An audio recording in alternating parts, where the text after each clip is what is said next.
This film is purely fictional. Please do not imitate it. Your like and subscribe are the motivation for me to update. Chapter 1. During the Republic of China period, countless strange tombs were unearthed. One of them is the tomb of a bloodthirsty female corpse. At that time, missionary Smith was building a church in Tianjin, and he dug up a big red coffin. A master shouted, "If you dig 3 feet more, someone will die." Smith said unhappily, "What if I dig 4 feet?" The master sneered and left. As a result, there was indeed a creepy red coffin under 3 feet. The most terrifying thing is that since then, a laborer has disappeared every day, and every day the small coffin will bleed out. Smith finally panicked and begged the master back in every possible way. The master only gave him 7 half-meter-long iron nails, and asked him to nail the 2 coffins tightly according to the rule of 4 on top and 3 on bottom. That night, the 2 coffins actually heard the sound of nails scratching. Then, there was a shrill and long scream. It is said that the scream spread to half of Tianjin. Afterwards, the master explained that this was a rare mother-child coffin, and buried in it was a maid in ancient times. When she was pregnant, the lady had a cesarean section to take out the baby. Burying the big and the small here, never to be reborn, this is the end of competing for favor. A few days ago, it was the beautiful zombie of this maid who tempted the laborers to suck out their essence to feed the evil fetus in the small coffin. If the evil fetus is born, it will probably cause a disaster. After saying this, the master pried open the coffin in public. In the large coffin, there really lay a white-skinned, beautiful, lifelike female corpse, and in the small coffin was a baby covered with black hair. Both corpses have not decayed for thousands of years, with blood-red nails and white fangs. Their expressions are horrifying, but they have been nailed to death by iron nails. The godfather wanted to pay money to reward him, but the master just smiled and pointed to the bracelet on the wrist of the female corpse and said, "This pair of dragon and phoenix white jade lotus bracelets belongs to me. The second one is the centipede tomb of Lianzi village. At that time, there was a place called Lianzi village, and pickled vegetables were delicious. So every household had a pickled vegetable jar in front of the door, but the horror was here. One rainy day, the master passed by, sniffed the jar, and his face changed drastically. He started asking the villagers, 'Have you been urinating more recently, defecating less, or even not defecating at all?' The villagers thought they had met a living god, and confessed. Not only that, several women and men were pregnant. The master's eyes were red with anger, and he said, 'Smash all the jars, and move the whole village to the other side of the river. There is still a glimmer of hope.' After saying that, he suddenly opened the pickled vegetable jars, and saw centipedes with a green sheen crawling out of several pickled vegetable roots. The centipedes had thousands of hands and feet, and were terrifying. And the several families with big bellies, men, women, old and young, had been eaten up and turned into skins. When the master rushed over, the scene he saw was several human skins were densely packed with centipede eggs that looked like fish roe. The master sighed for a day, and sent the large army to the other side of the river first. Then, each of them, holding a knife, walked alone towards the centipede nest in the drizzling rain. Afterwards, the villagers learned that there was a rare centipede tomb under Lianzi village, where a palace Taoist who wanted to live forever, but failed was buried, as well as the poisonous centipedes he raised in the alchemy furnace. If the master had come even one day later, the villagers' stomachs would have been filled with centipede eggs and turned into zombies. After the rain stopped, the master also left, and he took away a clay bowl from Dao Tu's coffin. While the villagers thanked him profusely, they suddenly realized, "You came thousands of miles just for this bowl that is so dirty that even feeding dogs is considered dirty?" The master smiled and said, "This is not an ordinary bowl, but a secret made by the palace kiln, a blue and white ochre bowl. The above 2 strange things are true. The master is called Lao Jiang, and he belongs to a mysterious treasure hunting organization called Qilin. Is Qilin official or private? I don't know. Because everyone in the organization keeps their own experiences secret, no matter how horrible and incredible this experience is. But the only thing I can be sure of is that every member of Qilin is a master picked out of 10,000. In peacetime, Qilin is a national guardian beast. They use vast amounts of knowledge and invincible means to help people all over the country to successfully excavate ancient tombs, take out national treasures, and calm down all kinds of strange events. In times of war, the unicorn will show its fangs. Whether it is the foreigners who smuggle national treasures or the evil tomb robbers, once they encounter the unicorn, they will be dominated by nightmares for the rest of their lives. Therefore, there was a saying in the tomb robbing circle at that time, "It is better to offend the king of hell than to touch the black knife unicorn." You want to ask me why I know this? It is because I was once a member of the Unicorn, and I was fortunate to worship my first master in my life, Jiang Donghu, and followed him to guard the national treasures for most of my life. My name is Li Jinglan. When I was 20 years old, I was admitted to the Yanjing Institute of History. At that time, the dean said that the archaeological community had a lot of work to do, and we should be trained as the next generation of successors. So the first year we learned archaeological excavation, the second year we learned live ammunition shooting, and the third year we learned courage training. The so-called courage training was to blindfold us with black cloth, sit on a truck and drive us to a remote wilderness, and then throw us into an ancient tomb one by one. Each student was only equipped with a knife, a flashlight, and a pistol with only 6 bullets. At first, no one took it seriously, until we saw a classmate who was still chatting and laughing the day before suddenly screaming and being dragged away by a tentacle. We realized that this was not a drill. People were dragged into the stone door at the end of the darkness and squeezed to death. The gap in the stone door was only 40 centimeters. I really couldn't imagine how much power it would take to crush a person's bones and drag him in. I didn't even know what kind of evil creatures were behind the stone door. We were just fledgling students. Why did we have to use death to temper us? I could only see the shocking bloodstains on the door under the illumination of the flashlight. Some of my classmates cried out of fear. Some pulled out their guns and fired everywhere, and some turned around and tried to escape. Only I began to think hard, what era this tomb was from, what kind of tomb-guarding beast the tentacles would be, what the weaknesses were, and whether the few things in my hands would be useful. The tomb has a carved gold cap. It should be from the Jin dynasty. The tentacles are very similar to the ones recorded in the folk books of the Jin dynasty. Thousand-handed Rakshasa. This is a plant that can bind and kill all living things, and its weakness is, it is afraid of light. I looked at the flashlights scattered all over the ground, and then a plan came into my mind. In the end, one of the 15 students died and 13 escaped. I was the only one who fought the thousand-handed Rakshasa to the end, and crawled out of the ancient tomb with wounds all over my body. After I came out, I saw a team of archaeological experts armed with live ammunition ready to rescue. I realized that although tomb number 1102 was a test question, all dangers had been cleared during the first excavation, so it was used to test freshmen. The thousand-handed Rakshasa we met had just awakened. So this courage test went from normal difficulty to hell level difficulty from the beginning. I didn't have time to curse at the time, because the extreme fear brought to me by the thousand-handed Rakshasa made me dare not even recall the past, but I just fell asleep on the truck. Before I fell asleep, I seemed to hear the dean say, "You are favored by them, and they will come to pick you up tomorrow." I didn't know what this sentence meant at the time. Now I think about it, it is my lifelong honor and my lifelong nightmare. The next day, a smiling old man really came downstairs of the college. He drove a Ford, with sparse stubble on his chin and a Hardman cigarette in his hand. "Are you Li Jinglan?" Seeing me nod, he took a puff of his cigarette. "I heard that you are the only survivor of tomb number 1102. You have 2 options. First, turn around and go upstairs, forget everything about yesterday. In exchange, after graduation, Dean Kai will arrange a teaching title for you, and you can live a plain life. Second, join us, and you will see the real mysterious side of this world. You will encounter more dangerous ancient tombs, terrifying monsters, and you will be close to death every minute and every second. Of course, you will also have the opportunity to see national treasures that you have never seen in your life." After speaking, he opened the car door, meaning that I would decide for myself. "Can I ask a question?" I timidly asked, "Who are you?" The old man hesitated for a few seconds, then smiled and showed a strange dark black knife handle at his waist. "Have you heard of Qilin?"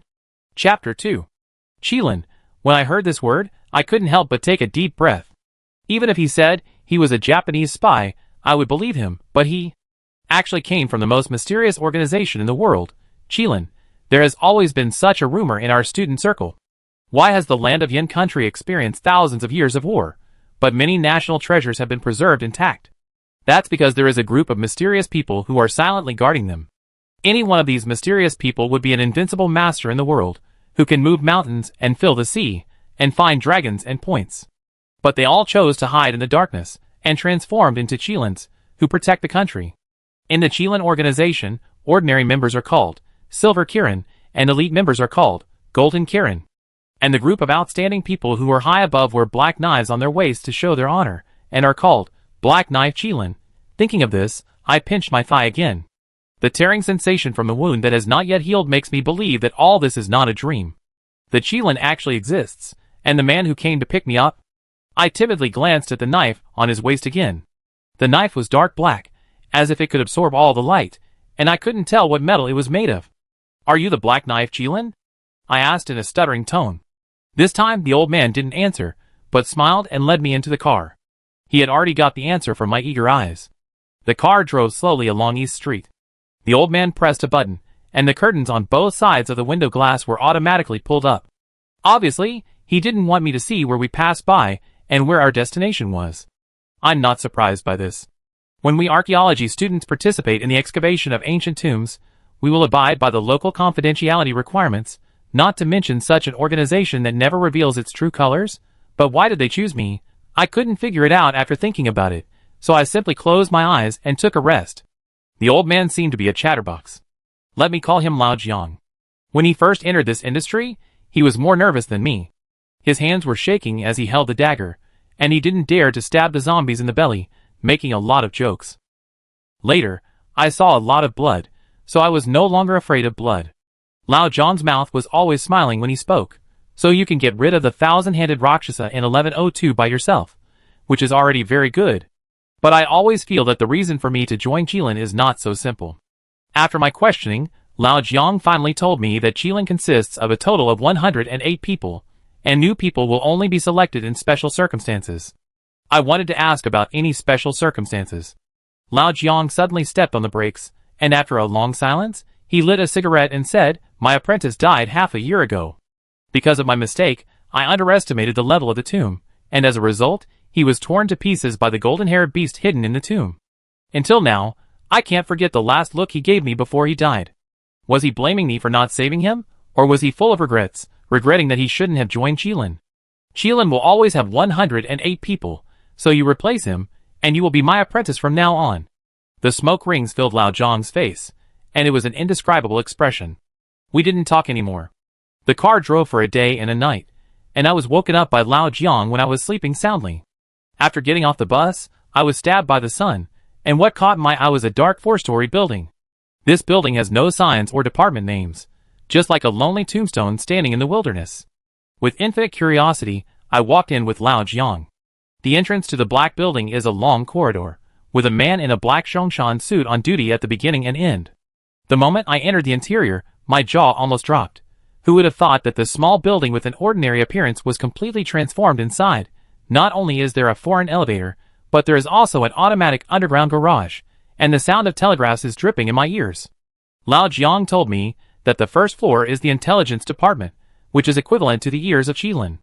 Any large tombs that are unearthed across the country will be placed on Qilin's desk at the first time, and the intelligence personnel will quickly calculate the danger of the ancient tomb and rate it as A, B, C, D, so as to determine what level of Qilin members will take action. Of course, there are S-level ancient tombs above.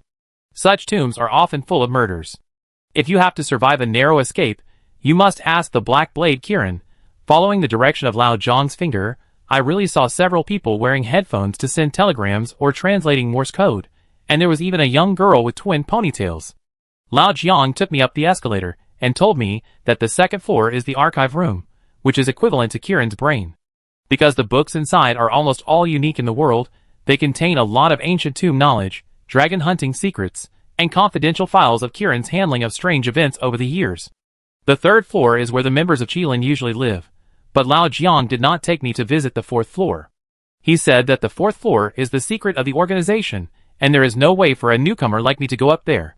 Afterwards, Lao Jiang gave me a set of clothes to change and arranged a small dormitory for me to get familiar with the environment before leaving. But the strange thing is that he never told me what I was doing here from beginning to end. Everyone in the whole building was busy with their own things, and only I became heir. I asked everyone where Lao Jiang had gone, but no one wanted to pay attention to me. 1 day, 2 days, 3 days. Lao Jiang did not show up for a week in a row. I was so uncomfortable that I simply stayed in the archives room on the second floor, looking through the so-called confidential documents that Lao Jiang said day and night. Fortunately, the old man in the archives room seemed to know that I was brought by Lao Jiang, and did not stop me. He just glanced at me deeply, and continued to read the newspaper. And I also found a shocking secret in these confidential documents. In 1921, a heavy rain fell on the Heilongjiang River, causing a 10-meter-long dragon-shaped creature to be stranded on the shore, and was discovered by local fishermen. Qilin immediately blocked the place and released the dragon, and found a Beihai dragon ball in the direction of the dragon's escape. In 1925, an unnamed ancient tomb was unearthed in Yunzhou. The archaeological team did not know the depth, resulting in the release of a group of Zishuangbana bronze-armored corpses, and the entire team was wiped out. Fortunately, Qilin arrived in time and hit 9 ground eyes to release the corpse gas, which sealed the group of bronze-armored corpses. In 1930, the foreign thief Anthony publicly killed the tomb guards, looted the Qing imperial tombs, and attempted to smuggle them out of the country. As a result, the next day, Anthony's heart was mysteriously taken away at home. There was only a black unicorn painted on the wall, and all the treasures were put into the Peking Museum. There are many such incidents, and they were all done by unicorns.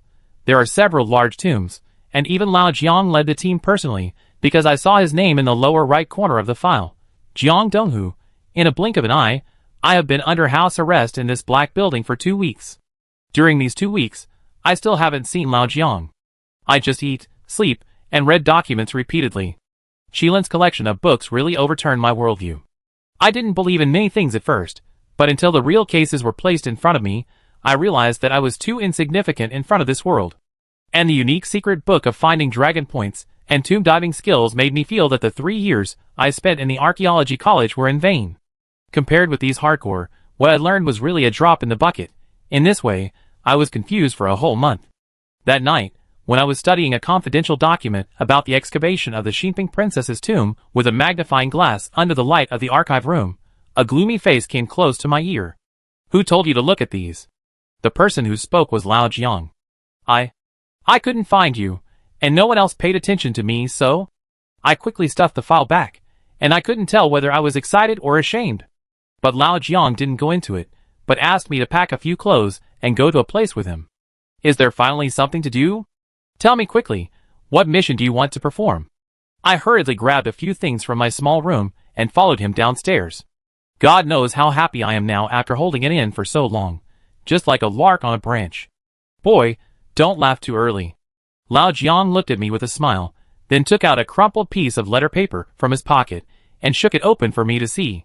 The letter didn't say where it was going or what it was for, just one line of words. "Xiushui village is in great danger." The words were very sloppy, as if they were written in a hurry. The comments of the intelligence personnel on the back of the letter gave me goosebumps all over the floor, and my eyes went dark and I almost became paralyzed. It was a huge blood-red S. Chapter 3. I am just a newcomer, and I have not officially joined Qilin. Why do I have to carry out S-level missions? You know, the 1,000-handed Rakshasa that I fought to death was only C-level. Isn't this a sign of my own longevity? Thinking of this, I stood there like on strike. Tell me the truth, have you ever accepted many apprentices before, and then you gave them all away like this? Lao Jiang was not angry, but just looked at the Swiss watch on his wrist. Time is too tight. I will explain to you on the way. I was taken to the train by Lao Jiang, and I may have subconsciously felt that this old man who was smiling all the time would not harm me. The destination of this trip is Xiushui village, a rural village hidden in the mountains of western Fujian. But since that extremely strange thing happened, this village has never been peaceful again. After saying that, Lao Jiang took out a stack of documents from his briefcase and asked me to read them and talk about my thoughts.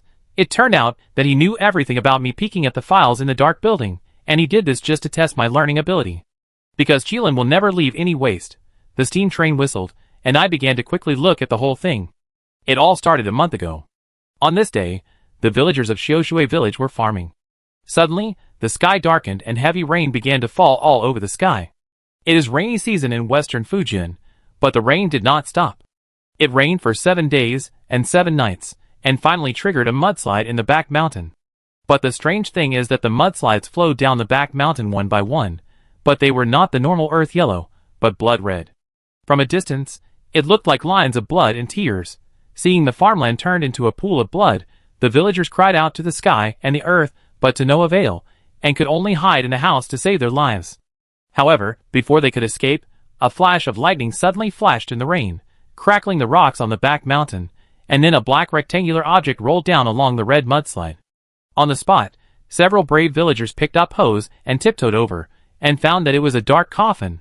The villagers shouted that it was bad luck, but the coffin was like Pandora's box, with an infinite magic, attracting everyone to open it.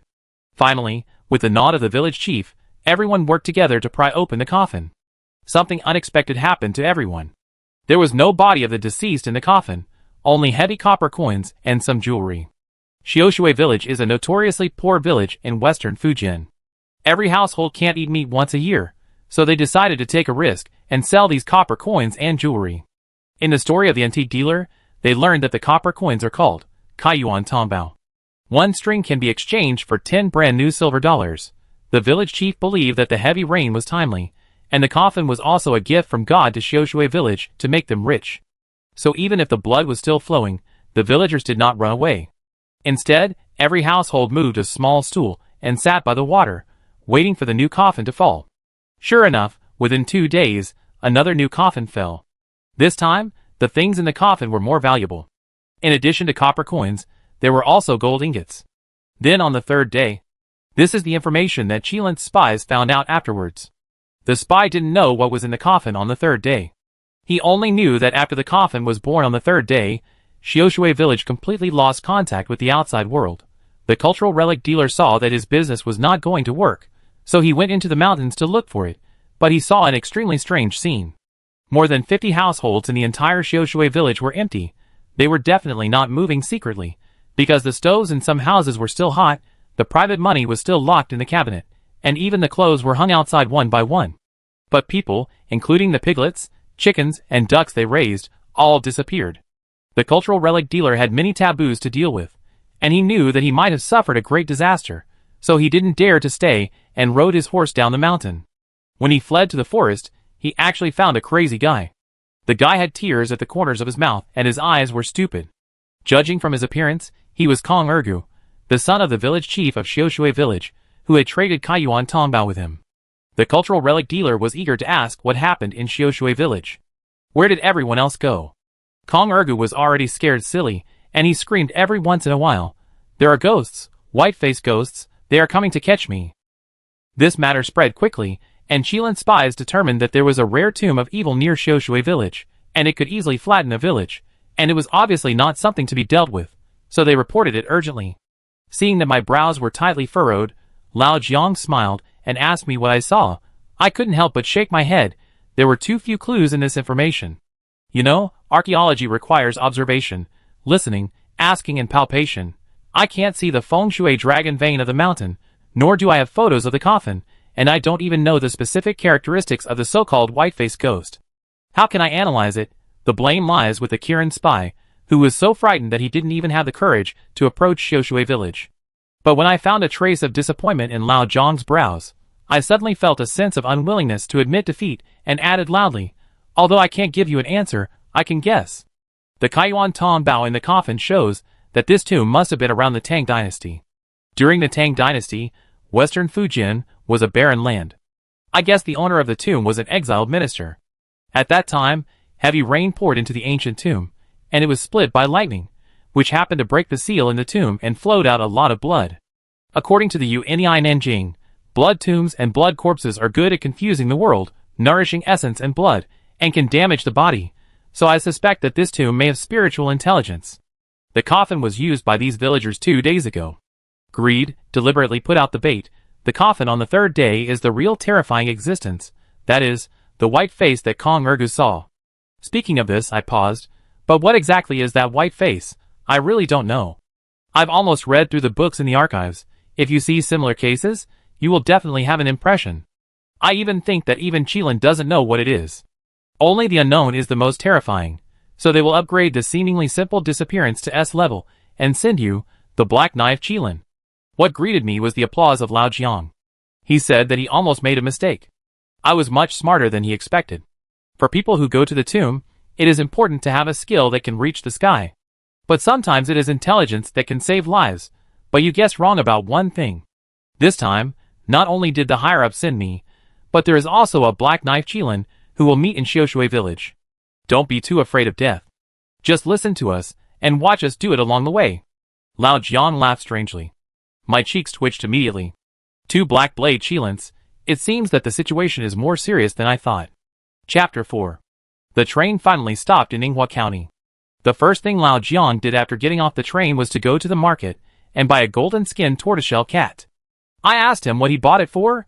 He said he would leave it for me to protect myself, but it would be best if I didn't need it. Then he threw the kitten into my arms. It was still more than 10 kilometers away from Xiaoshui village. We planned to rent a horse carriage, but when we heard that we were going to Xiaoshui village, several horsemen, who had been arguing over business, stopped at the same time and showed a look of horror. My wife is about to give birth. I have to go back. My wife is also going to give birth. Several horsemen drove the carriage and were about to leave. But Lao Jiang grabbed one of them and said, "You all share the same wife? You can't even tell a lie." Lao Jiang's fingertips were full of internal strength, and the horseman screamed and cried. Finally, he explained with a bitter face, "Brother, it's not that I don't want to take you. It's really that place is haunted.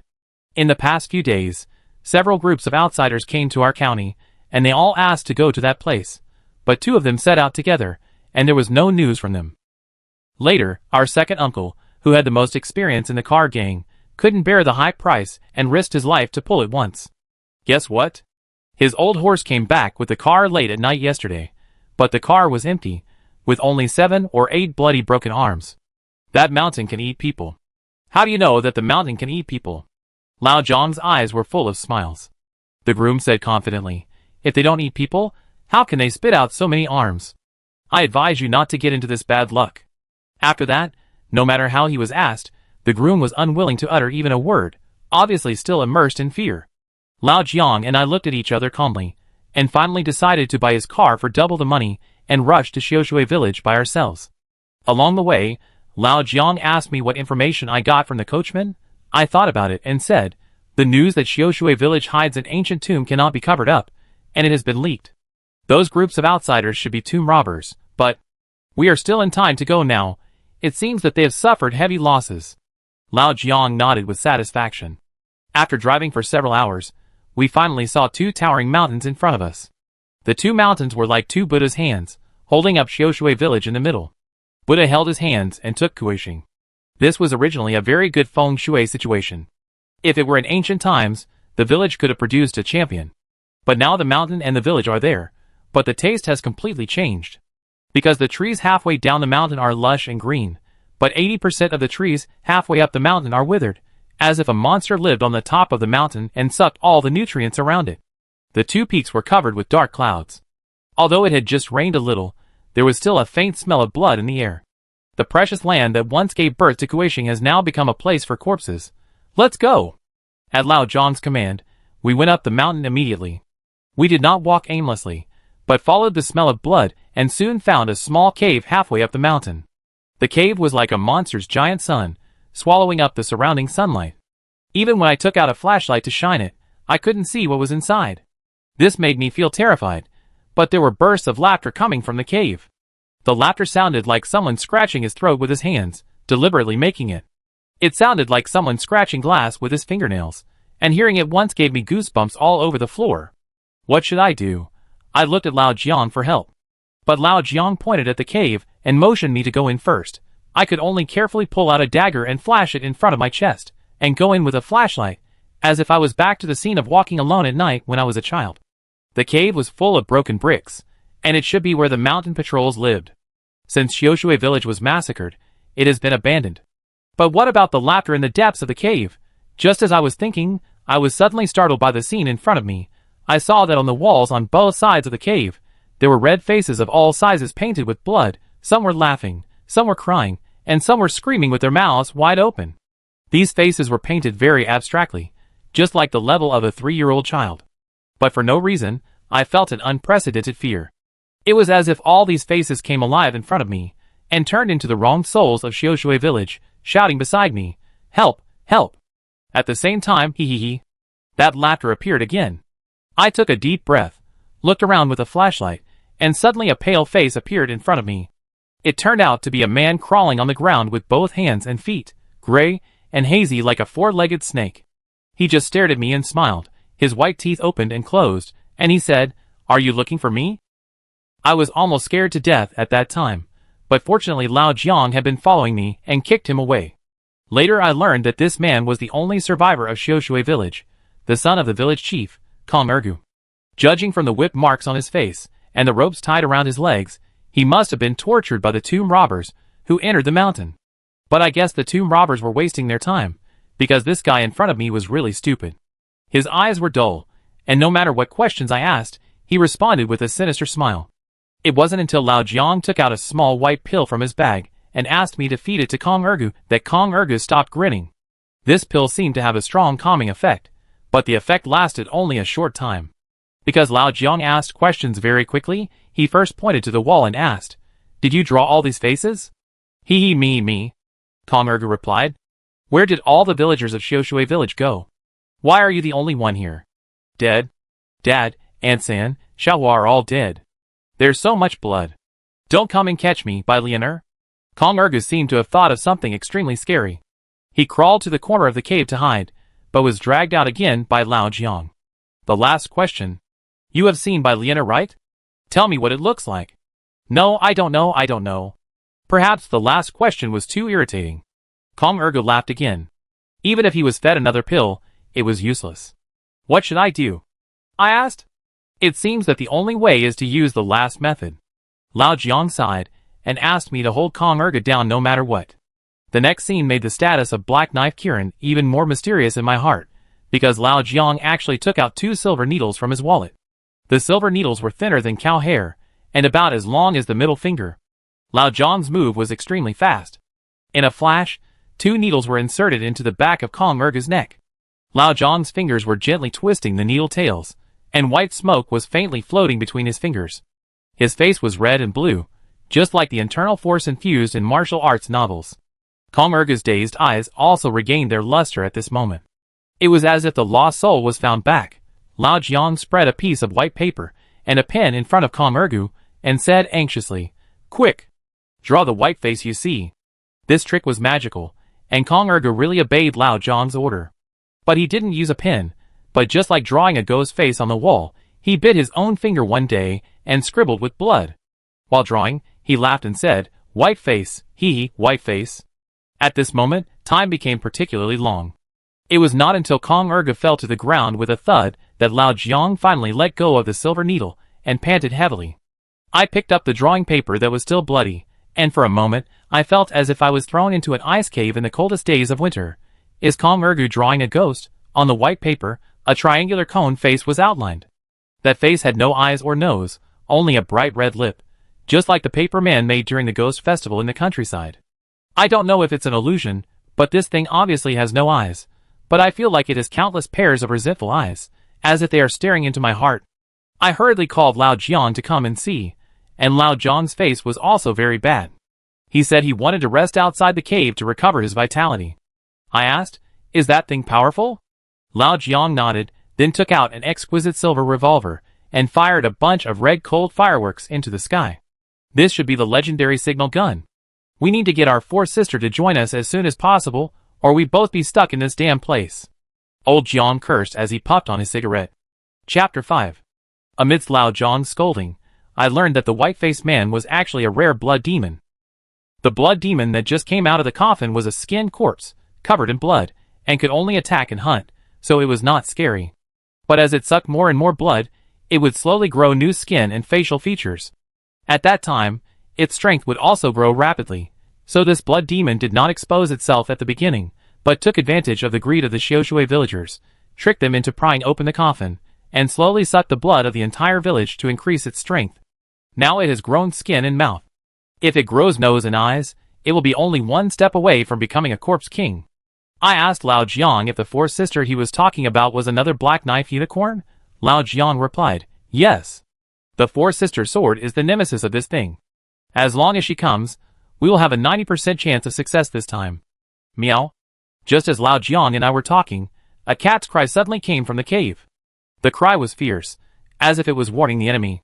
I immediately thought of the golden-skinned tortoiseshell cat in the cave. No! Something happened. Lao Jiang's reaction was faster than mine.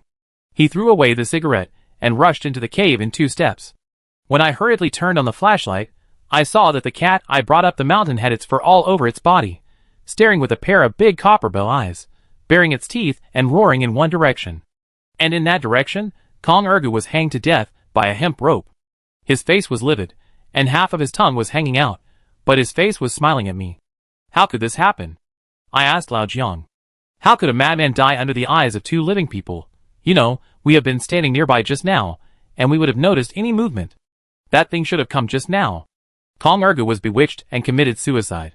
Lao Jiang checked the body and judged. It's just that the thing was too fast, so fast that we couldn't find it, only this little guy saw it. After that, Lao Jiang pointed at the golden-skinned cat in the hat. I suddenly realized, so you bought it and asked me to hold it all the way. It turned out to be for this function. Lao Jiang explained that cats and tigers are close relatives, and they are born with the hunting talent of wild beasts. In addition, the sense of smell and vision are tens of thousands of times that of humans, so even if the blood evil is fast, it will be mistaken by the cat as an enemy invading its territory. But I raised another question. Since the blood evil can deal with Kong Ergu, why not deal with us at the same time? Lao Jiang pointed to his head and told me, because it has intelligence, it knows that we are harder to deal with than Kong Ergu. Have you heard of the cat and mouse game? Lao Jiang's words made my face fall. It turned out that the blood demon wanted to slowly kill us. It won't let anyone leave the mountain alive. Lao Jiang said with a serious expression, "Let's go. We have to find its nest quickly. This blood demon has not yet fully formed. It has to go back to the tomb every night to swallow the essence of moonlight. That's when it is weakest." After that, Lao Jiang took the lead to continue going up the mountain, and I quickly hugged the golden-skinned tortoiseshell cat. This time, I found this fat cat particularly pleasing to the eye. We soon arrived at Xiaoshui village, which was sandwiched between two mountains. It had beautiful scenery, and white walls, and black tiles. But the whole village had become an uninhabited village, just like the intelligence we had seen. Lao Jiang and I kicked open the doors of each house, and sure enough, we couldn't find any bodies, the livestock had disappeared, and we couldn't even hear the birds singing. The whole village was ruthlessly wiped off the map, which gave me a very strange feeling. And behind the village, we found the blood river formed by the mudslide. At this time, the blood river was so red that the bottom of the river could not be seen, and it exuded a pungent smell. The bloody smell we smelled at the foot of the mountain should have drifted from here. The whole blood river flowed down from the top of the mountain, like a red ribbon.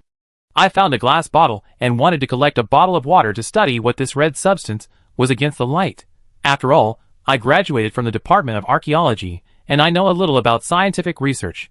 But Lao Jiang suddenly shouted, "Don't move." I didn't know what happened, and one of my feet stopped in midair. It turned out that there was a row of strange shoe prints in the mud under my feet. The shoe prints had a crescent-shaped pattern, which didn't look like the villagers' flat cloth shoes. Lao Jiang squatted down and took a look and said, "Do you see these rows of anti-slip patterns? These are Huili shoes for mountaineering, worn by tomb robbers. When you go up the mountain, make less noise. They should be wandering around the ancient tomb." What about this water? And the missing villagers? Don't we just go to the tomb without finding out? Don't you always say that knowing yourself and the enemy will ensure victory in 100 battles? I hesitated. Lao Jiang looked at me with a smile. "You have only been my disciple for 1 day, and you learn quickly. You understand everything when you reach the top of the mountain." With all my doubts, Lao Jiang and I climbed up the mountain along the mudflats on both sides of the blood river. Some places were extremely steep and tortuous, so I had to use the flying claw hook and climbing rope in my backpack.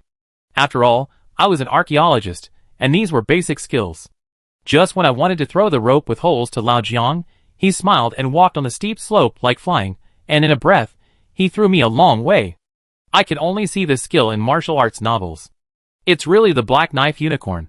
After Lao Jiang sat on the top of the mountain and smoked a cigarette leisurely, I climbed up sweating profusely. I just wanted to praise him for his strength, but he asked me to look down. My eyes almost popped out in the direction of his finger.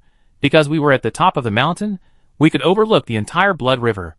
With the strong penetrating power of the sun, I saw that the bottom of the blood river was full of corpses. These corpses were twisted in a weird posture. Some of their necks turned 180 degrees, and some of their legs were in a figure 8 shape. The most terrifying thing is that they all opened their mouths and raised their pale hands, as if they were calling for help, just like bloody dolls in the hands of performance artists. If Lao Jiang hadn't held me up, I might have fallen headfirst, because this scene was too terrifying. I never expected that the people in Xiaoshui village, who had disappeared for dozens of days, would sink to the bottom of the bloody river. This river made them rich, but it also became their grave. Look at it a few more times, and you won't be afraid of such things after seeing it a lot," Lao Jiang said lightly. I rested for half an hour before continuing to explore deeper into the top of the mountain with Lao Jiang. The intelligence said that a thunderbolt on a rainy day split the tomb. There were traces of lightning burns on the gravel under our feet. It must be not far away. The more this happened, the more cautious we had to be. Even the cat in my arms had its mouth tied up by me. According to the storytelling, it was, the horse picked the bell, and the man held the gag, because there was a high possibility that a group of tomb robbers were entrenched nearby. As expected, what we thought came true. After advancing less than 100 meters, we saw a huge blood-red cave.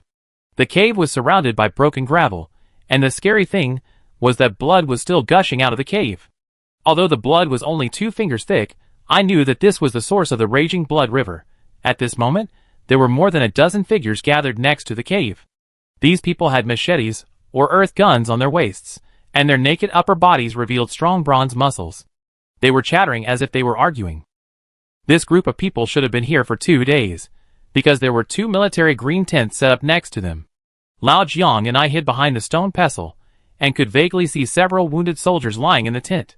They all looked bleak and groaned from time to time.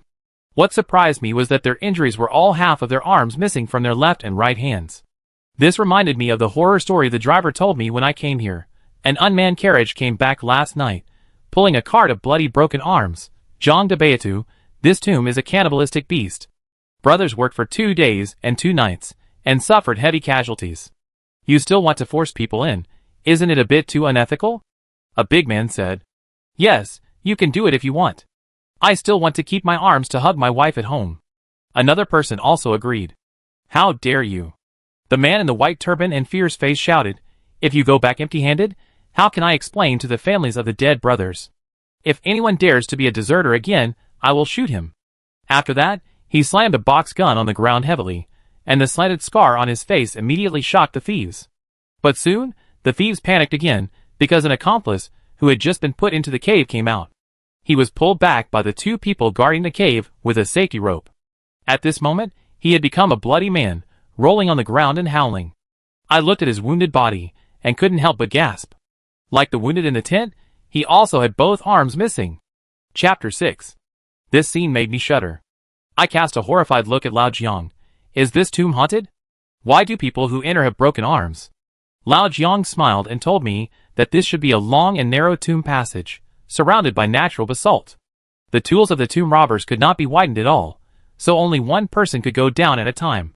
I thought to myself, this has nothing to do with the broken arm. Lao Jiang told me not to worry. According to his guess, there is a door at the end of the tomb passage, and the door is equipped with a mechanical lock called Zimu Yin Yang Yu. Every time you open the lock, you must put your hand into the secret hole on the door. If you open it wrong, you will suffer the pain of a broken arm. This is the masterpiece of the mechanical master of the 5 dynasties and 10 kingdoms period, so it is very likely that the tomb inside is the later Tang dynasty. He told me to go through the Tang dynasty mechanical mechanism in my mind before entering.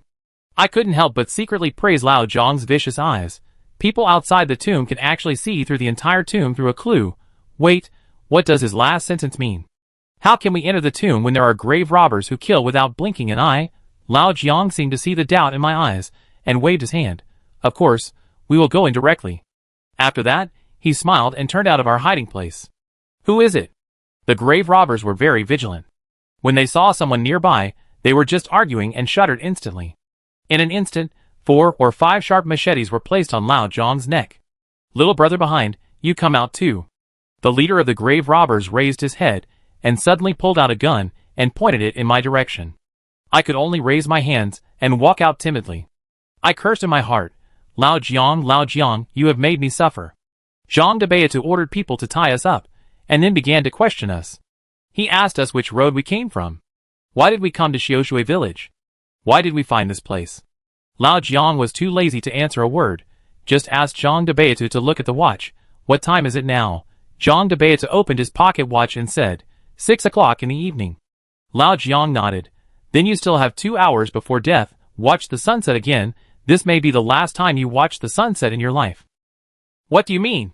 Even I can't stand Lao Jiang's arrogant tone, let alone Zhang de Beatu. But I saw that Zhang de Beatu clicked, and put the gun to my forehead. If you can't explain it today, I will shoot your son first. At this moment, I couldn't even cry. This old thing provoked you. Why did you shoot me? I'm really not his son. It will be dark in an hour, and the blood demon will return to its nest to absorb moonlight. Do you think your skills can deal with a blood demon? Old Jiang said. Blood demon? Jean de Beatus swallowed his saliva. Don't lie to me.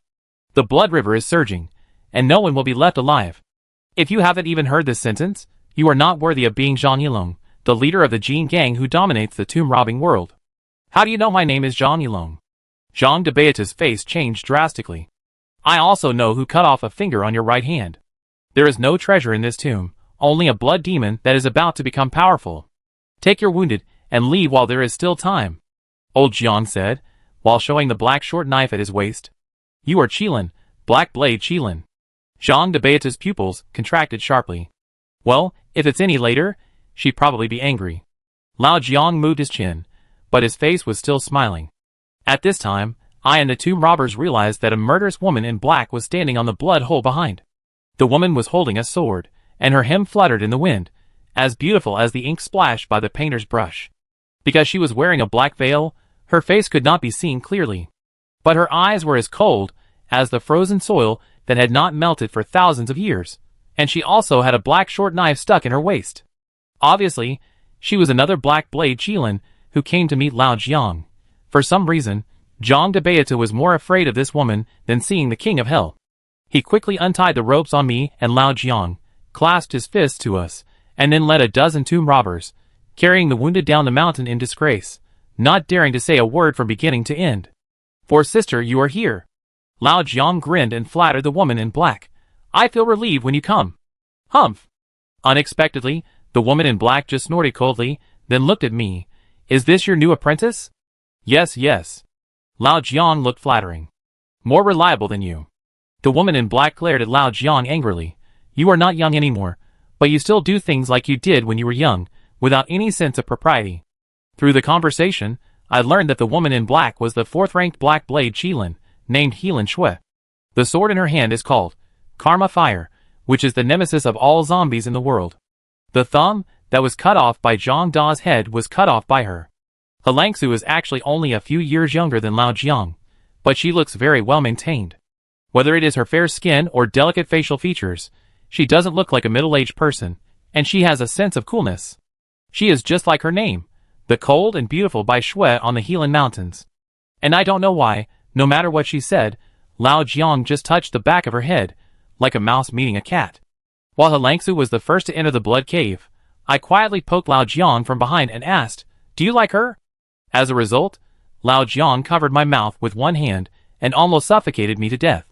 Little bastard, you don't want to live anymore. Lao Jiang said in horror. Before, someone in Qilin just said that the fourth sister was his type, and he was stabbed into the hospital with a sword. I quickly shut up, but I was still sure that Lao Jiang was interested in Halangsu. If you like someone, you look at her differently, until Halangsu urged in front. Lao Jiang and I turned on the flashlight and followed. The three of us stepped on the thick blood and entered the cave. The whole blood cave was pitch black, and from time to time, there was a strange wind blowing over, which made me shiver uncontrollably. With the weak light of the flashlight, I saw all kinds of scary little people carved in the tomb passage. All of them had angry eyes and bared teeth, which was extremely terrifying. This is different from the ancient tombs I have seen. Generally, ancient tombs pay attention to, treat death as life, and bless descendants. The tomb passages are also straight, so that the soul of the tomb owner can ascend to heaven. But this tomb is full of twists and turns, and there are so many ominous little figures carved on it, it seems more like some kind of mysterious sacrifice, or suppression. And just as Lao Jiang expected, there is really a bronze door at the end of the tomb passage, and on the door is painted a tomb guardian beast that I have never seen before, with a green face and fangs, indescribably hideous and terrifying. There is a constant ticking sound from the mechanism inside the door, and there are only 2 holes outside the door, just enough for a person to reach in and unlock it. The 2 holes were horrible, splattered with blood, and there was a row of broken limbs underneath that had not been taken away in time. Just when I was struggling with how to open the door, Halangsu stepped aside, and Lao Jiang smiled and reached in. Lao Jiang, I shouted anxiously. Lao Jiang turned back calmly and said, Don't worry, there is no lock in the world that I can't open. But my heart was still like 15 buckets of water. Strangely, when Lao Jiang's 2 arms were fully inserted, the mechanical blade did not fall, but as Lao Jiang fiddled with it, the sound of the mechanism inside the door became faster and faster. Suddenly, there was a clang, like the gate knife falling sharply. "Quickly withdraw your hand," I shouted. But Lao Jiang was still unmoved, and what surprised me was that the gate knife stopped when it was still a few centimeters away from Lao Jiang's 2 arms. Then the tomb door slowly opened in front of us, revealing a long-lost light. It turned out that there was a row of palace-made statues holding lanterns in the tomb, and the light came from the eternal lamp. Lao Jiang patted the dust off his sleeves and signaled that we could go in, and my admiration for Lao Jiang increased. To what extent does a person have to control the mechanism to be like him? He Lanchua saw my surprise and said, "You can learn his skills in the future." I nodded, and then pointed to the front with astonishment. "This? What kind of tomb is this?" The main tomb in front of us was surrounded by colorful murals painted with cinnabar, malachite, and blue malachite. It seemed to describe the whole process of a general fighting on the battlefield, reaching a high position, and finally dying of illness and being buried. It was very magnificent. But there was a bottomless pit in the middle, which was full of blood and water, bubbling out, as if it was always boiling. There were 3 stone platforms surrounding the blood pit in the east, west and south directions. But the 3-day burial coffins on the platform disappeared. They should be the 3-day coffins that were washed down the mountain by the flood. The first 2 days contained gold, silver and jewelry, and the last day contained a bloody evil spirit. Above the blood pit, there was a main coffin for 1 day hanging in the air. This main coffin for 1 day was different from the coffins I had seen. It was not rectangular, but diamond-shaped, tied with 3 bronze chains as thick as arms, and hung upside down from the top of the tomb. Another seal. What did the tomb owner do to turn from an ancient general into a criminal who was unwilling to let him rest in peace even after death? The hanging coffin seemed to fall at any time, giving me an extremely oppressive visual impact, and my spine was cold for a while. "How long until 7 o'clock? Helan Shui frowned and asked. Lao Jiang looked at his watch. "Less than half an hour. All of you lie in ambush. Get rid of the returning blood demon first, otherwise you won't be able to take the things in the tomb." After Helangsu finished speaking, Lao Jiang half-closed the tomb door, then took out a large bag of white rice from his pocket and sprinkled it at his feet. "I know this is glutinous rice, and it is at least 10 years old." Lao Jiang and Helangsu looked at each other, and then jumped onto the beam on the top of the tomb, intending to lure them into a trap. I looked at them anxiously. "You guys are good at climbing walls and flying over rooftops, but I can't do it." Finally, Lao Jiang asked me to hide in the stone platform, and told me with concern, "Remember, no matter what you see or hear later, don't make any noise. This is not a battle you can participate in." I nodded and looked in the direction of the tomb door, feeling nervous and expectant. Chapter 7. Time passed by minute. It was getting closer and closer to 7 o'clock. To be honest, I had become a frightened bird. Even the sound of water dripping in the cave would make me think that the blood devil was coming. Suddenly, I saw Lao Jian on the beam pull out half of the black knife, and Helan Shui, who had been resting with her eyes closed, suddenly opened her eyes. I knew. It's bad, that ghost thing must have arrived. Sure enough, a creepy laugh began to approach, and the laugh came from left to right, floating in the tomb passage in a sinister way. I couldn't help but stick out half of my head to see what this legendary blood devil looked like. How was it different from the one Kong Ergu drew? Then I saw a pale cone face appear in the gap between the 2 tomb doors. The face was flat, and although there were no eyes, I could feel it staring at me, and I also stared at it with my eyes wide open. After a few seconds of stalemate, I finally let out a scream. Lao Jiang reminded me on the beam. "It has found you, run inside." I didn't care much at the time. I stood up and ran. But I always felt that something was missing as I ran. The main tomb was sealed, and there was only one sun.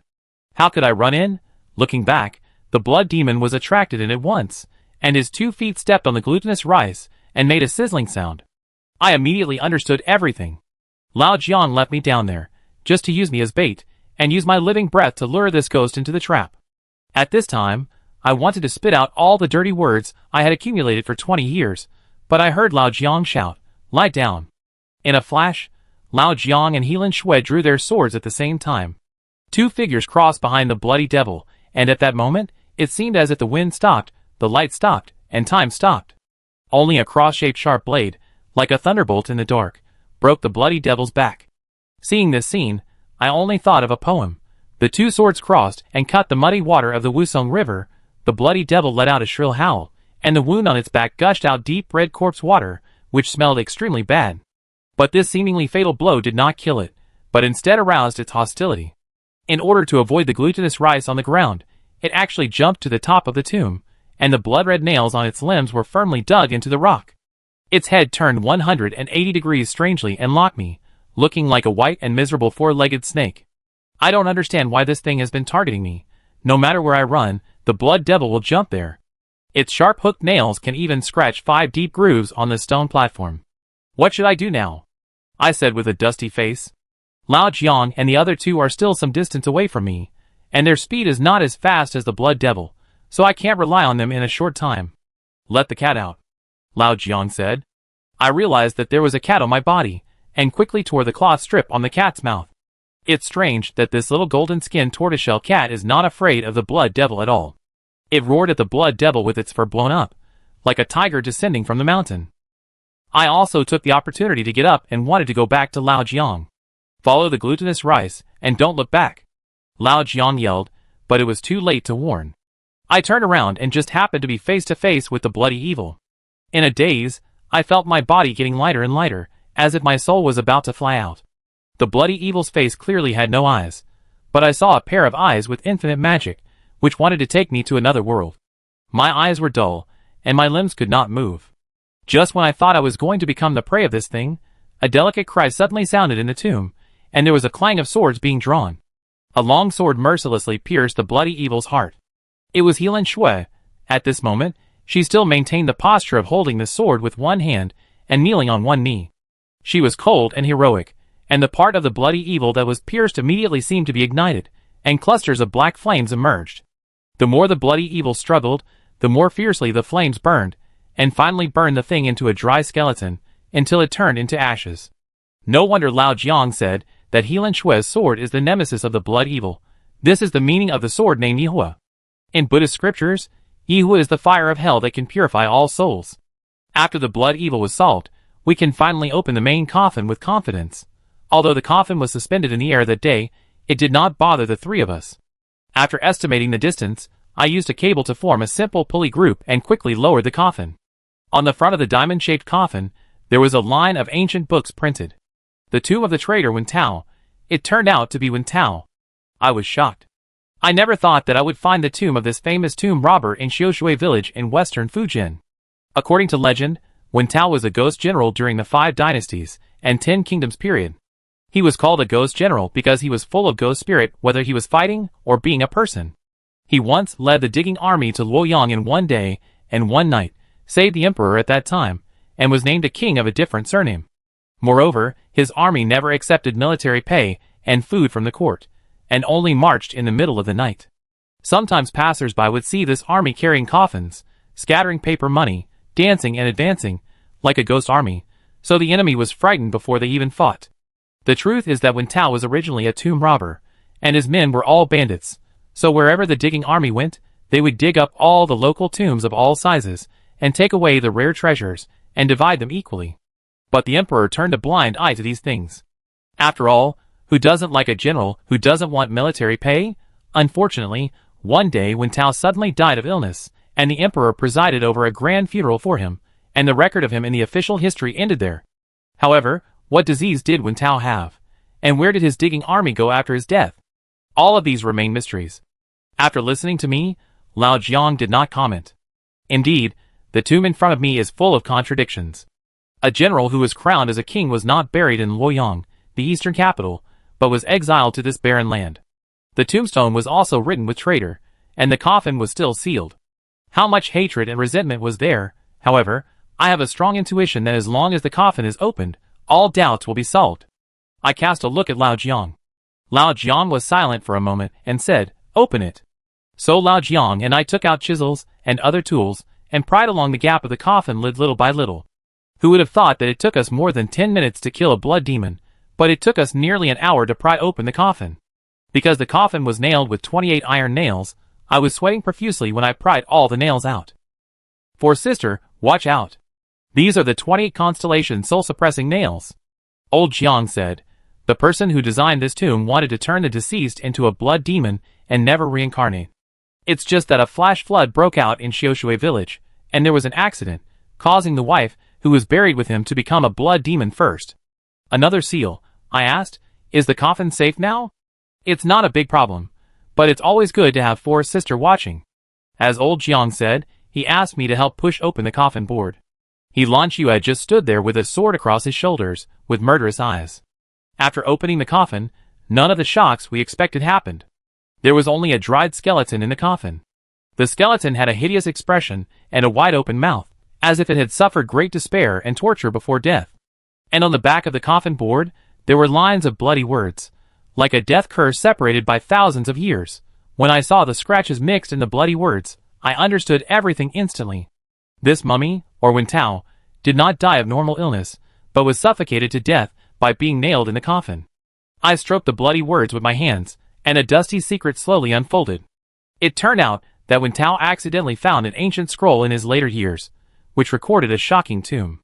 For him, who was born as a tomb robber, this was the biggest challenge in his life.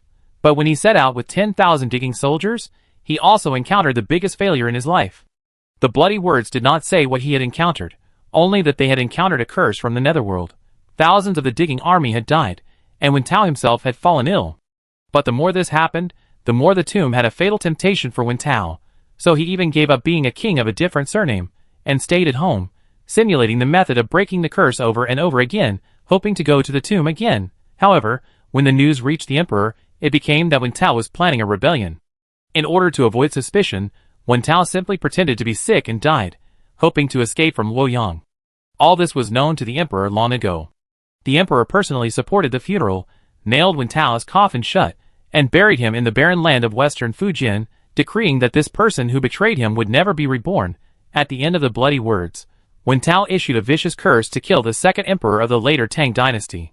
He also said that the nameless ancient scroll was in the copper box he carried with him, and his precious notes and experiences in the tomb were also marked on the ancient scroll. He hoped that future generations would have the opportunity to visit here and fulfill his unfulfilled wish to visit Inshu again. What do you think the tomb is called? Lao Jiang asked in a surprised tone. Inshu? I answered. What surprised me was that Wen Tao's experience was so bizarre that it did not arouse Lao Jiang's interest. But when the word Inshu was mentioned, his whole expression changed, and even Lan Shui behind him looked strange. But no matter how I asked, Lao Jiang would not tell me. He repeated only one sentence, "Boy, I don't tell you, it's for your own good." In desperation, I had to cast my eyes on the copper box that the mummy held tightly in his arms. This copper box is square, and each side is engraved with exquisite patterns, but the patterns on each side are disordered, just like a Rubik's Cube waiting to be restored. I just don't know why. These disordered patterns always give me a sense of déjà vu, as if I have seen them somewhere. Don't touch it. I subconsciously touched it, and Lao Jiang shouted, "This is a rare mechanism box. If you make a mistake in one step, the things inside will be destroyed." When Lao Jiang was carefully preparing to take out the copper box, he couldn't help but curse. Because even if the copper box is moved slightly, the disordered patterns on it will shift. Wen Tao is really the king of tomb robbers. This also means that everyone's idea of bringing the copper box back and gathering the power of the unicorn to crack it has gone down the drain. Either open it here, or go home. It seems that there are really mechanisms in this world that I can't open. Lao Jiang sighed. Then he looked at Lan Qiu for help, and Lan Qiu also shook her head. After all, it's a one-time chance, no one dares to gamble, but at this moment, the familiar feeling in my heart is getting stronger and stronger. The copper box seems to have been waiting for 1,000 years, just waiting for me to open it. Maybe I can try, I said inexplicably. You? Lao Jiang and Lan Shui both showed incredible eyes. In their eyes, I am just a fledgling archaeology newcomer. Without waiting for their consent, I started directly. With the super telepathy, it took only 5 minutes to restore the seemingly unbreakable box to its true appearance. It turns out that each side of this copper box is engraved with a picture of a golden underworld beast. It's just that the underworld beasts on the 6 sides are different, including Chaos, Qiongqi, Taowu, Taotai, Wangxiang, Waziki, etc., all of which are named fierce beasts in classic of mountains and seas. These fierce beasts all surround each other, and surround a strange big eye. Something unexpected happened. With the correct restoration, the box split into 2 with a click. A cloud of dust flew out, revealing a thick stack of parchment scrolls inside. It actually opened. Boy, how did you do it? Old Jiang looked at me, as if he was looking at a monster. I smiled bitterly and said, if I say that the pattern on this box is tattooed on my back, do you believe it? Chapter 8. To prove my words, I took off my shirt and immediately revealed my sturdy back. The 6 ferocious beasts on my back, especially the lifelike eye in the middle, made the scene so quiet that even a pin drop could be heard. Under Lao Zhang's questioning, I fell into memories. My hometown is in a strange town outside Zhanghe River. Because it often rains there, lightning strikes cattle and trees from time to time, so it is called Lasian by the locals. There is only one family living in Lasian, generation after generation, and I don't know why. In my memory, few people in the family go far away, and there are 3 incomprehensible rules. First, newborn children must be tattooed with a mysterious tattoo, which is the so-called 6-headed golden beast picture. Second, no matter whether they are men or women, as long as they reach the age of 40, they must go to the ancestral hall to live in old age, and they will be separated from the world forever. Even their children cannot see them. Third, they cannot marry women from other places, go to other places to study, or work in other places. These 3 rules are like 3 heavy shackles that nailed the Li family to Lei Town. There are also young people who don't believe in evil and want to venture into the outside world, but after many years, news of their deaths will be reported back to the town. They all didn't live past the age of 40. The old patriarch said that this is the end of defying the rules. Only thunder and lightning can protect the Li family. The trouble of the 4th day. I have loved reading since I was a child. I know that these are feudal customs. I have seen my parents dragged into the ancestral hall by several strong men at the age of 40. Xiaolan, Xiaolan. My parents' screams at the time made me hate Lei Town deeply, so I chose to leave this place that I hated one night, wandered to Peking to study, and finally entered the Central Research Institute. Did the people in Lasian tell you the meaning of this tattoo? Old Jiang asked. No. I shook my head. Old Jiang took a deep breath and said, Now I tell you, this is the military emblem of the digging army under Wen Tao. It is said that every time Wen Tao robbed a big tomb, he would offer 6 animals as tribute to calm the anger of the 6 tomb-guarding beasts. The 6 tomb-guarding beasts are Hun Dun, Qiong Qi, Tao Wu, Tao Tai, Wang Xiang, and Wu Zhiqi. It is also because of the protection of these beasts that Wen Tao can be assisted by ghosts and gods and be invincible. The reason why I dare not do it is because the probability of opening this bronze box is 1 in 10,000. But you can open it in one go. It seems that you have a great connection with Wen Tao. Connection? I was a little confused. Helangsu asked calmly, What's your name? Li Jinglan. I answered. What was the surname given to Wen Tao after he was crowned king? Li. I almost jumped out of the sun, and then it dawned on me that the Li family living in Lei Town was really the descendant of the tomb-robbing king Wen Tao, so they knew the mysterious emblem of the digging army. Seeing me realize it late, Lao Jiang and Helangsu both smiled slightly. Lao Jiang even patted my shoulder. Boy, do you know how important this parchment is to Qilin? This time I have picked up a treasure. He looked me up and down, and it was obvious that I was the treasure. After that, Lao Jiang didn't say anything more, but put on gloves and unfolded the parchment in the box. This thick stack of things, when unfolded, was actually 1 meter wide and 2 meters long. There were densely packed small characters and patterns on it. The smallest characters were even smaller than ants. Lao Jiang took out a spray bottle from his backpack and sprayed an unknown liquid on the parchment roll. As if knowing what I was going to ask, Helan Shui next to him explained softly that this liquid could form a protective film that isolates oxygen. If no protective measures were taken, it is very likely that we would take the parchment roll outside the cave, and it would turn into ashes once it came into contact with strong sunlight. Although Helan Shui's voice was cold, it was very pleasant to hear, just like the fragrance of orchids in the breeze. Lao Jiang copied the pattern carved on the copper box 6 more times before taking us out of the blood cave. When we left the mountain, it was already early morning of the next day. Seeing the green mountain shrouded in mist in the distance, I asked Lao Jiang if the matter was over. Lao Jiang smiled mysteriously. What end? You just had a dream. Lao Jiang told me that the aftermath work would be done by Qilin people. The tomb will be sealed, the bodies in the blood river will be buried, Xiaoshui village will be cleaned up, and a group of new faces will live in it. Xiaoshui village has never had any accidents. This is the explanation to the outside world. I couldn't help but take a deep breath. Although the wording is inappropriate, this is the real. No evidence after death. Helan Shui escorted us to Beiping, and then took another train to leave. She had other tasks to do. Lao Jiang stood on his toes, and watched his 4th sister reluctantly. This scene made me laugh. It turned out that this old man had such a lovely side. But once he returned to Qilin headquarters, Lao Jiang became serious. He whispered a few words to a middle-aged man wearing glasses.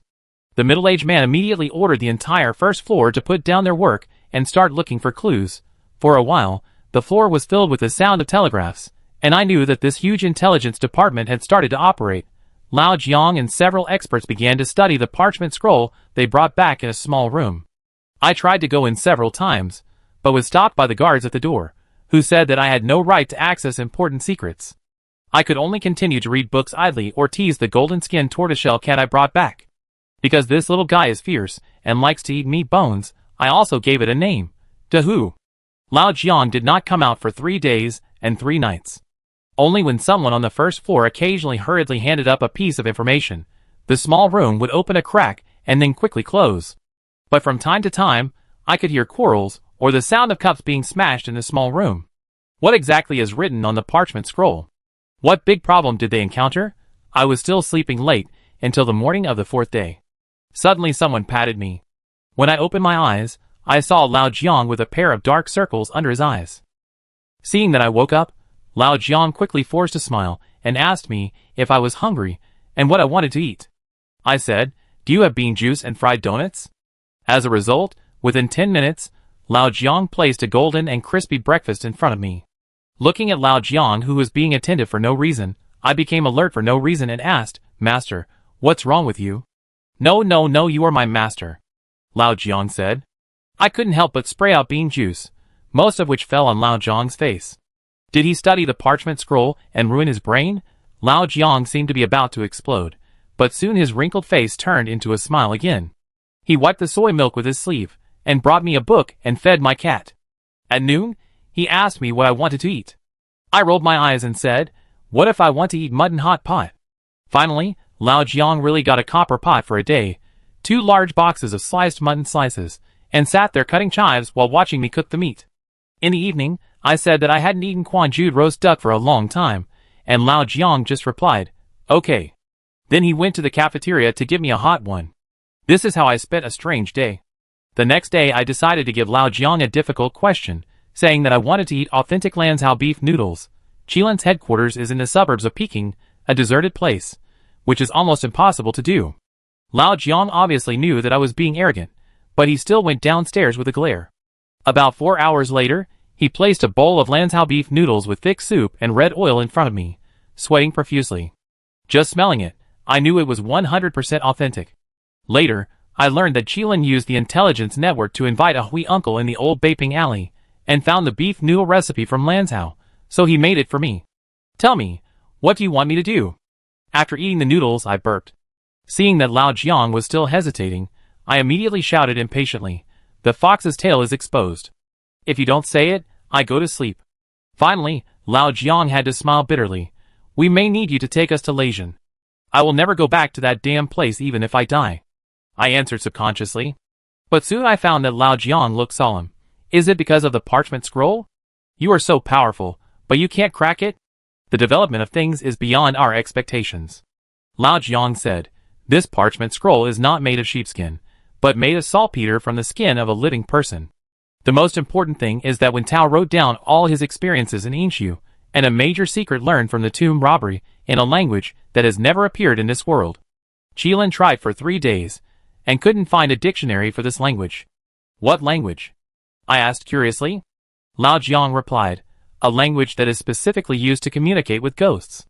We call it extermination language. Lasian is our last hope. If you are really the descendant of that person, then someone in your hometown must know this language. Okay, I can take you back." I nodded without thinking, "But you have to agree to my 3 conditions." Chapter 9. What conditions? Lao Jiang said that as long as it does not violate the Qilin's principles, he can agree to it. "Okay. The first condition." I smiled and raised a finger. "From now on, you can no longer hide anything from me." "What do you mean?" Lao Jiang was still pretending to be confused. I didn't indulge him, so I went straight to the point. "Tell me what Inshu is, and everything you know about my life." "My dear disciple, we will learn about these things slowly along the way." Lao Jiang smiled. "I'm starting to get upset." I deliberately put on a cold face and said, "I have a bad habit. As long as I'm unhappy, my memory will decline." "Hey, Lasian. Where is Lasian? Have I been there?" Facing me, the devil of the world, Lao Jiang felt deeply helpless for the first time. He stared at me with an extremely solemn look for a full minute before he said, Do you really want to know? For a newcomer, knowing too much means you are not far from the underworld. I am happy to do that. I crossed my legs. Okay. Lao Jiang looked at his watch. Meeting room on the second floor in half an hour. After that, he left without looking back. He seemed very angry, and when he left, he slammed the door hard, and there was a clang. Looking at Lao Jiang's back, I sighed. I must go back to Lei Town. Even if Lao Jiang doesn't ask, I will go alone. Because I have a strong premonition that I can solve the mystery of my life this time. But after the strong premonition, there is also an ominous sign. There is a huge conspiracy waiting for us in Lei Town, and this trip is likely to be a life-or-death struggle. So before I leave, I must at least be clear-headed. Half an hour passed quickly, and I rushed to the second-floor conference room impatiently. The conference room was very large, with a long table made of red rosewood in the middle. A black unicorn with 4 claws galloping was inlaid on the wall behind the long table, and Lao Jiang was already sitting at a corner of the long table, waiting for me with a dark face. To my surprise, there was another middle-aged man in the conference room, with a shiny slick-back hair and a serious face. Seeing me coming, the middle-aged man pushed a piece of paper in front of me and asked me to sign it. I squinted my eyes to see that there seemed to be a series of confidentiality clauses in it, saying what could not be told to outsiders, parents and children, and even brothers who had been through life and death with me had to be guarded against. To put it bluntly, it means keeping all the secrets in your stomach. I originally wanted to wait a little longer, but in order to serve you well, I could only let you join the organization in advance. Lao Jiang reluctantly went to light a cigarette, but was frightened by the middle-aged man who said no smoking, and quickly took the lighter back. I suddenly realized that these were all necessary procedures to become a Qilin. Only when I became a real Qilin could he tell me the top secrets. The last procedure was to take an oath, and my childish voice echoed in the conference hall. I swear to voluntarily join Qilin and defend the national treasure in my own special way. No matter how surrounded I am, no matter how much blood I shed, Yin country will always be above everything in my heart. To be honest, when I read these, I didn't feel anything. It was not until I experienced too many sacrifices and partings that I slowly understood the meaning of Qilin, so that every time I think of it, my eyes are filled with tears. Seeing that the oath was over, the middle-aged man nodded. Lao Jiang then pulled down a white curtain and projected a huge photo with a film camera. The photo was blurry, as if it was hastily taken from a very high place. I could only vaguely see rolling hills and neatly arranged earth pits. The strange thing was that the longer I stared at the photo, the more I felt that these things formed a strange squared human face. This squared human face was as large as tens of thousands of square meters. There were 2 huge black holes where the eyes were, and its mouth was in the shape of an ancient door, as if it was a giant sun that wanted to swallow all the creatures within a radius of several thousand meters into the abyss. I closed my eyes, and could even hear the crunching sound of chewing bones. No! This is a ghost's face. Fear crawled up my back like a snake, making my spine cold. I don't know why, but I always feel that this square ghost face is smiling at me. In a trance, I also saw a group of naked little men holding strange bronze musical instruments and performing sacrifices with ghost faces. They looked at me grimly and waved their hands, as if saying, "Come on, this is your home." "What place is this?" I asked. "Inshu." Lao Jiang glanced at the sweat on my forehead and smiled coldly. "Why, you were begging me half an hour ago, but now you are afraid." It turned out that the so-called Inshu is not an ancient tomb, but a huge group of ancient tombs, or a lost kingdom. Inshu is located in Anyang, Hunan province. It was the capital established by the Shang dynasty people who migrated here. Legend has it that the Shang people were warlike and worshipped ghosts and gods, so they could not do without sacrifices in their daily lives or in their conquests. Small sacrifices used animals, while large sacrifices used living people. Some sacrificial pits were even filled with the blood of thousands of people, which was extremely terrifying. Despite this, the Shang dynasty was the first dynasty in the history of Yin state with written records, and it created the Bronze civilization. Unfortunately, after the demise of the Shang dynasty, the last Shang king cursed his enemies and himself for 10,000 years, causing the capital to sink forever underground and become the current Yin ruins. Lao Jiang told me that this photo was taken by Qilin with great effort, borrowing a high-altitude reconnaissance aircraft from 1,000 meters above the clouds. Although it is blurry, it is enough to show how large the scale of Yin ruins is. This is also the reason why the organization attaches great importance to Yinshu. As the first dynasty in history, there are countless priceless bronze artifacts and unknown secrets buried here. However, This is an ominous place and a cursed place. Lao Jiang sighed deeply and told me that throughout the ages, countless groups of tomb robbers have set their sights on Yinshu, but they could not find the real entrance to the sun. One by one, they stepped into the trap and died miserably. According to unofficial historical records, there was a man named Fengli in the Qin dynasty who broke into Yinshu with more than 50 bandits. Before they started digging, they were as lost as if they had drunk a magic potion. A group of people actually starved to death because they were lost. At the end of the Eastern Han dynasty, Cao Cao also sent tomb robbers to spy on Yinshu. After digging holes for 3 days, they could not find the ancient tomb and had to return empty-handed. Even with the protection of the tomb robbers' talismans, the tomb robbers could not escape death. They either dug out their own eyeballs, pulled out their own tongues, or killed each other. In the end, they all died tragically. This was the only time the tomb robbers suffered a tragic defeat. Yinshu is like a man-eating devil. No matter who goes in, they will eventually become his burial objects. The local people call it a place where ghosts don't take in ghosts, that is, a place where ghosts dare not go. For thousands of years, there is only one exception who can come out of Yinshu alive, and that is my ancestor, the tomb robber King Wen Tao. Although Wen Tao also failed, he found the real sun. It can be said that he is the person closest to Yinshu in thousands of years. If he is given a little more time, maybe he can really open the door of Yinshu for the second time. Unfortunately, even if the general only thought of Yinshu in his heart, he was suspected of treason. He was nailed in the coffin and suffocated to death, and his family was also slaughtered. Speaking of this, Lao Jiang put forward his own opinion. He believed that since Wen Tao was a tomb robber, he must have 3 burrows when doing things, and it is impossible for the emperor to kill him all at once. He probably let his children run away with the trusted digging army in advance, and then hid around while avoiding being hunted down, and finally settled in the current Lei town. Although it has been hundreds of years, they still tattoo to remind their descendants that they are the blood of Wen Tao. And Wen Tao also took the human skin scroll full of secrets and lay quietly in Xiaoshui village, waiting for the arrival of his descendants. To this day, the only thing that records the true sundown of Yinshu is the human skin scroll. What Wen Tao encountered and saw when he first went to Yinshu, and what curse he was in, are also crucial information for Qilin. It is impossible to go to such a super S-level tomb without intelligence, and sending any number of Black Knife Qilins will only send people to their deaths. So you must take me to Lei Town, and let us know what is written on the human skin scroll. Old Jiang pointed at me and said, "This is not only my intention, but also the intention of the highest leader of Qilin." At this moment, I was still in deep shock, and old Jiang was not in a hurry, just put the cigarette under his nose and waited for me while smelling the smell. Seeing Lao Jiang's greedy look, the middle-aged man shook his head slightly, took the document I signed and left, and before leaving, he did not forget to warn, "Remember, no smoking in the hall." "How can that be, Director Lin? Discipline is discipline." Lao Jiang grinned and expressed his opinion. It turned out that the middle-aged man was in charge of discipline in Qilin. No wonder Lao Jiang frowned when he saw him. But as soon as Director Lin's footsteps faded away, Lao Jiang hurriedly lit up a cigarette and smoked it for 2 days. His expression was extremely enjoyable, and he didn't even notice my constant expression. Soon, Lao Jiang met the eyes of Director Lin, who had returned. At that moment, Lao Jiang's expression looked like he was caught in adultery. "Catch the thief and take the dirty, I don't know you," Director Lin said angrily. "Record a minor offense."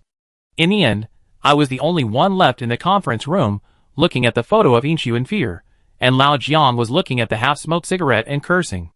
After sitting like this for a while, I said to Lao Jiang, "I think the sooner the better. Let's leave tomorrow morning.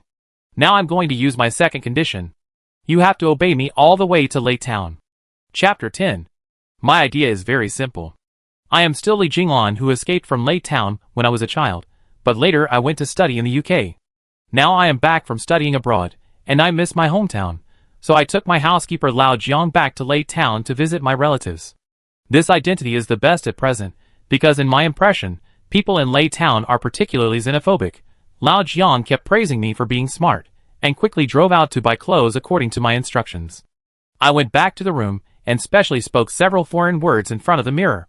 In order to play the trick well, I must make myself the most fashionable guy in the Republic of China society, who speaks foreign words one day and Chinese the next day. Soon Lao Jiang came back.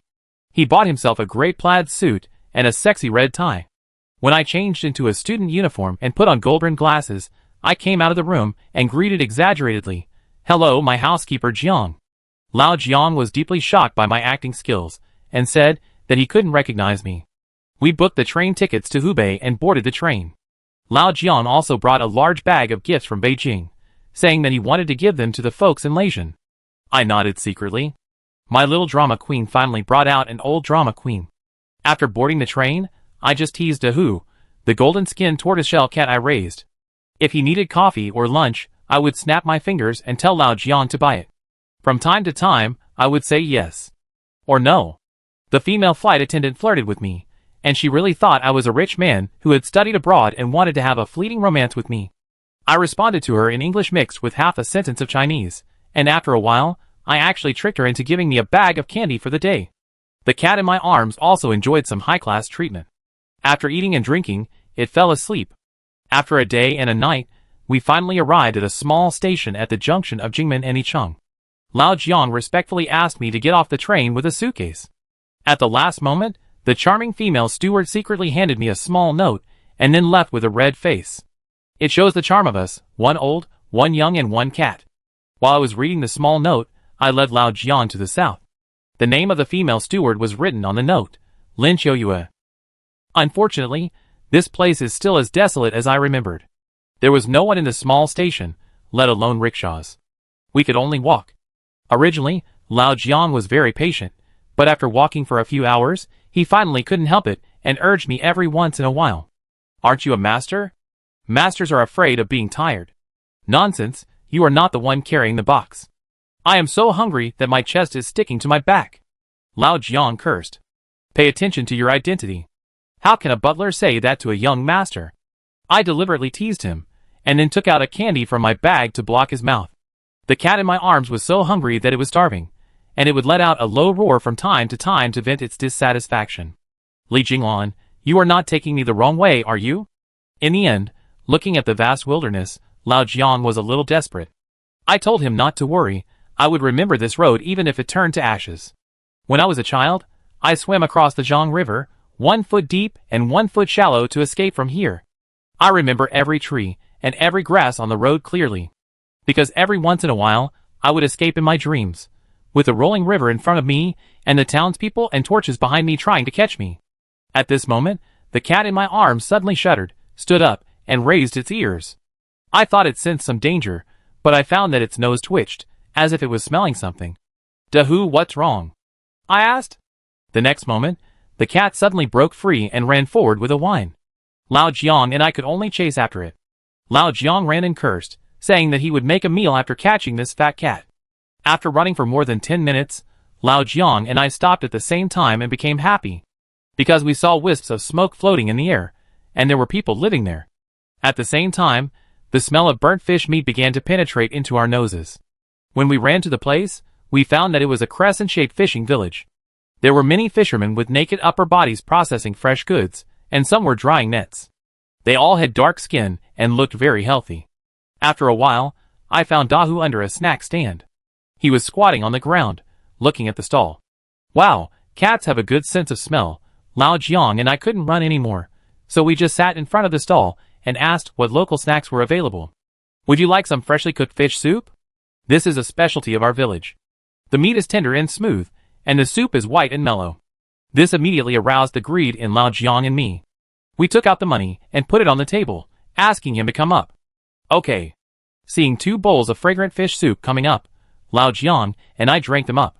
Dahu also jumped onto the dining table and kept rubbing against me, so I bought another bowl of soup and asked him to drink it.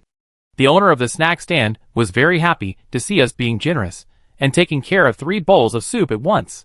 He said there were few out-of-town customers here, and asked if we were lost. I straightened my neck, glanced at the big river not far away, and asked, "Isn't this the Zhang River? Young master knows the Zhang River?" The owner of the snack stand seemed very surprised. Lao Jiang picked his teeth with fish bones and took over the conversation. "Our young master was born and raised on the other side of the Zhang River. He just came back from studying abroad and wanted to visit his relatives." "On the other side of the Zhang River? Could it be that you are from Lei Town?" The owner of the snack stand's face changed completely. He put down the spoon and sat down opposite us, saying that it was the first time he saw people from Lei Town strolling outside and going abroad. After all, Lei Town has a quirk. They never go out. They have lived on an isolated island on the other side of the Zhang River for generations. Even if they run out of firewood, rice, oil and salt, they just send people to the fishing village to buy nearby, and never go a step further. Suddenly, the owner of the snack stand seemed to have thought of something and muttered, "It's strange. Leijian usually sends people to buy salt from me at the beginning of each month, but now it's the middle of the month and no one has come. Could it be that they have lost their appetite and don't eat much salt? Oh no!" Something happened in Leijian. Lao Jiang and I looked at each other and read key information from each other's eyes.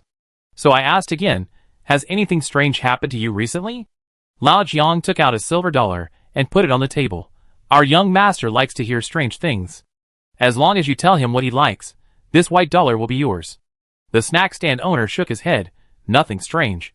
But for the sake of the silver dollar, he could only rack his brains to think, and suddenly he slapped his head. "Oh right. The Dragon King came to patrol the river 2 days ago." The Dragon King patrolled the river? Seeing our interest, the snack stand owner immediately started to talk non-stop. It turned out that 2 nights ago, pale ghost lights suddenly appeared on the other side of the Zhang River. Although they had no hands and feet, they could jump up and down, just like the scene in a mass grave, which was very creepy to watch. A woman who was fishing at midnight accidentally approached a ghost fire. Guess what happened? Both she and her boat capsized, and she became a floating corpse the next day. The villagers were so scared that they dared not go out at night anymore. They said it was the Dragon King's parade, and those ghost fires were lanterns made by shrimp soldiers and crab generals. Whoever saw them would be taken to the Dragon Palace in the East China Sea. After listening to the snack stand owner's words, I frowned and asked, "Does the ghost fire only appear on the other side of the river?" "Yes." The snack stand owner nodded. "Isn't the other side of the river Lei Town?" "It really is." The snack stand owner slapped his thigh and said, "The ghost fire is just wandering outside Lei Town."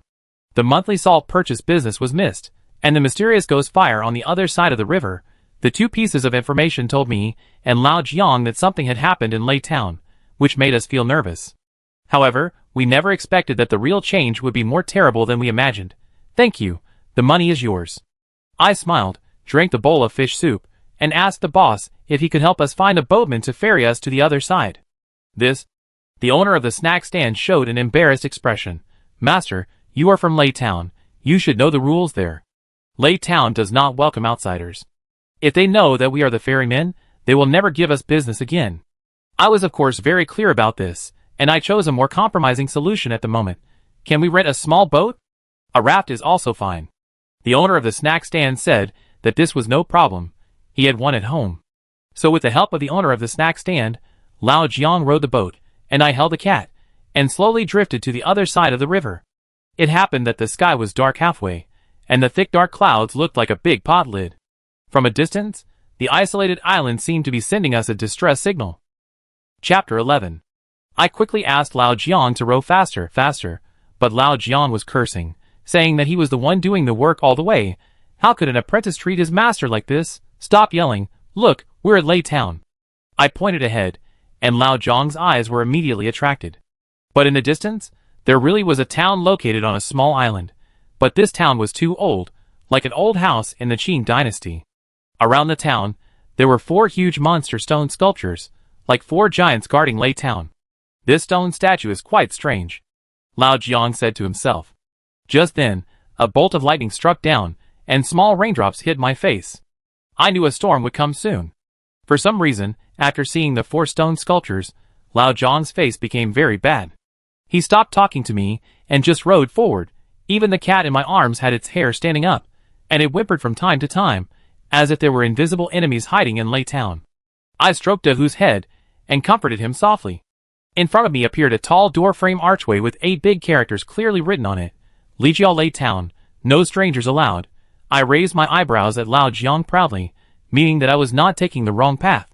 Lao Jiang still ignored me, but rode past the stone archway with a stiff face, and a mossy pond appeared in front of me. Our boat stopped at that pond. I, Li Jinglan, finally returned home in glory. "Butler Jiang, don't forget to bring the Peking cakes bought for uncles and uncles." As soon as I got off the boat, I shouted loudly, trying to lure the people from Lei Town out. However, the surroundings were quiet. Even the frogs that usually jumped around were no longer croaking. Hu looked alert and pricked up his ears, which turned outward to form two protruding ears. Lao Jiang looked around and made sure that there was no one around.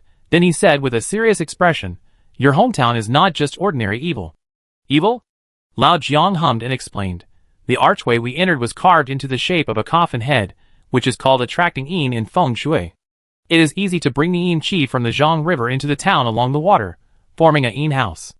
If I'm not mistaken, the 4 stone sculptures are also very particular. They will continuously squeeze the yin qi that is introduced, and finally rush straight to the sky. This is accumulating yin and raising thunder. No wonder this place is raining for 2 days every 2 days.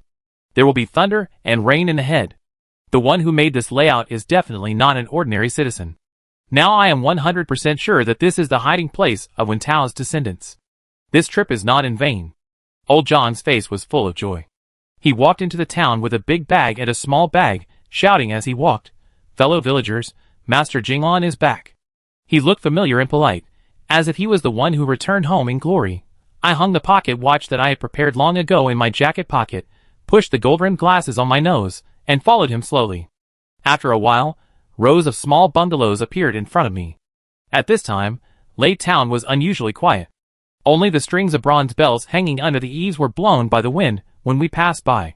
The sound of the bells at night was crisp and distant, which made people think of the soul-calming bells in the ancient tombs. When old Jiang passed a house, he looked at the bells under the eaves a few more times, and his pupils suddenly shrank. I asked him what happened. He pointed to a distorted word carved on the bell and said, "Do you know what this is?" "Extinction."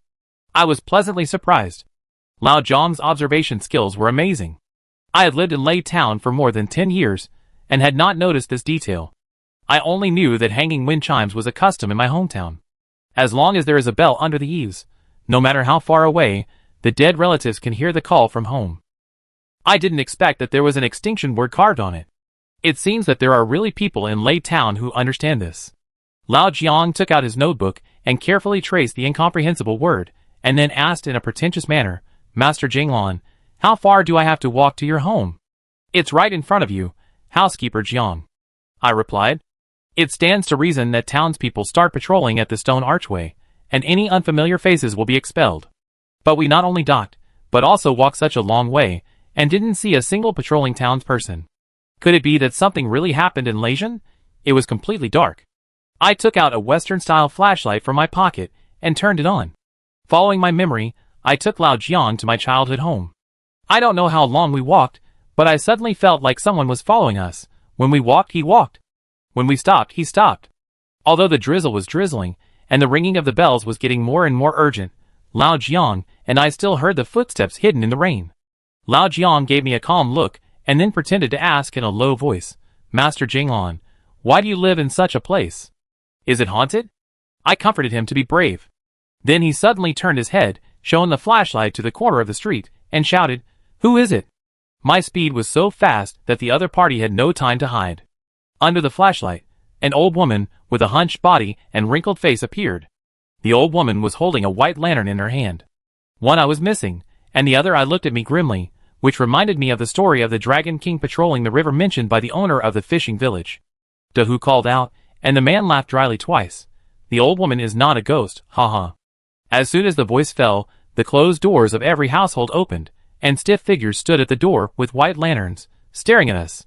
This scene was so weird that Lao Jiang secretly pulled my sleeve, and told me to quickly recognize the uncles and uncles calling people. However, my fear was 10 times greater than Lao Jiang's. Because I don't recognize anyone here, even if more than 10 years have passed, everyone has changed a lot, so there shouldn't be no familiar faces, right? I tried hard to find my childhood playmates Erden and Go Sanzi among the young people, and even went to find the patrol brothers Li Fugui and Li Kaishan who tried to catch me back with torches, but it was all in vain. Lei Town is still the same Lei Town, but all the people I know are gone. They all held paper lanterns and looked at me stiffly, making me wonder if I saw a ghost. I rubbed my eyes, and the old woman behind me said with a smile, "You two are in the wrong place?" Hearing this, I was more certain that there was a problem. The people in Lei Town are not so polite. Those who dare to break in are either tied up or thrown into the river. Thinking of this, I rolled my eyes and quickly hugged the old woman. "Zhangpe, I am Li Jinglan.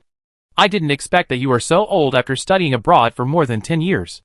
I can't recognize you anymore." Jinglan. The old woman stuttered. I quickly gestured to Lao Jiang. Butler Jiang, what are you still doing? Hurry up and share your thoughts. This is my personal butler, surnamed Jiang. This is my pet, called Dahu. I greeted the villagers enthusiastically and chatted with them about family matters. Oh, I was just that small before. If it weren't for the care of uncles and aunts, how could I have the luck to study in the UK? I gestured to my 1-meter height while opening the cake box and asked Lei Jin how he was doing now.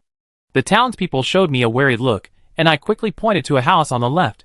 So I live there, Xiaopeng. Others don't remember me, but you can't forgive me, right? After that, I ran to the place where my neighbor Xiaopeng used to live. Sure enough, Xiaopeng was gone, and now a strange man lived in his house.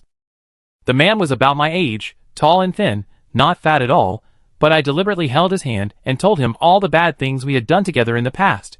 You stewed and ate the old hen raised by Uncle Fugue before, and I helped you carry it. Have you forgotten? I also took you to secretly watch Ahua take a bath. Do you remember? The man realized it later and pointed at my face, suddenly realizing, Jinglan, it's really you. Nonsense, I am now an international student with a foreign education. By the way, is your father's lung disease better? I have Western medicine in my suitcase, Butler Jiang. I winked at Lao Jiang. After Lao Jiang handed a box of cakes to the man, he looked for something else in it. After searching for a long time, he said with a bitter face, Master, I seem to have fallen on the train. Tell me, how many times has this happened to you? I was so angry that I pointed at Lao Jiang and criticized him, occasionally blurting out a few foreign words, which shocked the people in Lei Town. But Xiaopeng told me that it was okay, and his father had recovered a long time ago. It's so late, Jinglan.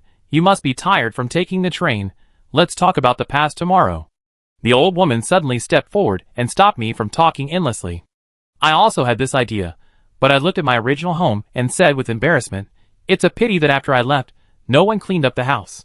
It seems that I can only live in the public house next to the ancestral hall. The old woman held a lantern and planned to take us there. I smiled and said, Zhangpa, I know where it is. I'm not stupid after going out. I know every tree and grass in Lei Town. Even so, the old woman still sent us to our destination. The ancestral hall is in the center of Lei Town, and it is also a forbidden area in Lei Town. We can't get close. We lived in a small wooden house more than 100 meters away from the ancestral hall, which is also known as a public house. I introduced it to Lao Jiang. If there are outsiders in the town, they will be placed here, but this situation only happens once or twice a year. The blind old woman just smiled grimly the whole time. After sending us into the house, she reminded us, remember 2 guests, don't go out after 12 o'clock at night. I looked at Lao Jiang and asked deliberately, why? The old woman stared at me strangely, showing her pale teeth. The Dragon King has been touring the Zhang River these days, looking for a son-in-law everywhere. Young Master Jinglan is so handsome, and has a foreign education. If he is chosen, he will die young. Lao Jiang said, then I, an old man, should be fine? The old woman glanced at him coldly. Who knows, the Dragon Palace is also in need of a foreign housekeeper. We pretended to be scared, and immediately bolted the door and closed the windows. Seeing the shadow of the old woman walking away, I dared to exchange information with Lao Jiang. Master, something is wrong in Lei Town. I don't know anyone here. I just tried several people, and they all have problems, especially the neighbor Xiaopeng. He is definitely not Xiaopeng, because Xiaopeng never peeked at Ahua taking a bath with me. Ahua is actually an old sow. Lao Jiang chuckled and said that I was really mean, but also really smart. I continued, and that old woman, she should be in the ancestral hall when she is 40 years old. Why is she strolling around in the town? Lao Jiang pondered for a moment and said, if that's the case, then let's continue to act. If the enemy doesn't move, I won't move. Let's see what tricks they can play. Chapter 12. Since it has been proven that all the townspeople of Lei Town have been replaced, Lao Jiang and I are not nervous anymore. In the light of the kerosene lamp, he took out his notebook again and looked at the copy of the extermination text. This text is like a little man with his hands crossed, defending something. I don't know why it is engraved on each wind chime.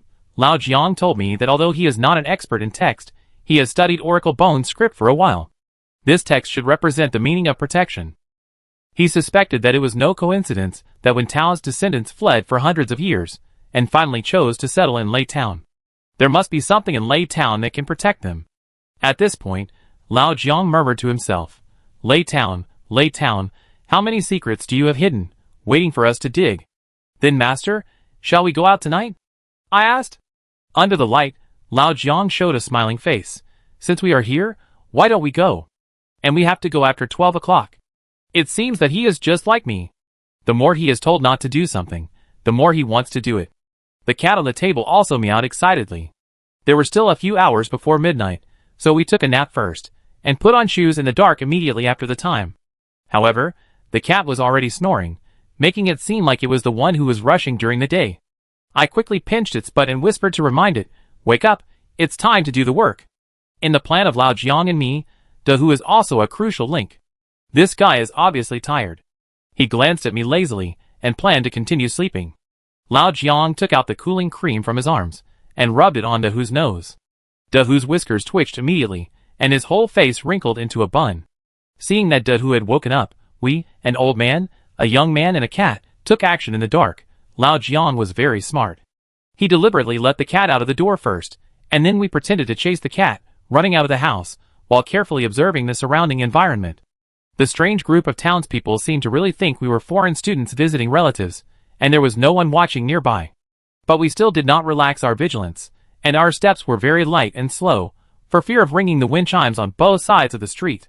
The whole Lei town was quiet, as if everyone was in a dream. The ancestral hall has always been a knot in my heart. With selfish intentions, I deliberately took Lao Jiang to approach the ancestral hall. The so-called ancestral hall is a huge old house, which enshrines the spirits of the ancestors of Lei town. There is a circle of red bricks and white tiles outside. It is not allowed to enter on weekdays. Only during festivals can the mayor come in as a representative to burn incense for the ancestors. In theory, the place blessed by the ancestors should be full of righteousness. But the first impression here is weird, dull, and depressing. I wondered before why the memorial archway of your Leisian brewery was made into the shape of a coffin head. Now I understand. This ancestral hall is the body of the coffin. This is the first sentence Lao Jiang said to me after seeing the ancestral hall. I followed Lao Jiang's words and looked at it again. Sure enough, this ancestral hall is neat and square. Isn't it a huge coffin? The gate is also made to look like the dragon-breaking stone in the ancient tomb. On both sides of the gate are two stone sculptures of monsters squatting on the ground. One is a ferocious monkey, and the other is a bird with 4 wings. This is Wuziki and Wangxiang. I screamed.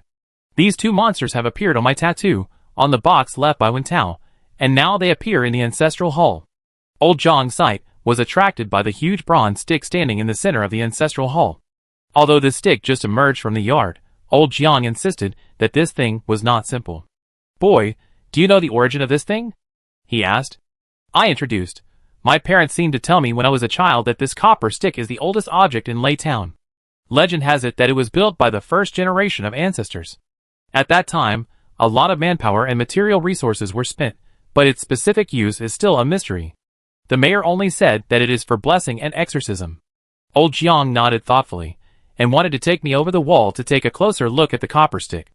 As soon as the two of us climbed up, Old Jiang held my head and shouted, "Lie down." Then a strange song came from the ancestral hall. The song was unusually sharp and terrifying, like an ancient spell. There was still a faint light in the ancestral hall, and we could see several figures walking back and forth in the hall, and we didn't know what they were doing. With a creak, the door opened. We saw the blind old woman walk out. What we didn't expect was that there were 4 blind old women following her. Except for the different positions of their blind eyes, they looked almost exactly the same. They all held a white paper lantern in their hands, and gradually walked towards the river.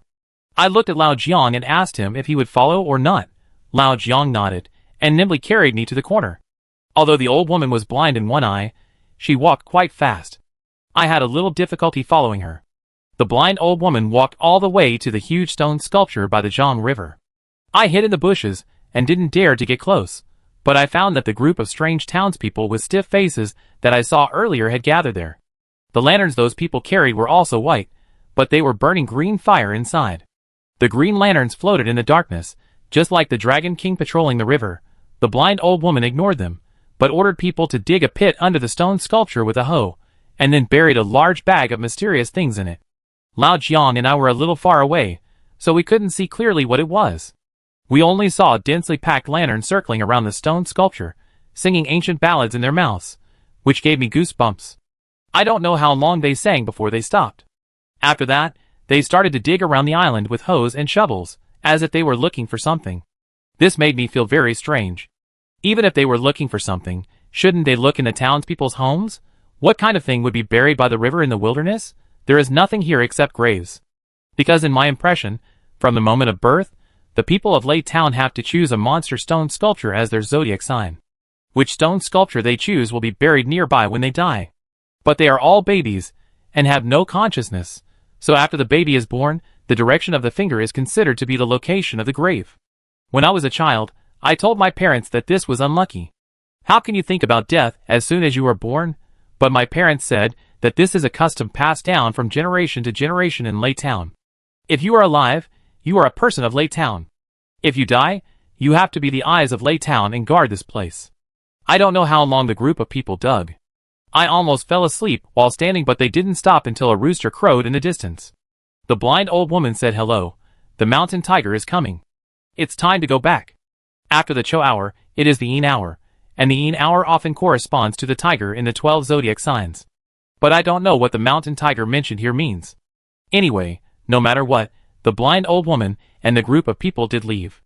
After confirming that they left, I dared to sneak up. It turned out that the Dragon King patrolling the river scene in the fishing village was all this group of people pretending to be ghosts. Although I don't know what they are looking for in Lake Town, this group of people are very cautious. After digging, they buried the soil back and filled it up. Because I was really curious about what the blind old woman buried, I bowed 3 times in front of the stone sculpture and explained the situation before I dared to dig.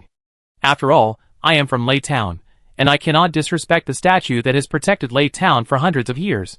The top of the stone sculpture is a huge human head, and below is a body with sharp teeth, which is one of the tattoos on my back. Tao Tai. Tao Tai is greedy, and is known as the god of greed. The night wind was chilly, and there were strange insects everywhere in my ears. I was afraid that Tao Tai would appear and swallow me, so I picked up an abandoned shovel on the ground, threw it into Lao Jiang's arms, and asked him to dig. Why should I do it? Lao Jiang was shocked. Whoever is the black knife Kirin will dig, I said. As a result, the bloody smell immediately spread out as soon as the shovel went down. Lao Jiang's face became solemn, and he motioned me to step back 10 steps to prevent danger, and then dug faster and faster, and the smell of blood in the air became stronger and stronger. In the end, Lao Jiang actually dug out a piece of bloody human flesh. The piece of meat was still fresh, and it was obviously just cut from a living person. It was 1/5 the size, and there was a tattoo of a golden beast on the back. The dead is a young man from Lake Town. I was confused, wondering what happened in Lake Town. The man in front of me was not only punished by being torn apart by 5 horses, but also provoked to be buried under the stone sculpture of Tao Tai. This is a provocation to the entire Lake Town. After realizing the cruel methods of these people, I told Lao Jiang to bury the soil back quickly, and stumbled back, but suddenly tripped by a branch. Looking down, it turned out to be a human leg bone. What a sin, killing a living person and dismembering him, and digging the cemetery near the stone sculpture. It's too cruel, I said in my mouth. Don't blame me if there is something wrong, and stuffed the leg bone back into the grave, but I didn't expect that when I stuffed it in, I accidentally picked up a human skull. I wanted to die at that time, and buried it in a panic. But I found that the skull was a little strange. There was a hole on its forehead the size of the eye. At that time, I was afraid and didn't take it seriously, but I didn't expect that there was a huge secret hidden behind this skull. Chapter 13. Seeing that I was still dawdling there, Lao Jiang lifted me up with his strong hand. Something is approaching, run. After Lao Jiang reminded me, I realized that there were buzzing sounds in the dark night. I saw a large group of red flying insects flying towards the Tao Tai stone sculpture, which looked like a red sandstorm from a distance. I hurriedly followed Lao Jiang and ran desperately. At this time, we didn't care whether we would be discovered by others. After all, it was more important to save our lives. Fortunately, the group of red flying insects did not catch up with us, but just kept circling around the Tao Tai stone sculpture, as if guarding something. After running into Lake Town, and no longer seeing the shadow of the group of red flying insects, we slowed down our pace, and walked back to the public house quietly. The blind old woman and her gang seemed to be afraid of these flying insects, because every household along the way had closed the doors and windows. After returning, Lao Jiang asked me what this flying insect was. I said I didn't know, because this was the first time I saw such a thing. First time? Lao Jiang was obviously a little surprised. I explained, Because Lei Town has never allowed living people to get close to the 4 stone sculptures guarding the edge of the island. Only when you die will you be buried there by a special funeral team. I remember when I was a child, I was more playful and urged Erden and Gosanzi to go to the edge of the island to take a look. We were caught and brought back halfway. My parents beat us with bamboo sticks for 3 days and 3 nights, and we never dared to go again. Lao Jiang concluded. So this is your first time to see the monster stone sculpture up close? Yeah. I nodded, and suddenly raised my eyebrows. That's right. I remember that after my parents beat me, they also scared me that there were mountain tigers there. If I didn't listen one day and dared to run around again, I would be eaten by the mountain tigers, and there would be no bones left. I used to think that the so-called mountain tiger was a trick to scare children, but now I think that there is probably such a thing. I grew up in Lei Town, and I don't know what secrets there are here. I don't know. Lao Jiang's face also put away his smile, and told me that according to his observation, this group of fakes in Lei Town is not simple at all. They are ruthless, organized, and disciplined, and are definitely not ordinary people in the underworld. For now, we can only pretend to be international students and continue to deal with them. As the Black Knife Karen, Lao Jiang has said so. The problem may be more serious than I thought. I can't help but think of the piece of flesh and blood that was torn apart by 5 horses, but I still have to fight wits and courage with those guys tomorrow. Lao Jiang and I climbed into bed separately and caught up on sleep. As soon as I got into bed, I found a fat cat next to my pillow. I don't know when this guy came back. I asked who to move inside, and cursed in my heart, besides eating and sleeping, there is nothing else he can do. What I never expected was that in addition to me and Lao Jiang, Dahu actually had an unexpected gain. I found it when I was combing Dahu's hair the next day. There was a shiny little thing hooked on its sharp claws. I pulled it off, and saw that it was a pure silver earring. The shape of this earring was not a flower, or a star that girls wear. It was a spooky scorpion. The scorpion's tail was bent upwards, and a layer of strange dark blue appeared on its back. It was made to be lifelike. This thing is too realistic. I couldn't help but exclaim in admiration, and I couldn't even believe that it was just a small earring. Lao Jian also took it, and looked at it carefully. At the end, a trace of suspicion flashed in his eyes. This is not an antique, but a modern product. But it is made of pure silver, at least master level, and ordinary people can't afford it. It's a pity that Dahu can't speak, so he can't tell us where this earring came from. As soon as the sky in the east turned pale, the blind old woman knocked on the door. While knocking on the door, she used her only remaining eye to look inside through the crack of the door, obviously trying to monitor whether we went out. The scene was extremely creepy. Who is it? I deliberately yawned and pretended to have just woken up. Young Master Jinglan, get up and eat, everyone is waiting for you. The blind old woman laughed outside the door. I quickly hid the earrings in my pocket, and went over with Dahu. At the dinner table, besides the blind old woman, there was also the tall and thin man whom I called Xiao Pang yesterday, and his parents. Breakfast was a simple porridge with cold fungus, and a plate of small yellow croaker, a specialty of Zhanghe. The blind old woman said that she didn't have time to prepare it in the morning, so we should be patient. Xiao Pang's parents are very good at talking. Pang, look at Jinglan, she has gone abroad to study, and then look at you, hey. I pretended to be modest and threw out a few English words, which frightened them.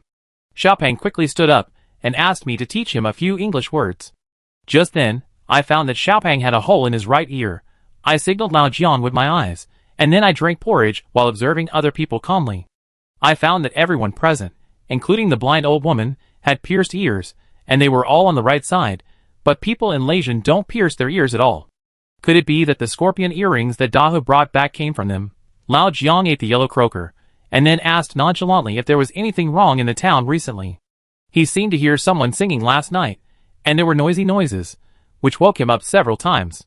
Several people looked at each other, obviously a little nervous, but lied to us that there was no sound at all, and asked if we heard it wrong. Seeing that we didn't believe it, the blind old woman smiled and said, "Didn't I say that after 12 o'clock, the Dragon King will patrol the river, and people in the town will not run around?" Her missing eye was empty. Even if you see it in the daytime, it's still a little scary.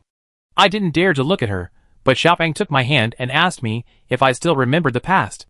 Of course I remember. I deliberately changed the subject and said with a smile, "I still remember that when your father tattooed your back when you were a child, you cried like a woman." Xiao Pang's eyes lit up immediately, and he asked me if I still remembered what the mayor said when he tattooed the backs of the children in the town. I pretended to be thinking, did he say that? Why don't I remember it?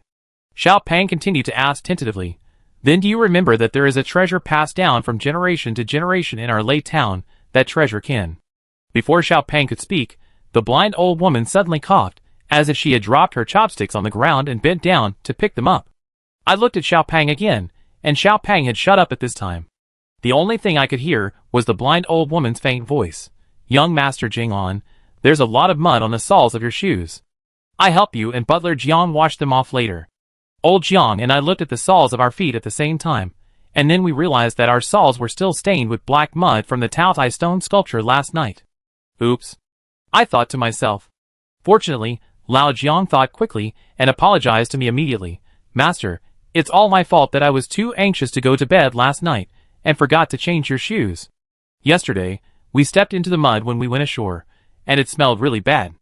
I smiled and said it was okay. Anyway, there were leather shoes in the suitcase, and I could change them later. The blind old woman looked at me doubtfully, then at Lao Jiang, and said nothing more. However, after Xiao Pang was interrupted, he never mentioned Lasian again, and only dragged me to learn English. It seems that he has been scolded by the blind old woman. After dinner, Lao Jiang and I said that we would go around Lasian.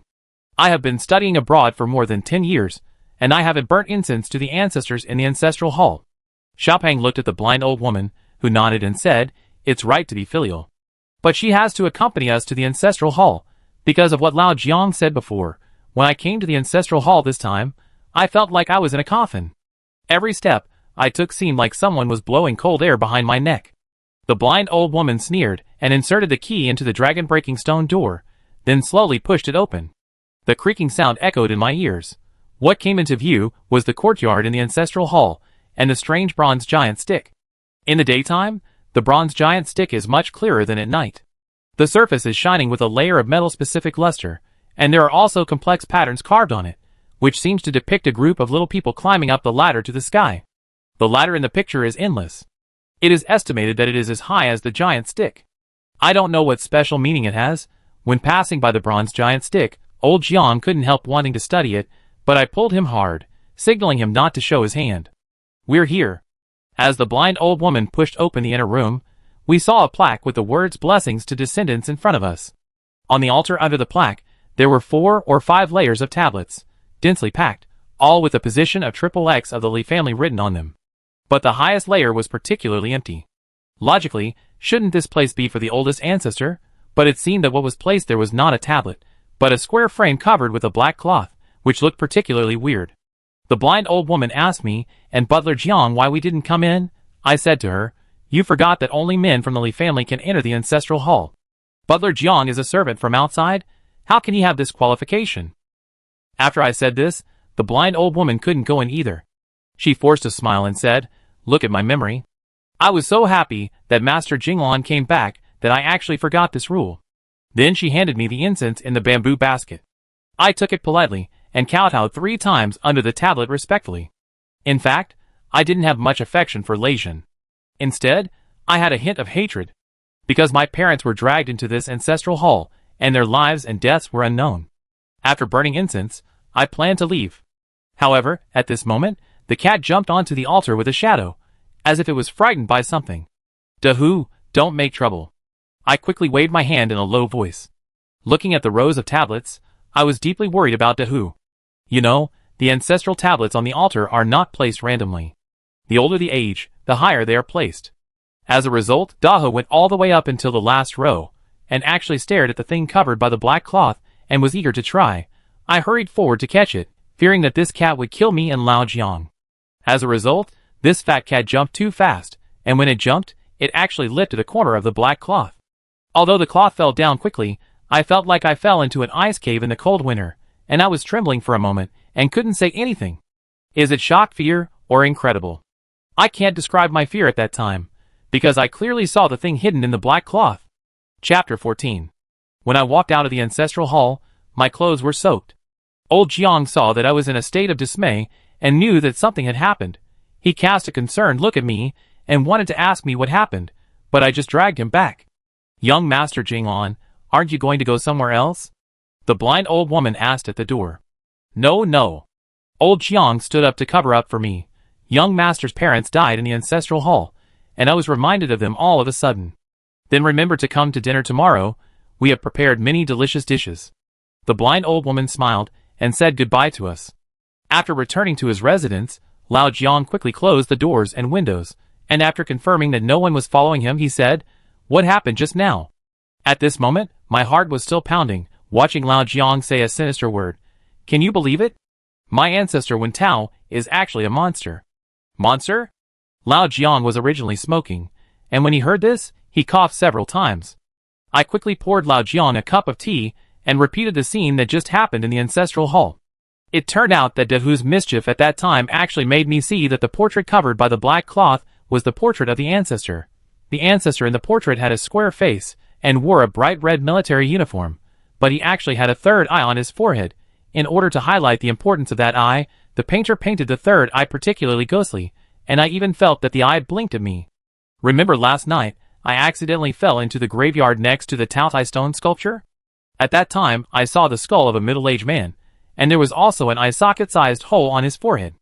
I suspect that there is a great secret hidden in Lasian that we don't know about. This secret may be related to why the townspeople must enter the ancestral hall after the age of 40. Even as the Black Knife Kirin, Lao Jiang heard of this kind of thing for the first time. He confirmed again and asked me if I had seen it wrong? Because the portraits in the ancestral hall are extremely sophisticated. If the ancestors do not have 3 eyes, they must not be painted, otherwise it would be an act of blasphemy against the ancestors. Besides, in ancient times, having an extra eye would not be regarded as a god, but would be regarded as a monster. I am sure I did not see it wrong. I answered firmly. It seems that the secrets of Lasian are hidden in the ancestral hall. No, we must go in again. Lao Jiang put out the cigarette in his hand and said firmly. Since Lao Jiang had complained about the noise in the ancestral hall during the day, the ancestral hall was particularly quiet tonight. Even at the time, no strange songs were heard. Lao Jiang and I went out at night, hid under the wall and threw several small stones in. After confirming that there was no one, we turned over and jumped in. This time we didn't, bringing Dehu out, fearing that he would do something out of the ordinary again. But in the pale candlelight, rows of ancestral tablets were neatly arranged, as if each soul was nailed to this place. Only the highest point was empty, and the portrait I saw during the day was still covered by a black cloth. It seemed to be waiting for us to reveal its secrets. Lao Jiang clasped his hands together, said, "I'm sorry if I offended you. Please forgive me," then stepped on the table with one foot, and used his superior lightness skills to tear off the black cloth. A majestic portrait of an ancient man suddenly appeared in front of us. He was wearing a bright red armor, and a horn hanging from his waist to command tens of thousands of tomb diggers. He was Wen Tao, the tomb robber king who frightened everyone in that era. However, the strange thing was that he had a third eye on his forehead. The eye was vertical like a line, firmly embedded between his eyebrows, which reminded me of Erlangchen in the comic book. Lao Jiang covered himself with a black cloth, and like me before, he showed deep fear. I really didn't expect that Wen Tao was really a monster incarnation. But none of the historical documents collected by Qilin wrote that he had a third eye. Everything started from Yinshu. I reminded Lao Jiang, "Don't forget, Wen Tao was the first person to come out alive from Yinshu. It should be from that time that his body began to change, and he was rumored to be a monster. The emperor should have seen his third eye, and out of deep fear, he wanted to kill him. I think this should be the curse from Yinshu." Lao Jiang looked at me in surprise, but did not refute.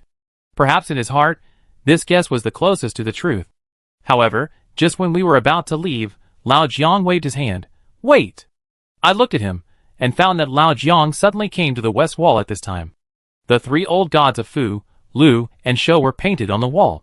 This is also a common portrait in folk ancestral halls, which indicates that future generations will have more blessings and longevity. I saw Lao Jiang's entire ear pressed against the wall, his 2 hands touching the peaches in the birthday boy's arms, and sometimes tapping them with his fingers, as if there was something behind the wall. I suddenly thought of Lao Jiang's identity. Could it be that as a master of machinery, he had discovered something? Seeing Lao Jiang's serious look, I didn't want to disturb him. Unexpectedly, at this moment, there was a sudden sound of footsteps in the courtyard of the ancestral hall. Judging from experience, there were at least 2 people. Seeing that the other party was getting closer and closer, I wanted to pull Lao Jiang away, but he was indifferent. I was as anxious as an ant on a hot pot. In desperation, I crawled under the table. I didn't want to be discovered. These people were cruel and ruthless. If I was discovered, I might be torn into pieces tonight. However, as soon as I got in, Lao Jiang grabbed my pants. Boy, why are you so useless at the critical moment? He frowned tightly and gritted his teeth and said, I can only give it a try. As soon as he finished speaking, Lao Jiang used his 5 fingers to exert a profound skill and actually slapped the peach in the birthday boy's arms. With a creak, a small secret door turned over appeared in the wall, and Lao Jiang quickly slipped in with me. Then the wall was restored to its original state. I breathed a sigh of relief and whispered to Lao Jiang how he found the secret door. Lao Jiang smiled and said, 2 robbers always pay attention to 3 burrows, not to mention that when Tao's descendants were hunted all the way back then. No matter where they settled, they must have left a backup plan. This ancestral hall is located in the center of Lei Town. Since I came in, I noticed that there was something wrong with the murals inside. How could the peach in the hands of the birthday god be painted in his arms? In addition, this location happens to be the life gate in the gossip, which is a metaphor for escape. I tried it a little bit, and there was indeed a door. Old Jiang also told me that there should be many secret rooms like this in Lei Town. I was about to praise Zhongri, but old Jiang covered my mouth with his hand. I only heard that the 2 people had entered the ancestral hall and seemed to be talking about something. I heard the voices of the 2 blind old ladies. One of them sighed and asked, I really don't know how long we have to stay in this ghost place. Third sister, when can we go back? The other sneered. Didn't the superior say when we came here that we can't go back until we find that thing? At first, the blind old lady cursed. These bastards refused to reveal a word to us. We killed several people in a row, but they are still so stubborn. Especially the mayor. His youngest son and daughter were chopped into 5 pieces by us, but he didn't even raise his eyelids. My heart skipped a beat. Although I hated Lei Town, I didn't feel the pleasure of revenge when I heard about their current situation. Instead, I felt a little bitter. What are the identities of these people? How can they be so vicious? I never expected that the next words would be shared by me and Lao Jiang. I think that kid who studied abroad seems to know something. Let's try to get him drunk at dinner tomorrow and pry something out of him. It's hard to say. That kid is very cunning. If it doesn't work, tie him up and torture him.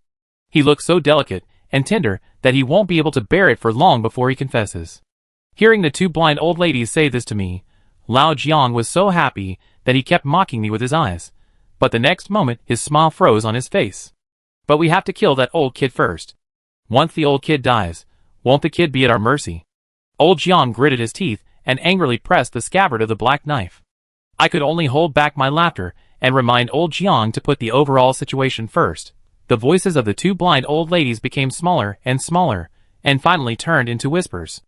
I simply stopped listening and turned to observe the secret room.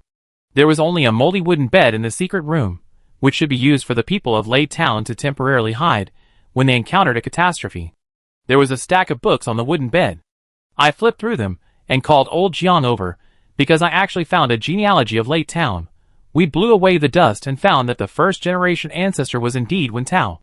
Our ancestor Wen Tao, who commanded 100,000 digging troops, saved the country from dire straits, was given the surname Li, rode the emperor's carriage, and was crowned king. From then on, Wen Tao's descendants all used the surname Li. Looking at the rows of surnames Li, Lao Jiang said, That's not right. Since Wen Tao was killed by the emperor, why do his descendants still use the surname Li? I explained, on the one hand, it is to hide the name and surname to avoid attracting the attention of outsiders. On the other hand, it should be to let the descendants always remember the word Li and remember the irreconcilable hatred. Here, I also saw my father's name. I was born in the Jing generation, and my father was born in the Shi generation. His name is Li Shiming. Except for the family tree, there is nothing useful here. We went back to the stone wall and listened closely. The 2 old women also planned to leave. Before leaving, they said, Tomorrow we will act according to the original plan. Kill the old bastard first, and then catch the young bastard. Hearing the 3 words old bastard, Lao Jiang's slightly improved face turned dark again. I know that those blind old women may be unlucky soon. Chapter 15. Until the 2 blind old ladies left, Lao Jiang finally got angry. He pulled out half of the black knife with a clang. This is the first time I've heard someone call me an old bastard. I couldn't help but laugh at the sight, but Lao Jiang said to me in a veiled manner, Don't forget, they still call you a little bastard. I didn't take this to heart. After all, I was just a poor student, but who is Lao Jiang? Who would have thought that the world's best black knife unicorn would end up being an old bastard? After we carefully returned to the public house, De Hu's snoring was deafening. No wonder people were not wary of us. It turned out that this guy had been covering for us. Thinking of this, I hugged De Hu in my arms, and Lao Jiang reminded me to think carefully about how to deal with those difficult guys tomorrow. When the enemy comes, we will fight him. When the water comes, we will block it with earth. It's useless to think about this now.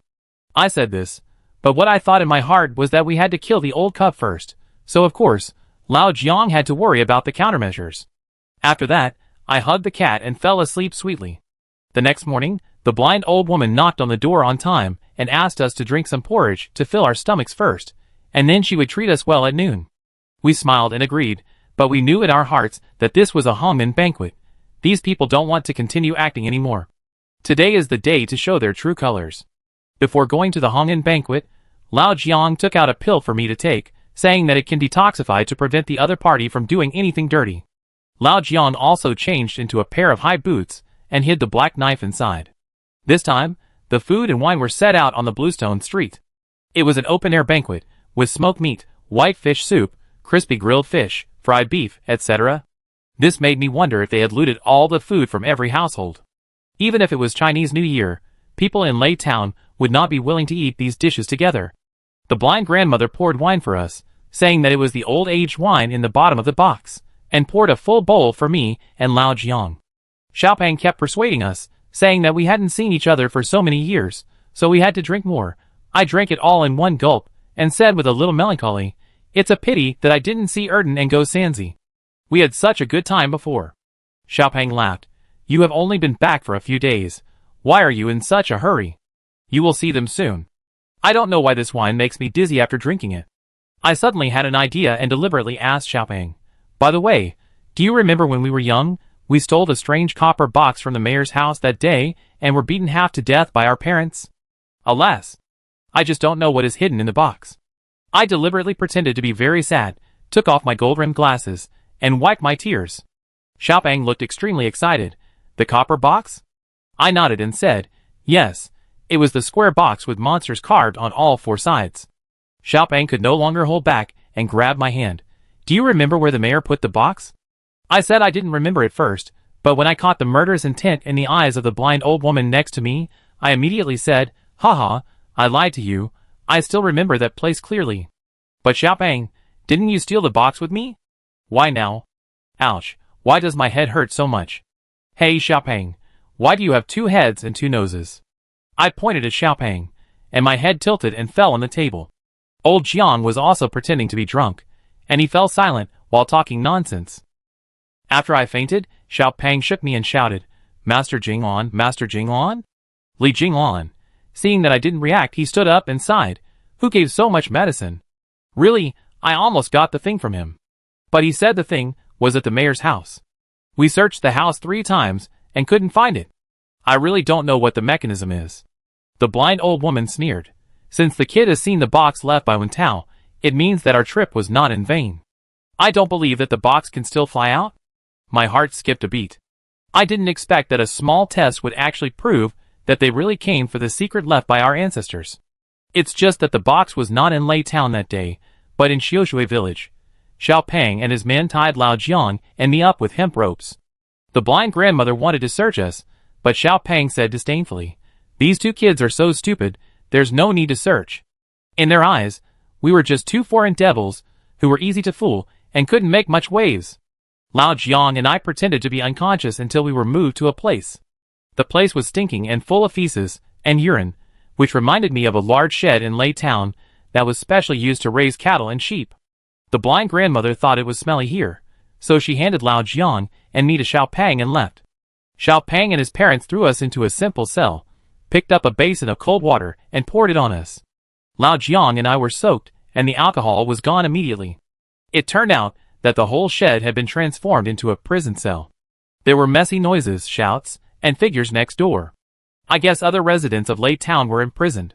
I woke up in a daze, rubbed my eyes and asked, "Where is this place?"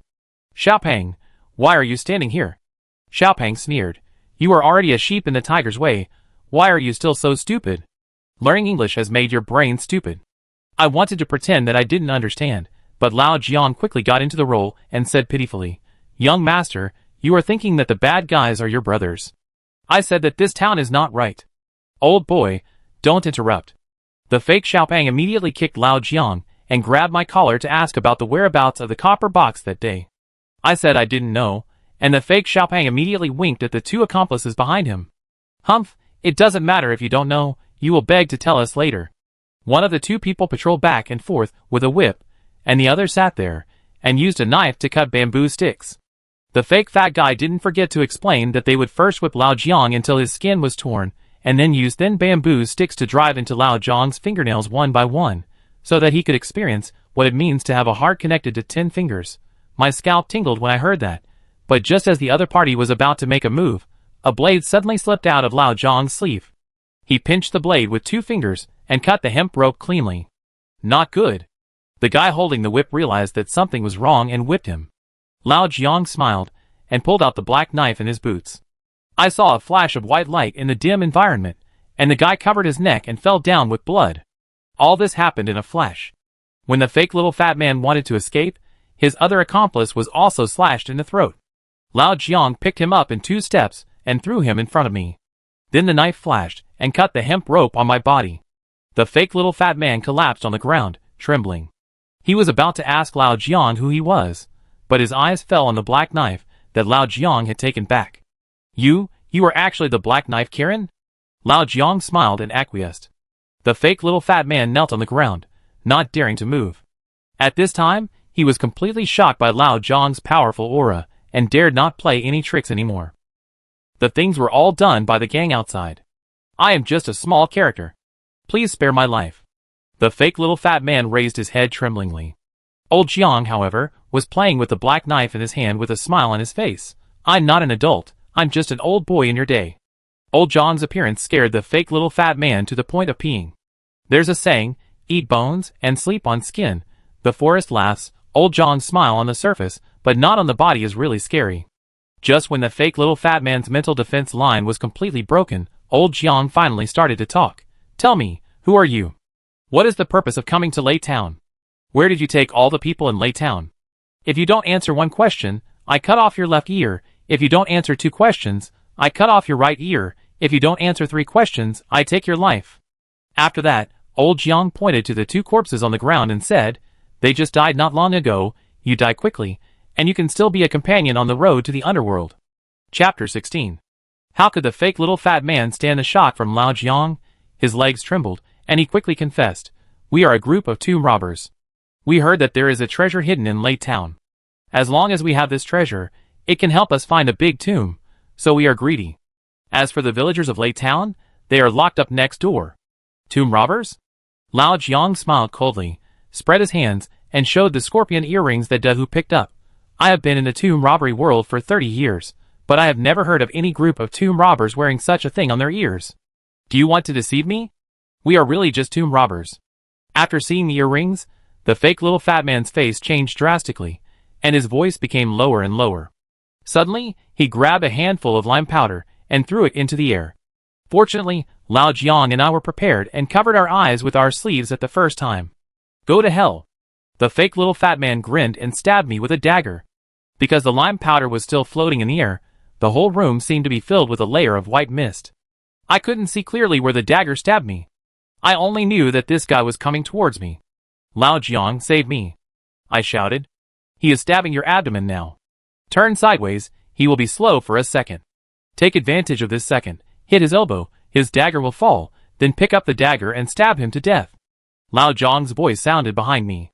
I didn't have time to think, and subconsciously did it. It only took 1 move to knock down the fake fat man's dagger, then I grabbed the dagger that fell. But at this time, the dagger in my hand seemed to weigh 1,000 pounds. Although I was the only one who survived in the 1,000-handed Rakshasa tomb, it was the first time I killed someone. "Stab him to death." Lao Jiang's voice sounded again. "To be merciful to the enemy is to be cruel to yourself. Li Jinglan, this is the first lesson that Master teaches you." Seeing that I was still hesitating, Lao Jiang reminded me, "Did you see? He is taking out a hidden weapon." I lowered my head, and saw that the fake fat guy had taken out 3 blue darts from some point in time. They were obviously poisoned. If I was shot, I would definitely die without a burial place. This time I didn't hesitate anymore. I closed my eyes and stabbed the dagger in my hand. With a scream of awe, a warm liquid splashed on my face. I stabbed him 4 or 5 times in a row until the fake fat guy lay on the ground with his eyes open. I stopped. Seeing this, Lao Jiang smiled and lit a cigarette. Everyone has a first time. Compared to me back then, you are already pretty good. I vomited for 3 days and 3 nights after I killed someone for the first time before I recovered. I didn't reply to Lao Jiang's words, but just snatched his cigarette and smoked it hard for a day before I recovered. When Lao Jiang and I walked out of this cell, we saw the empty farmland around us and couldn't help but sigh. No wonder no one came when we made such a big noise just now. There are only 3 guards here. But where did those fake villagers go? There are so many people. Lao Jiang told me not to worry about this, but to rescue the people in Lei Town first. We followed the sound to the next door, and found that the entire animal shed had been transformed into small cells, each of which held 4 or 5 people, and tied with thick iron chains. Those people had disheveled hair, blood stains on their clothes, and kept shaking the cage. When they saw me and Lao Jiang passing by, they started to yell, "Who are you? How long are you going to keep us locked up?" I saw that the 2 people in the second cell looked strangely familiar, like my childhood playmates, so I ran over and said, "Erden, Go Sanzi, it's me." "You?" Both of them were a little suspicious. I pulled off my gold-rimmed glasses, made a face, and approached them and said, "Li Jing'an, we 3 did so many bad things when we were young, have you forgotten?" Erden and Go Sanzi were excited and reached out to hold my hand. "Boss Jing'an, it's really you." "So good, so good." Although we haven't seen each other for more than 10 years, the friendship we made when we were young is real. If they hadn't covered for me, I wouldn't have been able to escape from Lei Town. Speaking of which, I have to thank them. I glanced at the lock on the iron cage, and told Lao Jiang to think of a way to rescue all the villagers in Lei Town. Logically, the key is usually on the guard, but I searched several bodies twice, and couldn't find it. Lao Jiang leaned against the wall with a smile. "Have you forgotten what I am best at?" He took out a silver needle from his arms, and pounded it into the lock. It only took a few seconds, accompanied by a crisp sound, and the copper lock immediately fell to the ground. Then Lao Jiang went to open other cells. I held Erden and Go Sanzi's hands, and asked them who the uninvited guests on the island were. Go Sanzi said he didn't know, he only knew that the other party came prepared, secretly drugged the only place to get water in Lei Town, and imprisoned everyone here after knocking them out. They have been forcing us to reveal the secrets of Lei Town, and they even killed the mayor's youngest son and daughter. At this point, everyone looked at a middle-aged man who walked out of the cell. This middle-aged man had a handsome appearance, and a firm look in his eyes, but his whole body was horribly whipped by a whip, and there was a streak of blood at the corner of his mouth. I asked in surprise, "He is the mayor. Wasn't our mayor at that time called Li Shirgua?" Go Sanzi told me. The old mayor later entered the ancestral hall, and his life and death are unknown. Now his son is handling all the affairs of Lei Town. I felt mixed emotions, but Lao Jiang reminded me that this was not the time to worry about these things. The most urgent thing was how to deal with a group of uninvited guests. The other side had a large number of people, and they were well organized and disciplined, so we must not underestimate them. The new mayor sneered, "Thank you for saving my life, but Lei Town is our home, let us fight back." The townspeople responded one after another. As the new mayor blew a strange whistle, they rushed to the farmland in tacit understanding, found the location of the scarecrow and dug down, and actually dug out a wooden box. When it was opened, many new bows and long swords appeared in the box. Use the military formation left by our ancestors. As the new mayor gave an order, everyone carried longbows and scattered in groups of 3. Even Erden and Go Sanzi were no longer naughty, as they were in their childhood, but turned into a local soldier. It turned out that in the 10 years of separation, not only did I grow up, but they also became brave soldiers to protect the town. Old Jiang laughed out loud. "I underestimated you." He then explained that in addition to many secret doors in Lei Town, there should be many weapon depots hidden. The townspeople were armed with Tang swords and long-tipped bows that only the elite troops of the Tang dynasty could possess. Moreover, they were all strong and powerful, and were proficient in a very mysterious battle formation. They were definitely descendants of the Juezi army. If they hadn't been drugged, the group of people outside might not have had the upper hand in a real fight. Just then, I suddenly heard Dahu's meow. Dahu hurriedly ran towards me, with his hair all over his body standing up, as if he had experienced something dangerous. Lao Jiang stood on tiptoe and shouted, "No, there is thick smoke rising from the ancestral hall. It seemed that the evil people were near the ancestral hall.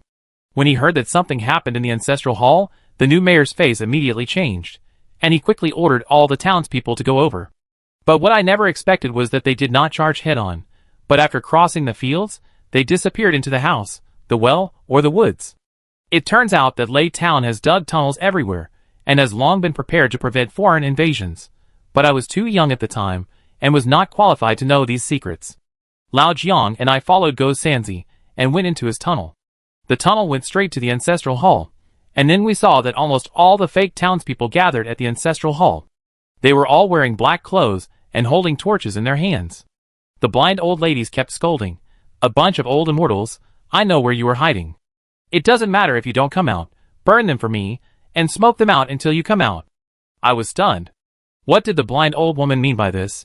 Could it be that the people who entered the ancestral hall that year did not die, but hid with secrets in a place I didn't know? Suddenly, a wolf-tooth arrow shot out and hit a blind woman in the back. The arrowhead pierced her body, and made her kneel on the ground. The blind woman in the lead immediately shouted, "There is an ambush, everyone be alert."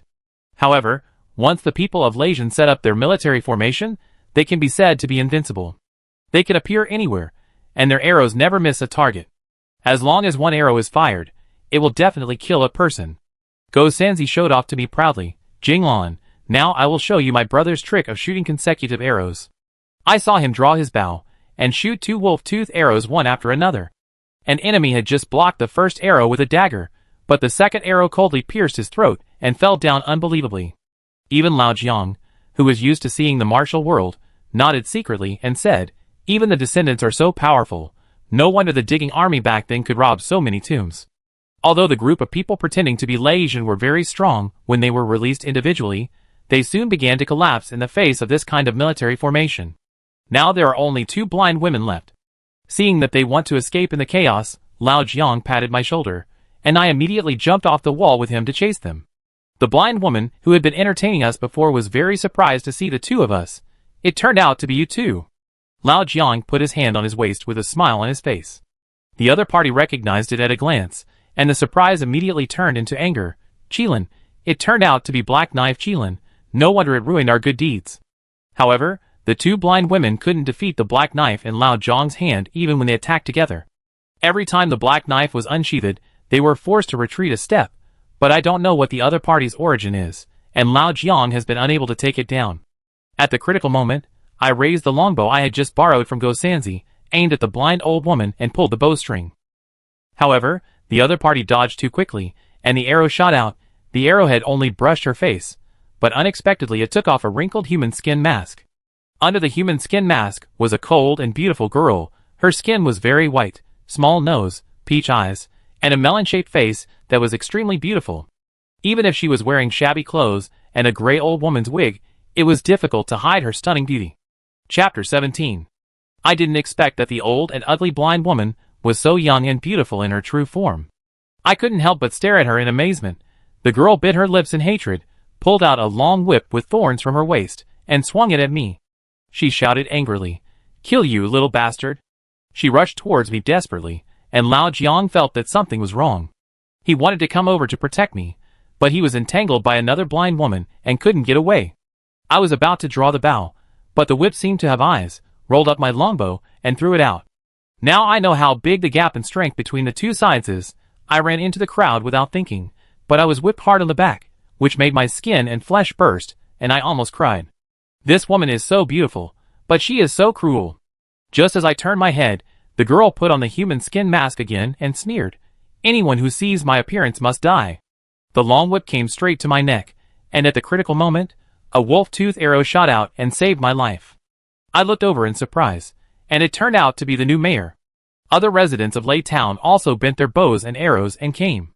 Another blind woman saw that things were not going well, so she threw a smoke bomb into the crowd and shouted, "Sister, go!"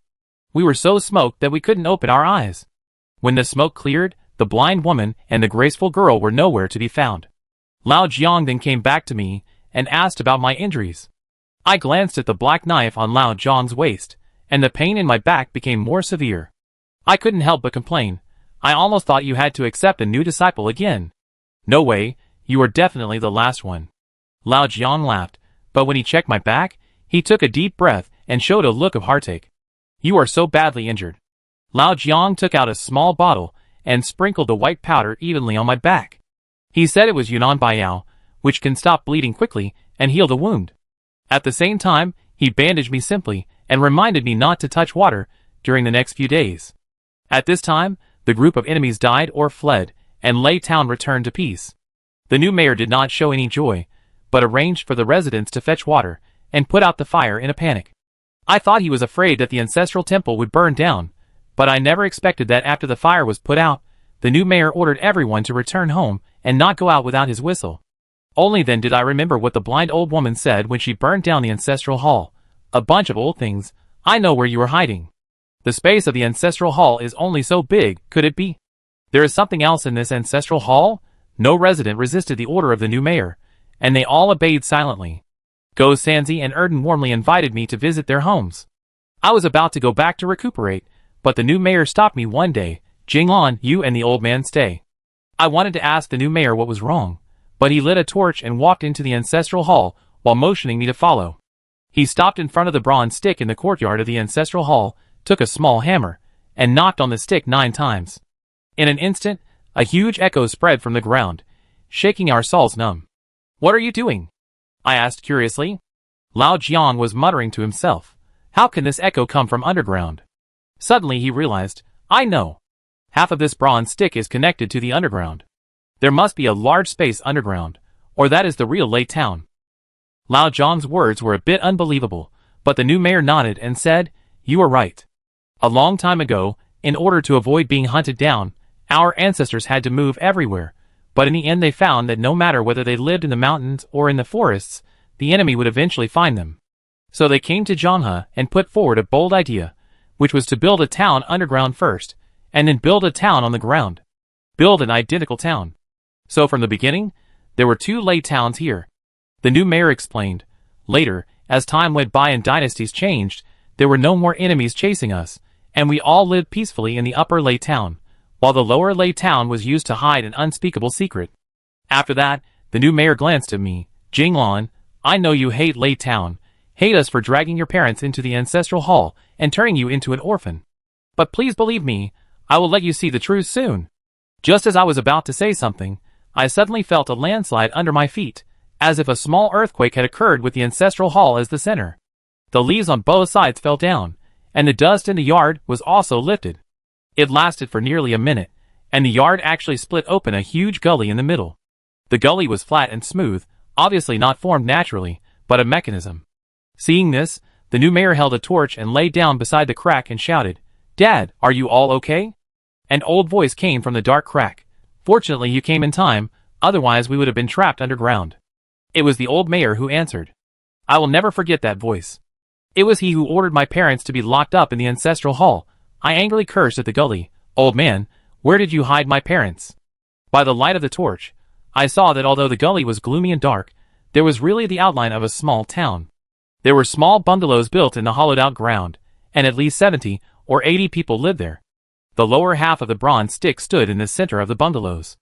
There were dense chains extending from the stick. From a high place, it looked like a spider web. I don't know what it was used for. After my shouting and cursing reached the underground, the people inside asked me who I was.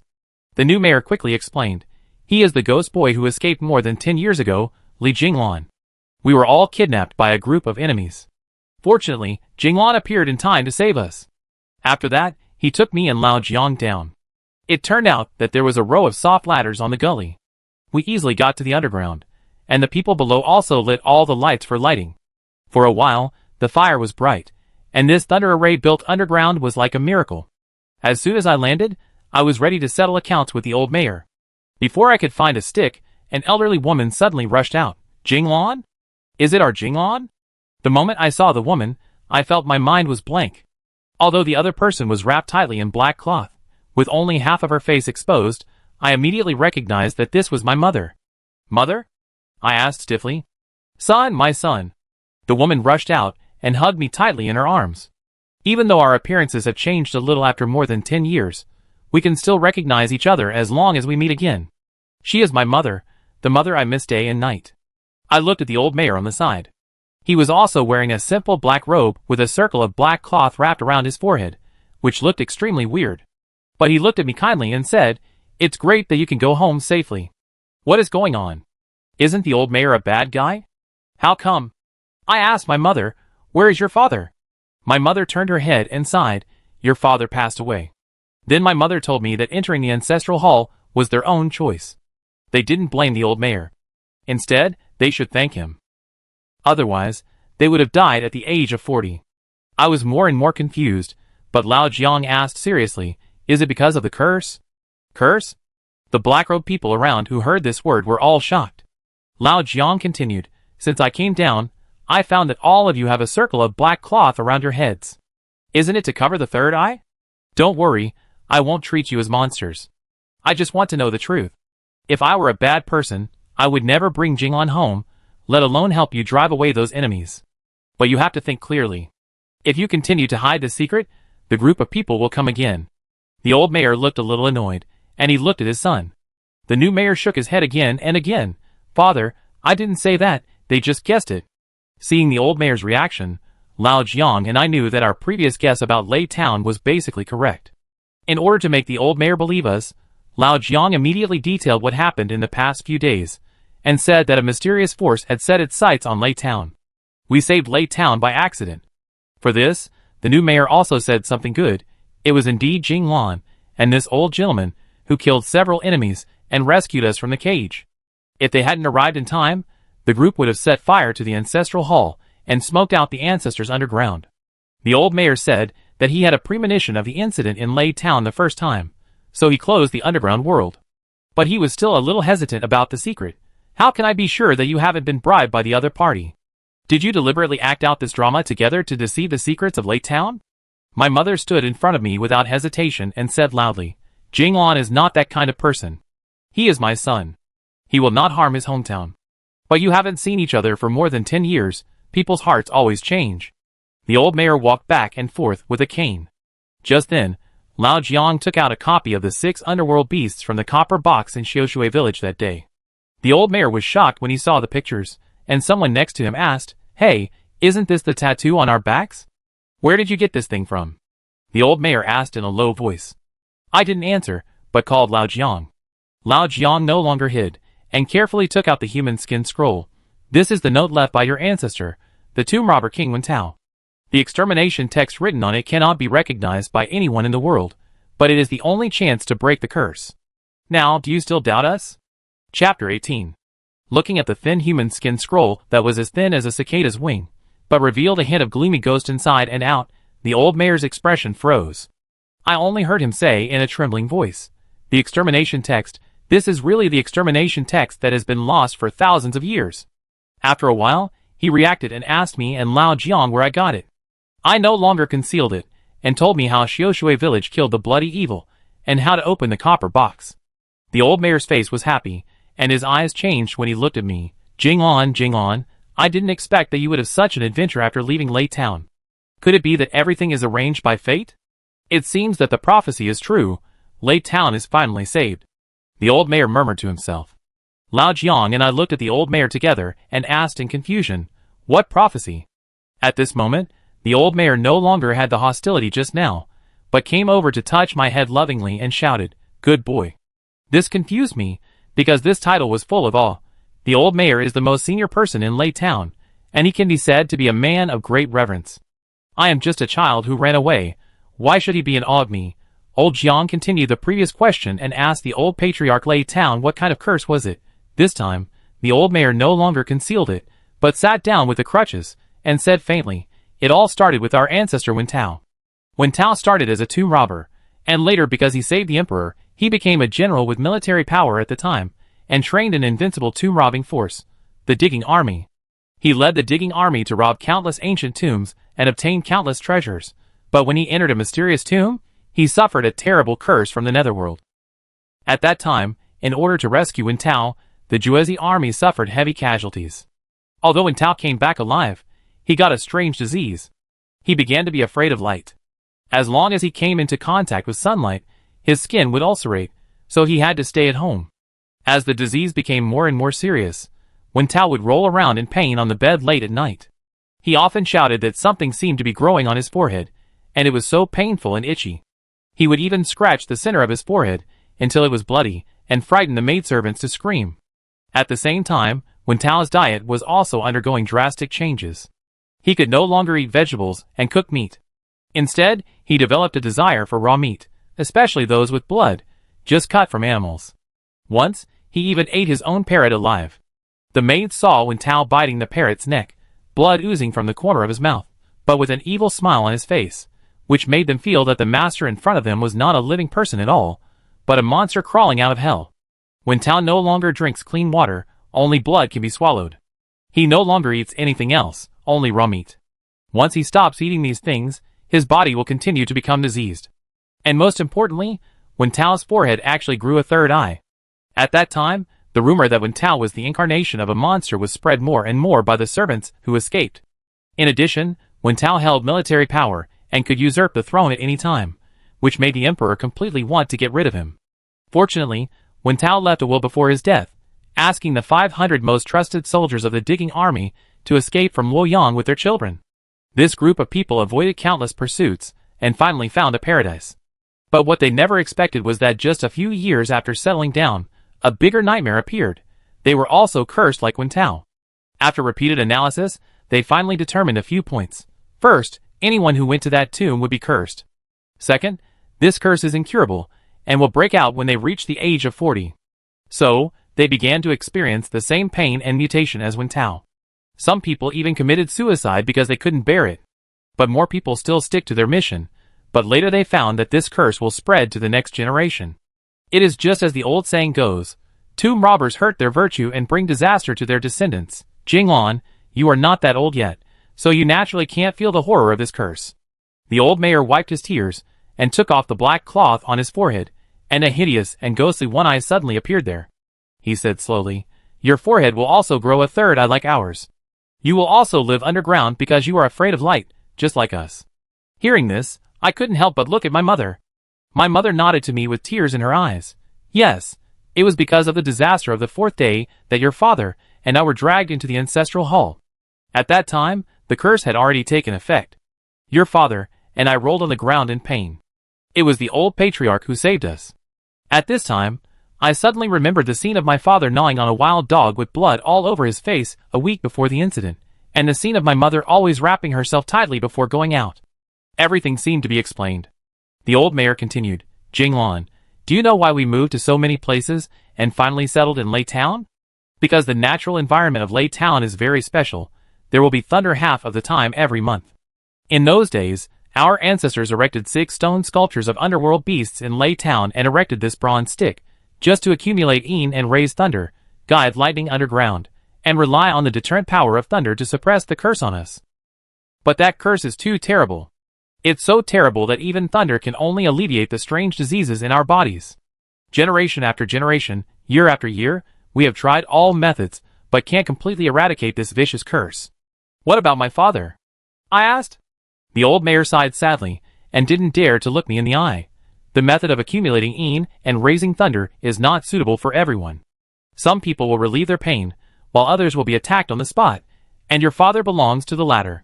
I don't know if it's because the father and son are of the same mind, but I can actually feel the pain my father suffered at that moment. My heart seemed to be bitten by thousands of insects, and my forehead seemed to be whipped by the thunder of the ages. This is obviously what I will experience in the future. I couldn't help but break out in a cold sweat, but Lao Jiang patted my shoulder and comforted me. Since it is a curse brought from Yinshu, the solution must also be an Yinshu. After that, he raised the human skin scroll in his hand. So as long as we comprehend this human skin scroll, we can enter Yinshu and let the next generation of Leisian never suffer again. Everyone was stunned when they heard the words. The depressed expression just now was instantly replaced by a burst of excitement. They looked at the old mayor in disbelief. The old mayor did not deny it, so Lao Jiang brought up the point and asked him if he knew what the words on it were. The old mayor stroked his beard and told us, if I am right, this is the real extinction text, which is the text used by people to communicate with ghosts. The extinction text first appeared in the Shang dynasty. It was a kind of text created by the Shang dynasty priests based on the pattern of bones cracking after death, because they believed that only the dead and ghosts were the closest. The priests believed that using the extinction text could contact various evil ghosts floating in the world and pray to them for rain, etc. In order to fulfill their wishes, they often wrote the extinction text on the huge cliff with blood, and then killed countless slaves for sacrifice. In the Middle and Late Shang dynasty, the extinction text disappeared, but the tomb robber King Wen Tao learned this text in that strange ancient tomb, and passed on a top-secret communication method to his descendants, telling them that they would use it one day. Unfortunately, as time goes by, we, the descendants, have gradually forgotten the extermination text. Outsiders don't know it even more, because since ancient times, people have communicated with ghosts in secret, and they don't want outsiders to know it. Old Jiang was anxious. What should we do? No wonder Qilin couldn't decipher it. It turns out that this is really not the language of the world. The old mayor smiled slightly and changed the subject. Unfortunately, I am the only one in Lei Town who still knows the extermination text. He looked at old Jiang and said firmly, in order to help the tribe get rid of difficulties, I am willing to do my best to decipher this human skin scroll, even if it costs my life. After that, he waved to his son, Ming, bring me my witch clothes. Chapter 19. Father! The new mayor froze in his place and shouted in disbelief. The other residents of Lei Town also advised the old mayor, saying that he was in such a bad condition and could not stand the ceremony. Do as I say, this is an order. The old mayor knocked the ground hard with his cane. Seeing the old mayor say this, everyone could only obey the order with tears in their eyes. I cast a curious look at the old mayor. At this moment, his face was covered with age spots, his temples were gray, but his eyes had an unprecedented determination. All this seemed to imply that it would cost a huge price to crack the extermination text. What price was it? After an incense stick, the new mayor came with several townspeople. He held a dark brown cloak in his hand, and the other two townspeople held a feather crown and a box of oil paint. The old mayor quietly opened his arms, and let everyone change his clothes for him, and paint his face with red, white, and black oil paint. I looked closely, and saw a strange bird with its wings spread out on the cloak. The strange bird had a round face, sharp teeth, and stepped on a dead skull, like a proud general. There were many blood-red lines on the sleeves, which gave it a particularly strange feeling. Lao Jiang whispered to me, the bird is called an owl, which is the medium god of witchcraft during the Shang dynasty. They believed that the owl was the messenger of the night, and could bring them the will of the ghost. After the old mayor changed into his witch clothes, he raised his crutches high. In an instant, it seemed as if all the injuries in his body disappeared, and he walked with a tiger's step and a dragon's pace. But the townspeople around him cried even louder. The old mayor looked back at them, and then prepared to climb the ladder firmly to the outside world. Mayor! One after another, the townspeople knelt down. They were reluctant to leave the old mayor, but the old mayor just said to them, don't be sad for me. I'm just an old man with one foot in the coffin. It's my honor to do a good thing for Lei Town before leaving. He climbed up the stairs step by step, and each step was taken calmly, like a hero ready to sacrifice. Lao Jiang, the new mayor, and I followed the old mayor silently. The rest of the Lei Town residents could only burn incense and pray for the old mayor because they could not leave the underground. After leaving the underground world, a wisp of white smoke immediately came out of the old mayor's neck, and a slight smell of burning filled the air. The new mayor's eyes were red, and he bit his lips tightly with his teeth, but his tears fell silently. The old mayor took every step with great difficulty. Lao Jiang and I couldn't bear to watch and wanted to help him, but the old mayor waved his hand and said, hurry up and go to the ancestral hall. He entered the ancestral hall like this. The parts of his body that were not covered by black clothes were burned yellow, but he didn't cry out in pain. Although the outer part of the ancestral hall was burned by the fire, the buildings inside were still there. Facing the densely packed ancestral tablets, the old mayor put on a mask with a green face and fangs, picked up something like a rattle, and began to dance back and forth in a strange dance. Lao Jiang explained in my ear, the mask is also painted with an owl. What about the rattle? I asked. No, that's not a rattle. Lao Jiang replied, it's called a sig, a small drum from the Shang dynasty. The drumhead is made of baby's skin, and the drum handle is also made of baby's calf bones. It is a tool specifically used to communicate with ghosts. Because of this medium ritual, living people cannot enter casually, so the three of us can only guard outside the ancestral hall. I saw the old mayor respectfully spread out the human skin scroll, and every time he read a sentence of the extermination text on it, he shook the sacrificial drum and danced a strange dance. The sound of the sacrificial drum was normal at the beginning, just like an ordinary rattle, but after a while, I felt something was wrong. The sound began to become sharper and more piercing, as if a group of ghosts were really called into the ancestral hall. A strange picture seemed to appear in my mind. There were several men wearing animal skins on the picture. They cooked a dead skull in a large cauldron, and then sang ancient songs and danced strangely around the cauldron. As the sacrifice deepened, cracks began to appear on the dead skull, and the words formed by those cracks were the extermination text. I don't know why I saw such a picture. I only know that the sound in my ears became louder and louder, as if countless little ghosts were dancing with the old mayor, whispering while dancing. Instantly, the sky outside the ancestral hall was dark. I couldn't see the ghosts, but I could clearly hear what they said. "Boy, wake up." Lao Jiang's sudden voice pulled me back from the nightmare. When I woke up, I found that my forehead was covered with sweat. "What's wrong with me?" I asked blankly. The new mayor explained beside him. "You have the blood of the Li family flowing in your body. You are naturally sensitive to these things. It is inevitable that something will happen when you come into contact with them for the first time." I briefly described the scene I had just seen, but the new mayor was shocked. "What? You actually saw the scene of the sacrifice? How is this possible?" I hummed, indicating that I also heard many ghosts whispering. The new mayor was so shocked that he looked at me, his mouth wide open, and finally said something strange. "Could it be that the extermination text also chose you? What did you mean by choosing me?" I looked at Lao Jiang and the new mayor. The new mayor showed a particularly complicated expression and said, "The extermination text is very difficult to learn, because only the chosen one can hear the ghosts and God speak. Since my father was the last person who knew the extermination text, he was afraid that the things of the ancestors would be lost, and he tried every means to teach me to learn it, but no matter how many times I performed the sacrificial ceremony, I couldn't hear a word. I don't have that talent, so I had to give up in the end." I didn't expect. Jinglan, Jinglan. Now I finally understand why my father was willing to sacrifice himself and take a gamble on you. Maybe the curse that has been entangled in Lei Town for hundreds of years can really end in your hands," the new mayor said excitedly. I wanted to continue asking, but at this moment, a shrill scream suddenly came from the ancestral hall. The old mayor suddenly vomited a day of blood and sprayed it on the human skin roll, and he himself fell to the ground. The sacrificial halberd in his hand also rolled to the side. The sacrificial ceremony was interrupted, and the new mayor rushed in panic. Lao Jiang and I followed closely. However, when we helped the old mayor up, we found that his body was abnormally hot. Blood flowed through the mask into the old mayor's neck. The old mayor said breathlessly, help me back to the underground."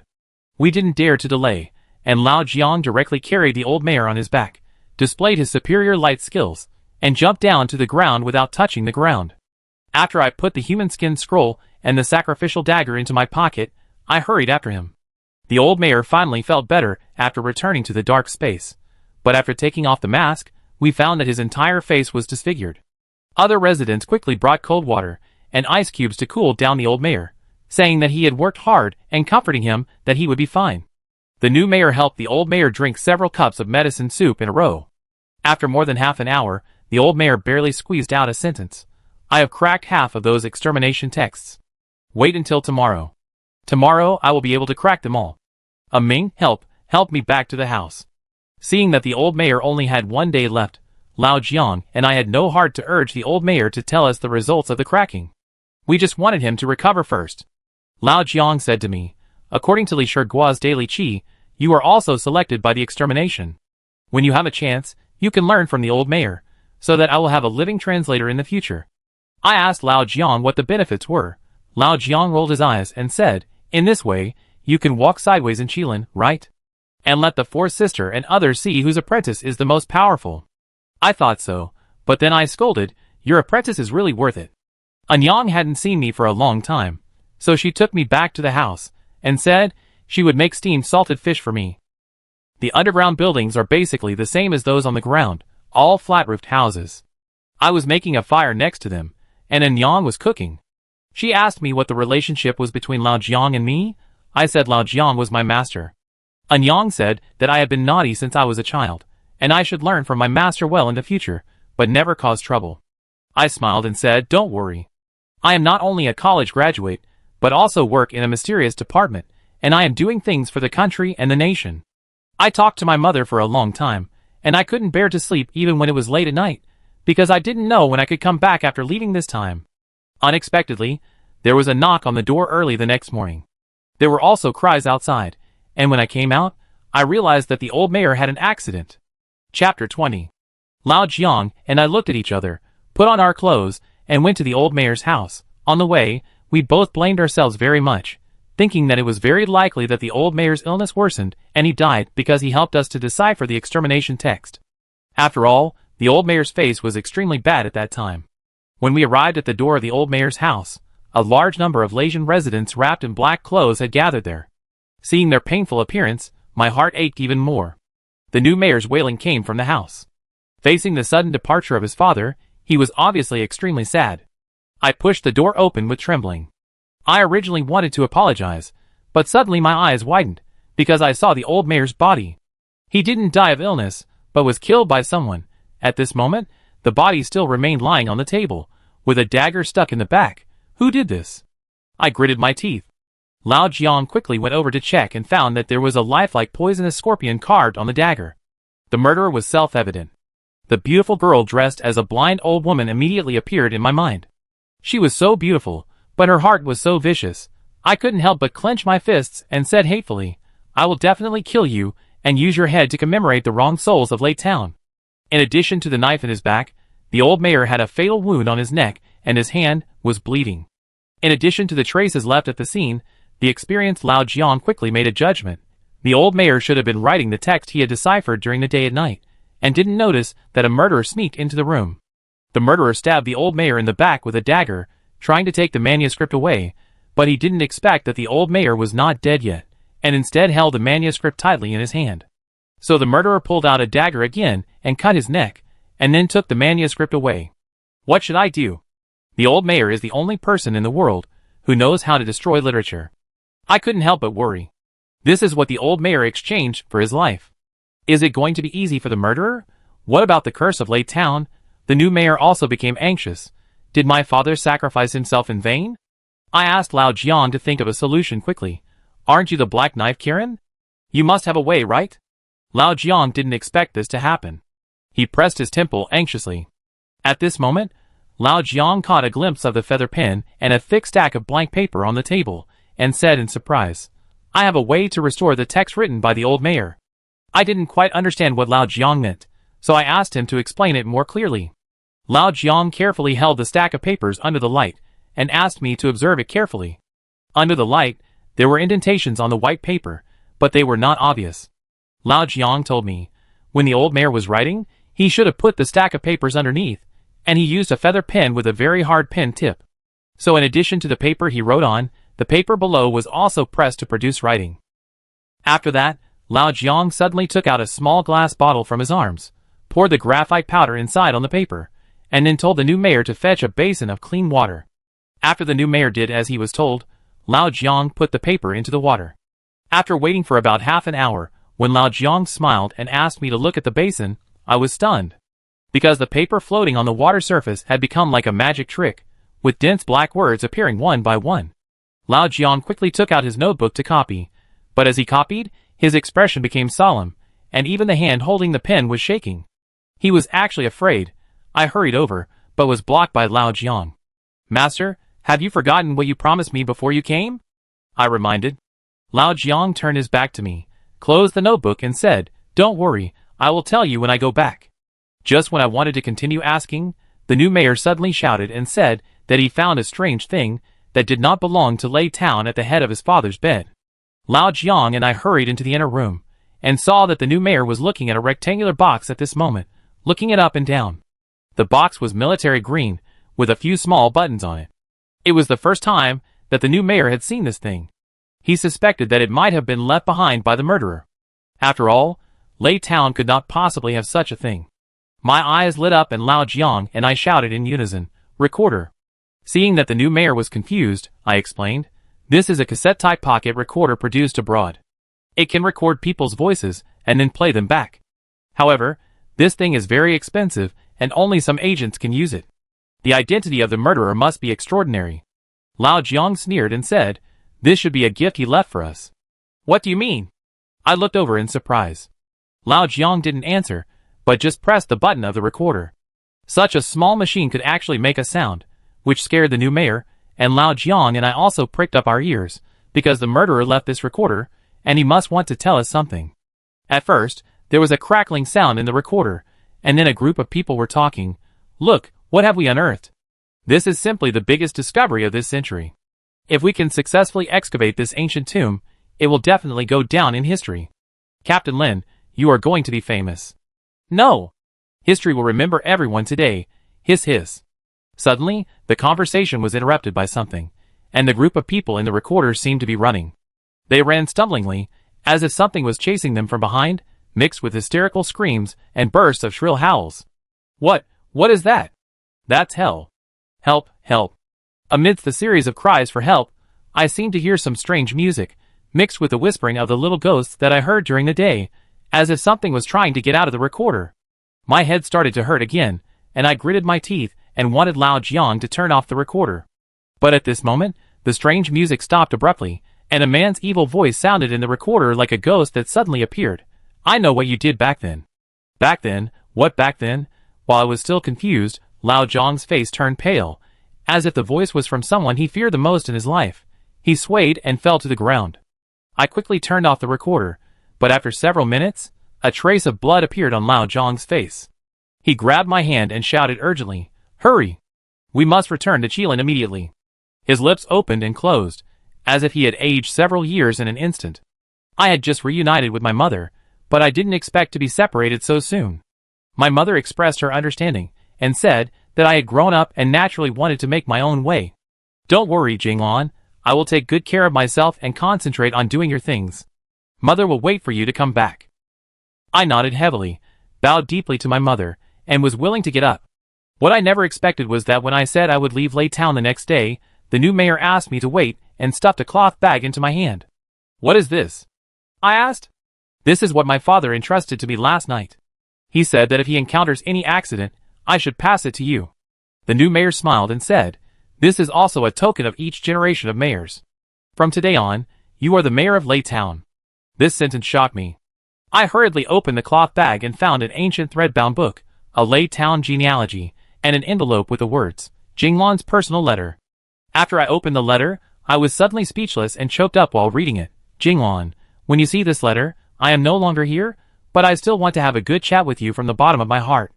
In the Lei Town genealogy, there was once a prophecy that a chosen child would appear to lead us out of the nightmare and break the curse. We have been waiting for generations. Until today I was excited to find that you are that child. I know I am not qualified to order you. I just hope you can become the next mayor and save the people here. Please accept this book 36 Decisions to Move Mountains and Fill the Sea, which is the lifelong experience of our ancestors in tomb robbing." Every word of the old mayor was written with sincerity. Although he knew that he would not wait for the day when the curse was lifted, he sincerely wished that the people of Lei Town could live and work in peace. For this, he could leave the underground world regardless of the pain. For this, he could sacrifice his life. Because he saw hope in the chosen child. Such an old mayor who sacrificed himself for others was hated by me for more than 10 years. I couldn't help crying and vowed to avenge him personally, but I couldn't take the position of mayor anyway. After my explanation, the new mayor had to say that Lei Town would continue to be managed by him, but I would be the eternal leader of Lei Town. The next day, Lao Jiang and I boarded a boat and said goodbye to everyone in Lei Town. The tiger, who had not been seen for a day, showed no sign of being unfamiliar. He jumped into my arms and meowed at me a few times, as if asking me where I had been. I did not answer, but gently touched its head and was lost in thought while looking at the Zhang River, which was drizzling. Chapter 21. What happened in Lei Town seemed like a dream.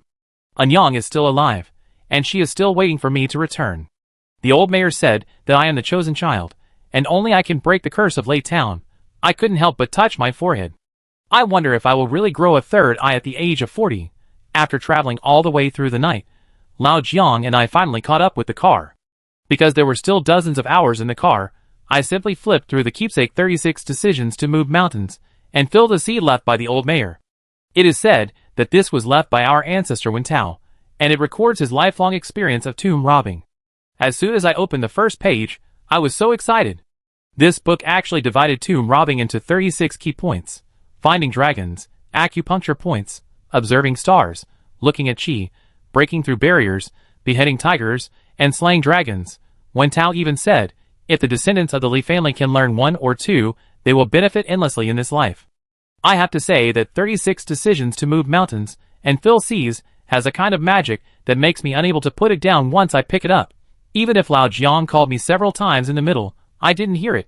The main thing is that I found that the archaeology textbooks I studied before, as well as the confidential files in Qilin, can be integrated into 36 decisions to move mountains and fill seas. It's like the peerless martial arts in the comic book, which opened up my Ren and Du meridians at once, making me win without any moves. In my heart, I also secretly admire Wen Tao, who is worthy of being the king of tomb robbers. If you master all the skills in the book, there is really no tomb you can't go to. Of course, I encountered many things I didn't understand. Every time I encountered this, I would pull Lao Jiang to explain it to me, which made Lao Jiang tired, hungry, and blurry. In this way, when we returned to Qilin headquarters, we were exhausted. Lao Jiang took the document and the recorder and took the elevator to the 4th floor, saying that the situation was extremely urgent and he had to report to his superiors immediately. I was not qualified to go to the 4th floor at my level, so I could only wait on the 1st floor. After waiting for more than half an hour, Lao Jiang finally came down. I held my stomach and urged, "Hurry up and go to the cafeteria, I'm almost starving." Lao Jiang felt a little uncomfortable when he touched his stomach, so we went to the living area on the 2nd floor. As a result, the time was not right, and the food in the cafeteria was empty at this time, without a grain of rice left. My stomach was growling, and I felt that I was busy reading books on the train, not eating or drinking for a whole day, and my eyes were green with hunger. Fortunately, Lao Jiang was a smart man and immediately said that he would drive me to a restaurant in the city of Beiping. I want to eat mutton hotpot. I offered to kill Lao Jiang without hesitation. Lao Jiang agreed and said that I had done a great deed this time, and he would have to find any animals he wanted to eat. However, just as we were about to leave, we suddenly smelled an alluring aroma of rice. My gluttony was immediately aroused, and I followed the aroma and found that it came from the conference room. Looking through the crack in the door, although the conference room was empty at this time, there were 2 delicious meals on the table.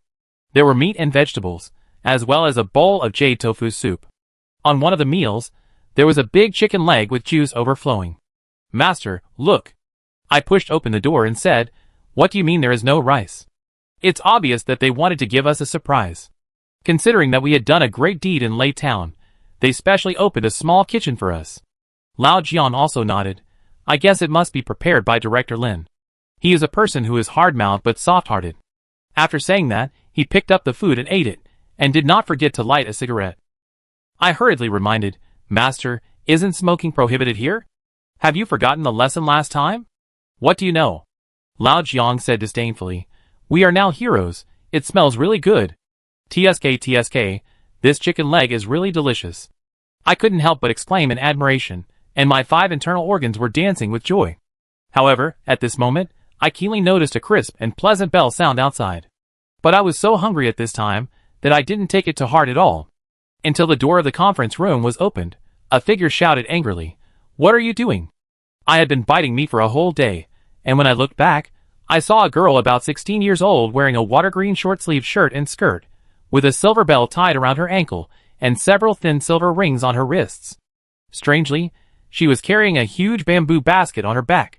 The basket was covered tightly, and I didn't know what was inside, but it was 1 meter high and half a meter wide, which made the girl look even smaller. The girl put the chili sauce on the table heavily, pointed at me fiercely and said, "Where did you come from, you thief? Give me my chicken leg back." Looking closely, I found that she was very beautiful. She had a small nose, lively eyes, and her facial features had an exotic style unique to ethnic minorities. Even if her cheeks were puffed up in anger, she would only make people think she was very cute. "I'm asking you a question." Seeing that I didn't respond, the girl took another step forward and yelled at me. I was about to explain when the chicken leg in my mouth fell to the ground. The bell girl looked at the chicken leg, then at me, and her whole body suddenly erupted like a volcano. I quickly looked at Lao Jiang for help, wanting to ask him who this little girl was. But Lao Jiang was also scared, and he hid behind me. Alas, this master was never reliable. I even suspected that his black knife was bought. Fortunately, the girl was attracted by Lao Jiang, and Lao Jiang kept using me to block it. At this moment, Dahu suddenly meowed. The murderous look in the girl's eyes disappeared in an instant. She held her chin with both hands, her eyes sparkling. "Wow, what a cute cat." Just as she was about to touch it, I knocked her hand away. No, I won't let you touch it. After that, I deliberately called Dahu affectionately, and Dahu jumped on my shoulder and rubbed my chin with his soft face. The girl stomped her feet when she saw this scene, puffed up her cheeks angrily, pointed at my nose and shouted, You bad guy. I ignored her and was about to leave with the cat, but the girl shouted, Stop! You stole my food and hit my hand, and you left like this? I laughed and said, Your name is not written on these 2 meals, how can you say they are yours? The girl blocked her way, and her face only improved slightly until Lao Jiang came out and promised to treat her to a meal to make amends. Pay me 5 meals. Lao Jiang touched the Japanese bag and asked her if 4 meals would be okay. The girl shook her head. Then let's have 10 meals, regardless of time or place, and I also want to eat my favorite filling cake. Okay, my dear, I put it all on my account. Old John's look really made me wonder who his disciple was. You know, old Jiang has always been like a sluggish person to me, never giving me a penny. Now he has really changed his nature, surprisingly generous. When the girl left, old Jiang licked his face and said, Please say hello to your master for me later, Linger. The girl ignored him, but old Jiang smiled so hard that his eyes disappeared.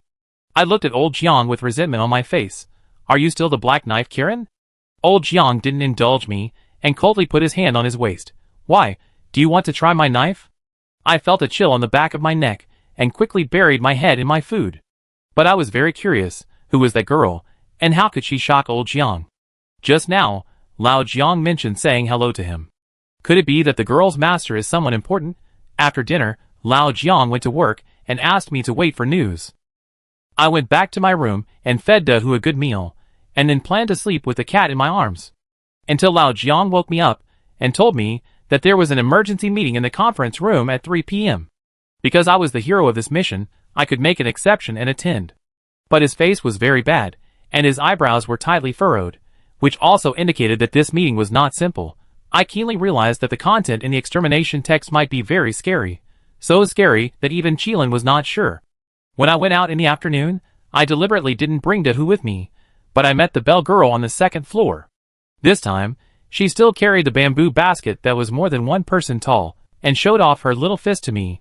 Food thief, I have thousands of pets. After that, she mysteriously took out a bamboo tube from the bamboo basket, opened the lid and shouted, You said so, Mau Mau? Seeing that there was nothing in the bamboo tube, I ignored her and walked straight to the conference room. Unlike the last time when there were only 3 people, this time the conference room was actually full of people, and the identities of these people shocked me. Most of them wore a golden Qilin badge on their chests, which is the symbol of the golden Qilin among Qilin. There were even 4 or 5 black knife Qilins, including Helangsu. I saw that there was only an empty seat next to Lao Jiang and Helangsu, so I quickly walked to that empty seat and sat down. However, as soon as I sat down, my body began to itch extremely, and I couldn't help but giggle. Lao Jiang coughed at me several times, signaling me to shut up, but I couldn't control myself at all, until Lao Jiang got completely angry and warned in a low voice, Boy, look who's here today, don't embarrass me. I looked at Lao Jiang with a bitter face, shaking my head and scratching my armpits. At this time, Helan Shui seemed to have noticed something and called out softly, Yin Linger. As soon as the voice fell, the bell girl I bumped into just now entered the conference room with light steps and jumped. Lao Jiang finally understood something, took out a bag of white powder, blew it on the itchy part of my body a few times, and said while blowing, My God, how did you offend that little girl again? I didn't know what the powder was, but the itching on my body immediately got better. I quickly looked at the mastermind behind the scenes, and saw the girl sitting next to Helan Shui with a smug look on her face, calling her master intimately. Helangsu warned coldly, Yinlinger, that is your uncle Lao Jiang's apprentice Li Jinglan, don't tease him next time. The girl stuck out her tongue, but Lao Jiang smiled and said, It's okay, it's normal for young people to play around. I glared at Lao Jiang, and he thought, You don't care if the itch is not on you? Lao Jiang stepped on my foot, signaling me to say hello to Helangsu quickly. Seeing the arrogant look of the instigator, I knew that the feud was completely settled. Chapter 22. But I had a very good impression of Helangsu. After all, we had fought side by side in Xiaoshui village, so I greeted her politely. Helangsu nodded slightly. Not bad, you have improved a lot since the last time I saw you. I said something, but I was very happy in my heart. Seeing her master praising others generously, Linger sat down angrily and deliberately put the big bamboo basket next to her. I vaguely heard a strange buzzing sound coming from inside, which scared me so much that I almost slipped off the chair. Lao Jiang held me up, and I was about to complain, but I heard him hiss at me. At the same time, the door of the conference hall opened, and an old man in a Zhongshan suit pushed a wheelchair slowly in. The old man was about 50 or 60 years old, and seemed thin, but there was a strong aura in his every move, especially his eyes were shining. I wanted to determine his identity from what he was wearing, but I found that he was not wearing the badge of Jin Lin, and there was no black knife on his waist. Who is he? Just as I was wondering, everyone present stood up in unison. Even Lao Jiang and several other Black Knife Qilins stood in awe. I couldn't help but poke Lao Jiang's arm and asked, "Why is it not Director Lin this time?" Lao Jiang covered my mouth with one hand and said in horror, "Boy, don't talk." The mysterious old man's eyes were stern, and his eyes shot towards me like a flying knife, and then he sat at the main seat of the long table. At this time, I realized that there was an ebony chair with a Qilin carved on it, which was different from our chairs. This immediately made me realize that the identity of this mysterious old man was extremely unusual. After the old man sat down, he said in a low voice, "We asked everyone to come this time because we received an urgent report from Lao Jiang. Maybe something happened to the Yinshu archaeological team." What? This sentence caused a stir, and everyone present looked at each other. Hasn't the Yinshu archaeological team always been fine? Yes, they are digging in the safe zone we drew, and there is no danger. Then please listen to this recording. After saying that, the old man took out the recorder we brought back from Lake Town and pressed the play button. Although it was not the first time I heard this recording, the cries for help from the archaeological team members, the stumbling running sounds, and the waves of weird music that permeated from beginning to end still made me shudder. The recorder made a continuous crackling sound, as if a group of ghosts were chasing the archaeological team members and then devouring them one by one. All the people present were masters, so how could they not hear something strange in it? Instantly everyone turned pale, and someone couldn't help asking, "What's going on? Where did this horrible recording come from? And how can it be proved that it was the Yinshu archaeological team? What did they dig up at the archaeological site? So that the whole team was annihilated." The old man waved his hand to calm the conference hall, and then he said, after comparing the voices, "At least one of the people in the recording is confirmed to be Lin Jianya, the captain of the Yinshu archaeological team. We tried to contact Director Ho of the Hunan Institute of Archaeology by phone, but were told that the archaeological team in Yinshu had an accident a week ago." What exactly happened? The other party kept hesitating, but repeatedly begged Qilin to help. I know Dean Ho very well. He has always been arrogant. Even if a knife is on his neck, he will not bow his head to me. This time he suddenly asked Qilin for help. The situation will only be worse than expected. "So what do you mean?" a Qilin member asked cautiously. "Save. Must save," the old man said, "but before that, let me tell you a good news. Lao Jiang has brought back the cracked extinction text. Although it is only half, it is a timely help for us."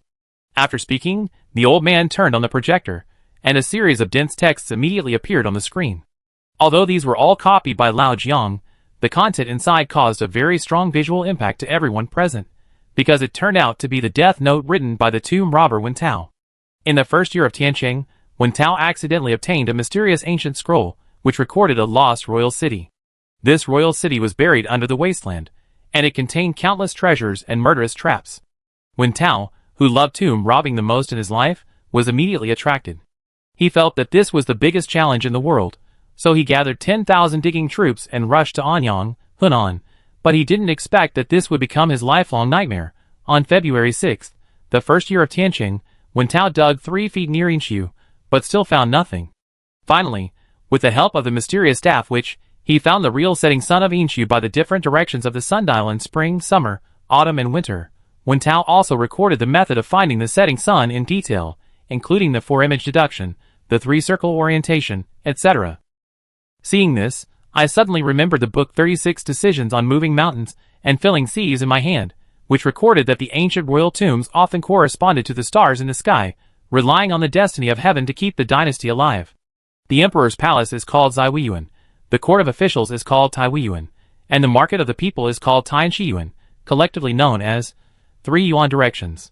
Yinshu is not a simple tomb, but a lost royal city, which just fits the 3 Yuan directions. Before going down to the tomb, Wen Tao was full of confidence, and even said that he would make 10,000 digging soldiers rich and prosperous for life, which was cheered by the generals. But after entering Yinshu, Wen Tao's notes began to be different. He could no longer record the date, but became a series of fragmented sentences. How is it possible? On the first day, I lost more than 300 people. Behind the first door were all red devils. That voice is chasing us to the ends of the earth. The trees are full of dead fruits, and the bronze ware has opened its eyes to us. We have been defeated again, and blood has flowed into rivers. The more I read, the more I can see the deep humiliation and endless fear between the lines of Wen Tao's words. For the first time, a generation of tomb robbers felt what it means to be at a loss. Curse, we have all been cursed by the king of Shang, slowly turning into ghosts and his puppets. I must come back alive and break this curse. Wen Tao's blood letters stopped here. I know that this is only half of the content of the funeral text, but it shocked me. Wen Tao did lead the digging army to find the Yinshu son and successfully entered the tomb. But the result was not a full load, but heavy casualties, and the curse of bad luck. But what were those things he saw? Why did the bronze ware open its eyes? And why did the tree bear the fruit of the dead? After the screening, the old man said, it was extremely difficult to get this text, because a mysterious force also set its sights on it, and even invaded Lei Town for it. Fortunately, there is Lao Jiang and his new apprentice Li Jinglan, otherwise the consequences would be disastrous. So this mission is very difficult. Not only must we beware of that mysterious force, but we must also check what happened in Yinshu. The danger level has reached SSS. The old man's words made everyone present gasp again. My heart also skipped a beat. Oh my god, dealing with the blood evil in Shoshui village has almost left Lao Jiang and me with no bones. How terrifying are these 3S level ones? At the same time, I also have a bad premonition. Will this job fall on me again? I cast my eyes on Lao Jiang, and found that Lao Jiang was also hiding with his head down. As expected, the old man asked with a smile, who do you think is better to sin this time? Almost half of the people cast their eyes on Lao Jiang, and I immediately said to myself, it's over. One of them, the black knife Qilin wearing sunglasses, even directly recommended, didn't Jiang Donghu go to Yinshu once? He also marked out a safe zone for the Yinshu archaeological team. Besides, he brought back the text of extermination. I think it's more appropriate for them to go. Another person also nodded and said, as the saying goes, knowing yourself and the enemy will lead to victory in every battle. I looked at Lao Jiang in surprise. Lao Jiang went to Yinshu? Why didn't he tell me? Lao Jiang coughed awkwardly. Can we not mention what happened back then?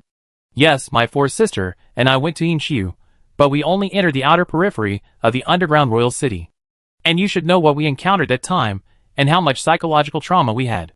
After Lao Jiang said this, I found that Linger also looked at Helan Shui strangely. Obviously, the trip to Yinshu that year was a forbidden zone in the hearts of Lao Jiang and Helan Shui, and they didn't tell anyone.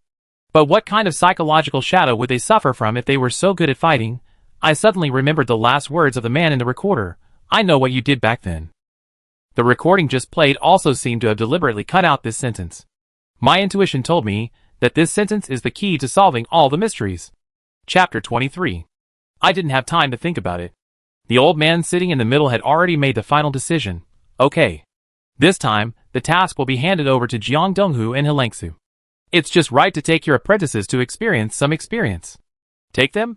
Old Jiang looked at me and Linger in astonishment. Are you dissatisfied with the coffins and Beiping? The old man patted his wheelchair and said, you misunderstood. This time I just want you to check two things. First, find out what happened to the Yinshu archaeological team. Second, find the real setting sun in Yinshu. Remember, return quickly after finding the setting sun, and never go down to the tomb. But, old Jiang hesitated. The old man said lightly, you should know the discipline of Qilin. For some reason, the old man was smiling, but the coldness came like a mountain pressing down on his head. Old Jiang immediately shuddered, and stood up with Helan Shui, shouting in unison, we promised to complete the mission. They shouted every word loudly. Then old Jiang grabbed me and asked Linger and me to make a promise. After the meeting, everyone watched the old man leave, with a strange respect in their eyes. Even the black knife unicorns dared to speak only after they could no longer see the old man's back. I didn't expect that after 10 years, Yinshu still had an accident. The black knife unicorn wearing sunglasses sighed. Old Jiang sneered and responded, Shaoshan, why don't you go to such a dangerous place? Instead, you force us to die. The black knife unicorn surname Shen looked much younger than old Jiang, with long hair tied behind his head, like a bohemian prodigal. But the scar under the sunglasses makes people feel that he has experienced countless life and death. Xiaoshan pushed his sunglasses and said, "How obsessed are you with that place? Outsiders don't know, but the boss doesn't know? Even if I don't say anything, you are the first choice in the boss's mind." Boss? Hearing this title, I was a little confused. So this kid is the leader of the Qilin for the first time? The Black Knife Qilin surname Shen looked at me with interest. "I heard that your name is Li Jinglan, and you are the only student who survived the test of tomb number 1102. Not only did you successfully solve the blood evil in Xiaoshui village, but you also helped Lei Town overcome the crisis. It's a pity." "What a pity?" I asked curiously. "It's a pity that you have a bad fate. You followed a master who is unlucky in giving out his disciples. Do you know how many of his disciples have died over the years?" Xiaoshan spread his fingers and deliberately counted. 1, 2, 3, 4, 5, 6, 7, 8. After hearing this, Lao Jiang was almost furious. He put his hand on the hilt of the knife at his waist and said coldly, "Shen Xiaoyu, do you want to go out and fight?" Shen Xiaoyu sat there and laughed. "Jinglan, did you see that? Your master has a bad temper, and is brave but not wise. It's better to settle with me." Lao Jiang's knife was already unsheathed, but unfortunately the other party slipped away too fast and ran out of the conference room in the blink of an eye. Angry Lao Jiang asked me repeatedly, "Do I look like a hot-tempered person? Do I look like a brave but not wise person?" Seeing this scene, Helan Shui and others shook their heads and left the conference room one after another. But I didn't intend to indulge him, but said meaningfully, "You are not brave but not wise, otherwise why do you tell me half of everything and hide the other half?" "What do you mean?" Lao Jiang asked. "Have you ever been to Yinshu? And who is the man's voice at the end of the recorder?" I was ready to get to the bottom of it. Lao Jiang's expression immediately became strange. He looked at me quietly for a few seconds and said, "Let's talk about it when we get back." After returning to my dormitory, Lao Jiang couldn't wait to light a cigarette for himself. Just when I thought he had finished smoking, he lit another one, and I was so anxious that I turned around in circles. It wasn't until Lao Jiang finished smoking half a pack of Hardman that his emotions stabilized. He slowly took out his wallet and looked at a black and white photo in it with red eyes. 10 years ago, I did go to Yinshu. At that time, the number 1 ancient tomb of Yinshu was unearthed, but many archaeological team members were attacked by poison gas. Their bodies turned black, and their deaths were horrible. The 3 of us were ordered to go down to the tomb urgently to bring back the national treasure inside. In the end, we were caught. The mechanism in the tomb was beyond our imagination. Although we escaped by chance, we lost a companion forever, and the organization also lost an elite Black Knife Kirin. Later we learned that the tomb was just a trap outside Yinshu. The real Yinshu was hundreds of times more terrifying than this. So under our persuasion, the archaeological team retreated and Yinshu was permanently closed. "Look, he is the 5th brother, your uncle who sacrificed." Lao Jiang pointed to the black and white photo. I looked closely and found that Lao Jiang and Yilan Xue in the photo were only in their 30s. There was a smiling man in the middle with one hand on Lao Jiang's shoulder and the other on Yilan Xue's shoulder. His eyes were clear and clean, and he was very happy.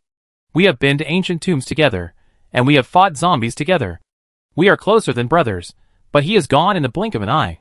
Lao Jiang exhaled a cigarette, and the smoke hung on the window, slowly evoking his thoughts.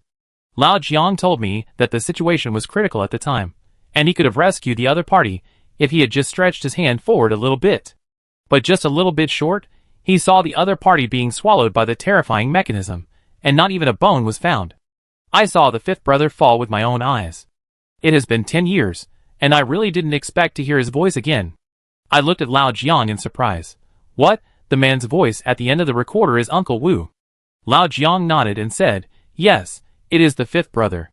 We have been through countless life and death together, and I can recognize his voice even if it turns to ashes." "Is he not dead?" I recall the ghostly and cold voice in the recorder. "I know what you did back then."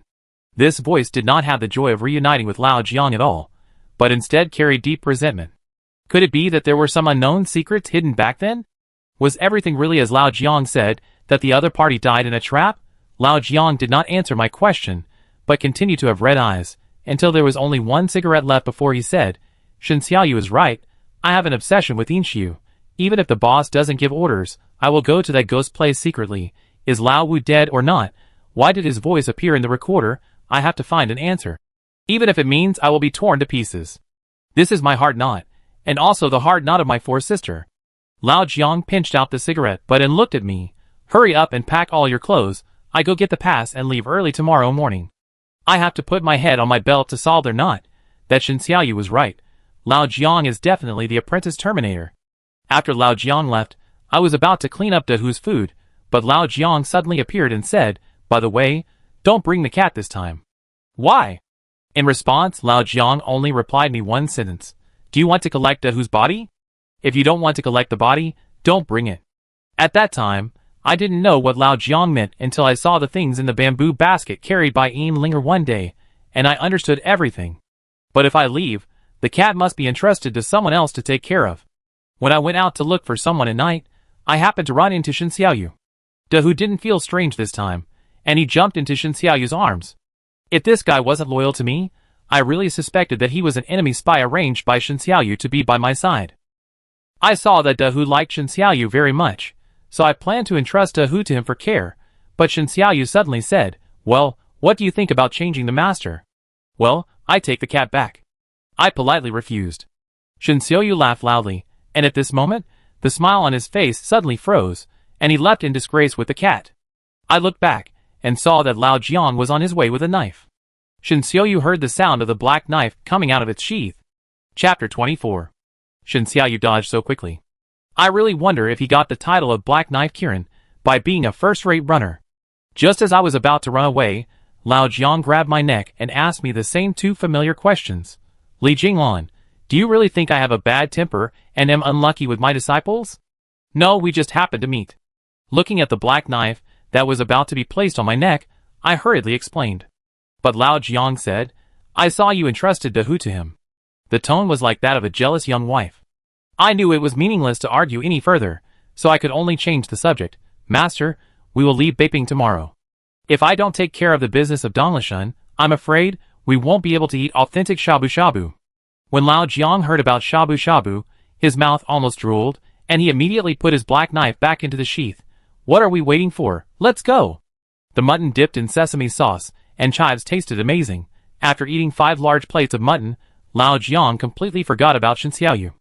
We both wanted to gain more fat to prevent ourselves from starving. The next morning, we met up with Master Helangsu and his apprentice and set off.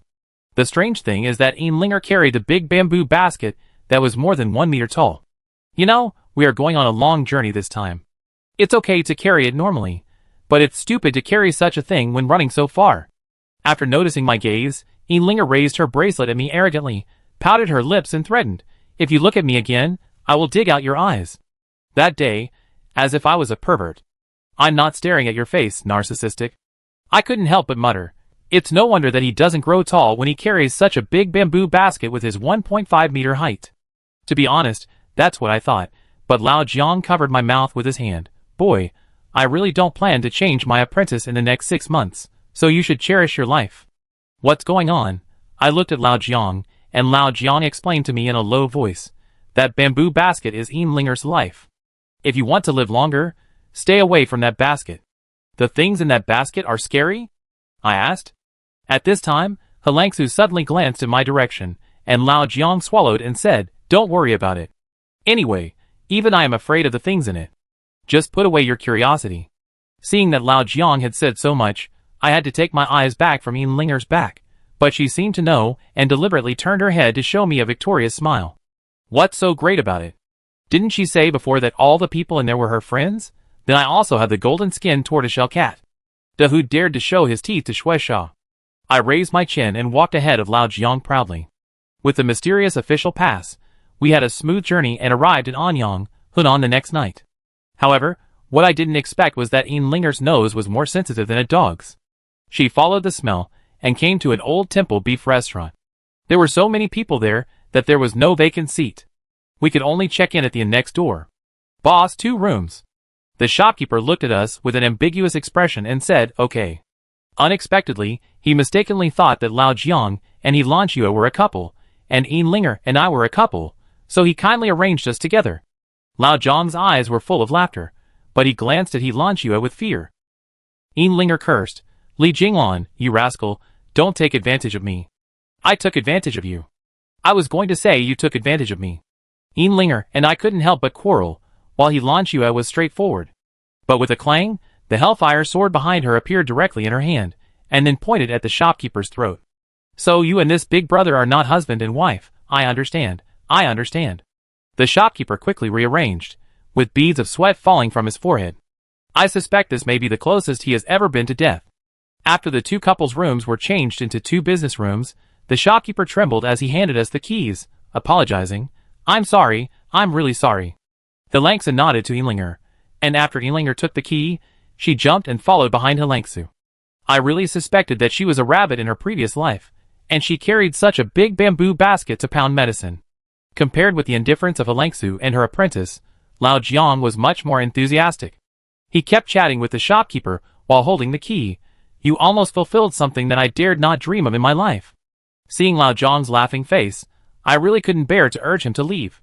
Our room was on the 2nd floor, and we could see the queue of the next-door Damu beef restaurant at a glance, so when we found that the long queue suddenly shortened, I hurriedly pulled Lao Jiang downstairs. Unexpectedly, Yinlinger had already occupied a table with Langsu.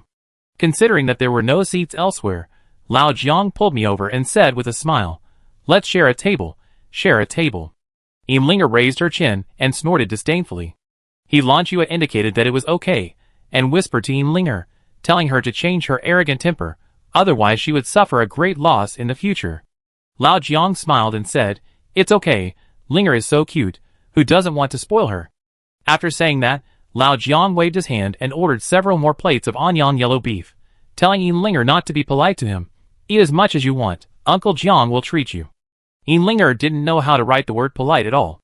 After confirming that it was Lao Jiang's treat, she ordered a pot of roast chicken feet, mutton soup, cold noodles, etc. As long as it was on the menu, she didn't miss any of them. But Lan Shue only ordered a bowl of vegetarian noodles. I looked at Yinlinger and wondered if she could finish all the food she ordered. But since it was Lao Jiang who was treating us, it was not my turn to worry. Soon, the waiter started serving us the dishes. When the unique aroma of beef came over, my sexual fluids almost flowed out. The beef was tender and tasty, with a faint aroma of stew. The roasted chicken feet were so tender that even the bones could be chewed, not at all dry. The cold noodles were locked with chili oil and chopped green onions, and the whole day was full of soup. Finally, there was a bowl of hot mutton soup. The soup made from big mutton bones was white and bright, just like milk. It was endless after drinking it all day. No wonder there was such a sentence on the menu. The best way to satisfy your craving is mutton soup, and I would not change it for a bowl of dragon meat. After this meal, my belly was full, and Lao Jiang leisurely shaved his teeth and burped happily. Lan Shue held a cup of Longjing tea, watching her nose with her eyes, watching her son with her nose, and watching her heart with her son. Looking at Yinlinger again, she has never stopped eating since the beginning. The problem is that she is so small, but her appetite is bigger than mine and Lao Jiang's. She eats meat by the pound, and now, we are the only table left in the whole store. The customers who came after us have paid and left, but Yinlinger is still eating. Could this child not have eaten for several days? I found that Lao Jiang's eyes were wide open, and I wondered how much money Lao Jiang brought out this time, and whether it was enough for Yinlinger's meals for the next few days. Just then, a noisy sound suddenly came from the counter. "Boss, please be magnanimous and advance me a few days' wages." A waiter was kneeling on the ground at this moment, grabbing the noodle shop owner's legs and begging. The boss yelled, "Look at you. Your wages have been advanced to the next month, but you don't work much every day. I feel like I'm not doing business, I'm doing charity. But my mother's condition is really serious. I can't afford the medicine. Boss, please be kind." The waiter couldn't help crying, but was thrown away by the boss. "That's your mother, not mine. I've done everything I can. You can't expect me to take care of your family until the end of their lives. I still have my own mother and wife to take care of." The boss wanted to leave, but the waiter kept pestering him. He was so angry that he kicked the waiter to the ground. When the waiter fell, the things in his arms were scattered all over the floor. Lao Jiang couldn't bear to see it, so he walked over and said, "Young man, how much money do you owe the boss? I help you pay it back. There are always times of hardship in life, don't look down on others." Lao Jiang comforted the waiter while helping him pick up things. Suddenly, he was stunned for a moment, and a gleam of light flashed in his pupils. I noticed something was wrong and hurried over. I saw scattered all over the floor were the Chinese medicine prescriptions that the waiter had picked for his mother, while Lao Jiang was holding a few pieces of dragon bones in a trance. I know that dragon bones are fossilized tortoise shells. The Compendium of Materia Medica believes that they have the effect of calming the mind and nerves. They are often used for palpitations, chronic diarrhea, etc., and can also be used as astringent for serious illnesses. But why did this simple tortoise shell attract Lao Jiang's attention? Brother, kind-hearted brother. The waiter grabbed Lao Jiang's hand and interrupted my thoughts. Lao Jiang asked him directly how much he needed for the soup and medicine, and he was willing to help. The waiter pointed a number, and Lao Jiang reached into his pocket to take out his wallet. It didn't matter, he shouted, for his sister. He Lanchua seemed to have a premonition.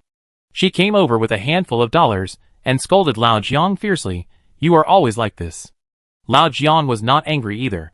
He smiled and said, "For sister understands me. For sister understands me." He Lanchua also paid for our meal tonight. However, just as the waiter was about to leave, Lao Jiang asked him for all the dragon bones in the medicine bag. The waiter readily agreed and said that the dragon bones were opened by the Chinese medicine shop for his mother's treatment. He could just buy them himself. Oh, which pharmacy? Liang Yi's Chinese medicine shop. Just go straight along this road and turn right. The waiter introduced. Okay. Lao Jiang smiled mysteriously. After we finished, Linger finally had enough to eat. She was so satisfied that she carried her big bamboo basket and shouted to Lanchua, "Master, I'm done." "Then let's go." Lanchua turned sideways and nodded slightly to her. Linger jumped over here with her hands in the air. Under the dim yellow light, she was wearing aqua green clothes and had a bright and innocent smile on her face, like a child who would never grow up. Listening to the pleasant sound of the thin bells brought by the evening breeze, I didn't realize that the corners of my mouth were raised. Chapter 25. After returning to the inn, Lao Jiang held the dragon bones in his palms as if they were treasures, and then told me to go back to the room to get a few things. They were a piece of black velvet, a small flashlight, and a magnifying glass. At this time, no matter how stupid I was, I knew that these dragon bones had a lot of mysteries, so I went upstairs to search. After that, Lao Jiang took me to knock on Alex's room. "Is the fourth sister here? There is a big discovery. I think it's better for us to see it together," Lao Jiang said happily. "Come in." A cold voice came. Lao Jiang and I pushed the door open and immediately smelled a quiet fragrance in the house. The fragrance penetrated the heart and spleen, making people relax physically and mentally. At this moment, Helangsu was wearing a plain gray robe, sitting in front of the table, holding a delicate carved seal in her fair right hand, and gently pressing it in the lotus-shaped incense burner. I asked Lao Jiang what he was doing. Lao Jiang explained quietly, "This is the art of incense. You have to spread the incense ash first, then beat the incense sticks, and finally light it. This is a culture that our ancestors have passed down for hundreds of years. It is as famous as the tea ceremony. However, there are not many people who can play with incense now. Fourth sister is one of them." I looked at it vaguely.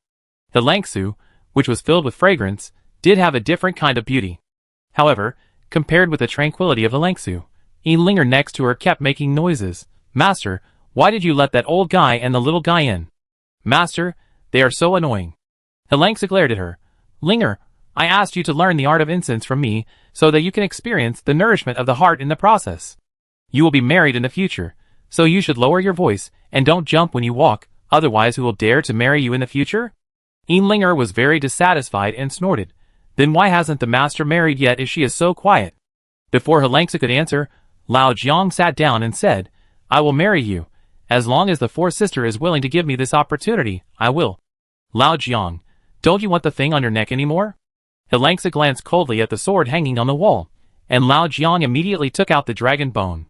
Changing the subject, "Let's talk business." He moved the oil lamp closer, then laid a handful of tortoise shells flat on the table, and carefully wiped them with a flannel.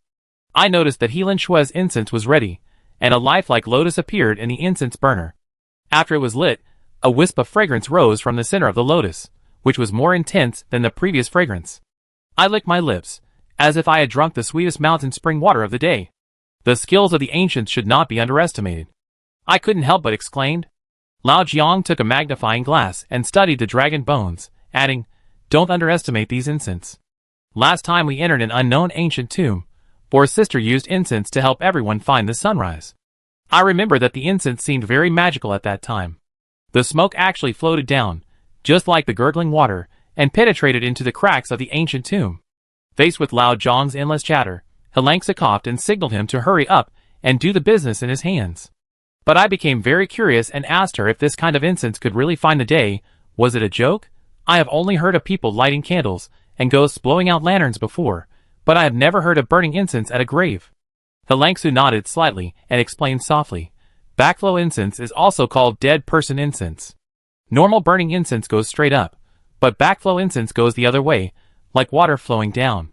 Backflow incense was originally called dragon hanging incense. It burns in the air in circles like a dragon. It was used by the people to communicate yin and yang. If someone's resentment does not dissipate after death, you can light dragon hanging incense on the first 7 days to open the Day of the Dead and express your unresolved wishes. Of course, for tombs, the art of incense is also very useful. For example, just when Helangsa was about to continue to instruct me, Yinlinger beside me couldn't hold it anymore and deliberately shook her big bamboo basket to attract our attention. Helangsa frowned slightly, but Yinlinger deliberately acted like a spoiled child. Mau Mau, Mau Mau, are you jealous of Linger's master who taught her to steal food? Don't be angry, Linger doesn't mind. Linger has a big appetite and a big belly that can hold a big boat. I corrected her. That's the Prime Minister's belly that can hold a boat. Yinlinger turned up her nose and snorted. But the next moment, she rubbed against Helangsa's arm softly, acting like a spoiled child and humming, Master, the most beautiful master in the world. I finally understood why Helangsa couldn't discipline Yinlinger. Just imagine such a pretty girl, who would be willing to be really angry with her. Old Jiang was different. He yelled directly, Li Jinglan, why don't you help me turn on the flashlight? At this time, old Jiang held a piece of dragon bone in one hand, and a magnifying glass in the other hand. He also wore a pair of gold-rimmed glasses on his nose, looking like an expert professor. I couldn't help but grumble. He knew he was ordering me around, but I still obeyed and took the flashlight to help him illuminate. Lao Jiang didn't say anything. He studied one piece with a magnifying glass, and quickly turned to the next one. After he had looked at more than a dozen dragon bones, Lao Jiang's neck was hot and sweaty. Helan Shui asked him if he found anything. Lao Jiang laughed 3 times first, and then answered proudly, I said that good people will be rewarded. Who would have thought that helping the waiter would actually let me discover such a big secret? Poor sister, do you know? The characters carved on these dragon bones are all oracle bone inscriptions, and they are oracle bone inscriptions from the Shang dynasty, the earliest characters of Yin state. Lao Jiang has a deep understanding of ancient characters, and with half-guessing, he can basically see most of the contents on these dragon bones. Yinlinger was relatively young and didn't understand what Lao Jiang said. She picked up a piece of dragon bone and said with wide eyes, Words? Isn't this just a turtle shell? There seem to be some strange little pictures and some cracks on it. Where are the words? At this point, Yinlinger couldn't help but look at Lao Jiang, her big eyes full of innocence. Lao Jiang explained, Yes, the earliest words were engraved on oracle bones and animal bones, and most of them were pictographic characters. For example, Linger, look at this word. Does it look like a person shaking his limbs when walking? So it is, walk. Does the shape of this word look like an ear? So it is, ear. Lao Jiang pointed at the picture and explained to Yinlinger that the most respected thing in the Shang dynasty was sacrifice. All the big and small things in their lives had to be decided through divination, and divination was done every day, so there was a special department called divination official at that time. The diviner used tortoise shells or wild animal bones for divination. When doing divination, they would throw them into a raging fire. The cracks produced by the burning were called divination signs. The size and length of the cracks represented good or bad luck. The oracle bone inscriptions carved on them were the words used by the diviner to record the results of the sacrifice afterwards. Lao Jiang Kairi said, In theory, the tortoise shells used for divination are extremely rare. The back of the shell cannot be too big or too small, too thick or too thin. It can be said to be 1 in a million. So even the royal family only used 1 piece each time for divination, because it was too expensive. But these dozen tortoise shells all recorded the same thing, saying that King Wu Ding of the Shang dynasty was holding a mysterious sacrifice, and the content of the sacrifice was related to the fate of the entire Shang dynasty. What kind of sacrifice was it? Did you say it? I couldn't help asking. Lao Jiang shook his head. I only know that it happened in the last years of the Ding dynasty, when a comet fell from the sky. But what is certain is that these oracle bones are closely related to Yinshu. We are really lucky. We have made a great harvest on the first day of coming to Anyang. I couldn't help but look at Yinlinger. Yinlinger was biting her fingers and listening in confusion. After noticing my gaze, she glared at me fiercely. I quickly retracted my gaze, but heard Lao Jiang look at Alangsu and say, "For sister, it seems that I must go to Liang Yi's Chinese medicine shop tomorrow." Chapter 26. I couldn't help but interrupt. Didn't the Inshu archaeological team ask us for emergency rescue? Wouldn't it be bad for us to waste time in a small county town? Old Jiang glared at me. What do you know? The archaeological team has lost contact a long time ago, and it won't make much difference if we go a few days later. But if we follow this line, we might really find the entrance to Inshu. In our line of work, clues that fall from the sky are often gifts from God. Remember, kid, don't let this get down. At this time, I thought that old Jiang was deliberately using his master style to pressure me, and I only understood half of it. It wasn't until I encountered more and more things later that I finally understood the true meaning of this sentence. We agreed to go to Liang Yi's Chinese medicine shop the next day, and Linger began to order us to leave. It stinks, you should take a good bath at night. She pinched her little nose with her pink fingers, which was indescribably cute. After noticing my gaze, Linger glared at me fiercely, then turned around and pinched the corner of Helangsu's clothes pitifully, calling her master. Helangsu nodded and urged us to leave. After Lao Jiang and I returned to the room, Lao Jiang raised his arm and sniffed around like a black dog. It does smell a bit. After that, Lao Jiang pounced on me and sniffed me again. I really don't want to recall that ambiguous posture again in my life. At Lao Jiang's strong request, the two of us took a good hot bath. This was also the first time I discovered that Lao Jiang was so clean. After cleaning up, we could finally rest. Before going to bed, I heard Lao Jiang mumbling to himself. What kind of sacrifice is it that requires so many oracle bones? I covered my head with a quilt, and the world was finally quiet. The next morning, we had some breakfast at the inn and headed for Liang Yi's Chinese medicine shop. As the waiter said, Liang Yi's Chinese medicine shop was very close to here. After a cup of tea, we saw the plaque with flying dragons and phoenixes. Before entering, a strong smell of herbs hit my nose. There were not many patients who came to the medicine shop for pulse check in the early morning. There was only an old man with a goatee and a young apprentice. The old man with a goatee was wearing a gray robe and looked very energetic. He was urging the young apprentice to grind medicine with his hands behind his back. Lao Jiang and I looked at each other, and then he took the lead to cross the threshold and shouted, "Dr. Liang." The old man with a goatee was thin and lean. He pushed his glasses on the bridge of his nose and walked over to ask if we needed anything. Lao Jiang didn't want to be around the bush. He just slapped a few turtle shells on the counter and said with a smile, "We are not here to see a doctor, but to ask Dr. Liang something." Dr. Liang glanced at the turtle shells and said nothing. Old Jiang put aside the purpose of this trip and asked directly, "Where did these tortoise shells come from? Where did you come from?" Dr. Liang said angrily, "Aren't these just ordinary dragon bones, used to regulate the spirit of patients? Don't think that you dare to make trouble just because you have more people. Believe it or not, I will shout and the police will come." Old Jiang smiled and said, "It's better that the police came. I want to ask, why is it that only your dragon bones have words on them? Did you dig them from a tomb?" Dr. Liang was still fearless. Instead, he looked at old Jiang in a weird way and said, "Don't say anything without evidence. I see that this gentleman has a pale face. If I guess correctly, do you have severe kidney deficiency? You often feel weak in your limbs, dizzy and tinnitus, and you are not very good at doing that kind of thing?" Hearing this, old Jiang exploded, while Linger beside him burst into laughter. Looking at Helanjua, she also looked like she was obviously trying to hold back her laughter. Old Jiang grabbed Dr. Liang and shouted angrily, "Who do you say is incapable? Who do you say is incapable?" Dr. Liang didn't expect old Jiang to be a tough guy, so he pretended to be calm and said, "I just think you have signs of kidney deficiency. Please put me down first, and I will take your pulse carefully." He changed his address to old Jiang to you, which was obviously a coward. Old Jiang's eyes were red, and he tried his best to defend himself. "I don't have kidney deficiency, my kidneys are very good." I couldn't help laughing, but I was afraid of being beaten to death by old Jiang. It was not until Dr. Liang's face flushed, and he was almost out of breath, that Helanjua stood up and reminded old Jiang, "That's enough, don't make a scene."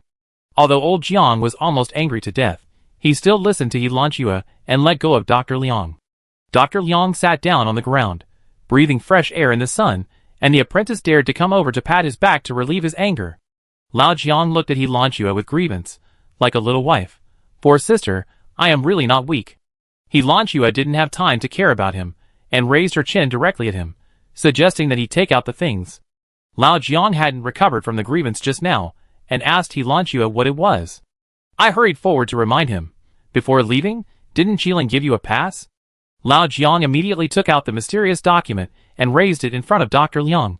Open your eyes, and see clearly who we are. Dr. Liang originally wanted to drag him to the police station, but when he saw the official seal on the document, he was instantly shocked. You. He stuttered for a full minute. Lao Jiang said sternly, I ask you again, where did you steal those dragon bones? Otherwise, when the police come, we shoot you too on the spot, believe it or not. Dr. Liang was no longer tough, and cried and knelt and said, I confess everything. But I really didn't steal it. A week ago, a few mysterious merchants set up stalls on West Street, and filled a few sacks with them without knowing the goods. I saw that they were dragon bones, so I spent $10 silver to buy them all back. By the way, that group of people also sold bronze artifacts, probably not legitimate. Dr. Liang added this sentence weakly, meaning that those people were most likely tomb robbers. He knew that those things were brought out from the ancient tomb, so he was unwilling to tell us about the origin of the dragon bones. Lao Jiang's eyes lit up, but he lowered his voice and asked, Do you know where the mysterious merchants are? Dr. Liang said, After sunset, you can try your luck on the streets to the west. They usually appear in the ghost market to sell rare things. Lao Jiang said yes. Dr. Liang finally breathed a sigh of relief and thought he could send our big Buddhas away, but Lao Jiang turned back and asked, How many dragon bones do you have here? Dr. Liang seemed to realize something, and was about to find a day to refuse, but Lao Jiang smiled evilly and added, You also know that these things are not legitimate. They must all be confiscated, otherwise, there will be 2 more innocent souls on the execution ground in the autumn. Yes, there are 2 big bags. Please wait a moment, sir, I get them now.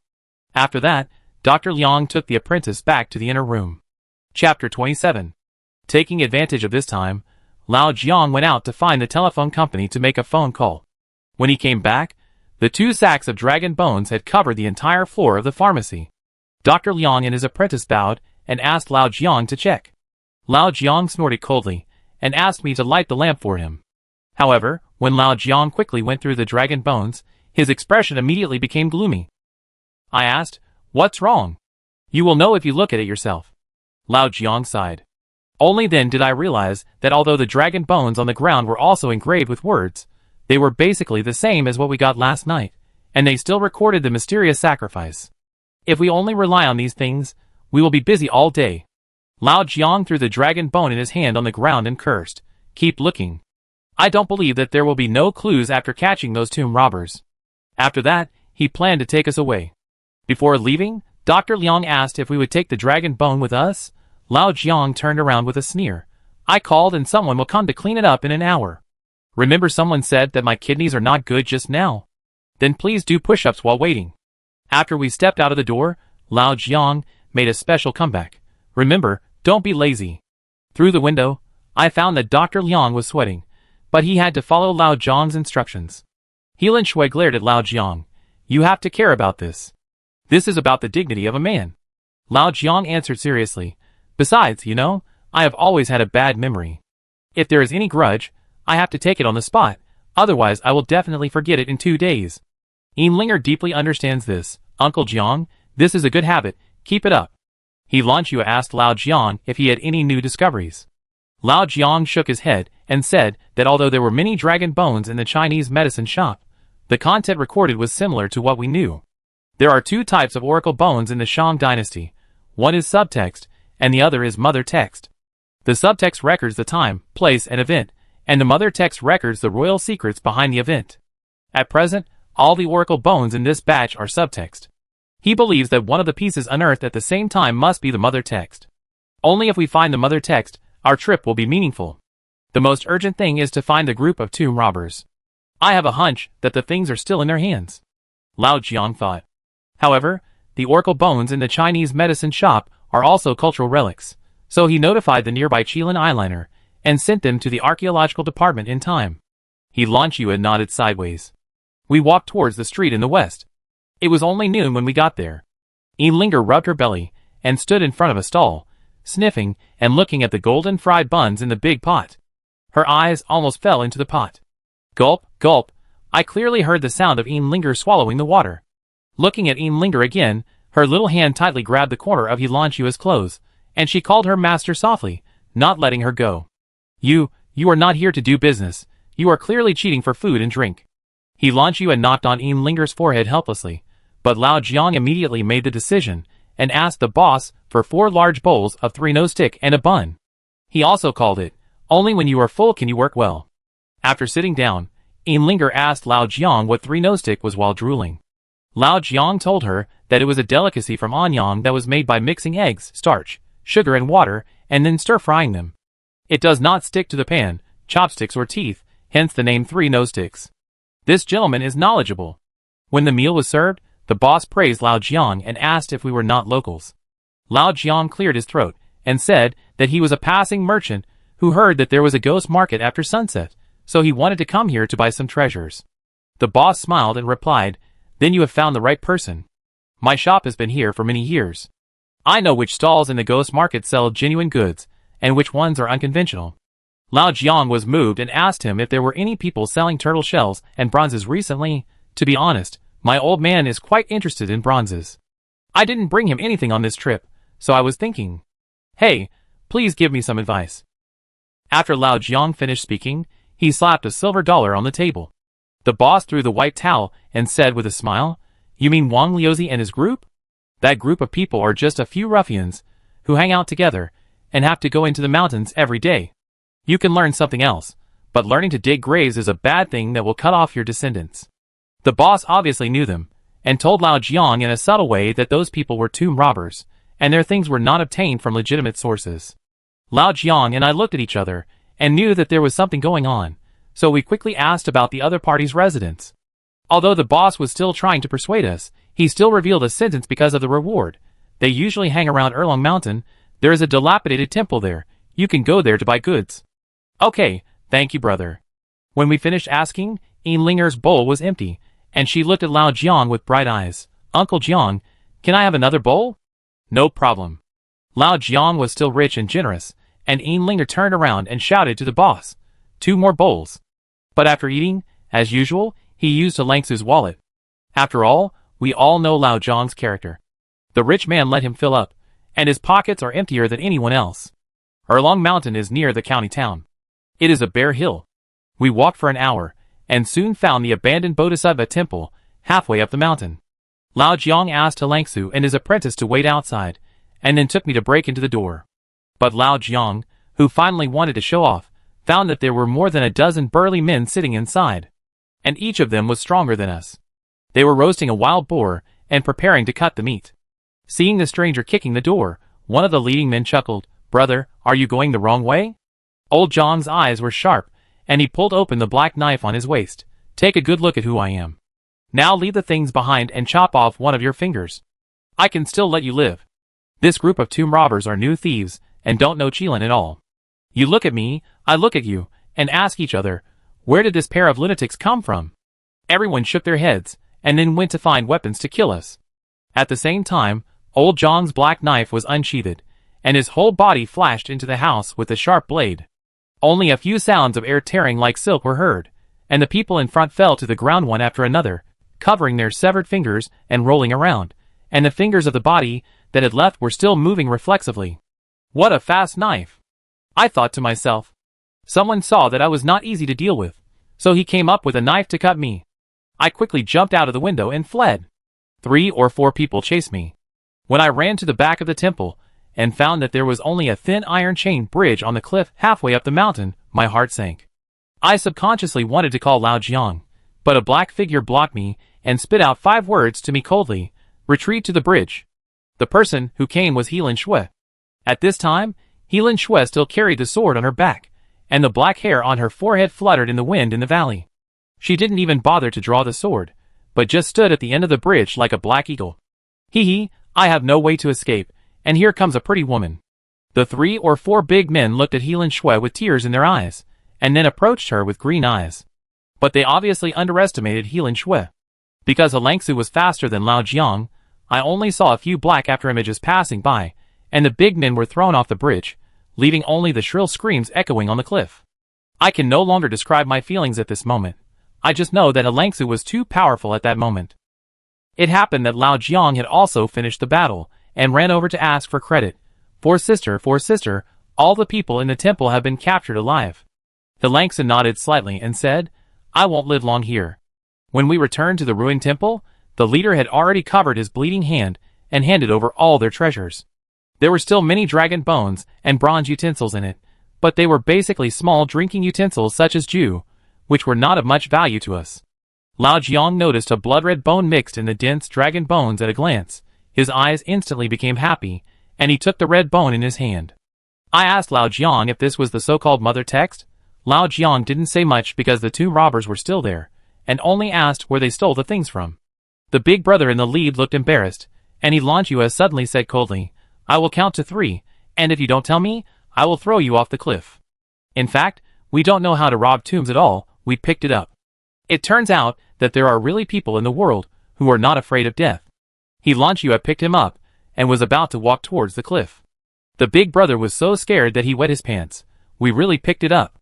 If you tell a lie, you will be struck by lightning. After a confession, we realized that these things were really picked up by them. It turned out that this gang of thugs headed by He Er had been wandering around Anyang, occasionally digging things from other people's ancestral graves to sell, exchanging money for some cigarettes, and finding a woman.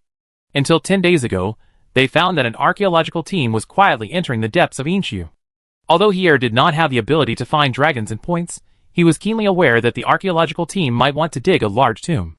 So he led his brothers to quietly follow the archaeological team, hoping to intercept them halfway. They squatted for a day and a night, and finally saw the archaeological team moving out many bronze artifacts, including a row of things that looked like musical instruments, which were quite exquisite. The group of archaeological team members were cheering, saying that they had found it, the biggest discovery of this century or something. Then I heard a very strange sound. When the sound came out, my scalp exploded, but it was too far away, and I didn't know what it was, said the tomb robber. After the sound appeared, the whole archaeological team was in a state of panic. Some were screaming, some were running away, and some were just going crazy. Before the other party finished speaking, Lao Jiang frowned. Crazy? The tomb robber smiled bitterly. Yes, can you imagine that a seemingly gentle person would go up and bite his companion and pull out his internal organs? We were so scared that we didn't dare to show our heads at the time. What happened to the group of archaeological team members later? They were taken away by a military truck. No one wanted the things at the scene at the time, so we just picked up some of them and brought them back. Linger was dumbfounded and asked them why they dared to pick up these things. The tomb robber replied, the brave ones will die of overeating, and the timid ones will die of starvation. It can't be a wasted trip, right? After they finished explaining everything, they asked Lao Jiang if they could leave. Lao Jiang frowned, took out a cigarette and tried to light it, but then put it back. You guys line up and wait at the door first, bandage your wounds, and we call you in when we need you. After the tomb robbers left the temple, Lao Jiang and I exchanged glances and said, it seems that something really happened to the Inshu archaeological team, and it happened deep in the Inshu. But why did they dare to take risks alone without even saying hello? After all, the tombs deep in the Inshu are something that even the Black Blade Kirin is deeply afraid of. Chapter 28. Lao Jiang put forward his own opinion on this. Either they dug up some clues by accident, and then they became ambitious and wanted to take all the credit. After all, as the largest ancient tomb group in Yin State, whoever opens Inshu may go down in history. Or there is a mysterious force that is leading them to the depths of Inshu. At this point, Lao Jiang asked me if I still remember Lei Zhen. I gritted my teeth. Of course I remember. The face of that vicious girl, and the revenge of the old mayor, I dare not forget for a moment. Lao Jiang hummed and felt that the latter possibility was more likely. After all, that force also got the tomb text, but also knew that Inshu was not easy to break into. So they lured the archaeological team here, to help them explore the tomb, and pull out this nail by the way. So vicious, it can't be wrong. I echoed. Linga looked over curiously, and asked what mysterious force it was. Lao Jiang immediately put on a doting smile. It's a group of bad guys. Shilin has sent people to investigate. Linger, don't worry. Every time Lao Jiang called me a bastard, he was unexpectedly gentle to Linger. I really suspected that he was a daughter slave in his previous life. I was a little dissatisfied, poked Lao Jiang's elbow, and asked him why he was so nervous about the red bone just now. Lao Jiang carefully took out the dark red bone from the sun bag. I asked curiously, hey, this doesn't seem to be a tortoise shell? Lao Jiang said, "Of course not, this is a human bone, a shoulder blade dug out from a living person." Linger was so surprised that her eyes widened, looking at the bone and then at Lao Jiang.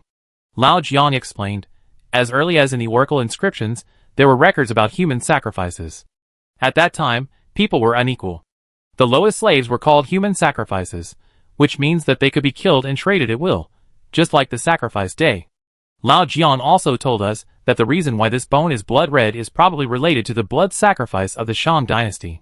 First, a large number of slaves were slit their throats and bled, and then a large pot of blood was boiled over and over again, and finally boiled into a small bowl of the most essence. The oracle bone soaked in this blood essence can remain intact for thousands of years, and remain as beautiful as before. So this bone must be the most precious of all oracle bones. I suddenly realized. Lao Jiang hummed, "And it is most likely the mother text we are looking for." When he said this, Lao Jiang was obviously very happy. I asked Lao Jiang what was written on it. Lao Jiang said something strange. "There is a rainbow coming out of the north, drinking from the river." "What does it mean?" We all frowned at the same time and looked at Lao Jiang, but Lao Jiang also shook his head and thought, maybe it describes the weather at that time? A rainbow appeared in the sky after the rain, but it's a joke to use such an important mother text to talk about the weather. I touched my chin and asked, could it be some kind of code? It is related to the secrets in Inshu. We couldn't figure out the meaning of the red bone, so Lao Jiang had to put it away first, indicating that this kind of thing still needs time. When the time comes, it will be solved naturally. We never expected that one day we really use this sentence, or when we open the last gate of Inshu. Of course, that's all later. We left the temple, and found that the group of ruffians were still kneeling at the door, looking at us respectfully. Lao Jiang first gave them a lecture on how being a tomb robber would damage one's virtue and bring disaster to future generations, and advised them to find a legitimate way to make a living in the county. Otherwise, you won't have such a good life next time we meet. Hier, the leader, nodded and asked if there was anything else he wanted to do. Lao Jiang said, "We have some important things to do. You wait in the temple for a while." Wait a while. The tomb robbers looked at each other. Lao Jiang pressed the black knife on his waist and said grimly, "First, keep the things in these tombs safe. If anyone dares to leave without permission, he will not be able to escape my knife no matter where he goes." Several tomb robbers knelt on the ground and said they would obey orders. After going down the mountain, Lao Jiang found a place to make a phone call and asked someone to collect the things in the ruined temple. I asked Lao Jiang how many Qilin spies were here. Lao Jiang smiled but didn't say anything. Instead, he looked at his watch and said, "It's time to meet the archaeological team in Inshu. We just ate something on the side of the road and set off." There were fewer and fewer people on the road. After the carriage sent us to a wasteland, it refused to move forward. We had no choice but to get off and walk. At this time, the surroundings were empty. Apart from the stars in the sky, there was only the wild road under our feet, and the old trees on both sides of the road that were dry and dead. The branches were baring their teeth and claws, like ferocious demons. Apart from the word desolate, there was no other word in my mind. Linger asked Lao Jiang directly, "We have reached the uninhabited area. Are you sure the archaeological team's camp is in front?" Lao Jiang made everyone believe that he was right. We continued to go south. There was a creaking sound when we stepped on the muddy road. I don't know how long we walked, but finally there was a wisp of clear smoke in front of us. Smoke represents fire, and fire means people. We followed the smoke and climbed up a slope. Finally, we saw a row of houses not far away. However, the houses were very strange, just like a tombstone standing in a desolate wilderness. There were 7 or 8 tents scattered around, and there was a circle of barbed wire more than 2 meters high outside the tents, and even a sentry tower. There were soldiers holding guns on the sentry tower, looking around, and they looked very alert. Linger was about to point with her hand, but Lan Xue suddenly pressed her head down. "Be careful." Lao Jiang also pulled me to hide behind a big rock, and then took out a telescope and observed carefully. "Strange, why is there an army here?" Lan Xue asked in confusion. Lao Jiang said, "And these soldiers are not from Anyang. They seem to have been transferred from other places in a hurry. Looking at the military emblem on their car, they are an elite unit. Also, the barbed wire outside is also suspicious." Just then, a shrill scream suddenly came from the camp. How to describe it? The scream was thin and sharp, as if someone scratched the eardrum with a nail, making people's scalp almost explode. Immediately afterwards, several soldiers with guns on their backs ran to the house where the scream came from. Lao Jiang slapped his thigh. Not good, the problem here may be more serious than we thought. Lin Xuan frowned, and the big bamboo basket carried by Linger began to shake violently, as if something inside had anticipated the danger and kept hitting the bamboo basket. Linger took off the backpack, patted it gently, and asked them what happened gently. At this moment, the soldiers on the watchtower seemed to have discovered the movement on the hillside. After the alarm sounded, 4 or 5 soldiers with rifles raised immediately surrounded us. Lao Jiang immediately stood up, raised his hand, and smiled. We are our own people. You are from the wilderness, and suddenly appeared here. Just saying we are our own people will make you fine? One of the soldiers had already loaded the gun. Unfortunately, the next moment, a dark figure appeared behind him, snatched the Zhongjing rifle, and disassembled the whole gun neatly. The soldiers were shocked and asked tremblingly, "Who are you?" Lin Xuan said coldly, "Tell your men to put down their guns." The other 3 soldiers hesitated, and Lao Jiang raised the official document in his arms in front of them. Look carefully, we are special commissioners. Within the scope of the 3rd Inspectorate of Hunan District, all public officials must fully cooperate. One of the soldiers stared at the official document for a long time and said to himself, "Oh my god, Zhang seems to be real. Could it be that these people are the ones the platoon leader is waiting for?" He was about to ask for instructions, but more than a dozen soldiers came up the hillside. One of them was wearing white gloves and a coat, and was obviously the chief here. Platoon Leader Zhang. The soldiers quickly presented the paper document. Platoon Leader Zhang glanced at the black knife on Lao Jiang's waist, and immediately turned his worry into joy. I have been looking forward to it for a long time. Finally, a few masters have arrived. Please come in, please come in. He made a very respectful gesture to welcome us into the camp. The soldiers also put away their guns. When passing by a soldier, Linger hit him with the big bamboo basket she was carrying, which seemed to be quite meaningful. The next moment, the man suddenly couldn't bear it and rolled on the ground, and his eyes were actually revealing a strange green color. The soldiers pointed their guns at him. Oh no, Li Si has also been infected. But Li Si didn't come into contact with that group of people. How did he get infected? Everyone was puzzled, but from what they said, it seemed that a strange disease was prevalent here. Platoon Leader Zhang immediately ordered the military doctor to come and check. Lin Xuan's cold eyes flashed, and she said to Linger, "Is it so bad? There are very fierce things in the camp. I just sent a friend to test it. Brother soldier, get up. Remember to drink 3 glasses of water when you go back," Linger said as she helped the soldier up. Strangely, after touching Linger's hand, the soldier suddenly got better. Platoon Leader Zhang looked at Linger in surprise, and asked if she had saved the person just now. Old Jiang immediately stepped forward to explain. "The little girl is the most capable among our group, but from what you said, this place is not very peaceful?" After saying that, he glanced meaningfully at the house surrounded by barbed wire. Platoon Leader Zhang sighed deeply and said, "Master, let's go in and talk." Chapter 29. As soon as we entered the camp, we found that the surroundings were shrouded in a gloomy atmosphere. Although those local soldiers were all elite, their eyes revealed deep fatigue, as if they had not rested for several days and nights. Lao Jiang saw all this. He handed a cigarette to Platoon Leader Zhang, and the 2 of them puffed smoke skillfully.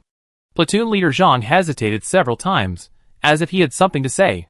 Lao Jiang couldn't bear it and asked him directly what was going on. Linger also pouted. "We are not roundworms. How can we guess your little tricks?" Platoon Leader Zhang smoked hard for a day and said, "It's not that I don't want to say it. It's just that I have been a soldier for so many years and have never encountered such a weird thing. It turned out that the superior received a telegram 11 days ago, which was sent by Lin Jianya, the captain of the Yinshu archaeological team. Lin Jianya said that he was about to open the Yin ruins, which would be the biggest archaeological discovery of this century. The superior questioned why he did not follow orders and acted without authorization. Lin Jianya did not explain, but only said that a set of bronze symbols had been unearthed, which was a musical instrument of the royal family of the Shang dynasty, and was quite exquisite. When the superior received the telegram again, it was an urgent distress signal. The signal only repeated more than 10 times, "Help, help, help." There were several senior experts in the archaeological team, and they must not be lost. The superior immediately assigned a reinforced platoon with rich combat experience to rescue, and Platoon Leader Zhang was the commander. Based on the area where the signal disappeared last, they finally found the Yin Ruins archaeological team. I thought they were attacked by bandits or trapped somewhere, but I didn't expect that they were all crazy when we arrived. Crazy like the devil. Platoon Leader Zhang was lost in memories, and his hands began to tremble as he smoked. It was a drizzling day, and the whole sky was gloomy. As soon as the search and rescue truck stopped, it was found that half of the archaeological team had died.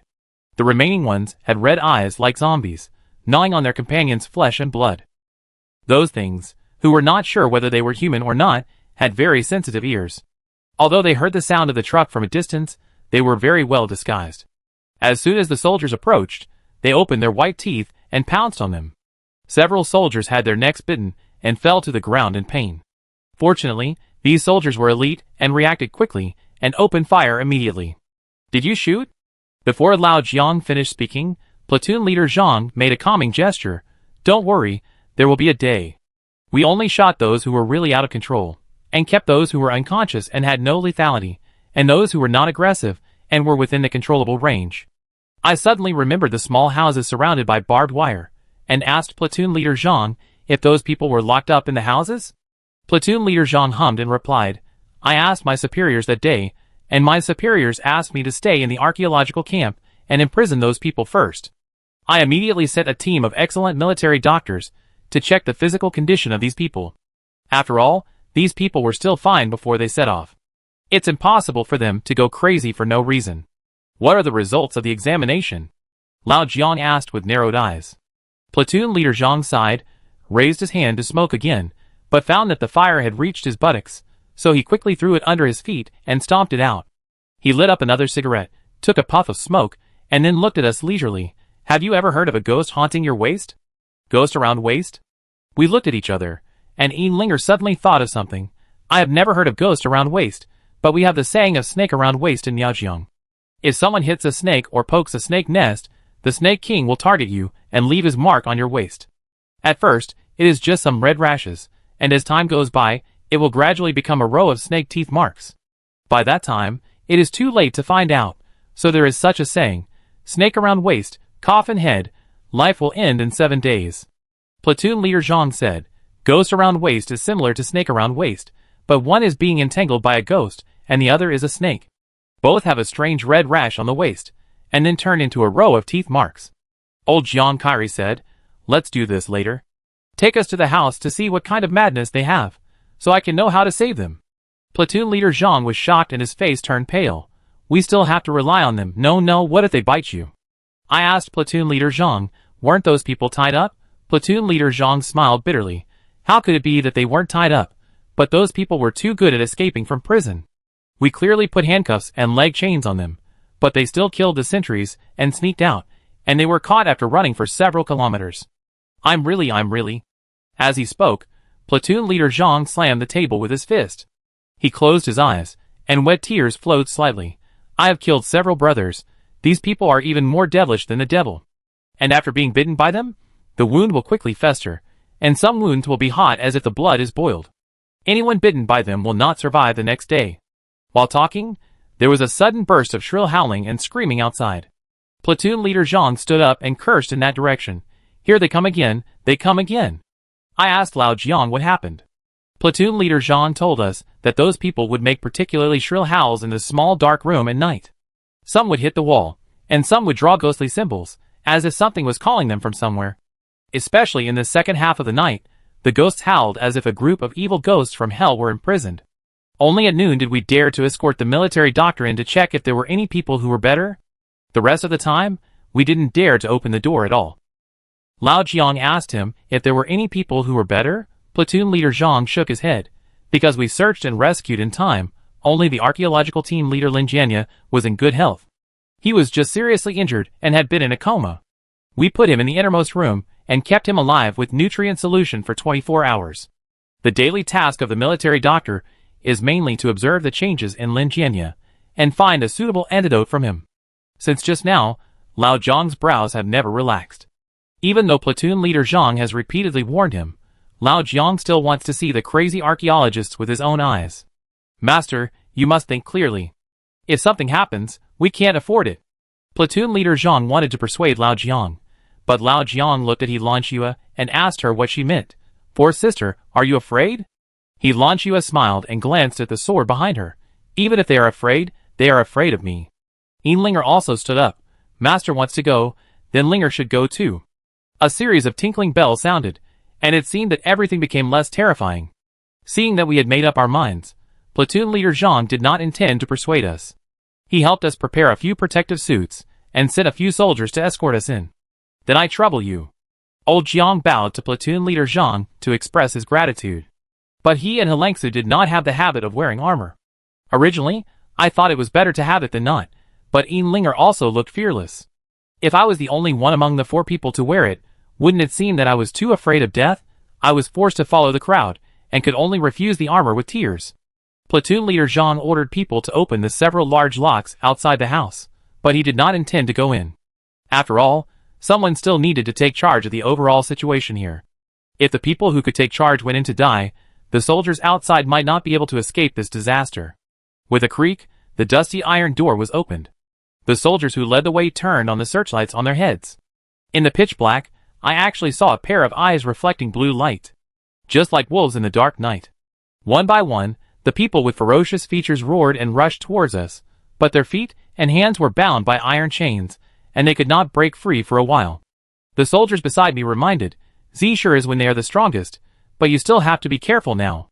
I observed for a moment, and found that the group of archaeologists who were attacked made a hoarse sound in their throats.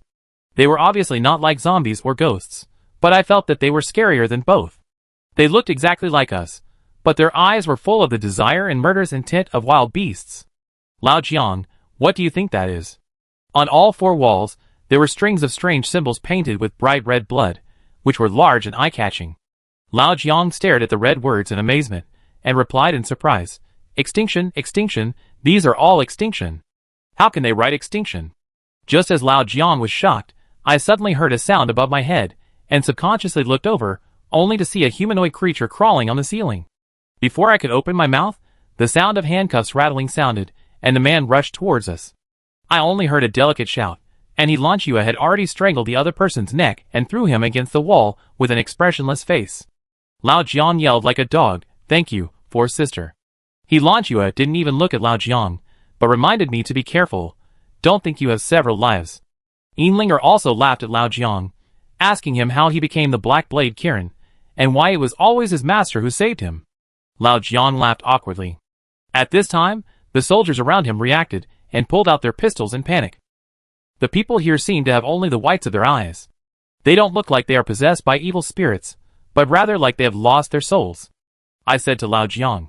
Fortunately, only those crazy people lost control. After being beaten up, the soldiers took us to the house where Lin Jianya was treated. We saw the skinny figure lying on the bed at a glance. His limbs were tied to the bed, and he was still in a coma and motionless.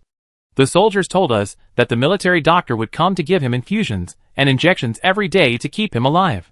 But after so many days, Lin Jianya can no longer hold on. "Oh!"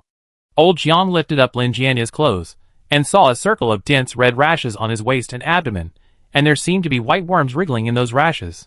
Linger widened her eyes. "This is indeed like a snake wrapped around the waist." Old Jiang asked her if there was a way to solve it. Linger nodded. "I can try."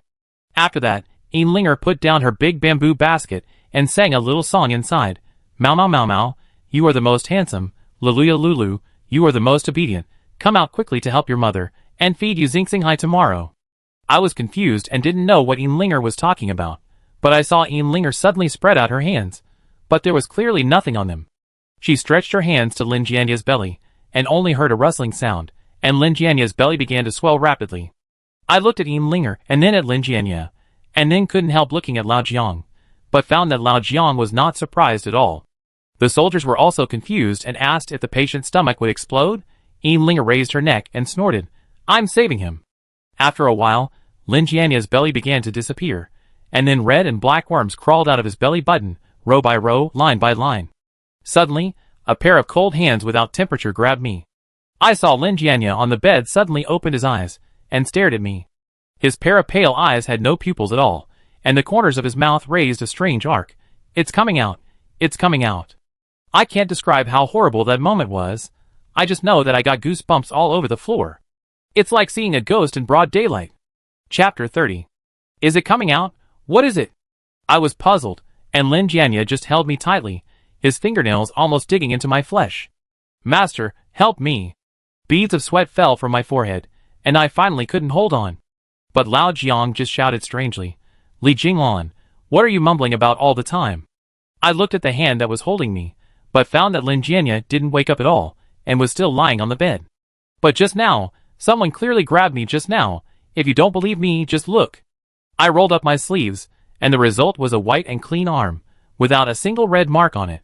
It stands to reason that Lin Jianya couldn't have no scratches if he was so hard. I turned my arm over and over, which made Lao Jiang a little schizophrenic. Helangsu frowned slightly. Maybe he was frightened. What just happened was too real for me to believe.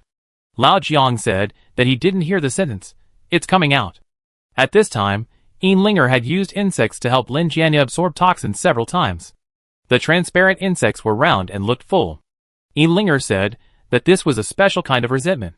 At the same time, the red rash on Lin Jianya's waist and abdomen had disappeared by more than half. The soldiers urged us to ask how long it would take to get better. The dangerous time was coming soon. I think they had a deep fear of Zisher. Linger lowered her head to look at her own insects, pouted her lips, and said, "No, Lulu is too full. I can't eat today." "What? You have to come tomorrow." The soldiers almost collapsed when they heard this. Lao Jiang made a prompt decision. "Open the hoop on the bed, and we will take Lin Jianya out." The soldiers retreated one after another, saying that it was impossible. If Lin Jianya went crazy, no one could bear it. Not only them, but the whole camp would suffer. You have never seen these people go crazy. They are devils. No, they are more terrible than devils. A sentry brother had his arm torn off.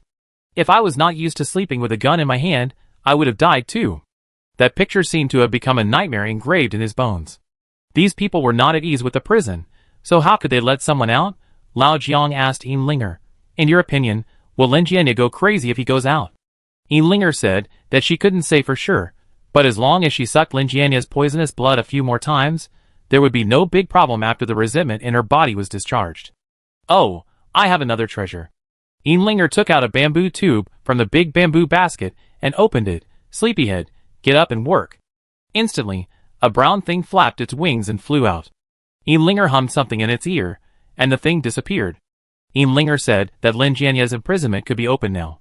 The soldiers were a little suspicious, and Linger said, "Oh, I have put the sleepyhead on this old man. Don't worry, he won't wake up before noon tomorrow, and it's just for a while. Isn't it better to lock him up after going out?" Several soldiers were still hesitant, but the shrill screams outside became louder and louder. They shook the iron chains and made bursts of noise. Lao Jiang ordered, "If we delay any longer, we won't be able to get out." This sentence stimulated the soldiers. They gritted their teeth and finally approached Lin Jianya. But the fear that penetrated deep into their bones could not be changed.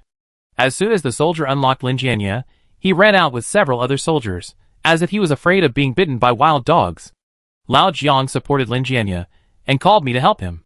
I was really afraid of Lin Jianya, but Lao Jiang scolded me for being a coward and a woman, not as good as Linger.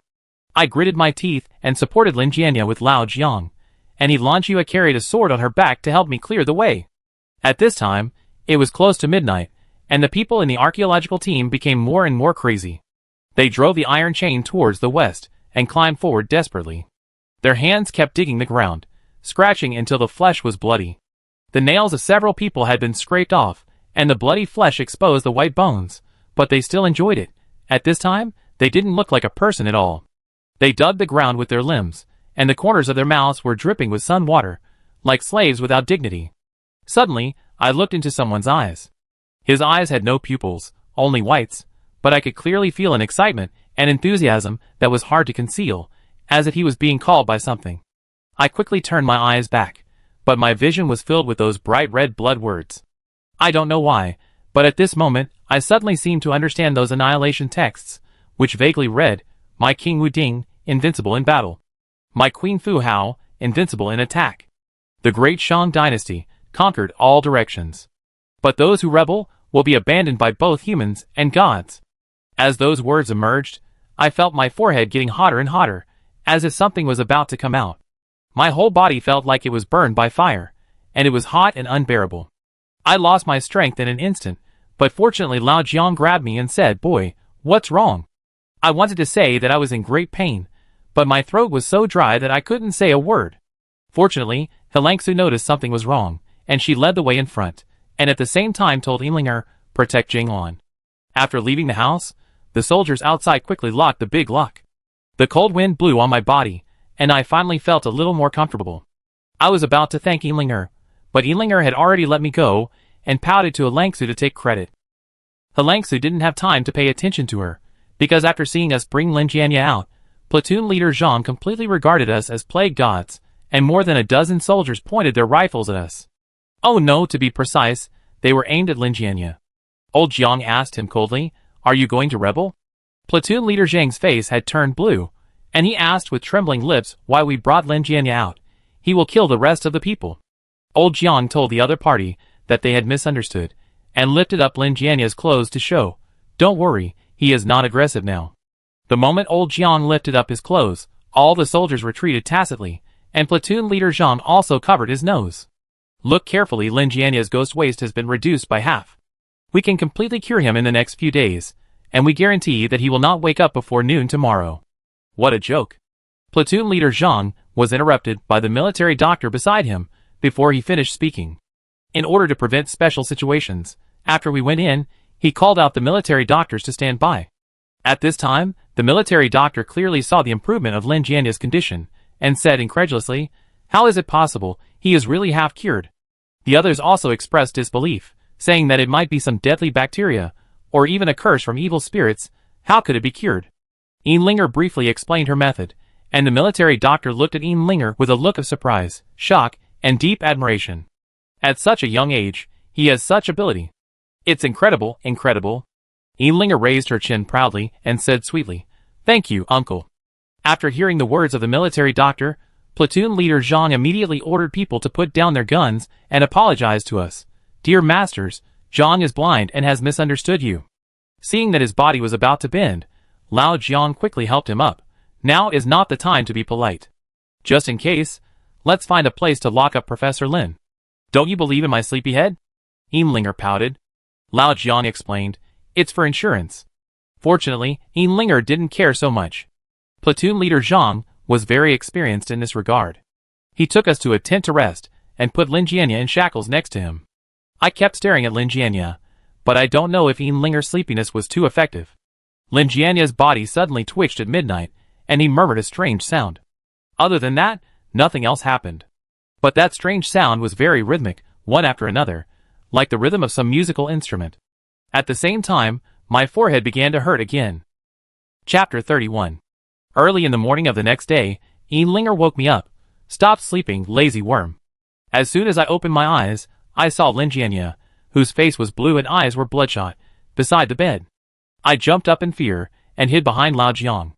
Lao Jiang said, "I didn't expect that you could sleep so soundly while watching over Lin Jianya." Fortunately, Linger's sleepy bug worked, otherwise I would have to accept a new apprentice. After saying that, he even pretended to squeeze out 2 drops of crocodile tears.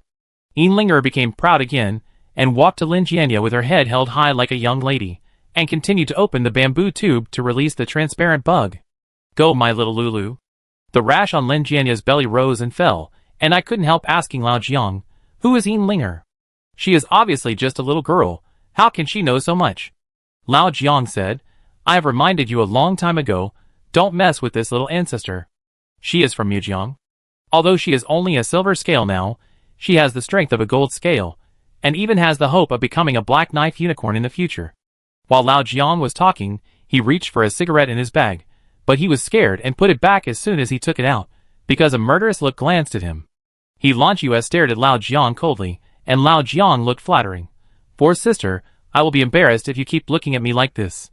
You'd better change your smoking habit." He threw down this sentence. Lao Jiang whispered, "It can't be changed." I clearly saw a trace of melancholy in Lao Jiang's eyes, as if he smoked more because of something hidden in his heart. After a while, the bugs crawled out of Lin Jianya's belly, and each one turned black and blue, but only a tiny bit of the rash remained on Lin Jianya's waist and abdomen. "Lulu is awesome."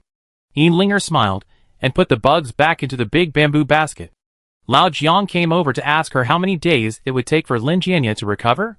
I thought he would be fine after sucking it out again at night, but Ealinger said that the rash on the surface was almost gone, but the place we couldn't see was actually still poisonous. Lin Jianya was injured by something with deep resentment. This matter can't be rushed and needs to be done slowly. When Lulu can't suck out the poisonous blood, Lin Jianya will be considered well. At noon, the military doctor continued to come over to listen to Lin Jianya's heart and give him nutritional injections, and he also asked Linger about how to treat the ghost waste. Linger was very smart and replied mysteriously, "It's a secret recipe passed down from my ancestors. I can't tell you." So the military doctor couldn't say much, but hoped that after saving Lin Jianya, he would try his best to save the people in the small house. After all, there are several archaeological elites in it, and it's not a solution to keep them locked up like this. Lao Jiang assured the other party, "When Captain Lin wakes up and knows what the archaeological team has experienced, we can prescribe the right medicine." During this period, platoon leader Zhang also brought people to visit several times and asked if we needed anything. Linger continued to use her own method to help Lin Jianya detoxify. After the third day, the bugs could no longer suck out anything, and when they came out of Lin Jianya's body, they were still transparent. Linger finally said it was okay. Then, she took back the fat sleepy bug. Lin Jianya will wake up in about an hour or two. After Linger finished speaking, she turned around to tease Lulu and the sleepy bug, saying that they had made great contributions this time, and she had to reward them well. It turns out that Linger really treats these insects as people. Hearing what I said, Linger looked at me fiercely and corrected me. "They are my little friends, and they are more useful than you."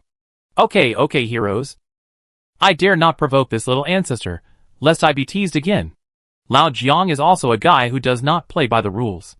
He did not want to wait for Lin Jianya to wake up by himself, and directly used his own methods to wake Lin Jianya up, such as using silver needles to stimulate the acupuncture points on his head. After one needle went down, Lin Jianya cried out and finally woke up. He looked around in confusion and asked where this place was.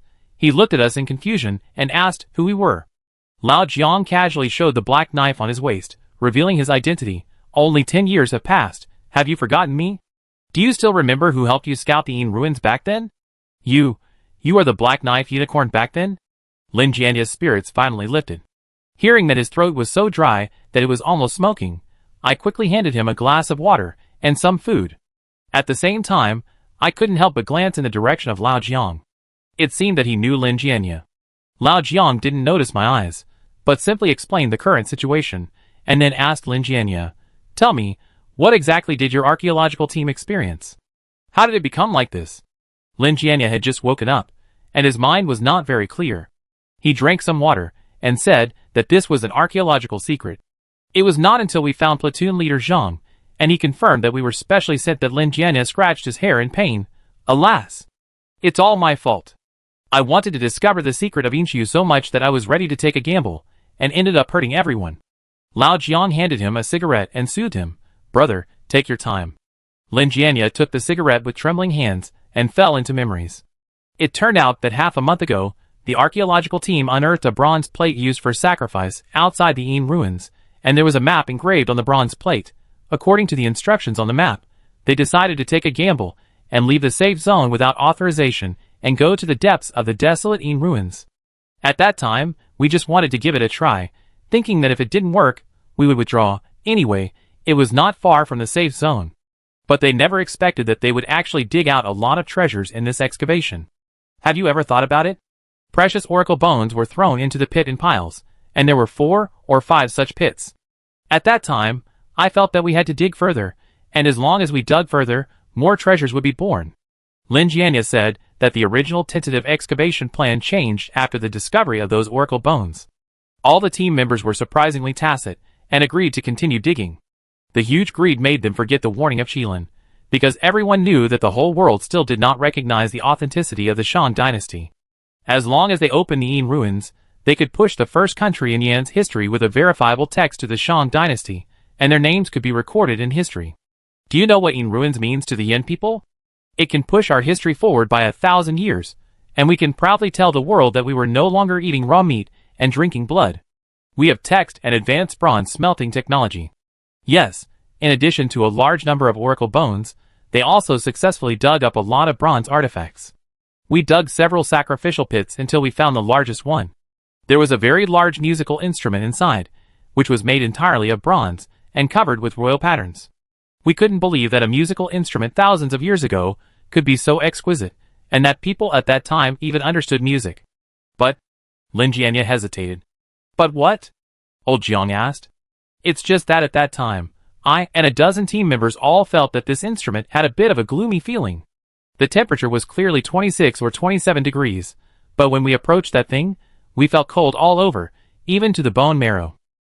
But at that time, no one cared, just took the time to study, and finally confirmed that this was a musical instrument from the Shang Dynasty King Wu Ding, a tiger-patterned bronze cymbal. By the way, can you believe it? Thousands of years have passed, and that bronze cymbal can still be struck. At that time, I tried to strike it, and I heard a strange melody that I had never heard in my life. No, my head hurts, it hurts so much. The excitement and enthusiasm on Lin Jianya's face were completely replaced by pain at this time, and Lao Zhang's doubled. His eyes flashed, and he asked, "Is it after knocking that thing awake that your archaeological team had problems?" Lin Jianya looked at Lao Jiang and nodded, "Yes." After knocking it awake, the whole archaeological team started to feel strange. At first, I saw Lao Su start to bleed from his nose, and then Lao Yang was bleeding from all 7 orifices. Everyone's body began to become strange, and then they began to feel fear for no reason, as if they saw something coming out of the sacrificial pit. In the end, some people were running away, and some people were biting themselves like crazy. That memory was the most reluctant for Lin Jianya, but he had to relive it again. Pain climbed onto his face, and tortured him deeply. At this time, I suddenly remembered that the 2 robbers before seemed to have mentioned something like musical instruments, saying that it was quite exquisite, and the whole archaeological team cheered for it. But when the 2 robbers heard a very strange sound from afar, their scalps were about to explode. At the same time, they found that the archaeological team members surrounding the bronze artifact began to scream, run away, and fight each other, and the whole scene fell into chaos. Lao Jiang and I looked at each other and shouted in unison, "That bronze symbol is the key to the archaeological team going crazy." He Lanchua also smiled coldly, "Remember? When it was close to midnight, those people would drive the iron chain to climb to the west like crazy, as if something was calling them. Now it seems that it should be that bronze symbol. And the key to solving everything is to find that bronze symbol." Chapter 32. Lao Zhang's eyes lit up. "Why don't we wait until midnight and release 2 archaeologists to see if they will run to the source of the summons?" As soon as this was said, it was immediately rejected by Platoon Leader Zhang. Platoon Leader Zhang shook his head and said, "No. This is too risky. If they go crazy in the camp, I will lose a few brothers. No, really no." Seeing that the other party said no 3 times in a row, Lao Jiang did not insist. After all, this platoon leader Zhang was very good to his subordinates, which he still admired. "I can take you there. The bronze symbol should still be in the sacrificial pit." At this time, Lin Jianya supported himself and wanted to sit up, but his injuries were too severe, and he didn't have much strength at all. Lao Jiang saw Lin Jianya's physical condition, and thought it would be better for him to stay in the camp and follow the military doctor for a few days. Otherwise, after such a bumpy ride, he would probably be close to death. But so many teammates are still in dire straits. How can I abandon them? My conscience cannot live with it. A tear fell from the corner of Lin Jianya's eyes. He blamed himself and regretted. At this time, platoon leader Zhang proposed a solution. "We searched and rescued the archaeological team near the sacrificial pit. My people know the location." He suggested that Lin Jianya rest well in the camp first, and he assigned 2 smart soldiers to lead the way for us. We all thought this method was feasible, so we immediately agreed. Without further delay, we set off that day. 1 soldier was responsible for driving the truck, and another soldier was on guard with a gun. Lao Jiang and I sat next to the open rear fence. The car sped towards the west. In less than 10 minutes, we arrived at the safe zone. Lao Jiang pointed to me and Yin Linger. "This is the place where my 4th sister and I came 10 years ago. We also went to the east." Alexa glanced in the direction of Lao Jiang. "If I remember correctly, your smoking habit started after you came out of Inshu." Lao Jiang pulled the corner of his mouth, took out a Hardman and sniffed it, then threw it to the east. "5th brother, you can also satisfy your craving." I looked to the east, and there was clearly no one there. But Lao Jiang's eyes were so serious. "If I guess correctly, the man in the photo that year died in the east." The car continued to move westward, and finally stopped near Weisher. "By the way, we caught people here last time," the soldier driving the car said. "After getting off the car, we found 2 or 3 bodies on the ground that were swept into a hornet's nest by bullets. Those bodies had rotted and emitted an unpleasant smell." Linger pinched her nose with her fingers, and said with disgust, "It stinks." She jumped 3 feet high, covered her nose, and quickly moved away, but suddenly stepped on empty air and uttered a cry. Fortunately, Helan Shui was agile and immediately used Qigong to come to Yin Linger's side and lifted her out. However, it was worth being happy that the sacrificial pit of the culprit was right under Yin Linger's feet. Lao Jiang saw the huge bronze symbols lying outside the sacrificial pit at a glance and shouted, "Don't move." Yin Linger pouted in anger. After we got to her side, we found that the sacrificial pit was as big as a football field. In addition to the huge bronze symbols excavated by the archaeological team, there were also several small bronze symbols buried in the pit that had not yet been excavated. 2 medium-sized ones and 3 small ones. The bronze symbols were all engraved with exquisite patterns. The largest one was a dragon pattern, the medium one was a gluttonous pattern, and the small one was a cloud pattern. But I was keenly aware that a strong Yin energy was rushing straight to the sky from the sacrificial pit, and it was continuous, forcing the soil around the pit to produce small crystal water droplets. This was clearly a rare feng shui, the eternal Yin pit. I didn't know what kind of monsters and demons were nurtured in this kind of Yin pit. I told Lao Jiang my thoughts, and Lao Jiang told me not to worry, saying that everything was under control at the moment. 2 soldiers stood aside and said, "Aren't these just a few bronze lumps? Can they really drive people crazy? It's a bit unbelievable." They had seen the madness of the archaeological team members with their own eyes. They didn't look like humans at all, but like demons from hell. Lao Jiang walked around the sacrificial pit, staring at the oversized bronze symbols back and forth, and then waved his hand to call us over. I looked closely, and saw that the bronze symbols were tile-shaped in appearance, covered with green copper rust, and the outer cavity was evenly carved with ferocious flying dragons, which was particularly weird. I even felt that the Yin Qi in the eternal Yin pit was emitted by these symbols. Because as soon as we got close to it, we were all cold. It seemed to be automatically releasing a trace of cold air, but other than that, there seemed to be nothing abnormal. Lao Jiang swallowed his water, and asked us if we should knock on the bronze symbols to see if it was really as evil as Lin Jianya said. If there is a situation, won't it implicate these children? In Helangsu's eyes, Yin Linger, I and the 2 young soldiers are all children. Lao Jiang thought for a moment and said, "Well, you should retreat 50 meters away first. It's better to be as far away as possible, as long as you can see here with the telescope." "What about my master?" Yin Linger asked. Lao Jiang replied, "Poor sister is Black Blade Qilin. Of course she has to be with me." Yin Linger snorted, not wanting to be separated from Helan Shui. Helan Shui glanced at her coldly. "When you have the experience and strength of Black Blade Qilin, you can stay." The implication was that Yin Linger should stop playing around and take on some responsibilities as soon as possible. Yin Linger saw that Helan Shui had spoken, so she could only reluctantly leave with us. We made a special trip to a hillside. Although we were far away, we could always observe Lao Jiang and Helan Shui's every move. Lao Jiang took out a thin silver needle from his wallet and stuck it behind Helan Shui's ear. Thinking that this was Lao Jiang's unique skill, I guessed that he must have used needles to prick Helan Shui's Tinghui acupoint and other places to temporarily paralyze Helan Shui's auditory nerves to resist the next sound. Then Lao Jiang repeated it on himself. Then I saw Lao Jiang find a wrench from the truck and tentatively hit the bronze symbols. Buzz, clang, a sharp sound came, as if a knife had opened my head, making me feel cold. Although the distance was far, my ears could not hear at this moment, and even my eyes could not see, as if I was dragged into the 9 nether hell by pale hands. They were invading my brain and trying to control me. I felt much better until the sound stopped completely. I looked at Yin Linger, and saw that she also had a headache, especially the big bamboo basket she was carrying was buzzing non-stop. Yin Linger soothed it for a long time, and the sound inside stopped. Fortunately, Lao Jiang and Helan Shui were not affected at all, and we immediately went downhill, and returned to Lao Jiang and Helan Shui. We told Lao Jiang about the strange sound we heard, and I was almost sure that the change of the archaeological team was caused by this bronze symbol.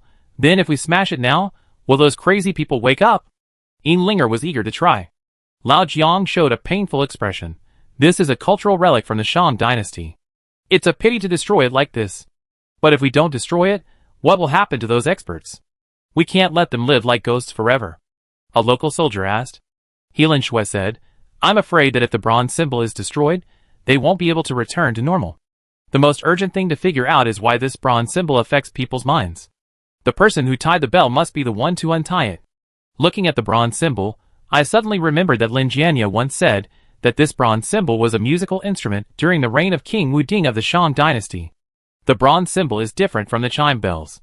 The chime bells are entertainment instruments, but the symbol is a military instrument, so it is also called a symbol, which is mainly used when the three armies go to war. And the group of lunatics in the small dark room wrote bloody extermination words on the wall. I remember those words. My King Wu Ding was invincible in battle. My Queen Fu Hao was invincible in attack. The great Shang dynasty conquered all directions. But those who rebel will be abandoned by both humans and gods. The strange sound just now seemed to be a string of ancient notes. The largest bronze symbol was a major key, the second largest bronze symbol was a medium key, and the smallest bronze symbol was a minor key. All the keys formed a creepy song, telling me the sadness and desolation of war. A strong impulse hit me, and I couldn't help asking Lao Jiang, "Have you heard of the stepmother's song of breaking the formation?" Chapter 33. Lao Jiang looked at me suddenly, with a look of enlightenment in his eyes. The song of the stepmother breaking the formation? I nodded heavily, yes. Don't forget that I am a student of the Archaeological Research Institute.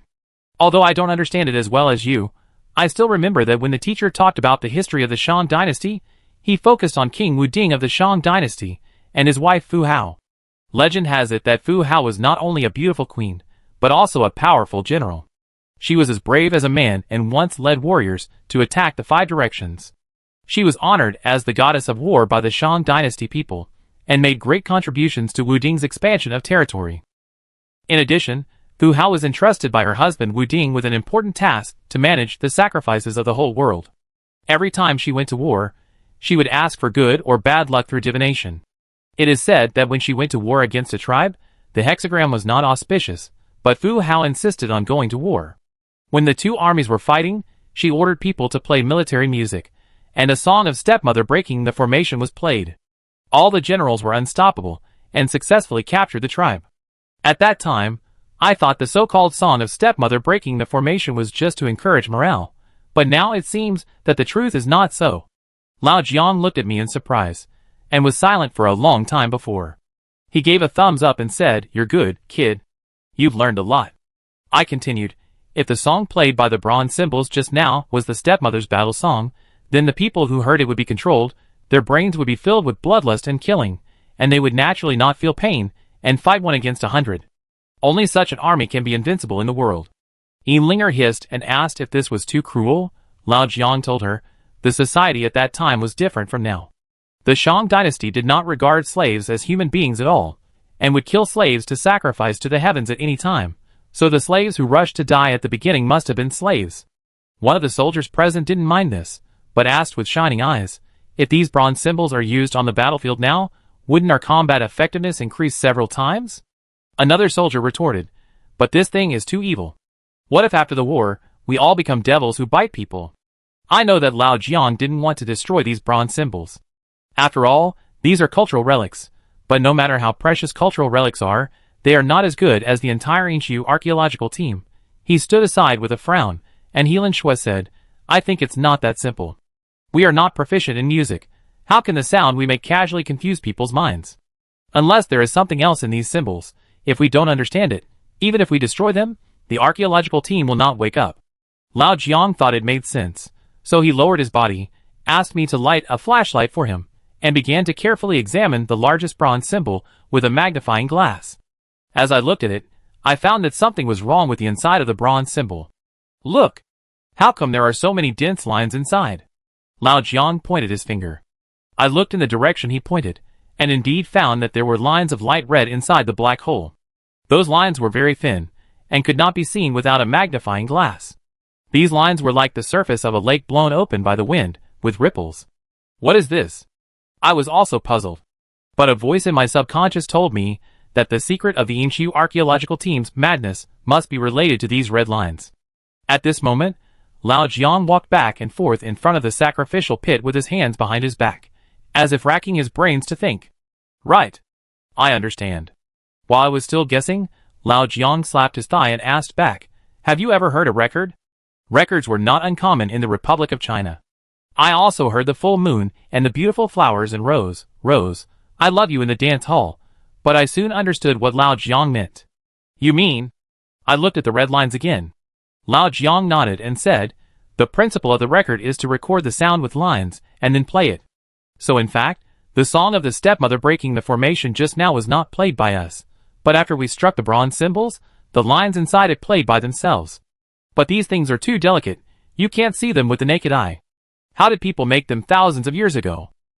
I still couldn't believe it. Don't underestimate the ancients. The wisdom of the ancients is infinite. Lao Jiang sighed. Even though we know the principle of this thing, we still don't know how to relieve the madness of the archaeological team members for a while, so we just take these bronze symbols back. Lao Jiang said that there is a master in Qilin who is good at deciphering cultural relics. Maybe he can help at that time. As long as the secret is cracked, they can be safely sent to the museum. After all, it is a rare luck for us to have the opportunity to see the Shang dynasty cultural relics thousands of years ago. Lao Jiang hopes that future generations can also have this luck. Everyone thinks it is feasible and agrees. But when we moved all the bronze symbols out of the sacrificial pit, we faced another problem, that is, what if we accidentally bumped into them in the car and caused them to ring? If the driver goes crazy again, everyone in the car will be dead. Lao Jiang said this is easy to deal with. Use our clothes and other soft things to stuff the bronze symbols tightly, so that the red fine lines will not vibrate and make sounds. I take out all the spare cotton clothes in the car. A soldier volunteered to walk towards the truck. However, just as we were busy stuffing clothes into the bronze symbols, suddenly, a transparent, cicada-wing thin piece of paper suddenly floated out of the bronze symbols and covered the eyes of a soldier next to it. It hurt so much, save me, I can't see. The piece of paper was firmly stuck to the soldier's face. He struggled to tear it off, but he couldn't tear it off. Only 2 bloody tears flowed down his eyes. Stand there and don't move. Lao Jiang's eyes were stern, and the black knife slipped out of his hand, trying to pick the piece of paper off the soldier's face. But I didn't expect that the paper was alive. The next moment, it actually crawled along the knife to Lao Jiang's hand, and I couldn't get rid of it. Lao Jiang had experienced a lot of battles after all. In a critical moment, he calmly turned the knife handle and stabbed his own hand. The paper had been expected and floated towards me again. I was so scared that I picked up a shovel and hit it. The black shovel smashed the paper into pieces in an instant. However, as the fragments fell, I clearly saw 4 or 5 red flying insects flapping their wings and flying into the air. What the hell is this? I was puzzled. As if to respond to me, more pieces of paper floated out of the bronze symbols. Those pieces of paper danced in the air, accompanied by bursts of buzzing insects. At this moment, I could see clearly, damn, this is not a piece of paper, it is clearly a piece of human skin. The skins are so thin that you can even see the human pores on them. They are like painted skin ghosts dancing around us, seductive and terrifying.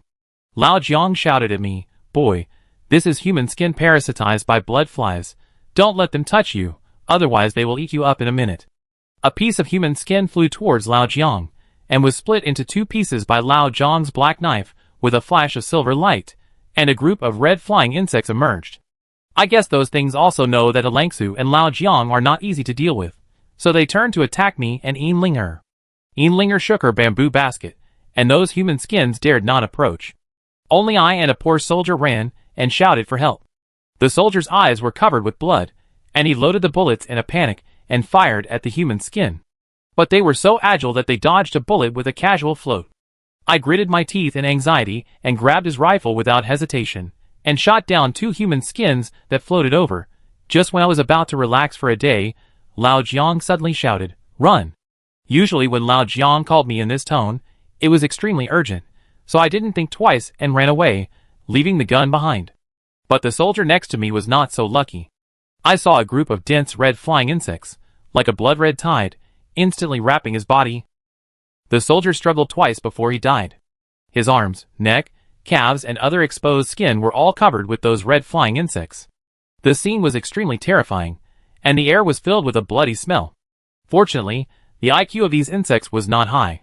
When they saw the corpse, they all clung to it desperately. Lao Jiang seized the opportunity to pour all the gasoline in the car on the corpse, and then lit a match and threw it over. Instantly, a sea of fire rose from the corpse, and the fire burned fiercely under the push of the wind. Those red flying insects rushed around in a hurry. Even if they were lucky enough to fly out, they fell to the ground within a few meters and died in a blink of an eye. I asked Lao Jiang with lingering fear what was going on. There was nothing in the bronze symbol just now. Where did they come from? Lao Jiang returned to the bronze symbol, holding a black knife and a magnifying glass to look inside, and exclaimed in surprise, "Those red fine lines are gone." "Gone? How is it possible?" I was halfway through my words when I suddenly remembered something. Could it be that those fine lines were human skin attached to the inside of the bronze symbol? Because they were well camouflaged, we didn't know they were alive at all. It turns out that this is the real secret of the bronze symbols. At the same time, Lao Jiang told me that blood flies are an extinct Hymenoptera insect. Like bees, males are lower in status than females, so all these blood flies are controlled by a queen fly. The reason why the members of the archaeological team go crazy every time it is midnight and want to return to the sacrificial pit is because these blood flies have parasitized their bodies. Z time is when the queen fly summons them to hunt. Chapter 34. Lao Jiang's words made me gasp for a day. There are such cruel insects in the world, but I suddenly had an idea. The group of mountain tigers guarding the stone sculptures in Lei Town seemed to have many similarities with the blood flies. Could it be? Just then, Linger interrupted my thinking. Li Jinglan, you are not scared silly, right? You look so cute when you are silly. I immediately glared at her, and didn't say anything. Because of the sacrifice of his companion, the remaining soldier, who was the driver, was very sad. Lao Jiang handed him a cigarette and said softly, "Take a cigarette to say goodbye to your brother." After that, Lao Jiang walked to the side and asked me to help him collect all the corpses of insects on the ground. "This thing is disgusting. Why do you want these?" I showed a disgusted expression. Lao Jiang touched the black knife on his waist, and I could only agree quickly. I put all the insect bodies outside the fire into a cowhide bag. The insects in the fire had turned to ashes. I had no choice. The soldier had said goodbye to his companions. To prevent accidents, Lao Jiang burned the several archaeological team members who had died before. Although this is in the wilderness, there may be a few tomb robbers passing by. We still have to deal with the bodies. After doing all this, we can finally set off.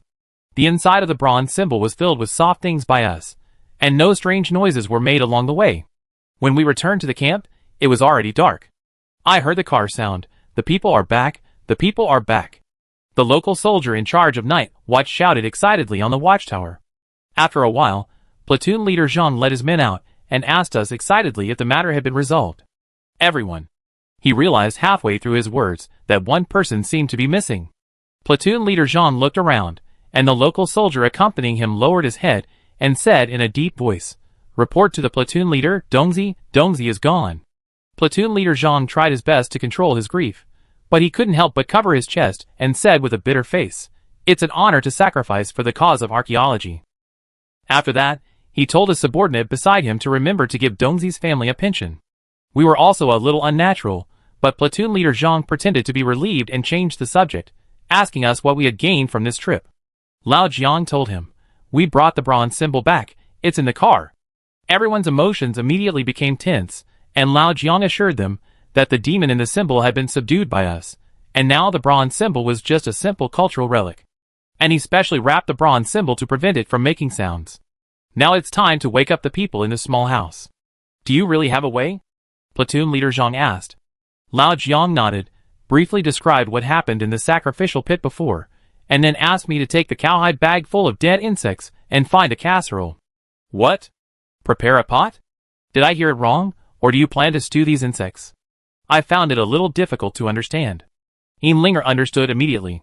She waved her fingers innocently and said, "I know. This is the way to treat the archaeological team members. In our Miao area, there is a whip snake that looks like a whip and hides in dense weeds. But because it is poisonous, people who are bitten will die within 3 days of the poison. Unless you kill the snake and take out its gallbladder to make medicine and eat it, the poison can be detoxified. Those bugs are the embodiment of the resentment of the ancient tomb, and they are also the key to the archaeological team members going crazy. Uncle Jiang should want the archaeological team members to drink the soup stewed with these bugs to see if it can dissolve their resentment, right?" Linger looked at Lao Jiang proudly. Lao Jiang immediately showed a doting look, smiled at Linger and nodded, praising, "Our Linger is smart, unlike some people who refuse to do anything." I grabbed the bag and turned away. Lao Jiang asked me what I was going to do, and I turned my back to him and said, "Some people will be despised even if they don't do anything." Platoon leader Zhang specially assigned 2 local soldiers to help. We put all the bugs in a small casserole and boiled them. Lao Jiang kept telling me to put less water and use a slow fire. After stewing for half an hour, Lao Jiang said it was done and asked me to quickly serve the bugs. But now the problem comes again. We have cooked the food, but how to feed those crazy archaeologists? Lin Jianya, regardless of his physical discomfort, came to the door of the small house with crutches and frowned anxiously. Master, I should have nothing to do now, right? To be honest, the last time I entered the small house, I saw those crazy people who looked like devils, and I almost got goosebumps all over my body. This time, I really don't want to go in again. Lao Jiang sneered disdainfully. Look at your cowardly look. So what if you get bitten? Don't we have the antidote? I widened my eyes and asked Lao Jiang if he meant to let me eat this bug too. Before Lao Jiang nodded, I immediately shouted, what if my head is eaten off by someone? Then it will be useless for me to eat the bug 100 times. Besides, master, do you really have the heart to let me take risks? Old Jiang glanced at me and muttered, it's just a new apprentice, but you are Wen Tao's descendant after all. Maybe you can be of great use. After weighing the pros and cons, he agreed to let me guard outside the door. As a result, Linger laughed. This is the first time I have seen such a timid boy. Haha, master, Linger is not afraid. Linger wants to go in together. The silver bells on her body made a pleasant sound, but it made my face red. Who is afraid? I am worried that something will happen to my master. Let him think it over carefully. TSK, how could I be afraid? I am not afraid. I gritted my teeth and said angrily to Linger. Old Jiang advised me not to swell my face and pretend to be rich. Seeing that everyone said so, I really couldn't hold it back. After platoon leader Zhang ordered to open the door lock, I was the first to rush in. The iron door creaked open, and the cold and damp feeling came to my face, just like a dusty hospital morgue for many years, with the smell of the dead everywhere. I shivered uncontrollably, and my legs were numb and limp. The soldiers turned on the searchlights above their heads, and saw bloody graffiti all over the walls. The archaeologists were tied to chains, like trapped animals, lying or standing, staggering. This time I was more careful and looked up. Fortunately, there was no one, otherwise I was afraid that they would pounce and take me away. The strange thing is that the archaeologists were all sleeping at this time, and they didn't have the crazy aggressiveness they had before. Lao Jiang told us, it should be that the Queen of Flies was burned to death, so there was no call for them. The Langsu was simple and straightforward, and said coldly, what are you doing? Feed the medicine. We did as we were told. The soldiers next to us held down the archaeologists' hands and feet. We took out bowls and fed them soup. For some reason, they were cold, like corpses that had been dead for many days. They had a strong smell of decay, which made me want to vomit. I tried my best to control my fear, opened the man's mouth, and poured soup into it. But he suddenly woke up, staring at me with his white pupils, as if he wanted to eat me. At that moment, I felt my heartbeat stop. Several soldiers around me held down his hands and feet tightly, asking me to feed him quickly. I trembled and pinched the man's mouth, took the bowl and poured it in. I don't know how long he had been hungry, but he didn't resist. Instead, he tasted it with relish. A crunching sound came from his mouth, and the bones rolled, and the thing was swallowed. What are you doing? Hurry up and leave. The soldier shouted at me, and I immediately walked out. This time I didn't dare to look around at all, for fear of being controlled by those strange bloody annihilation texts. But the sounds I heard became clearer and clearer, crunching, snapping. There were terrifying chewing sounds everywhere, and terrifying swallowing sounds everywhere. It seemed that this was not a prison, but a ghost cave where people were eaten without leaving any bones. I left the small house as if I was escaping, and after a while, Lao Jiang and the others also came out. There are only 5 people alive now, and the rest have died of their injuries. Lao Jiang asked us to closely observe the reactions of these 5 people to see if they have improved, and then we have to burn the dead people completely to prevent them from turning into corpses. Time passed by minute. We stood at the small window at the door and watched the reactions of the people inside, but after a long time, those people still had no reaction. Are these antidotes useless? Excitement was gradually replaced by doubts, and everyone began to talk about it. Even Lin Jianya couldn't help but blame himself and cried, Old Jiang, are my teammates not going to be saved? It's all my fault. If I hadn't insisted on doing it, they wouldn't have become like this. Old Jiang frowned and said to himself, it shouldn't be. Is my guess wrong? Lin Jianya asked Linger for help again, saying that since she could save himself, could she also save his teammates? Linger shook her head. Your situation was different from theirs at that time. You were just injured, but these people were already terminally ill. There was no way to solve the problem without solving it fundamentally. Lin Jianya began to beat his chest again. He cried and shook the iron door, shouting, I harmed them. I am guilty. Seeing that Lin Jianya could not control his emotions, platoon leader Zhang winked at his men and asked them to take Lin Jianya away to prevent him from doing anything stupid. However, at this moment, The soldiers who were monitoring the small window suddenly shouted in surprise, "Wait, look at their eyes." We hurriedly looked inside, and saw that the white eyes began to have a black spot, and the pupils that had disappeared for a long time seemed to be recovering little by little.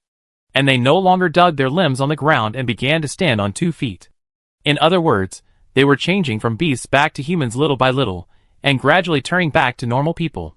Chapter 35. Seeing the scene, the whole camp began to boil, shouting, "Awake, awake, really awake." After all, the nerves of all the soldiers have been in a state of extreme fear these days, and now the tight string can finally be relaxed. Lin Jianya came to the small window tremblingly with a cane. He sobbed and reached out to touch the window, but his eyes were filled with tears. "Are they really well?" Platoon leader Zhang comforted. "I believe that they will be able to return to normal in a short time. There are really masters among the people." At the same time, Lao Jiang laughed triumphantly. "Haha, I am the Black Knife Kirin. That look is simply lawless." I looked at He Lanxue. It was obvious that He Lanxue had long been accustomed to Lao Jiang's virtue. She cleared her throat and hinted that Lao Jiang was almost done, and didn't make fun of him. At this time, Lao Jiang was like a peacock with a proud attitude, pretending to be modest and saying, "It's just a small trick, not worth mentioning." Lin Jianya, with tears in his eyes, was about to kneel down to us. "You saved the archaeological team and saved me, a sinner." Lao Jiang held Lin Jianya, and said repeatedly that this was not allowed. Lin Jianya choked, and said that he could not repay the life-saving grace. If it weren't for us, the Yinshu archaeological team would be wiped out. Lao Jiang didn't know how to refuse, so he could only hold him up. Fortunately, platoon leader Zhang was a man who could talk. He asked Lin Jianya to take good care of himself first, so that he would have a chance to repay us, otherwise he would cry his eyes blind and make things difficult for everyone. "That's right, we have a more important mission in Anyang this time. Captain Lin, you have worked here for more than 10 years, you must be more familiar with it than me, and I will have to ask you a lot later," Old Jiang said. Lin Jianya promised repeatedly, "As long as my old bones can be used, I will do it." About an hour later, the eyes of the people in the small house returned to normal. Some of them gasped because of the pain on their bodies, and some were so scared that they cried when they saw that they were tied with iron chains. Old Jiang said it was time to take them out. After these performances, the soldiers in the camp almost regarded us as a life-saving straw, and looked at us with a little more admiration. Therefore, no one objected to what Old Jiang said, but rushed to go in and save people. Despite this, platoon leader Zhang still told them to be more careful. After they took the 5 surviving archaeologists out, Old Jiang took us to the small house to do the final cleanup. There were a total of 3 corpses in the small house. The bodies were already smelly and black, with white teeth in their open mouths and long and sharp fingernails. It was indescribably horrible in this dark and humid environment. Lao Jiang couldn't help but sigh. If we had come earlier, maybe they could still survive. He Lanxue said, "Now it's the best result, at least most of them have been rescued by us." Yinlinger pinched her nose and jumped around. "If you ask me, I can only blame them. They don't know how capable they are, and insist on going to Yinshu to die." Li Jinglan, "Don't you think so?" I was suddenly called out, and was stunned for a moment. Lao Jiang noticed that something was wrong with me, and asked me what was wrong. I said it was okay, and continued to help them carry the bodies with gloves on, but I couldn't help but glance at the walls around me. The blood-red extermination texts obviously did not change, but strangely, I could not understand them this time. Could it be that I could only understand them when the archaeologists were still in a state of madness, and the bronze symbols did not stop calling? Could it be that the descendants of Wintao were really different? The old mayor did not teach me the extermination texts personally, but he said that I was chosen by the ancestors. Will one day, under the right opportunity, I suddenly have the ability to read the extermination texts? A long list of questions lingered in my mind, making me a mess. My mind was not on this, and I could not remember how Lao Jiang dealt with the body later. I only knew that after the body was disinfected with lime water, they set a fire again, intending to burn all the germs in it. After doing all this, we left the small house. Platoon leader Zhang specially assigned 2 soldiers to guard outside to prevent the fire from spreading. Afterwards, we went to check the bodies of the 5 archaeologists. The military doctor said that they were obviously getting better, but because of the serious lack of nutrition, they had to replenish their nutrition after the inflammation was relieved. After understanding, these 5 archaeologists are also among the best experts in the country. Some of them are geologists, some are historians, some are zoologists and botanists, and several archaeologists who have participated in the excavation of many large tombs. No wonder the higher-ups would not hesitate to send the army to search and rescue. I've heard of the name of Qilin before, but after meeting you, I didn't expect that you are much more powerful than the legend. An expert sighed.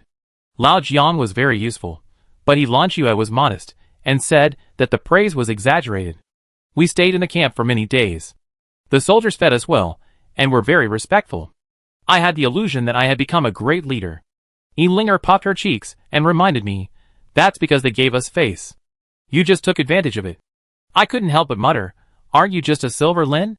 Linger snorted, it's better than a guy who is not a Lin at all.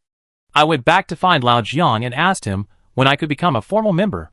Lao Jiang was lying on the bed, eating canned food and smoking, and glanced at me and said, let's see if we can make a great contribution this time in Inshu. So Xiaoshui village and Lei town are not considered great contributions? I asked Lao Jiang. Lao Jiang sat up suddenly, patted his head, and said it seemed so, but then added, boy, the more the organization tests you, the more they value you. When we find the real Ruri of Inshu, I will definitely apply for you when I go back. I immediately got excited and asked him when he would go. Lao Jiang said he wanted to ask Lan Xue's opinion. Lan Xue was sitting in meditation with incense. After knowing that we wanted to find Ruri as soon as possible, she also said that she had no problem. However, just when we were about to say goodbye, Lin Jianya's face suddenly changed, and he said anxiously, didn't you say that you wanted us to help? He stood up suddenly, and threw away the crutches he was leaning on. Lao Jiang shook his head and declined politely. A small sacrificial pit almost wiped out your entire army. The depths of Inshu are even more dangerous. Even I am not completely sure. You haven't recovered yet. How can I bear to let you go to die with your sick bodies? Lin Jianya insisted on going with us. He felt that the archaeological team had been in Inshu for more than 10 years, and was much more familiar with it than us. Inshu covers tens of thousands of miles. It is impossible for you 4 people to find the sunrise alone. Several other experts thought the same way. Privately, you are our lifesavers, and we must repay you. Publicly, finding the sunrise at Inshu is of epoch-making significance to the entire archaeological community. Even if we are torn to pieces, we must let the ancient Shang dynasty reappear in the world. This is our determination and our ambition. I hope you will not refuse. They said it sincerely, and they have been in good health these days. If they can really help, we will naturally be more than happy. After thinking about it, Lao Jiang finally chose to agree. However, when I was packing my luggage, I suddenly caught a glimpse of a strange smile on Lin Jianya's lips. That smile had a hint of conspiracy. I wonder if I saw it wrong. Chapter 36. That evil smile flashed by, and when I looked over again, it had disappeared without a trace. Lin Jianya even asked me with concern if I had left anything behind. I scratched the back of my head and said it was nothing, and told him to have a good rest and left. After returning, I didn't know whether to tell Lao Jiang about this, but Lao Jiang was already lying on the bed and snoring. The deafening snoring made me want to kick him. I really doubted whether I was Lao Jiang's apprentice. This guy had no virtue of loving children at all. The huge bed took up most of the space, so I could only shrink in the corner. I had no dreams all night, and breakfast was served when I woke up. This breakfast was particularly rich. In addition to steamed white buns, there was also hot meat soup. After we had enough food and drink, we planned to set off. Unexpectedly, platoon leader Zhang also wanted to go with us. He said he had asked his superiors for instructions. The superiors meant that this mission was extremely dangerous. Since they had guns, they had to protect the safety of the archaeological team and help us. Platoon leader Zhang, you are too polite. Old Zhang's eyes were rolling, thinking about whether to agree. But Lin Jianya refused for him. We have troubled you soldiers for so long, it's really too bad. Platoon leader Zhang said that it is the duty of soldiers to obey orders, and he will select half of the elite to protect our safety. In this way, we have a lot more firepower support invisibly. Lin Jianya refused again and again, but old Jiang agreed. Platoon leader Zhang has experienced soldiers under his command, maybe they can really help us a lot. Since old Jiang said so, Lin Jianya naturally couldn't say anything more, but his brows were furrowed, as if he was worried about something. Old Jiang couldn't help looking at Lin Jianya. Captain Lin, how come you have become so coy in the past 10 years? You were very generous back then. Lin Jianya was stunned for a moment, then grabbed the teacup and drank water, saying, I made a big mistake, so I have to be careful. Several experts comforted Lin Jianya, saying that the original decision was made by everyone together, and it was not one person's fault. But Lin Jianya still sighed deeply. Old Jiang squinted his eyes and looked at Lin Jianya. But your body has recovered very quickly. I remember that you often caught a cold back then. Lin Jianya spread his hands helplessly, saying that he was forced to do so. He slept in the wild every day, exposed to the sun and rain. If he was as fragile as before, he would have been buried long ago. Haha, why are you talking about this? Eat some vegetables. Lin Jianya seemed reluctant to mention the past, and asked everyone to eat more, because there would be no hot meals on the way. The archaeological experts recovered well, but their hands were still wrapped in thick bandages. The military doctor said that they had used the best anti-inflammatory drugs, but the time was too short, and it would take another month to fully recover. However, these experts did not care, saying that although their hands were injured, their eyes and brains were still there, and could still be of great use. After breakfast, platoon leader Zhang counted the number of people, left some people as support, and the rest of the people all set off, including him. There were a total of 5 local soldiers. Hearing from us that the situation in Yingxi was complicated, they even brought explosives and grenades and other ammunition. There were 6 archaeological team members, plus me, Lao Jiang, He Lanchua and Yin Linger. This trip was almost 20 people. Platoon leader Zhang arranged 3 fully fueled trucks. Before leaving, Lao Jiang suddenly searched everywhere in the camp, and found a large bundle of long white wax sticks. I know that this is called a rod in archaeology, which is used to determine the horizontal line. It's just that 1 or 2 rods are enough at ordinary times, but Lao Jiang got almost 50 rods, almost occupying half of the rear compartment. The originally spacious space suddenly became crowded, and platoon leader Zhang was quite dissatisfied and asked Lao Jiang why he brought these useless things.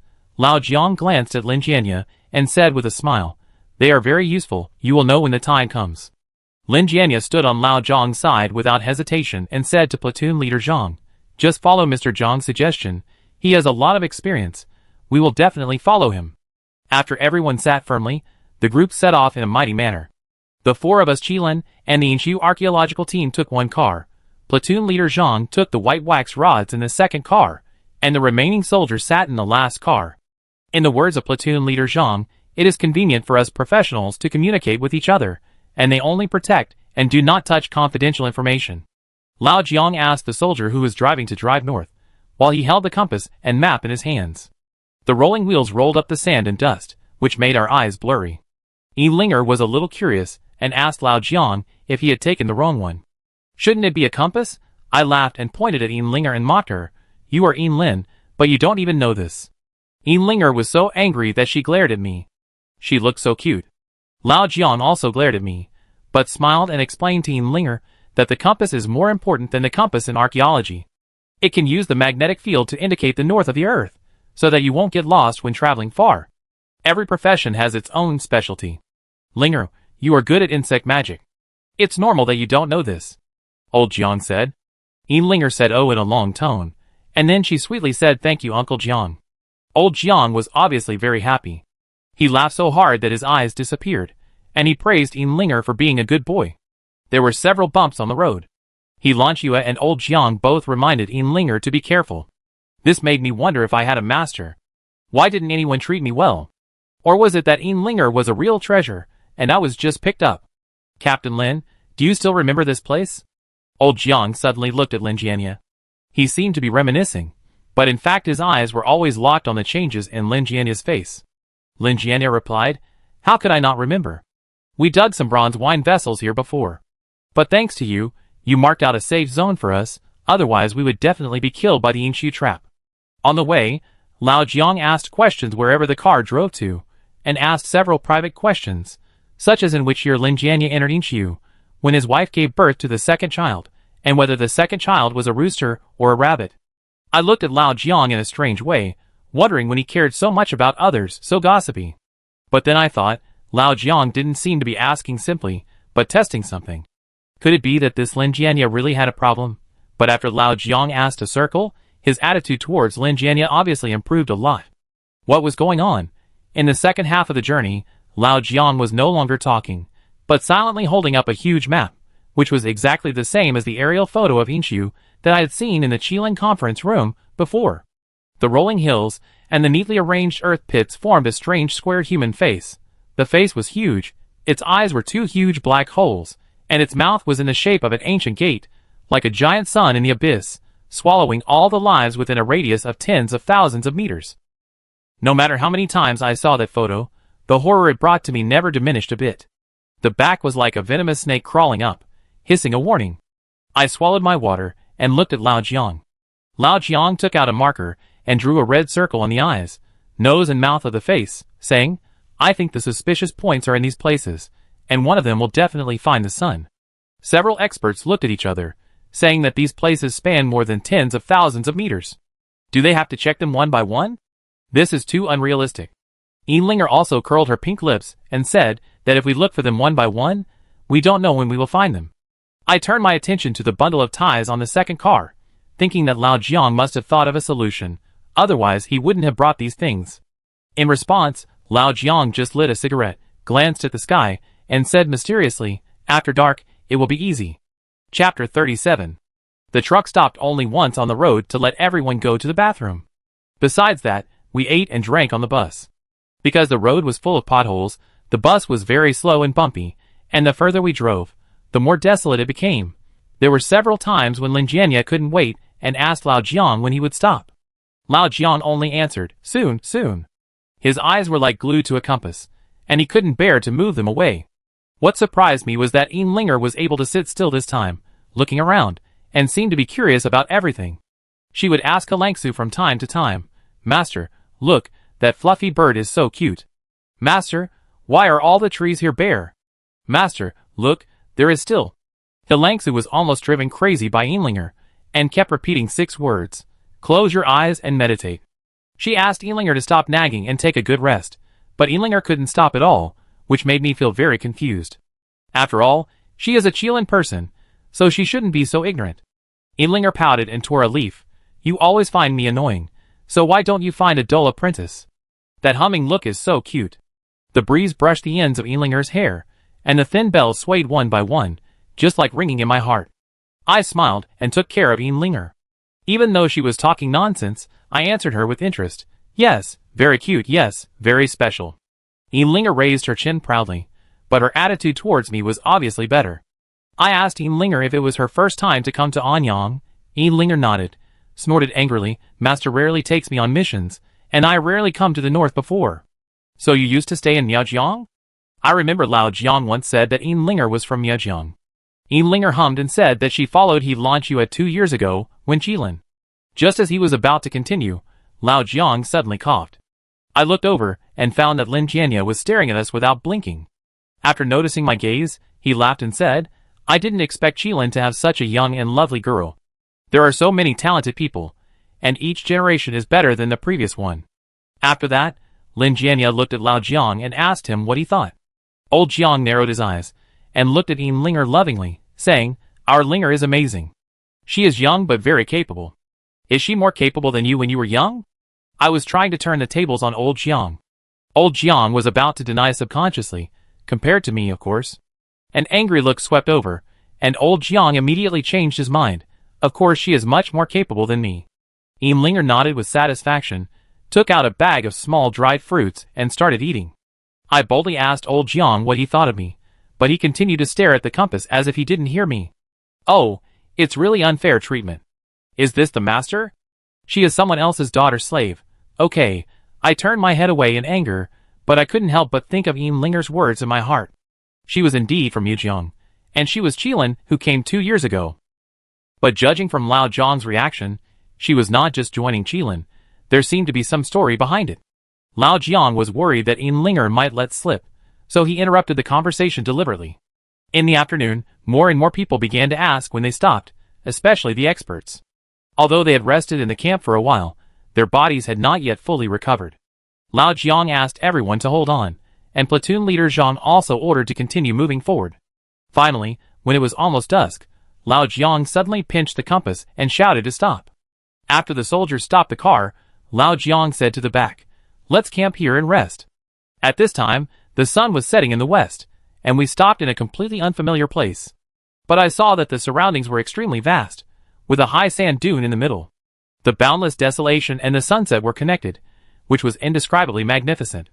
The soldiers had already started to set up camp and burn fires, with curling smoke. Not far away, there was a red sun that was about to set, which suddenly reminded me of an ancient poem. The smoke in the desert was straight, and the sun was setting in the long river. Helangsu stood under the sand dune, the breeze lifted her long skirt, and everyone was stunned. She looks like a female knight. I couldn't help but praise her, but Lao Jiang called me. Li Jinglan, what are you talking about? Come over and help me. You bastard will be lazy when I'm not watching you. The beauty was broken in an instant. I walked to Lao Jiang reluctantly, and felt that the beautiful scenery in front of me suddenly dimmed a little. After all the tents were set up, Lao Jiang said that everyone was tired from the journey, and they would have a good rest after eating a full meal. The soldiers had already put up their helmets and started to boil water. Platoon leader Zhang was a little puzzled and asked Lao Jiang if they were going to spend the night here. Old Jiang hummed. Platoon leader Zhang looked at the soldiers, then at the surrounding environment, and asked, "Is there anything special about this place? In my opinion, it is not as good as the place just now, at least there is a small river." Before platoon leader Zhang finished speaking, an expert in the archaeological team suddenly gave old Jiang a thumbs up. "Mr. Jiang, you have a good eye." The expert was called Xiao Xiao, a female archaeologist who had participated in the excavation of many ancient tombs. She was about 30 or 40 years old, holding an engineer shovel. Her hair was tied into a bun, revealing her slender neck, which looked very attractive. Old Jiang was not polite and asked with a smile. Big sister also noticed it. Xiao Xiao nodded and said that it was her professional habit to dig wherever she went. Inshu is so big, Mr. Jiang actually found a good place without looking for dragon points. Just shouted stop. He is really an expert, who can tell whether there is one or not with one move. While talking, Xiao Xiao showed her engineer shovel to everyone. Look, I just dug 1 meter deep and found that the soil is not right. The soil below is yellow with white, which is all burial soil, that is, backfill soil, which means that there must be a huge tomb hidden below. But this tomb is too big, so big that it is shocking, and it will be difficult to find it in the sun. Old Jiang nodded in approval, indicating that Xiao Xiao was right. However, what I didn't expect was that Helangsu suddenly said to Lao Jiang, "Since we have arrived at the place, why let everyone rest so early? Don't you look for the tomb during the day, but wait until it's dark, and you can't see anything before looking for it." I looked at Helangsu's expression. It seemed like she was mocking Lao Jiang, but Lao Jiang couldn't possibly fight back against Helanxue. He looked at Helanxue tenderly and explained, "For sister, you will understand." Suddenly Lao Jiang's face became serious, and he looked at me and Linger and said word by word, "By the way, everyone will get into the tent later. No one should leave the tent before midnight. No matter what you hear or see, you must not make a sound." Linger and I looked at each other, not knowing Lao Jiang's intention. Strangely, Lin Jianya and others nodded in understanding, as if they knew the inside story. After everyone had enough to eat and drink, they went into the tent to rest. Those who needed to drain water also tacitly teamed up nearby to solve it, but what they didn't expect was that when platoon leader Zhang habitually arranged for sentries to be on duty, Lao Jiang reminded them, "It's not necessary tonight, just turn off the engine and rest." But in case of danger, platoon leader Zhang hesitated. Lao Jiang's face turned serious. No one should be in a hurry. All the living people must enter the tent. Platoon leader Zhang became hesitant. Lin Jianya stepped forward and whispered something in his ear. Then platoon leader Zhang agreed and ordered people to put out all the remaining bonfires. It was dark all around, with only the faint lights in the tent. The night was so quiet that I even felt that the sound of insects nearby had disappeared. What will happen at night? I was a little scared, but I also felt a little curious and excited. Chapter 38. It was getting dark. There was only one dim kerosene lamp in each tent, and we sat in front of the lamp, staring at each other. I called out softly, "Master, tell me how to find the sunset in Inshu. Do you have a plan in mind?" Old Jiang said unhappily, "It's time to rest now. If you make a sound, I sew your mouth shut." Linger laughed, but old Jiang not only didn't blame her, but praised her for being cute. I was so angry that if I couldn't beat old Jiang, I would really teach him a lesson. Lin Jianya kindly comforted me. "Your master has a sharp tongue but a soft heart. He is afraid that you will disturb something outside and get into an accident." "Something outside?" I opened a crack in the tent and looked out, and found a desolate place with nothing. Lin Jianya asked me to close my eyes and listen again. I listened for a long time.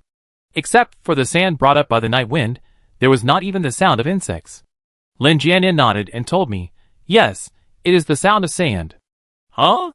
I was a little confused. Lin Jianya explained, "In fact, in Inshu, There is a nursery rhyme that has been passed down for a long time, called the rustling of the sun and the rustling of the moon. Don't run into ghosts in the middle of the night. I understand the first half of the sentence. Inshu has a lot of sand, and when there is strong wind, the sky will be full of yellow sand, even covering the sun and the moon. But the second half of the sentence caught my attention, and I hurriedly asked what ghost sand is. Lin Jianya smiled and said, "What exactly is ghost sand?" Even our group of archaeological experts, who have worked in Inshu for more than 10 years, don't know. Anyway, it's quite weird. The phenomenon of ghost sand only appears between 11 and 12 o'clock at night. If a living person sees it, it is likely to rush into the yang energy and get seriously ill the next day. In serious cases, a few strands of the 3 souls and 7 spirits will be hooked away. What exactly is the phenomenon of ghost shock sand? After all, it was the first time I heard of it. At this time, Xiao, who looked very attractive before, smiled knowingly and said that if I was lucky, I would be able to see it later. "Big sister, this is not called good luck, this is called bad luck," Lao Jiang added. Xiao seemed to have a good impression of Lao Jiang. She did not refute, but echoed, "Yes, if you run into ghost shock sand on the road at night, you are really unlucky." While talking, Xiao talked about a real event she knew. Just 3 years ago, a group of tomb robbers came to Inshu for scouting. In order to prevent being discovered by the archaeological team, they only dug holes at night. As a result, they encountered ghost shock sand, and all of them turned into headless corpses the next day. The scene at that time was simply horrible. More than 20 people did not live a single day. Until the accomplices of the tomb robbers came to look for them, the bloody smell had not yet dissipated, which scared them. They didn't dare to look for the missing head on the spot, and just dragged the body back. The experienced second in command believed that they had encountered a ghost, and some said it was the retribution for tomb robbery. Who knows when the boat capsized in the gutter, and not even a complete body was left. Anyway, the remaining tomb robbers quickly disbanded. Many went to the temple to eat vegetarian food and chant Buddha to atone for their sins. There were also a few capable ones, who surrendered to the archaeological team, thinking about whether they could eat the food of the Japanese government. So weird. I suddenly felt a chill on my back, and couldn't help shrinking my neck. Xiao hummed and said, "That's true. Some of them are still working at the Archaeological Research Institute. Last time I saw one of them, he looked fierce, but when he mentioned Gui Jingsha, his expression changed drastically. He repeatedly warned the Inshu archaeological team to be careful and lie in the tent and pretend to be dead if they encounter Gui Jingsha. Don't talk, don't move, and don't even fart." I couldn't help swallowing and asked what would happen if they left the tent. Old Jian also joined in the conversation and said to me with a smile, "Then I can change a new apprentice." My face immediately fell. He was so willing to change his apprentice. I was just about to go up to Lao Jiang to ask him about it, but as soon as I stood up, I was held down by Lin Jianya. Lin Jianya covered my mouth tightly and hissed at me. It was then that I realized that although this guy was quite old, his arms were strong and powerful, like Mount Tai, pressing me so hard that I couldn't move at all. He was seriously injured before. How could he recover so quickly? When I was wondering, there was a whimpering sound from outside. The wind was like many female ghosts sobbing in resentment, with sharp and thin voices, which seemed particularly creepy. "People, is this the legendary ghost shocking sand?"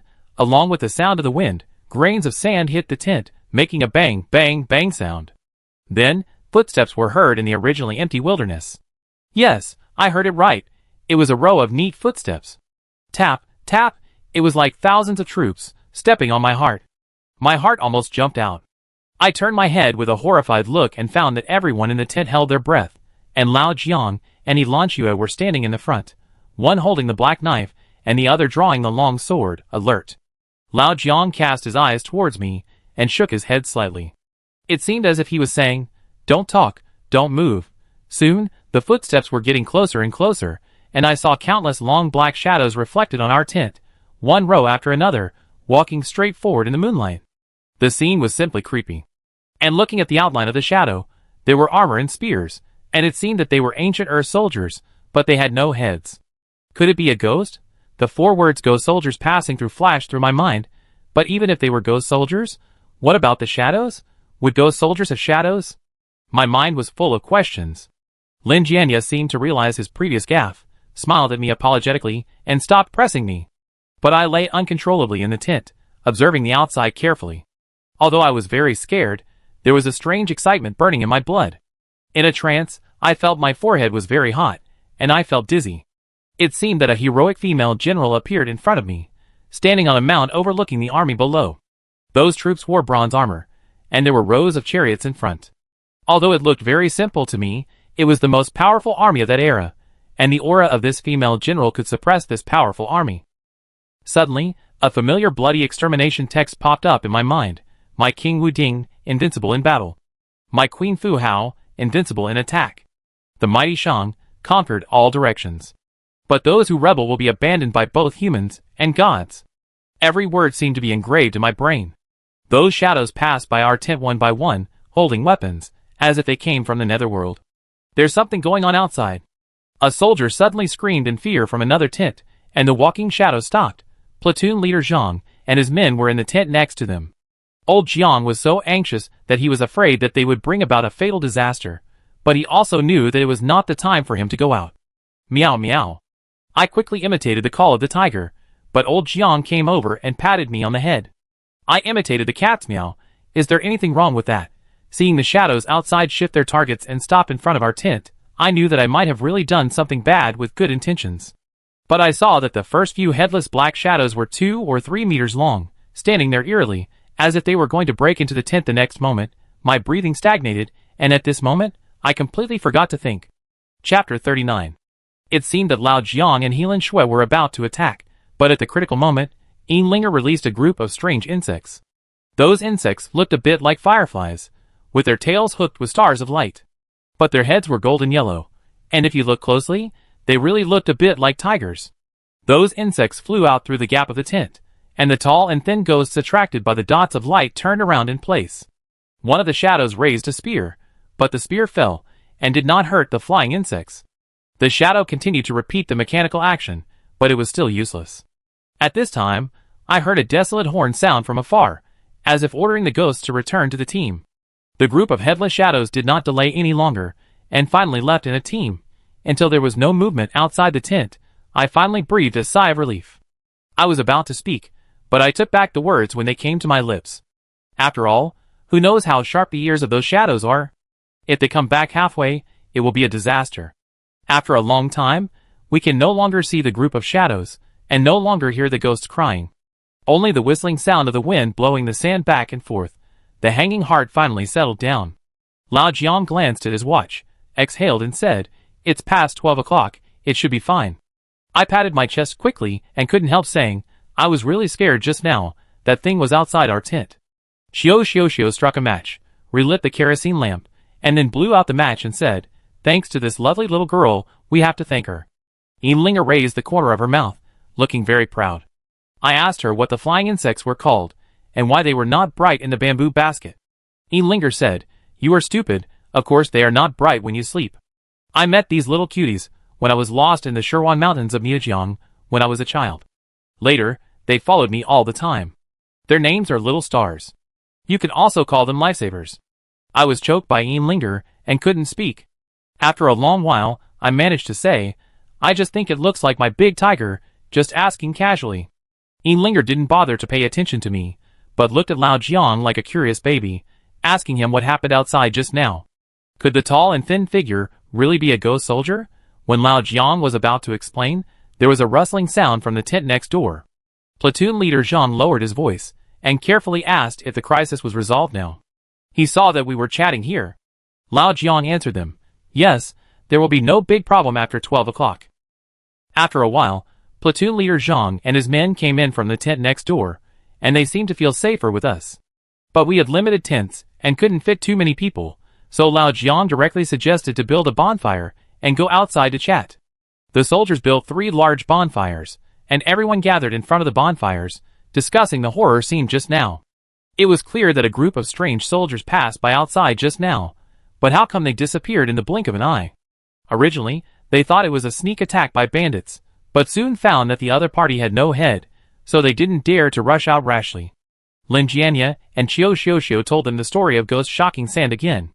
After hearing the end of the group of tomb robbers, everyone touched their heads in fear, thinking that if they had rushed out just now, their heads would probably have been borrowed by the group of headless ghost soldiers. At this time, a geologist named He Mu in the team explained, "This is probably a natural phenomenon. It is similar to a saying in our folk, the Yin soldiers borrow the road. The so-called Yin soldiers borrow the road means that when the Yin energy is particularly heavy at night, in the wilderness, you can see a group of soldiers who have died for many years walking on the road. Isn't this too mysterious? A local soldier didn't believe it, and thought it was too far-fetched. He Mu shook his head, saying that many people in ancient and modern times have personally experienced the incident of Yin soldiers borrowing the road. For example, Duan Chengshi, a late Tang scholar, mentioned such an interesting thing in Yuyang Miscellaneous. It is said that during the reign of Emperor Xuanzong of the Tang dynasty, in Luoyang, the eastern capital, it was midsummer, the sky was clear and cloudless, but a group of Yin soldiers suddenly appeared in the air, as many as tens of thousands of them, and those local soldiers had green faces and fangs, and the scene was very scary. At that time, the people once thought it was an ominous sign, and sure enough, the Anxi rebellion occurred not long after. There is a strange place called Jingmachao in Yunnan. It is a gloomy ravine. When the horses of the mountain people reach Jingmachao, they will encounter some inexplicable obstruction, and will not move no matter how hard they are driven, as if they are frightened by something. Once, a lost mountain man did not know how he got there. As a result, he saw with his own eyes the neighing of war horses, and the clash of swords and irons in the ravine. There were two strange armies fighting. Although there were broken arms and legs everywhere, there was not a drop of blood left. Later, according to the elderly, it was very likely the scene of the Shu army pacifying the Nanmen hundreds of years ago. Not long after, the mountain man died. Finally, Heimu gave a more scientific explanation. I suspect that a large-scale war took place in Yinshu back then, and this war was recorded by the magnetic field. Every time the sand is walked, it will be played in a loop, allowing the scene thousands of years ago to reappear. I couldn't help but frown and asked curiously, since it's just playing, how can they still hear our voices? Why did they almost attack us just now? Heimu was stunned for a moment, obviously unable to answer. At this time, Lao Jiang said, "Boy, everything is born, whether it is a god or a ghost, existence is reasonable. Whenever you go to a place, remember not to touch the taboos of that place, otherwise you will only suffer." The implication is to remind me that if I hadn't imitated the roar of a tiger just now, I wouldn't have attracted that thing at all. But I didn't mean well. This petty-minded old Jiang, he only bullies me. He Lanchua glanced at old Jiang with dissatisfaction, and said in a deep voice, "Didn't we agree to act at night? Not to mention encountering the ghost, it's pitch dark outside now. Where can you find the setting sun?" Old Jiang stood up with a smile, patted his butt and said, "For sister, don't be anxious, now is the time." He looked up at the starry sky, only to see that the weather was clear at this time, and the stars were distributed like a chessboard on the night sky, shining like gems and vast like the ocean. It seems that God is also helping us. Old Jiang sighed, and ordered everyone to start the action. Platoon leader Zhang was surprised, wondering if he had heard it wrong, and asked old Jiang if he was sure he wanted to find the tomb in the middle of the night. Old Jiang nodded, saying that if it was during the day, he would not be able to find it. At this time, the bundles of white wax sticks on the truck also had a use. Lao Jiang ordered all of us to divide into 4 teams, 1 team led by He Lanchua, 1 team led by platoon leader Zhang, 1 team led by Lin Jianya, and 1 team led by Qiu Xiuxiu. Each team led a direction, and each team carried 10 white wax sticks and set off in the southeast, northwest, and northeast directions respectively. Lao Jiang told us to walk straight in all directions, and stick a stick into the soil every 1,000 steps. When all the sticks were stuck, we would come back. Although we were puzzled, considering that Lao Jiang had always been confident, we could only do as he was told. Before leaving, I specifically asked Lao Jiang what these sticks could be used for. However, he was leisurely roasting the fire, pretending to be mysterious and whetting his appetite. "Jinglan, you are still not smart enough. I hope you can understand the master's intention when you come back." That day's aura was not at all like a kind and amiable master, but like a cunning old fox. Chapter 40. We followed Lao Jiang's plan and started marching. Soon, the first white wax pole was inserted in the east, west, south, and north directions. I don't know if it was Lao Jiang's doing, but each pole was coated with fluorescent powder, emitting a green glow in the dark. It was fine at the beginning, but as we walked further, some people couldn't help but murmur, "Why do I feel like I'm playing house like a child? Can we really find the tomb this way?" Lin Jianya comforted him with gentle words. "Mr. Zhang's ability is far better than yours. He can't be wrong." This was said with full confidence, as if everything was under Lao Jiang's control. "But it's the middle of the night, and we're running around with poles. Forget it, let's not talk about it, After all, he is our lifesaver. The man complained, but thought of Lao Jiang's life-saving grace and stopped talking. We continued to walk straight ahead. On the way, I couldn't help but look to the west. I wondered what was happening with Helangsu and Inlinger. It took us 2 hours to make this trip. When we returned, we were already out of breath. I felt sticky sweat on my back. I was thinking about asking Lao Jiang what to do now, but I saw him sitting around the campfire, smoking and roasting canned meat. Seeing me come back, he asked me if I wanted to come for a day. I replied, I'm full and can't eat. But Lao Jiang could still eat, smacking his lips day after day. Finally, when Qiu Xiuxiu's team returned, Lao Jiang finished eating. Lin Jianya couldn't help but ask what the poles were for. Lao Jiang did not respond, but spread the huge map on the ground, then took out a pen and drew a red circle in the direction of the nose of the face. We are here now. Then he began to draw rows of small dots in the 4 directions of the nose. I suddenly had an idea and asked Lao Jiang if this was the place where we would set up the pole.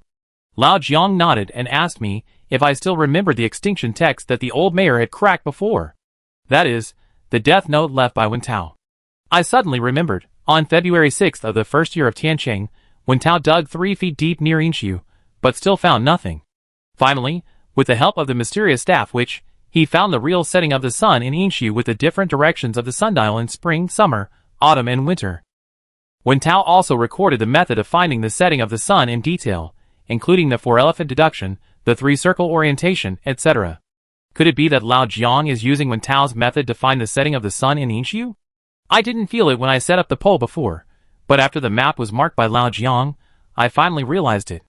Don't the directions we set in the east, west, south, and north represent the azure dragon in the east, the white tiger in the west, the vermilion bird in the south, and the black tortoise in the north? Hearing what I said, Lao Jiang nodded with satisfaction and praised, it seems that my disciple is not stupid. I said that you will understand when you come back. Lin Jianya suddenly came over with a look of surprise. Mr. Jiang is worthy of being called the Black Knife Karen. I knew when I parked the car before that you already had a plan in mind. Lao Jiang nodded and replied, the reason why we parked here is not only because this is likely to be the center of Yinshu, but also because there is a hill here. Hills can be climbed to see far. Is that what Mr. Jiang meant? Qiu Xiuxiu answered. Old Jiang shook his head. No, this hill is not an ordinary hill. It is called Stargazing Platform in Feng Shui. Stargazing Platform. I silently recited the name and asked Old Jiang if it was used to observe the stars. Old Jiang started to sell again, saying that I would reveal the mystery when the time comes. After that, he waved his hand and led everyone to climb the hill. After climbing the hill, everything around us was in full view. We also saw the 4 directions of the east, west, south, and north, which were particularly obvious in the night. Hey, why are those poles glowing? Lin Jianya frowned, and Old Jiang explained that he sprinkled fluorescent powder on the poles when everyone was not paying attention. Lin Jianya looked at Old Jiang deeply, and then smiled. It seems that you have been prepared for a long time. That's right, nothing can escape my eyes. Old Jiang said meaningfully. After a night of hard work, Linger was almost exhausted. She sat down on the hill and asked Lao Jiang how long it would take to solve the puzzle. Lao Jiang looked at his watch and smiled. It's done. Linger looked down with wide eyes, saying that she didn't see anything unusual about the poles. Lao Jiang handed her a telescope and explained that she was not asked to stare at the white wax poles, but to look at the stars in the sky. Look at the stars? Linger was puzzled. Lao Jiang nodded and explained, the observatory is of course for stargazing. Many large tombs not only correspond to the surface feng shui and the 2 qi dragon veins, but also correspond to the stars in the sky. Linger was confused and took the telescope suspiciously. After a while, she pointed at the stars in the sky and said that this one looked a bit like Mao Mao, that one looked a bit like Lulu, and the one in the farthest distance looked like a big bamboo basket. It seems that this girl only has eyes for those bugs. Oh no, it should be her friends. Lao Jiang saw that he couldn't explain it to Linger, so he directly distributed all the remaining telescopes in the team, and I was lucky enough to get one. I looked at Lao Jiang with gratitude, and was about to say thank you to the master. But Lao Jiang threw a sentence at me. Remember, stare at those stars for me, don't blink. Tell me when the stars move. It turns out that it's not because he loves his apprentice, but this is also hard work. And how can the stars move? Lao Jiang is not trying to help me again, right? But when I looked at the stars in the sky with a telescope, The 36 decisions of moving mountains and filling the sea given to me by the mayor suddenly appeared in my mind, which includes the chapter on stargazing. As the saying goes, the first class observes the stars, the second class observes the water and the sun, and the third class walks all over the mountains. It means that the first-class tomb robber can confirm the location of the tomb based on the Zhoutian stars. Second-rate tomb robbers have to look at the water and the sun. All large tombs are based on feng shui. Sometimes the direction of the water flow can determine whether there is a tomb in that place. As for the third-rate ones, they use a compass to search everywhere. I quietly recited the sun formula in 36 formulas for moving mountains and filling seas, and identified the stars bit by bit. At this moment, I was surprised to find that the star in the center actually moved.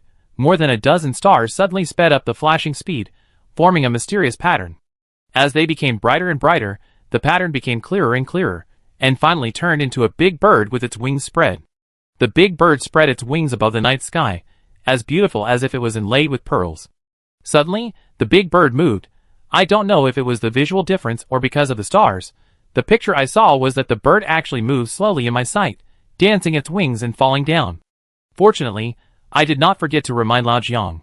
Lao Jiang grabbed the telescope from a soldier beside him and shouted, "It turns out that when Tao's notes are true, it is really possible to locate the acupoints through the 4 images and 3 circles." We followed the movement of the bird and marveled at it.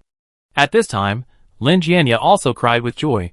The black bird of heaven descended and gave birth to the Shang dynasty. It turns out that the legend is true. Chapter 41. We all looked at Lin Jianya, and saw that Lin Jianya's eyes were already filled with tears. He kept repeating this sentence. The black bird was sent by heaven, and it gave birth to the Shang dynasty. Several other archaeological experts couldn't help but praise. We have been busy in Yinshu for more than 10 years, but we didn't get as much as Mr. Jiang in just a few days. Xiao stared at the black bird and said, "Mr. Jiang is a powerful man. How can we compare with him? I am lucky enough to see the birth of the black bird in this life. Even if I die, it is worth it." Old Jiang said. She was exaggerating. The experts present were completely convinced. Linger couldn't help but interrupt and said, "What's the story behind this big bird made of stars? What does it mean that the black bird was born to give birth to the Shang dynasty?" Lin Jianya explained, according to legend, the ancestor of the Shang dynasty was actually a black bird. A girl named Jian Di ate a black bird egg and suddenly became pregnant. She gave birth to generations of merchants, so later merchants regarded the black bird as the totem of their tribe. Can you get pregnant by eating eggs? Linger couldn't help but cover her mouth, a little bit unbelievable, but looking at the slowly falling black bird, she couldn't help but sigh at the magic of creation. Another historian named Baishui added, "In fact, the reason why the Shang dynasty moved its capital here was because one of their great emperors, Pan Gung, followed the footsteps of a black bird and traveled thousands of miles to Yin. When he saw the black bird landed in Yin, he immediately smiled and told his people, 'Our home is here in the future, and we will not leave.' At that time, the Shang dynasty had already invented the astronomical calendar. In fact, the lunar calendar we usually refer to is not the Yin of Yin and Yang, but the Yin of Yinshu, because this is exactly the calendar of the Shang dynasty. But what I never thought was that the black bird that Pan Gung had been searching for was actually a star in the sky." Bai Shui felt that the doubts that had troubled him for decades were solved in an instant. He was very moved and said, "Yes, the black bird is the patron saint of Shang. Whether the Shang dynasty exists or not, it will continue to protect this land of Yinshu." After that, Bai Shui patted Lao Jiang's shoulder hard. Lao Jiang just looked at the beautiful night sky quietly. "I just mastered the skills of my predecessors. It was not me who discovered the setting sun in Yinshu, but the tomb-robbing king Wen Tao back then. Wen Tao discovered that this place was connected to Taihang in the west and Huanshui in the east. The feng shui was not closed, and the two qi were connected. There must be a group of ancient tombs of the Shang dynasty hidden below. But he couldn't find the tomb door for a long time, so he racked his brains according to the stars in the sky, and finally found the setting sun. Although the tomb robbery failed in the end, a note left behind recorded the method of finding the tomb." Lin Jianya's eyes flashed, and he didn't even have time to observe the trajectory of the black bird in the telescope. He stared at Lao Jiang without blinking and asked about Wen Tao's notes. "Mr. Jiang, I wonder if I can have the honor to observe it."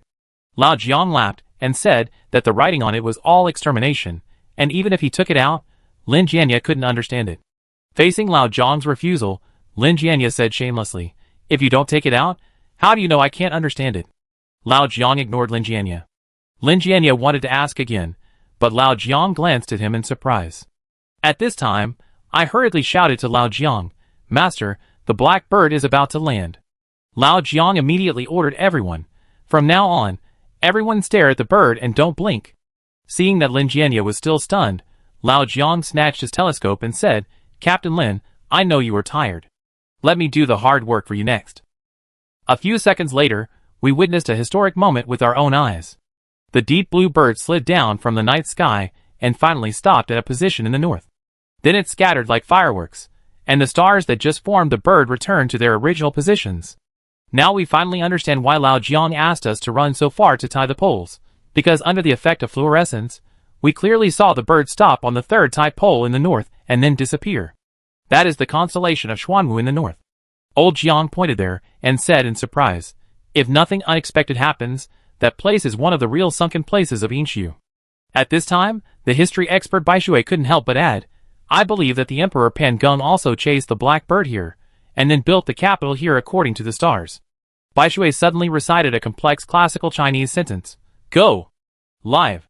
Now I will try to move you and build your home forever." He explained that this sentence was what Pan Geng said to his people when he moved in, which means, "Follow me, I will lead you to migrate and build your home forever." Perhaps in Pan Geng's eyes, this black bird will bless Shang from generation to generation and exist forever. Lin Jianye was so excited that he wanted to lead people to the north immediately. But old Jiang waved his hand. "Why are you in a hurry? We have worked hard all night. If we don't rest, our bodies will not be able to bear it." Xiao Xiaoxiao felt that old Jiang was sympathizing with the archaeological team members present, and hurriedly thanked him. Hey Mu, Bai Shui and others were also impressed by Lao Jiang's skills. They just did whatever Lao Jiang said. Platoon leader Zhang also thought that Lao Jiang's arrangement was reasonable. The soldiers were in good health, but the archaeological experts were obviously tired, and the soldiers' mission was to protect the safety of the archaeological team. Everyone unanimously decided to take a good rest tonight and start excavation tomorrow. After returning to the tent, Lin Jianye began to ask about Wen Tao's notes again. Lao Jiang narrowed his eyes and looked at him meaningfully. "Captain Lin, when did you become so interested in Wen Tao? I remember what you said back then. Wen Tao is the most notorious tomb robber in history, and I don't know how many ancient tombs he destroyed. Every archaeologist must despise such a scum. Why now you like the scum you despised?" Lao Jiang looked Lin Jianye up and down. Lin Jianye's Adam's apple rolled, revealing an awkward smile. "That's right, Wen Tao is notorious, but he was able to find the real son of Yinshu, which is still a contribution to future archaeology. If we can see that note, it might make a sensation in the archaeological world." In response, Lao Jiang just gave him a mysterious smile. "The note is indeed very long, but you can't get fat in one day, let's take it slowly." When he said the second half of the sentence, Lao Jiang obviously dragged out his tone, which made me feel that he was referring to something. Moreover, we only have a human skin scroll left by Wen Tao before his death, and it has only been deciphered halfway. How can there be a complete note? Lao Jiang is just lying with his eyes open. Or does he have other intentions? Chapter 42. The next morning, just after dawn, Lao Jiang woke everyone up and said it was time to work. We had a simple breakfast and followed Lao Jiang to the north. Although it was a night, everyone's excitement was growing, and they were excited to discuss Yinshu. If there is really a real tomb of Yinshu hidden there, this discovery is enough to shock the entire Yin kingdom. The first dynasty with written historical records is finally coming to light. Several archaeological experts talked about Yinshu endlessly, their eyes filled with a burning passion for this major discovery. Although Lin Jianye also joined the discussion, what surprised me was that he always inadvertently led the topic to the tomb. As Lao Jiang said, Lin Jianye's interest in Wen Tao seemed to be far greater than the ancient tombs of Yinshu. But the question is, isn't Yinshu Lin Jianye's lifelong dream? This Lin Jianye is really a bit weird. To this, Lao Jiang just gave a few casual replies, neither accusing nor agreeing, looking completely uninterested. Not long after, we arrived at the place where the black bird disappeared last night, the third pole in the north. Unlike the fluorescent effect at night, this white wax pole looked unusually ordinary in the daytime. But this did not reduce everyone's excitement at all. Platoon leader Zhang asked Lao Jiang curiously if they just needed to dig down along this pole. Lao Jiang waved his hand and said, "Wait." Then he took out a mysterious cross-shaped tool from his backpack. But the tool was golden in color, with a handle below and a magnetic needle hanging horizontally above. This thing. Before I could finish my question, Xiao suddenly said, "If I'm not mistaken, this should be the legendary dragon-seeking ruler, right?" Old Jiang nodded, and Linger came over, staring at the little tool like a curious baby, as if she was seeing it for the first time. This made me understand that Lan Xue protected Linger very well, and she probably didn't take her to the ancient tomb many times, so she had relatively little experience and knowledge. Lao Jiang patiently explained to Linger. The dragon-seeking ruler is a common detection tool used by ancient feng shui masters and tomb robbers when searching for dragon points. Because of its unique design, it can sense the dragon veins of the earth and the surrounding aura, and has very good spirituality. Linger asked him if it was really that effective. Lao Jiang hummed and replied, "Of course, it is said that in ancient times, Fuxi, Niwa, and even Dayu used the earliest dragon-seeking ruler to explore water sources and minerals. Because it is mysterious, and can be used to solve various problems, it was modified by a tomb-robbing genius and used in tomb-seeking. This genius is Wen Tao." Linger nodded, seeming to understand, and Lao Jiang looked at me. He was explaining to others, but he hoped that I could remember every word. "Li Jinglan, watch how I use it." But Lao Jiang held the dragon-seeking ruler parallel to the ground under his feet, then closed his eyes and chanted, "When Gong's dragon-seeking ruler, a divine tool of heaven and earth, yin and yang respond at all times, and the true shape of the dragon's lair is revealed. This ruler is me, and I am the ruler. The ruler and I are one, and I can communicate with all spirits." At first, the pointer on the dragon-seeking ruler remained horizontal, but just after Lao Jiang finished chanting the daily formula, the pointer actually moved in full view of everyone. Every time Lao Jiang took a step toward the north, the shaking of the needle tip became stronger. At this time, Lao Jiang had his eyes closed, but he seemed to be able to see everything, and his feet walked back and forth with the steps of the stars. Lan Xue whispered to me that Lao Jiang had entered a profound state of unity between man and nature, and I must not disturb him. Seeing Lao Jiang take several steps, suddenly, his closed eyes opened, and a gleam of light flashed in his eyes, as if he sensed something. I walked forward quickly, and saw that the pointer of the dragon-seeking ruler in Lao Jiang's hand pointed to the ground. That place was about 20 meters away from the piercing pole. I think the piercing pole is used for rough positioning, and the dragon-seeking ruler is used for precise positioning. At the same time, Lao Jiang sat on the ground and panted for a few times. Are you okay?" I was stunned for a moment, and then asked. Lao Jiang snorted at me, "I'm fine." Seeing his mess, I was relieved and breathed a sigh of relief. Old Jiang didn't bother to pay attention to me, but ordered everyone to dig down to the position pointed by the dowsing rod. Everyone was overjoyed and immediately picked up the engineer's shovel and pickaxe to start digging. Several local soldiers were very strong and raised a large handful of sand every time they shoveled. Other archaeological experts also came to help. However, as they dug, everyone's faces changed. 1 meter, 2 meters, 3 meters. A team of people dug down 3 meters, let alone the tomb door. Not even a single oracle bone was found. Excitement was gradually replaced by disappointment. Even though everyone believed in old Jiang, they couldn't help but ask, "Mr. Jiang, it's not that we doubt your ability, but in the past, after digging for so long, there would always be something. Is it possible that the dowsing rod pointed to the wrong place?" Lao Jiang was smoking on the side. He raised his eyes when he heard this. "Trust me, it won't be wrong." With Lao Jiang's words, they could only dig again. Another meter? This time there were more doubts. Even I couldn't help but look at Lao Jiang. After all, the dowsing rod didn't look like a precision instrument, so there must be a relative error. I asked Lao Jiang if he wanted to think of other ways. Lao Jiang only replied me one word, "Dig." Everyone continued to dig the pit, but this time, they were obviously not so willing. Instead, they felt that it was very likely to be useless. The expressions on their faces became ugly, as if they wanted to force Lao Jiang to surrender. Xiao was digging very hard. She kept comforting her companions. "Mr. Jiang, you still don't believe it? Even when we were in that state, he could pull us out of the gates of hell. He will be right this time too." Linger was playing with insects and shaking her legs. After hearing this, she couldn't help but look at Lao Jiang. "Does that ant like you?" Puff! Lao Jiang was almost choked by the smoke. 2 wisps of white mist came out of his nose. He wanted to deny it but couldn't speak. Looking at Xiao again, she was actually shy. Lao Jiang, you are so old, and you can still have peach blossoms. I really can't understand it." After waiting for a long time for Lao Jiang to speak normally, he didn't indulge in Linger this time, but choked her. "You little girl, what do you like? Go play with your bugs." After that, Lao Jiang walked to He Lanchua with a flattering look and asked her if she wanted to eat anything. He Lanchua's face was cold. At this moment, the soldier suddenly screamed in the pit several meters deep, "Dig, dig it!" We hurried over, and the soldier said that the shovel had hit a very hard object. Platoon leader Zhang immediately ordered everyone to continue. After an instant's stick of time, a huge bronze plate buried deep in the soil appeared in front of everyone, with a strange bird head carved on it. The bird narrowed its eyes slightly, as if smiling, but its face looked like a human, and it looked extremely strange and gloomy. Owl, that's an owl. There's no mistake, the Yin ruins are underneath. Lao Jiang threw away the cigarette and said every word loudly. Chapter 43. Lao Jiang's words undoubtedly boosted the morale of the whole army.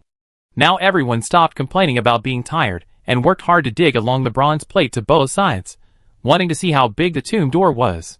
But platoon leader Zhang asked Lao Jiang, "Mr. Jiang, why is the pattern on the tomb door a bird?" In his mind, wouldn't it be more powerful if it was carved with tigers and lions? Lao Jiang smiled and explained, "This bird is not ordinary. It is called an owl, which is now an owl. Because owls only appear at night, they were called messengers of gods and ghosts during the Shang dynasty. Often the appearance of owls would bring the will of gods and ghosts." At this time, I suddenly remembered that when the old mayor deciphered the extermination text, the witch cloak he wore was also embroidered with an owl. Everything seemed to be related to the Shang dynasty. But the strange thing is that no matter how hard everyone dug on both sides, they could not dig to the end. I couldn't imagine how big this bronze plate was. Lao Jiang frowned and jumped into the pit. Then he leaned over and put his ear on the bronze plate, raised his hand, and gently twisted the bird's head. I found that the bird's head could actually turn, but Lao Jiang was extremely careful every time he twisted it, as if a wrong step would cause a huge disaster. In this way, Lao Jiang twisted it while listening to the subtle sounds in the bronze plate, and each time he only twisted it 1 or 2 millimeters and stopped. Click! Click! The bird's head with a human face turned in Lao Jiang's hand, laughing strangely. This situation lasted for half an hour. I don't know if Lao Jiang finally broke the mechanism under the plate. The whole bronze plate began to shake violently, and Lao Jiang immediately jumped out of the pit in 2 steps. Then he ordered everyone to retreat to the hill immediately and throw away all the heavy objects. "What are you doing? Run!" Before someone could react, the people around him kicked him. I thought to myself, wait for Lao Jiang and respect the master-disciple relationship between him and me. As a result, Lao Jiang looked back and saw that I was still there and cursed, "Stinky boy, why did I find such a stupid disciple like you?" Having said that, Lao Jiang did not forget to take me with him to escape. He grabbed my collar and jumped towards the hill. But as we were running for our lives, we kept hearing the sound of rolling sand and gravel from behind. The noise became louder and louder, and even our feet were affected, as if there was an 8-magnitude earthquake here, and the whole earth was shaking little by little, rumbling non-stop. At this moment, there was only one word left in my mind. The ground collapsed and the mountains were destroyed. Fortunately, we retreated back to the hill in time and climbed up to look far away. We saw that the poles had disappeared from the place where we just stood not far away, and only a large crack that stretched for several miles suddenly appeared there. The place where we dug the bronze plate at the beginning seemed to have collapsed now, and the whole thing sank down, revealing a huge black hole with no bottom. We were simply stunned and couldn't believe that there was such a huge underground abyss under the Yin ruins. "Mr. Jiang, what should we do now?" Xiao asked Lao Jiang. Lao Jiang held a cigarette in his mouth and stared at the black hole without blinking. After a while he said, "Let's go and take a look." "Still going over?" He Mu was shocked by this. Lao Jiang glanced at him and said that if he didn't go over, he couldn't be sure whether this was the Yin ruin sunset. After all, the ancients were smart, and they might have set up a fake sun to deceive the world, so as to conceal the true location of the royal tomb. Xiao immediately expressed her support, but platoon leader Zhang asked if there would be aftershocks. Lao Jiang explained, "The ground collapse just now was actually caused by a mechanism, not a real earthquake, so the probability of aftershocks is very small. Or this way, my apprentice and I will go to explore the way first, and you stay where you are and don't move." Sure enough, as long as it is an adventure, Lao Jiang will not forget me. Helangsu and Yinlinger also insisted on going, thinking that since they were going to act, they should act together. Lao Jiang was deeply moved and said softly, "Four sisters' words are still heartwarming." Helangsu glanced at him and said coldly, "I am afraid that you will hurt Jinglan again. If it is only you, then I will feel more at ease." Lao Jiang selectively ignored Helangsu's words, and whispered that Helangsu was just hard-mouthed and soft-hearted. Before departure, Qiu Xiuxiu insisted on going with us, and Lin Jianya also said righteously that Yingxi was his lifelong dream, and he would never back down. Under the leadership of Lin Jianya and Qiu Xiuxiu, archaeological experts stood up one after another. Why don't we go together? More people means more help. Platoon leader Zhang's mission is to protect the safety of the archaeological team. Since they are going, the soldiers must go with them. So we return to the pit again. Due to the powerful shock wave, the original pit had long disappeared, replaced by a huge black hole with a diameter of dozens of meters. The black hole was bottomless and boundless, like a dark abyss that eats people. Lao Jiang threw a torch down, and after a few seconds, the torch fell to the bottom of the abyss, revealing a glimpse of countless ancient chariot wreckage and the bones of war horses. Qiu Xiuxiu squatted down and said, "It seems to be a burial pit." Lao Jiang stood straight in front of the abyss, squinting his eyes, and said, "If I'm not mistaken, it is very likely that the Shang dynasty royal tomb hidden for thousands of years is underneath. Let's go, for sister, go down and take a look." Lao Jiang looked at Helanxue, then took out the rope from his backpack and started to fix it. There are so many chariot pits, so you can imagine how huge the royal tomb inside will be. Everyone had never seen such a large ancient tomb before, and they couldn't help but marvel. Lao Jiang explained, the Shang people were fond of clan burials, which means that people of the same clan with blood ties would be buried together, fighting together in the 4 directions during their lifetime, and gathering together in the 9 springs after death. Platoon leader Zhang laughed, but aren't people related to each other? In this case, one next to another, and another next to this one, wouldn't it form a particularly large group of ancient tombs? Lao Jiang nodded. That's right. He looked at the black abyss and said, "This is where the black bird landed. It belongs to the most central location of the Shang dynasty, and should be the real core of the ancient tomb group. In other words, the top burial objects of the Shang dynasty may be gathered here." Lin Jianya raised his eyebrows and asked Lao Jiang, "Then what did we do before? What are those tombs excavated outside Yingxi?" Lao Jiang smiled contemptuously. "This is the resting place of the royal family. The outer areas can only be ordinary generals and civilians. They have to protect their own kings during their lifetime, and continue to protect them after their death." Everyone was frightened by Lao Jiang's words, and I couldn't help asking, "Master, do you mean to surround Yingxi with countless tombs of all sizes to bury a dynasty?" Lao Jiang gave me a look of self-understanding, and then stretched out his hand to platoon leader Zhang. "Lao Zhang, where is the thing I asked for just now?" Platoon leader Zhang waved to the messenger behind him, and the other party took off the military green backpack on his body and pulled out the antenna, indicating that he had prepared it just now. It turned out to be a radio.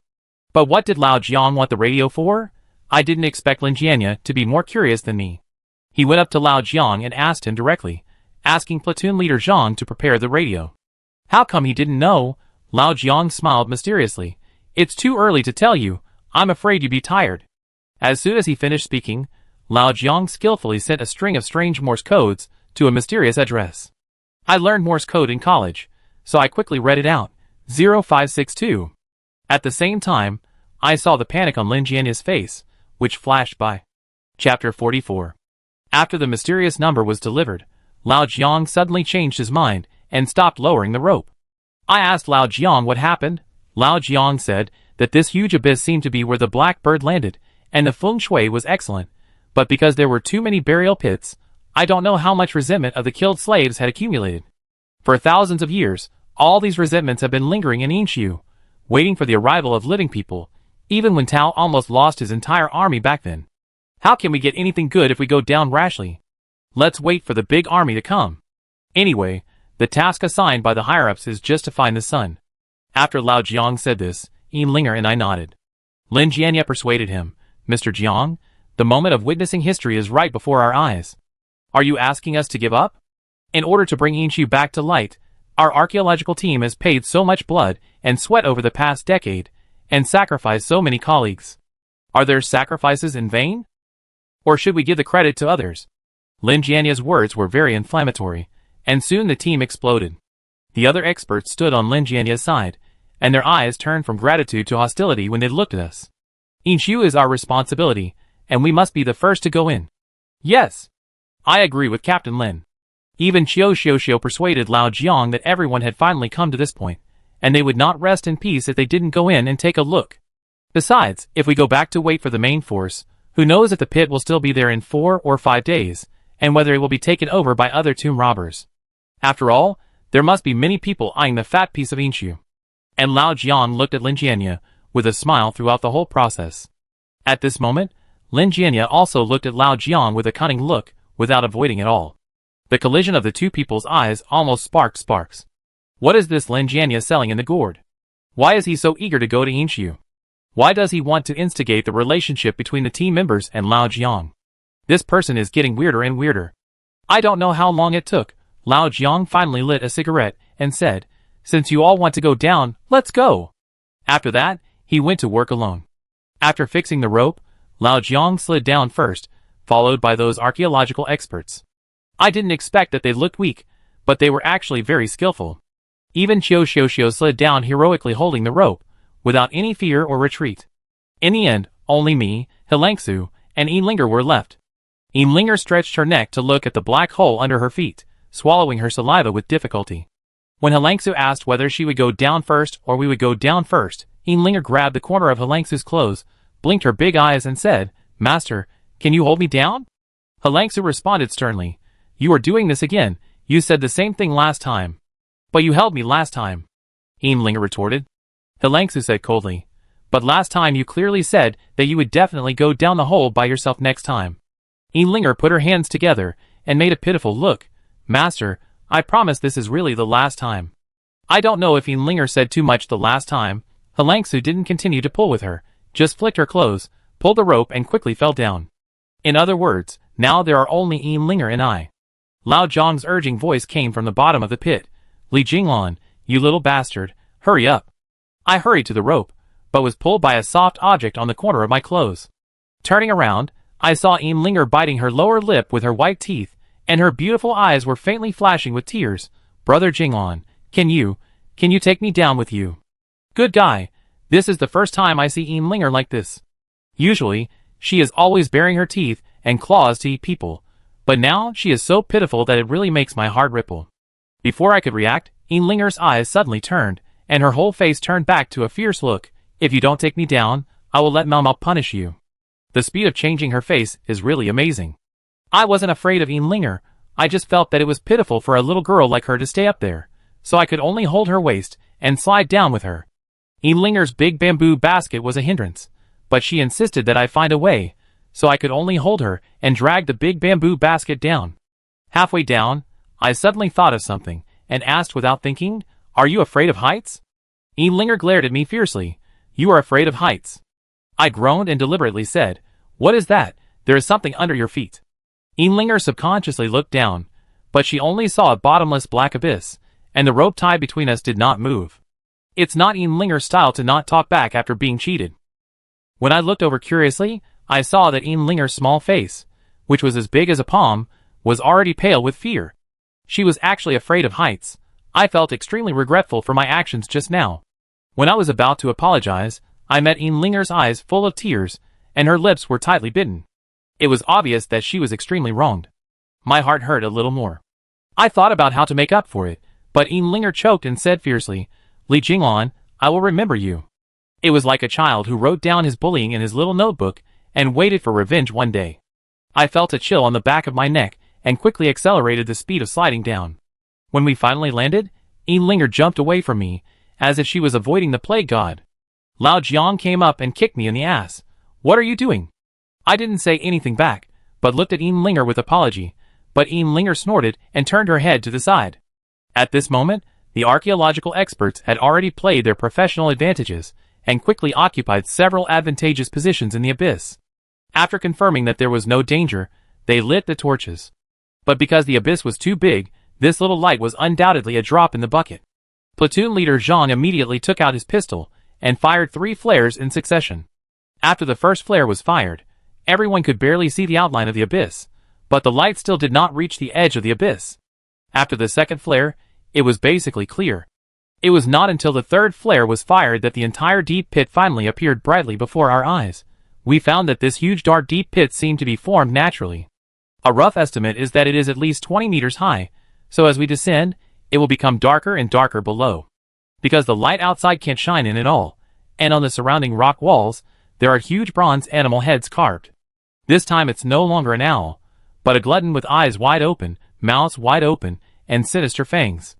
Each glutton head is as big as a door. Taotai is one of the 4 ancient beasts.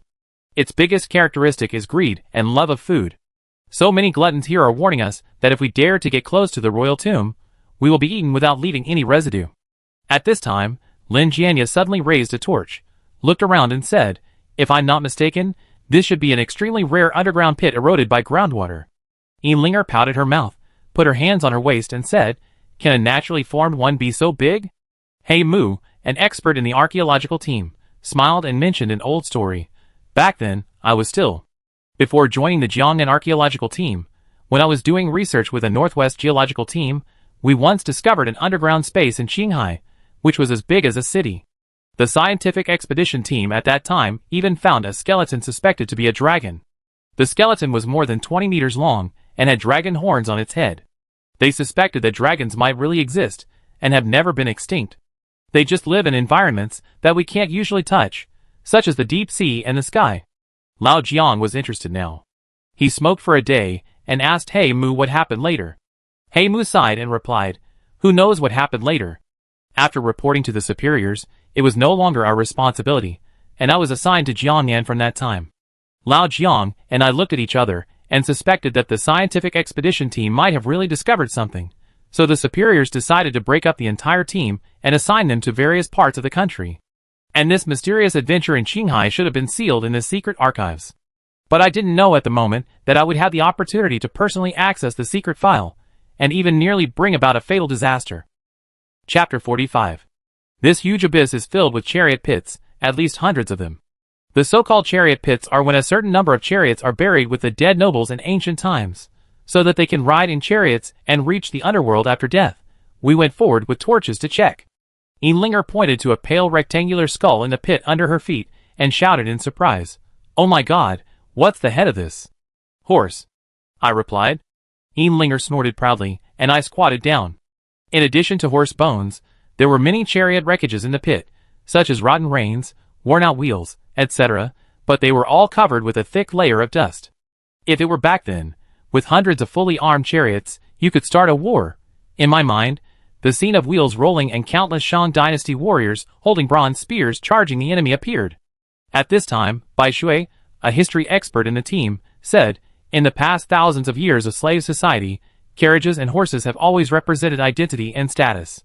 Even the different styles of carriages and horses represent different status. For example, the emperor's carriage can be pulled by 6 horses, while the princess can only use 5 horses. If you are a commoner, you can only use 1 horse.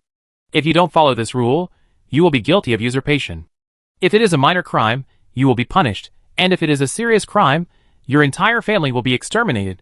So just look at how many horses there are in each burial pit, and you can roughly judge the identity of the tomb owner. But the carriages and horses here are a little different. They are all chariots. As the existence of charging into battle and war, they often appear in the tombs of generals, showing the style of the tomb owner during his lifetime, hoping that he will still be invincible after his death. It is worth mentioning that the first dynasty to use chariots and horses in war was the Shang dynasty. The more chariots there were, the more powerful the country was. But hundreds of chariots were buried at one time. "Oh my god, this is the first time I have seen it." Lin Jianya also echoed Bai Shui's words, saying that the tomb owner must have a very high status and was a warlike king.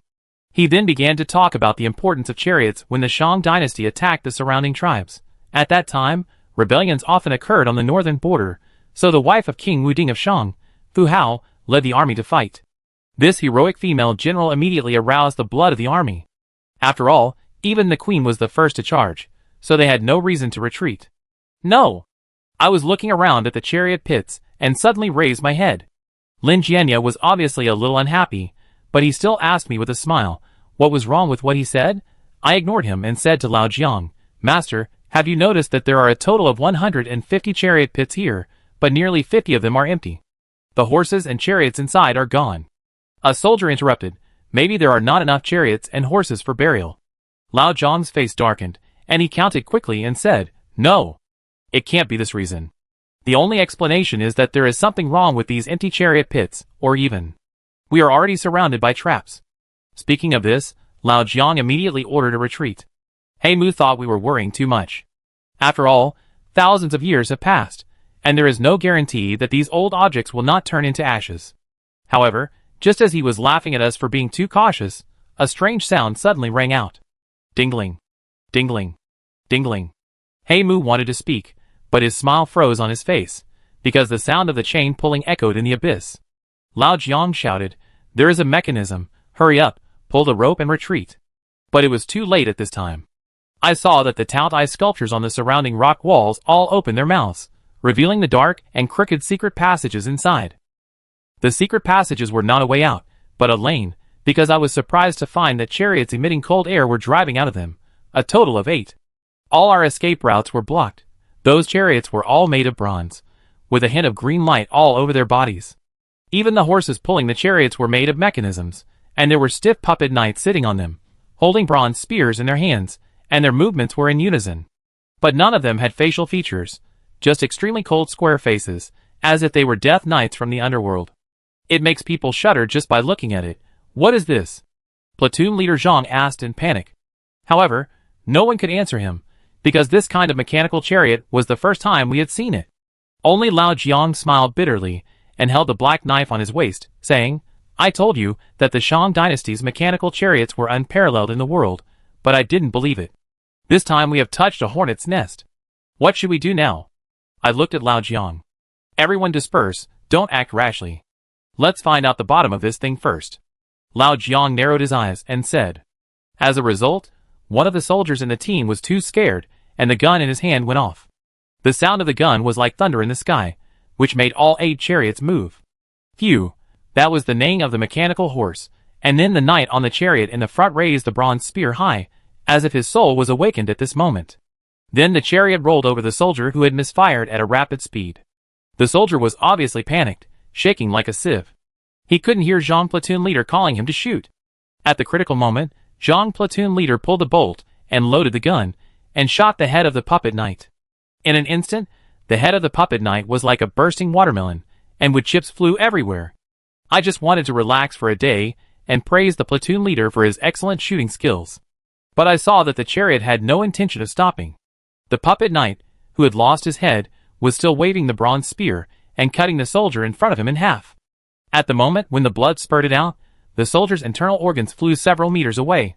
Helan Shui frowned slightly, and wanted to draw her sword, but was held back by Lao Jiang.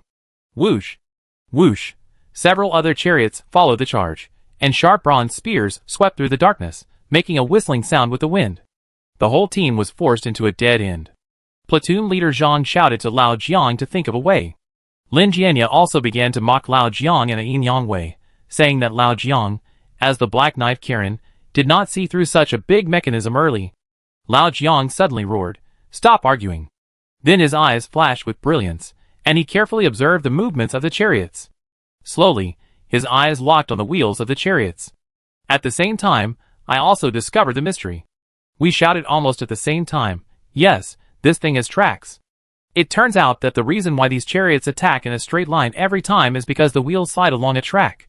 So even if the puppet knight is shot in the head, it will not affect the movement of the chariot at all. It's just that the tracks are all hidden under the dust, so we didn't find it at first. Lao Jiang instructed us to find places without tracks, which are blind spots to avoid chariots. Unexpectedly, after a while, those chariots actually began to charge together in 2s and 3s. In this case, the blind spot of a chariot will inevitably be broken by another chariot. Damn it, how could people thousands of years ago be so smart and play military tactics? Lao Jiang was furious and took us to hide from place to place. Gradually, the physical strength of the archaeological experts could no longer keep up. One expert was hit on the arm by the chariot. Only a crisp bone-breaking sound was heard, and a shrill scream suddenly resounded throughout the abyss. Just as the next chariot was coming, and the puppet knight was about to execute him by beheading, Helan Shui reached out to help him, and used Qigong to take him away. But there were fewer and fewer places to stand in the pit, and the chariot's trajectory was getting more and more tricky. If we continue like this, we will definitely be exhausted to death. I looked at Lao Jiang in panic, but Lao Jiang was in a daze. He smacked his lips, and stared at the bronze Taotai heads on the surrounding rock walls. It was amazing. Just when I couldn't help but want to ask, Lao Jiang suddenly slapped his thigh. I know. Each chariot can only launch one attack at a time, and after the attack, it will return to the mouth of the Tao Tai on the opposite side to power the machine. It turned out that he had been silent just now, and he had been looking for a pattern, and finally he discovered the secret. Lao Jiang also told everyone all the blind spots that were safe at present, and asked us to retreat and hide immediately, and these chariots would be handed over to him. Uncle Jiang, can you do it alone? Linger was a little worried. Lao Jiang laughed and showed a cunning profile. Uncle Jiang still owes you 3 candied haws. Nothing will happen. After that, Lao Jiang spit out the cigarette, but in his mouth, and rushed to the first chariot. At that moment, Lao Jiang was no longer materialistic and vulgar, but seemed to be a black unicorn who could cut off the sins between heaven and earth. His fingers just touched, and the black knife on his waist was unsheathed. At this time, I realized how fast Lao Jiang was, and how agile he was. His body moved and dodged, and every step was faster than my naked eyes, and he shuttled between the chariots with ease. I originally thought he wanted to show off himself, and show off his strength. Helangsu also frowned and cursed inwardly. You are so old, but you still have the mentality of a child. Soon I found something wrong. All the chariots that Lao Jiang touched suddenly seemed to lose control, and crashed into the rock wall. Some were mixed together, the back hit the front, the left hit the right, and they were smashed into pieces. In just a stick of incense, there were only 2 chariots left in the Tianqing. The range of our activities was getting larger and larger, but the probability of chariots colliding was greatly reduced. Lao Jiang's black knife drew a cold light, and soon the belly of a mechanical horse was cut open. I was surprised to find that there was something like a gear turning in the horse's belly. However, as soon as Lao Jiang pulled the gear, the chariot stopped moving on the spot. It seems that as long as the mechanism in the belly of the mechanical horse is destroyed, the chariot can lose power. Seeing this scene, Linger clapped her hands excitedly. Uncle Jiang, now I finally believe that you are the Black Knife Kirin. Lao Jiang raised his chin proudly, put the black knife into the sheath, and posed a posture that he thought he could charm everyone, but found that Lan Xue didn't even look at him.